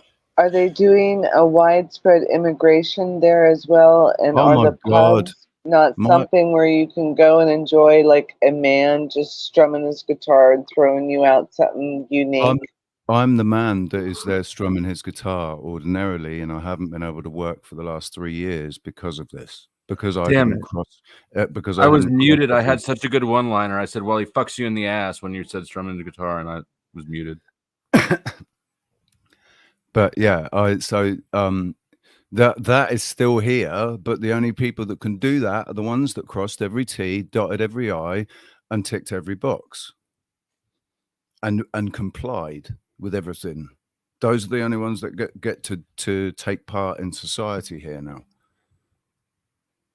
Because I refuse to do that, society rejects me as well as me rejecting society, and the only community I can find is on YouTube. But let me ask you And something. the only income as well. What happens? Can a community reject someone as well, though? Like, do you ever find issues with communities? Yeah, that's part of the problem with the truth community is people being defamed, and everybody's trying to defame somebody, whoever it is that's making money. Grifters. It works both ways. Society can reject people. I mean, go out in public and yell the N-word, see how fast you get rejected. I think the answers are obvious. This is an interesting question, though. Trump said, fuck me. Why do people love where they don't live? And I think that's because when you're somewhere else, you break out of the patterns you get stuck in. I think it's live where they don't like. I think he means live where they don't like. Oh, well, okay. However either way, it works the same, right? Like I know people who Well, live why do in. they I live think where they it's don't still, like? I see. no matter if they want to admit it or not, I still think we live under a casting type of system in Yeah, America. I agree. So, Well, and it's circumstances, isn't it? Some people live somewhere they don't like where they live, but they can't move. They don't have the money, or But the place isn't the issue, right? People will find it doesn't matter where anybody's from. Everybody I've ever met will say that, oh, it sucks. Oh, I just live in Tampa, like whatever. People are never happy with where they live. Well, there is an aspect of change where a I person absolutely can live agree. and be happy, but then change happens and they don't like it, and then that's what compels them to leave or not want to live there. So it's Well, change has happened here, and I don't like the change that's happened here, but I'm absolutely determined not to leave. I don't, because this is where I feel at home. So even though it's changed, the island itself is where I feel at home in this climate and everything. So I refuse to leave. If you're not happy where you're at, then there's no place that will make you happy. I mean, unless you're in like prison or something. But generally, happiness is not geography dependent. Exactly. But even with the prison thing, dude, when you get out of prison, then you have all these responsibility. You have to pay rent and all that crap. So there's things I when can you only get out. there's ups and downs to everything. Jail where I was had the toilets never got clogged. They could suck the air out of the room. That was cool. Everything else about jail was worse. That was cool. But you could take that question a different way as well, because it says, why do people live? You can take this dick in different ways. Fair enough. Why do people live where they don't like? Because you could see people who immigrate to places where they don't like the place, but so they want to change it, right? So if you have someone who, say, immigrating to a country that is foreign to them, but instead of assimilating, because they don't like that, they want to just create their own little area, right? Their own little subculture within that new place that they're living, if that makes sense. So sometimes people they want to have the benefit, right? I mean, if you're not welcomed into a culture, then sure, that's all you're left It with. makes a lot of sense. Yes, exactly. If you're not welcomed. But like for myself, my first career was traveling and having to get a visa so I can stay there 6 months under their guidance of whatever their thing is. If I stayed past 6 months, there was a problem. So within those places that I went by their guidelines, their rules, and everything. And there's some things that I did that I probably shouldn't have done that had mailed to me under Betty Pin as opposed to my name, but like in a Dropbox. But like I never was caught, and I got my little whatever. But other than that, and that's overseas, and I think about that girl that was caught with whatever, and she was a basketball, whatever that scene was, and like trading out the other person and not her, or her taking her and not the other people, whatever that was. But I can understand being over in other cultures and their way of their regiment and their guidelines and going by what I was given those rules, and I had to stay by those. And I made it home alive. But that's all I got to say. But there are some things but we do have a difference here. It's a big difference what's going on right now compared to the way it was. It's just well, if you unreal. travel to another country, at least the way I've been taught, and someone else can say if they've been taught differently. If you go to another country, you respect the laws, respect the customs of that country. Now, if the laws of the customs of that country is somehow against your own beliefs or convictions, right, morals or ethics, then don't go to that country. Right? You don't participate in that. Let's subvert it. But I'm wondering does it also apply the other way around? if you receive people, do you expect that of them, or are you more forgiving? It's like, I expect to know more of a culture when I go to it, but I don't expect others. Two different ones that I went to, but the one that I bowed my head, and I did bow my head in in respect, but also their culture, was Japan. And it was 40 years basically after whatever the story was we were given. And whatever I consumed, I was not very good at history in high school. I am so into whatever happened in our past and whatever right now. Like, I'm into it. But then I just took off. And I landed over there, and I was in my 20s, early, like 20, 21, 22. And I took in the culture. I took in the temples. I got into all of it. But I didn't appreciate it on the level that if I knew now what I know now, to be over there and to rent those bicycles and go into those areas and into those temples and light the incense and just be there like a damn tourist instead of new eyes. It's so different, you guys. So different.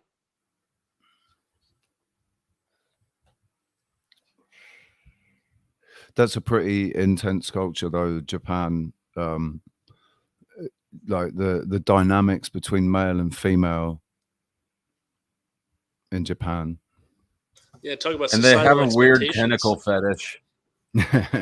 Had that for a while, sure.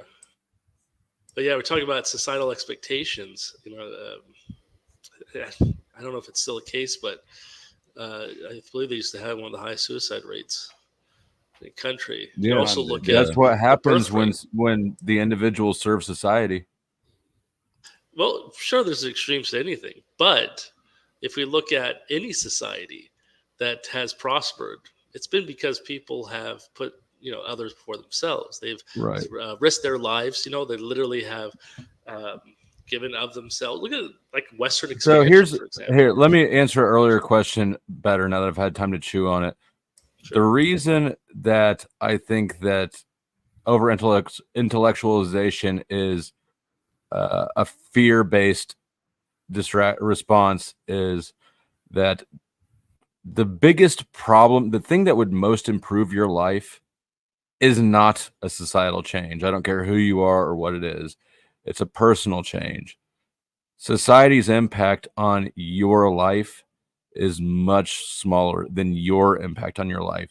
So when people spend all their time and energy addressing society's problems in their head, it means they're avoiding the problems in their own life. Yeah, agree 100%. I agree. So if a person is, when you say I'm trying to wrap my head around this, you have society, right, that expects people to sort of fit within a norm. Shouldn't that benefit the individual if the individual takes that on? Shouldn't the society benefit the individual and vice versa? Can't it be both ways? Does it have to be one or the other? I feel like you're sort of addressing not exactly the statement head on, but yes, it should be both ways.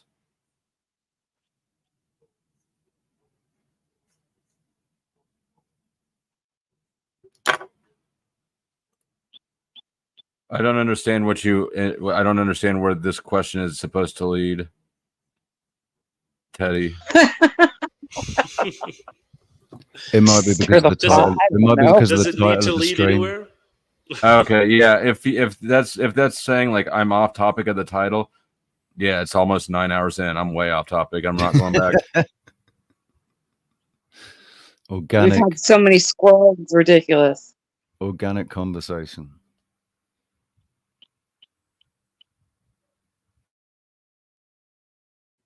Did I with my statement about addressing society's problems instead of your own, did I just mic drop? Wah! Sit down, motherfucker, I win. I wish I could say yeah, it'd be cool, but no, I think it opens up a door to a lot of just more discussion. But again, we gotta be careful because I mean, unless you have a rebuttal, like I'm gonna count that as a win. You can sit around and think about it and try to figure out how I'm not right and bring it up next time. But unless you got something, You ready did for me- awesome. Awesome. I was completely agreed with that. I want to hear from Denison. He's come up here and hasn't said a fucking word. He said he'd be right Hello. back. Hey, dude. He said he'd be right back. Ah. I just want you to know that I ninja'd your ass. you did it.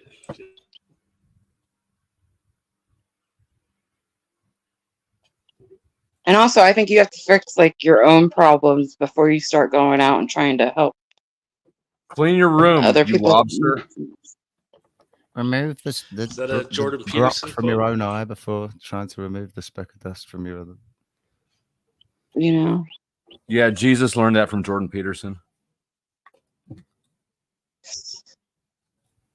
because I mean, I used to be very into like the news. I mean, this sounds stupid and blissful, but I used to be really into the news and all that. And then it was same shit, different day, same shit, different day.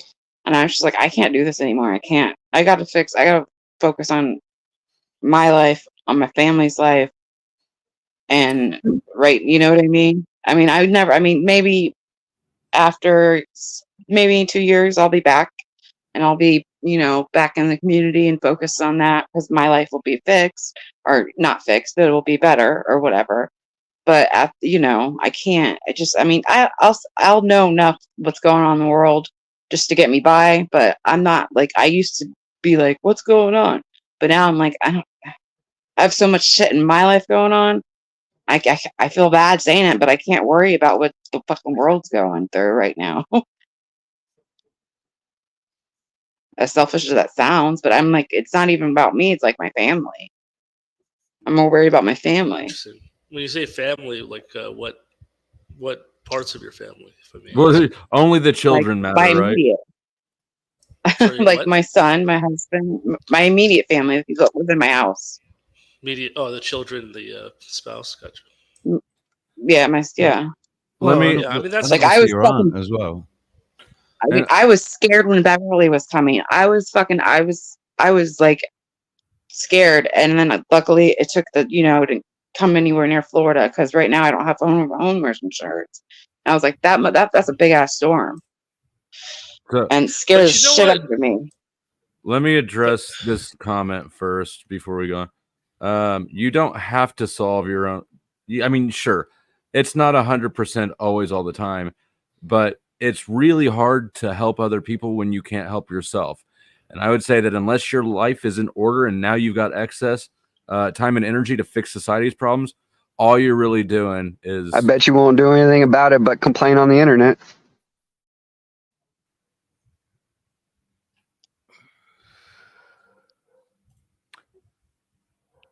That's one of my favorites. I saw Mitch down there in only, the comments, and it reminded me.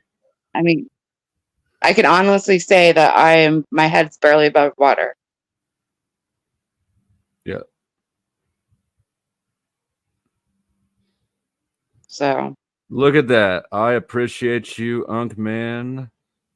Woo, woo. I bawled so hard they thought I was a fucking nutsack. I got so much cheese in my pocket, they thought I was a fucking calzone. Thank you, sir. And this channel is me solving one of my problems. Like, I'm not under any delusions. A lot of people like to come on here and act like they're solving society's problems, and that's bullshit. The invisible hand of the economy. I brought that up earlier, and you didn't want to address it. I don't know if you know what it is or not. It's an economic principle, but it applies to really all of humanity, I believe.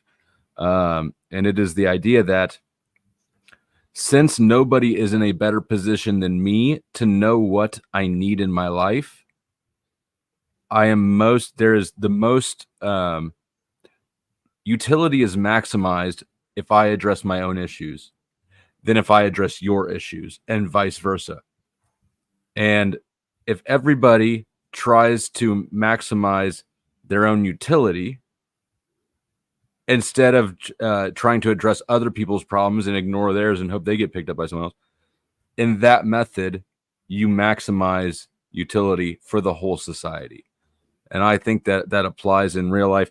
If people, instead of worrying about what's happening in Gaza, if everybody found a problem in their own life or in their own neighborhood and actually worked to solve that one, all the problems in the world would probably go away. But we don't. We like to distract ourselves by being a voyeur to other people's problems somewhere outside of our world, and nothing happens. It's a placebo activity. I don't know, that seems a little short-minded, though. I mean, or short-sighted. Sorry, a little short-sighted. Well, it's honest. Look at. Well, fair enough. But what I mean you're not emperor. You're not in a position. You have your own problems that you have not addressed. All you're doing by addressing the world's problems in your head is distracting yourself from your own problems. What I mean, though, is that if you have, because you mentioned Gaza, I mean, if you have alliances, if you have some type of association with people outside your nation, group, whatever, I don't think that's necessarily dysfunctional. If there's issues happen with other people that people don't want to help out. I mean, if you look on a smaller scale, you could also say that different communities might have issues. Say, for example, is there anything at all you can do to impact anything at all in Gaza right now?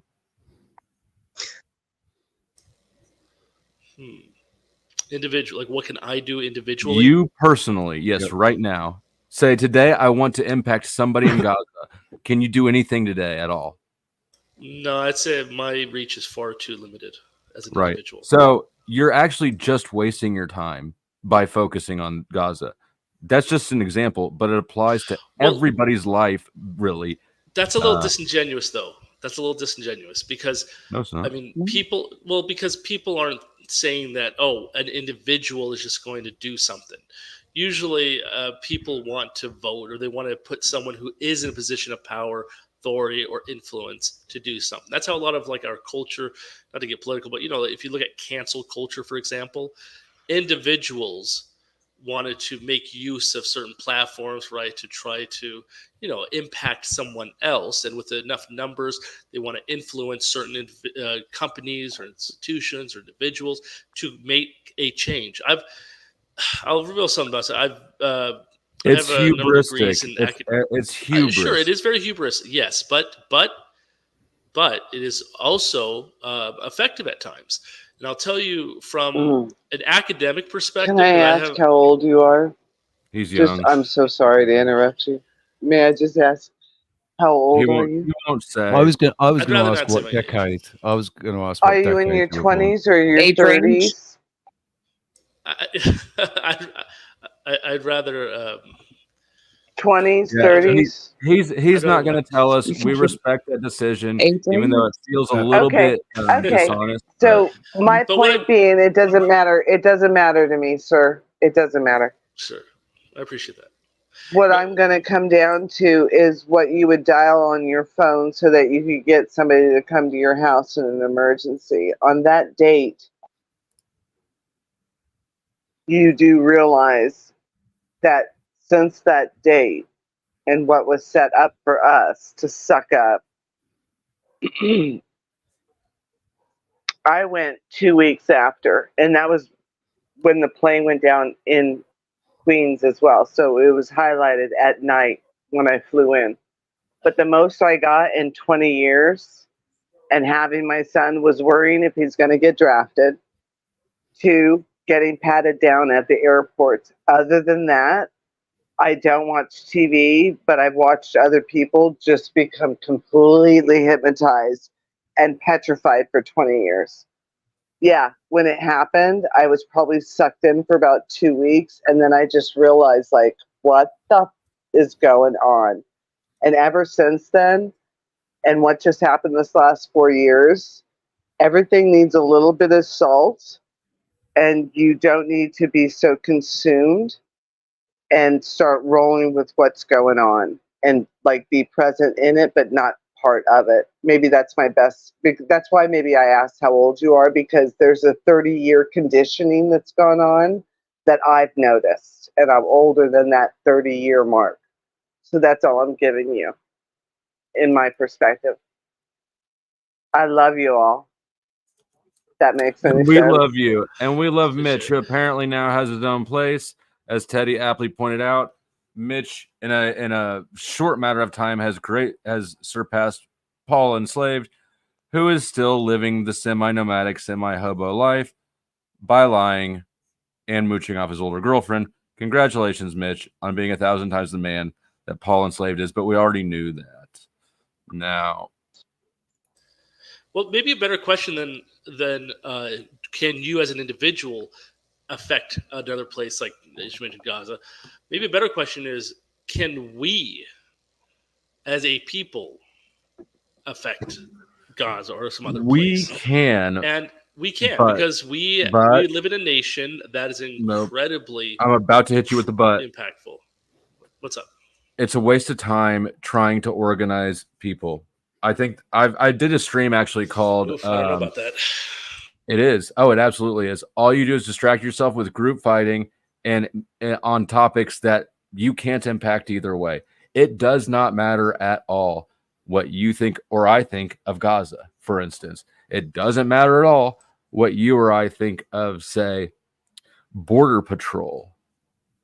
All we're doing is entertaining ourselves. The reality of the situation.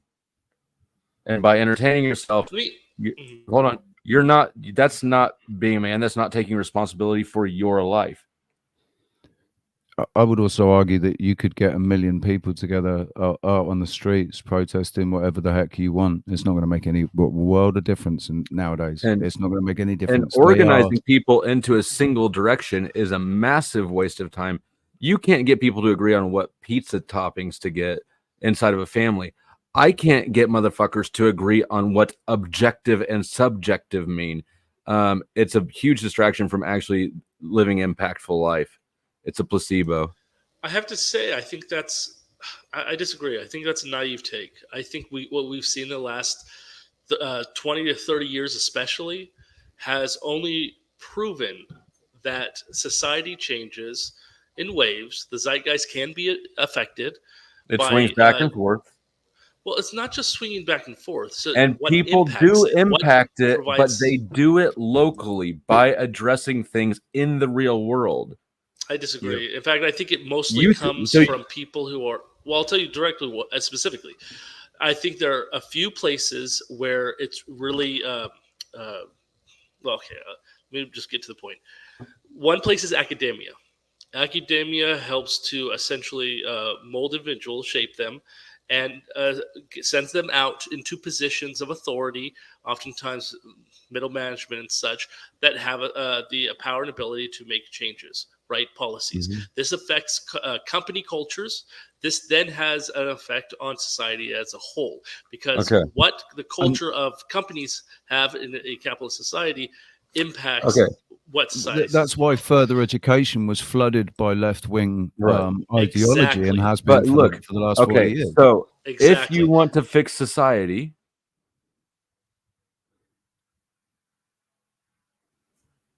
did we lose flow? I think, we just lost you. You went, if we want to fix society, pause. Okay. Thulsa, are you... Yes. What are you doing in academia then? Are you engaged in it? I have been engaged in academia. Currently. I've been in a number of fields. I've been in social sciences. Currently. Been in the mathematics. I've been in... Currently. Well, I'm not currently in... Okay, are you what's in the works? Are you getting into academia? I have a number of degrees already. I've gone through academia. So you're done with academia? I'm done with academia. Okay. How are you trying to impact society? I was a bit of a rebel in academia. A bit of a free No, thinker. I don't want to hear about your past. I want to hear about your present. No, well, if you want to know my present, you need to know my past. I've tried to ask you lots of things about your past. if you want to know how you asked me specifically, how my shape. What did you say? Shaping How society. are you shaping society? Okay, so I'm not using academia to shape society, if that's what Okay. you're asking. Oh, I assume you're talking how within are the you? context of academia, not just generally, but within the context of academia, I'm not utilizing that to change society. I do not Okay. believe that That is the a example you role used that as should be something used. that impacts society. So how are you doing Exactly. it then, if And not this through is why it's society? important. This is why it's important for me to explain my experience in academia, because in academia, and goes back, a number of years, 20 plus years even.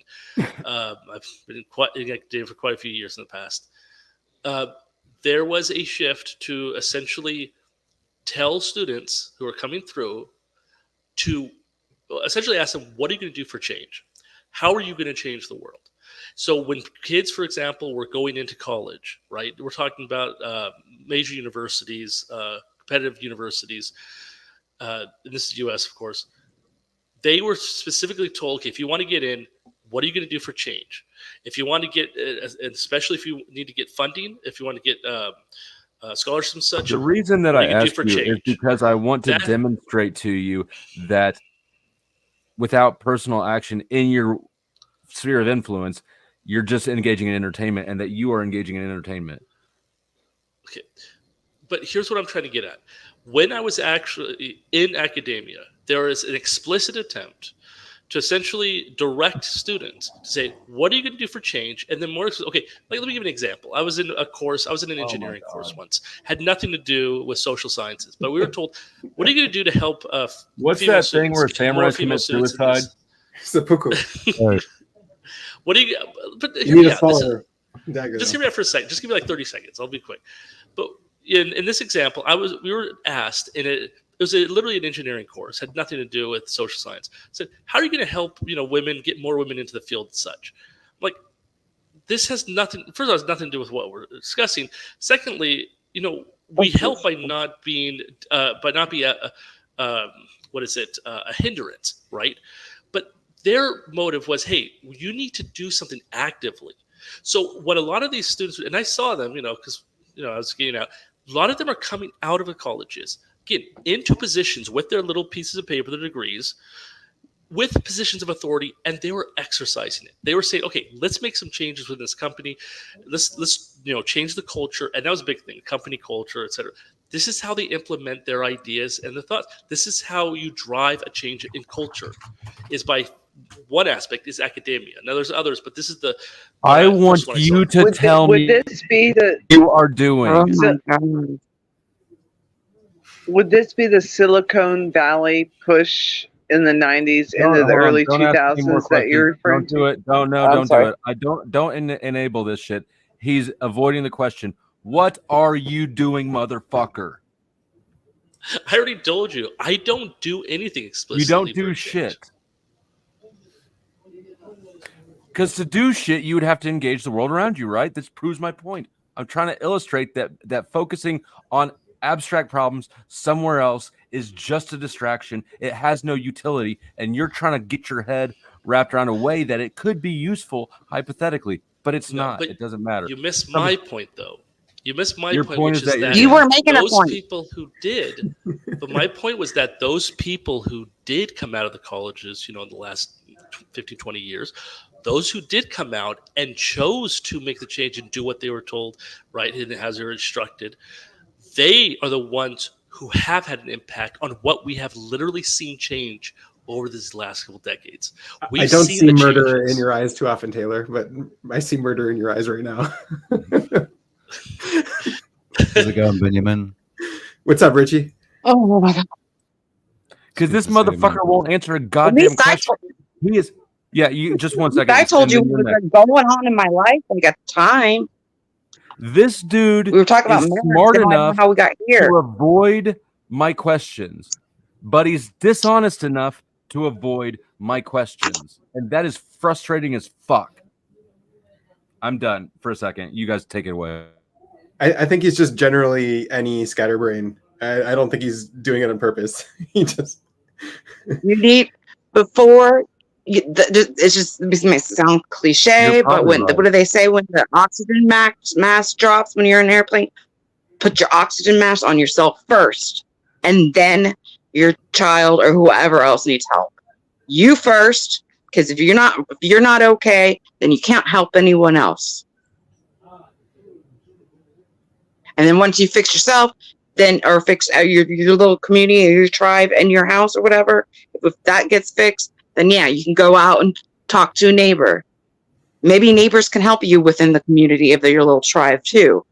But what Flo was saying was exactly right. You start small, you spread it out, and that's how it works. And it's only local community that ever actually really have any success stories. You look out there at the moment, and it's local communities that are having success stories with pushbacks against, certain things, speed, things that new legislations and stuff, speed limits that they're bringing in, and 15-minute cities and all that sort of stuff. It's local action that's actually doing something. It's none of this national stuff does anything at all except cause a big song and dance, and they get their agent provocateurs in there to light a few fires and let's have a riot. The murder. Go ahead and finish your thought, and then I'm going to jump in. I didn't mean for you to stop talking, just because I went full screen. Rich. No, you're right, mate. I'm done. Okay. Carry on. Speaking of making impacts in the real world, I've been going 9 hours. I'm going to, if y'all want to keep going, then I need to set a revenue limit, because I do live in the real world and I got to make some money, and this is my main way of doing it. So I'm ending in half an hour, unless we raise $50, and then I'll guarantee another hour after that. What was that? I was going to ask the same thing. What's the same thing? Oh, I mean, I was thinking the same thing. Like, what the hell was that? I just heard a weird noise. Put it on silent. Oh. But you guys can carry on. I mean, 9 hours, that's impressive, man. I don't. I know, and I've been like wound up and frustrated for at least 4 of them. I hope you raise $49 and you can go to sleep. Did I just 49? Did I just get $1? Oh, I was on another tab. Oh no, I mean, like if you get 50, you got to keep going. So I hope you only get 49. Oh, right. Let's see, what time does it? Okay. So at 7:30, I'm just doing 7:30 Central Time. AM. Yeah, it's 7:30 a.m. here.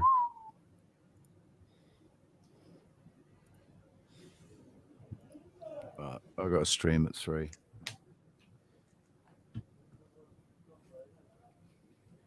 Well, I don't know what time it is there. Let's see here as well. Oh, it's 1:15 here in the afternoon. So, what's the tier list? Who pissed you off the most, Taylor? What happened?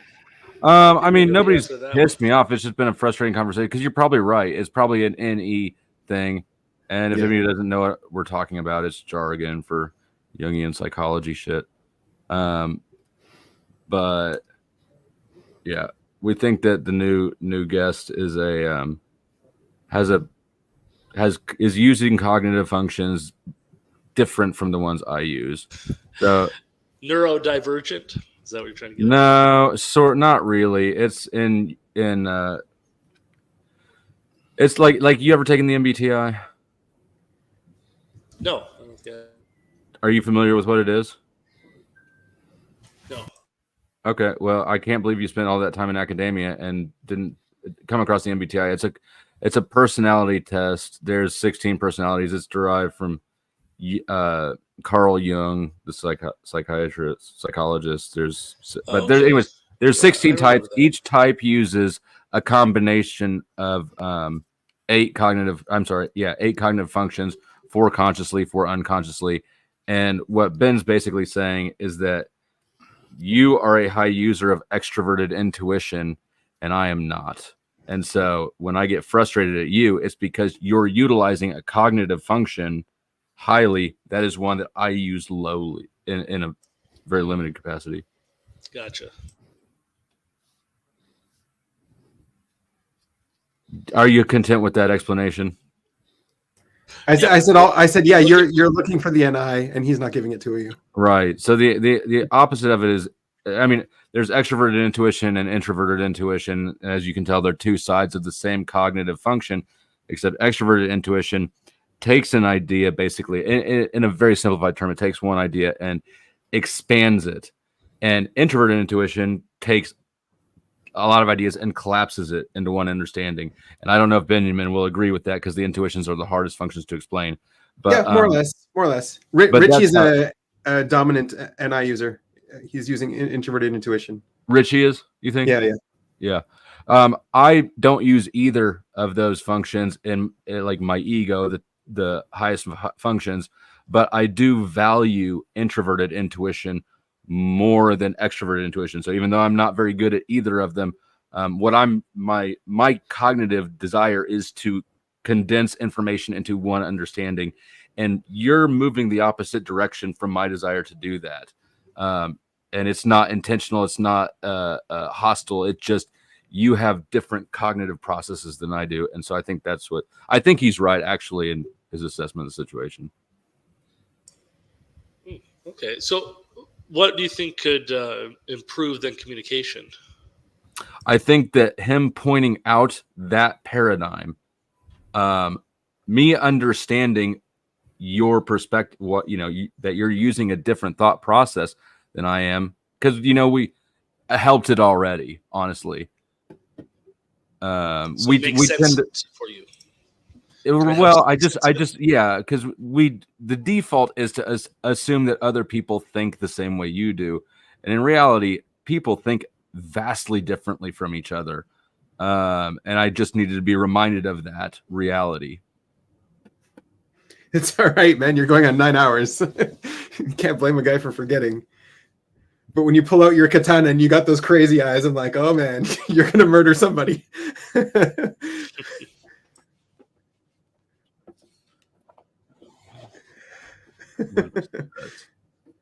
No, me too. I get the extroverted intuition. I got a guy here at work. Once he just starts going, I'm like, all right, you've hit my limit. I gotta go. I'm going to another room now. I'm like, only so much you can take. Yeah, he and I are similar types. Actually, the same. We're basically the same types with different versions, right? Flipped inside out. He's an introvert and I'm an extrovert. Aside from that, it's basically the same type. But here's Crispy.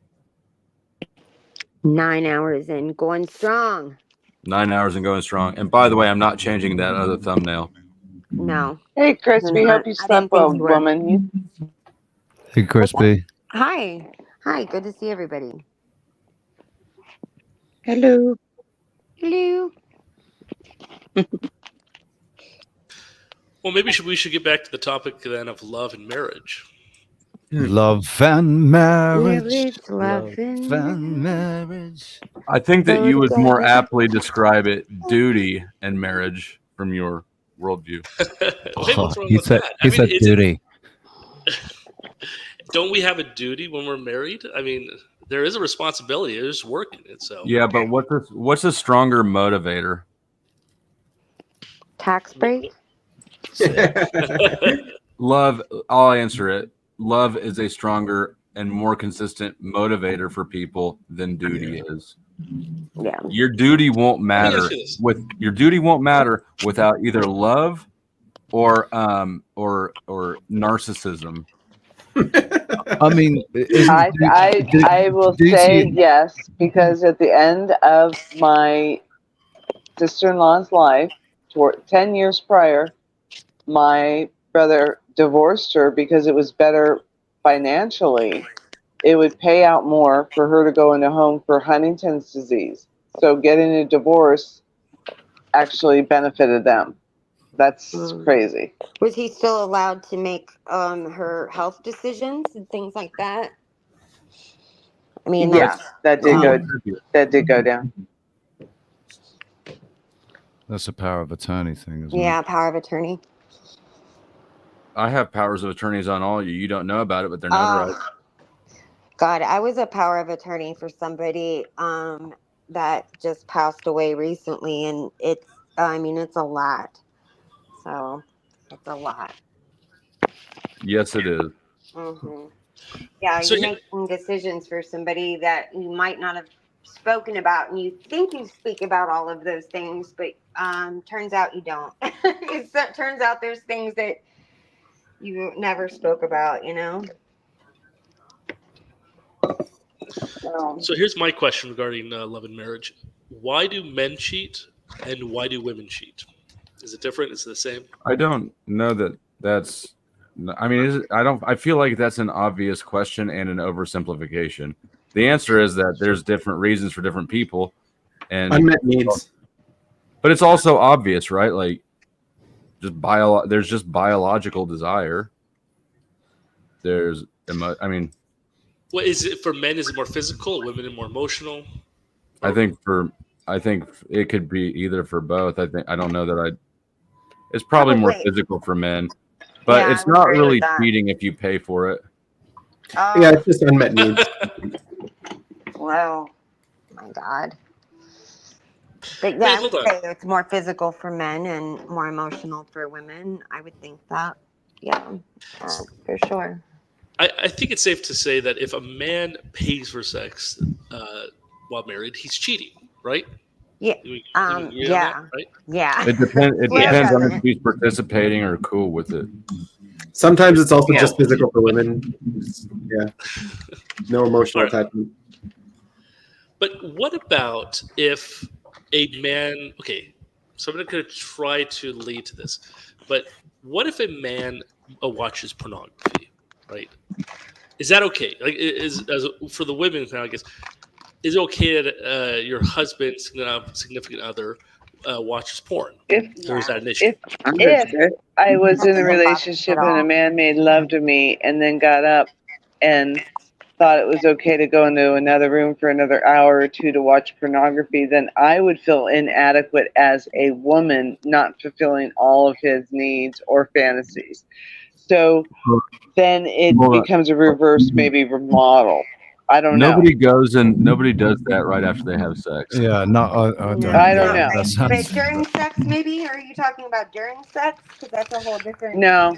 No. I'm talking about doesn't have to. maybe relationships that don't even have sex in them, and that's what he's going to. I don't know. I'm not in a relationship, guys. I'm just thinking, like, what is the tendency for a male to resort to that when he actually has a woman there laying in his bed, but he prefers something else? That's all my question is, because I honestly don't have that in my life to refer to. So it's just a question. I don't think it's a matter of preferring something else. I think it's a matter of just the desire for variety, probably more than anything, as well as probably.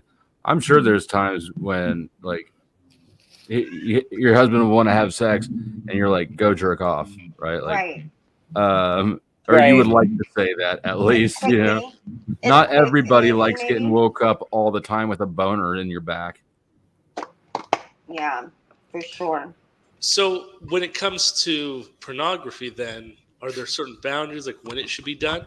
Like, obviously, you mentioned after sex, that's insulting, but so other times it's okay. You kind of give it okay. Yeah, relationships are contracts.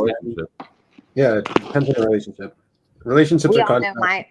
and it depends on the individuals in that relationship. My ex wanted to watch porn, but then when the porn was on, she would get, she'd get turned on. She'd get turned on, but then she'd get funny about it, because there was always drugs and alcohol involved as well, so she'd get all fucking paranoid about stuff. But yeah, I mean, I've used porn in a relationship during sex, but it's always I have too, but it's always just like a start. It's like, yeah, just to get it going or something, right? Yeah. And okay, Heidi here, Divine Spark, does always want to be woken up with a boner in her back. So make note of that, gentlemen. I've had I said Heidi, good morning. Look out at that sunrise and give it a big love. I've had a girl who got mad in the morning if I didn't wake her up in the night. It's like, yeah, there's girls like that. So it seems like the consensus, though, is that generally speaking, pornography is not cheating or it's not in any way being unfaithful. Correct. So, okay, so I mean, we've created sort of a boundary here. Then on one end of that spectrum, we have paying for sex, like so with a prostitute, that's cheating. But watching pornography. I just said if people you having pay sex for it, is it's not cheating. Now, my girlfriend doesn't agree with me, so I have to respect that boundary. And it's sort of a tongue-in-cheek statement, but. Okay, so what I'm wondering, what if then you start seeing your significant other paying for, like, say, an OnlyFans, I guess, for a specific person, right? Does that change it at all? Where are all these questions coming from? Why are you so curious about this A stuff? little bit. Because I'm He's curious about distracting himself from his real problems. Oh, okay. Yeah, I think that changes it because it's a specific person. Are you married? This gentleman speaking, is he married? You won't say. I'd rather not say. He won't give any information, but we can tell that he's never had sex. We are a science project right now. Yes, this is all just going into an academic study. I'm writing a paper. I don't know. So I want to answer. I'm going to say I don't think that OnlyFans is cheating necessarily. I think it could become that, but that line is too blurry. Yeah, but I mean, like obviously people know that I get nudes sometimes. That's not cheating. She doesn't think that's cheating. If I sent dick pics back, she'd feel differently. Right. So what changes, though? I mean, what makes this different? What makes OnlyFans different than pornography? You got to look at what's important in your life, what's important in your home. Like, do you want to have a healthy home? Do you want to have a long-lasting marriage? So then you just want to stay away from things that are going to hurt that. And if it depends on the people, but anything you do can hurt that. Yeah. How would it hurt it though? If it's for a specific person, I think that's where you caught me. I don't care about OnlyFans, but and it depends on the individual, doesn't it? How much confidence and self-esteem the individual has. So, like there are some girls who wouldn't be as bothered by it as other girls. Well, and the same with guys as well. I would be pissed off if I was in a relationship with a girl and she was paying an OnlyFans for some twat watching him get his dick out. I'd have an issue with that and in that relationship. I'm bothered by it too. Like I don't want to do that. If I'm in a relationship, I want to be with the person I'm with and not think of other people and speak with words. Or is this? It's me. You know who it is. Okay. Thank you. I appreciate it. I just saw you down there. I don't know how long you've been back there. It doesn't bother me at all, like the pornography. But then, of course, I just get bothered if they don't look like me. She just wants him to jerk off to chicks that look like her. Yeah. What does that matter? What if it wasn't? What if he showed a preference for someone that didn't look anything like you? Like actually showed. I'm bothered by that. That was that to me is strange because then I think like, well then, yeah, they need to kind of look a little bit like me or something like me. And then you feel like. What if man just wants variety? Maybe just wants variety. Then he shouldn't be with me then, I guess. Like, I mean, I don't care about the porn, but then I think like, what do you mean? Like all of a sudden I see like a bunch of Asian girls or something that's total opposite of me. Then I'm like, well, shit. Why do you have something wrong with Asian girls? What's wrong with Asian girls? I don't have anything wrong with Asian girls. I'm saying that's just I'm using that as an example of somebody that's opposite of what I look like. So if it was a white girl with blonde hair, you'd be okay with it? Yeah, I don't care about porn. Not at all. All right, just had to be clear. Wait, I just want to make sure I understand this. So the appearance of the people they're attracted to. Yes. Right? Even if you don't know them personally. Right. That really does impact you how you perceive your significant other's affection for you. Yes. It does. And it's not, and then that's just something that's some weird thing that I am like, that's me. That's not everybody. I hope you guys are taking notes about Heidi. She does want to be woken up with boners in her back. She does not want to watch porn. So how does this sound, Flo? Is this any better? Is that, I know the sound is there. I have not heard a burp yet. Sounds like a waterfall's behind you, though. I'm There is road noise, but guess what? We have hit the 7:30 time, and I have not even gotten a single dollar out If of you pay anybody. if you pay for porn, it's cheap, bro. Sorry. Good show, Flo. All right. Thanks for coming up. The rest of you suck my dick. Oh, should I redirect? Let me see if there's anybody I want to redirect you to.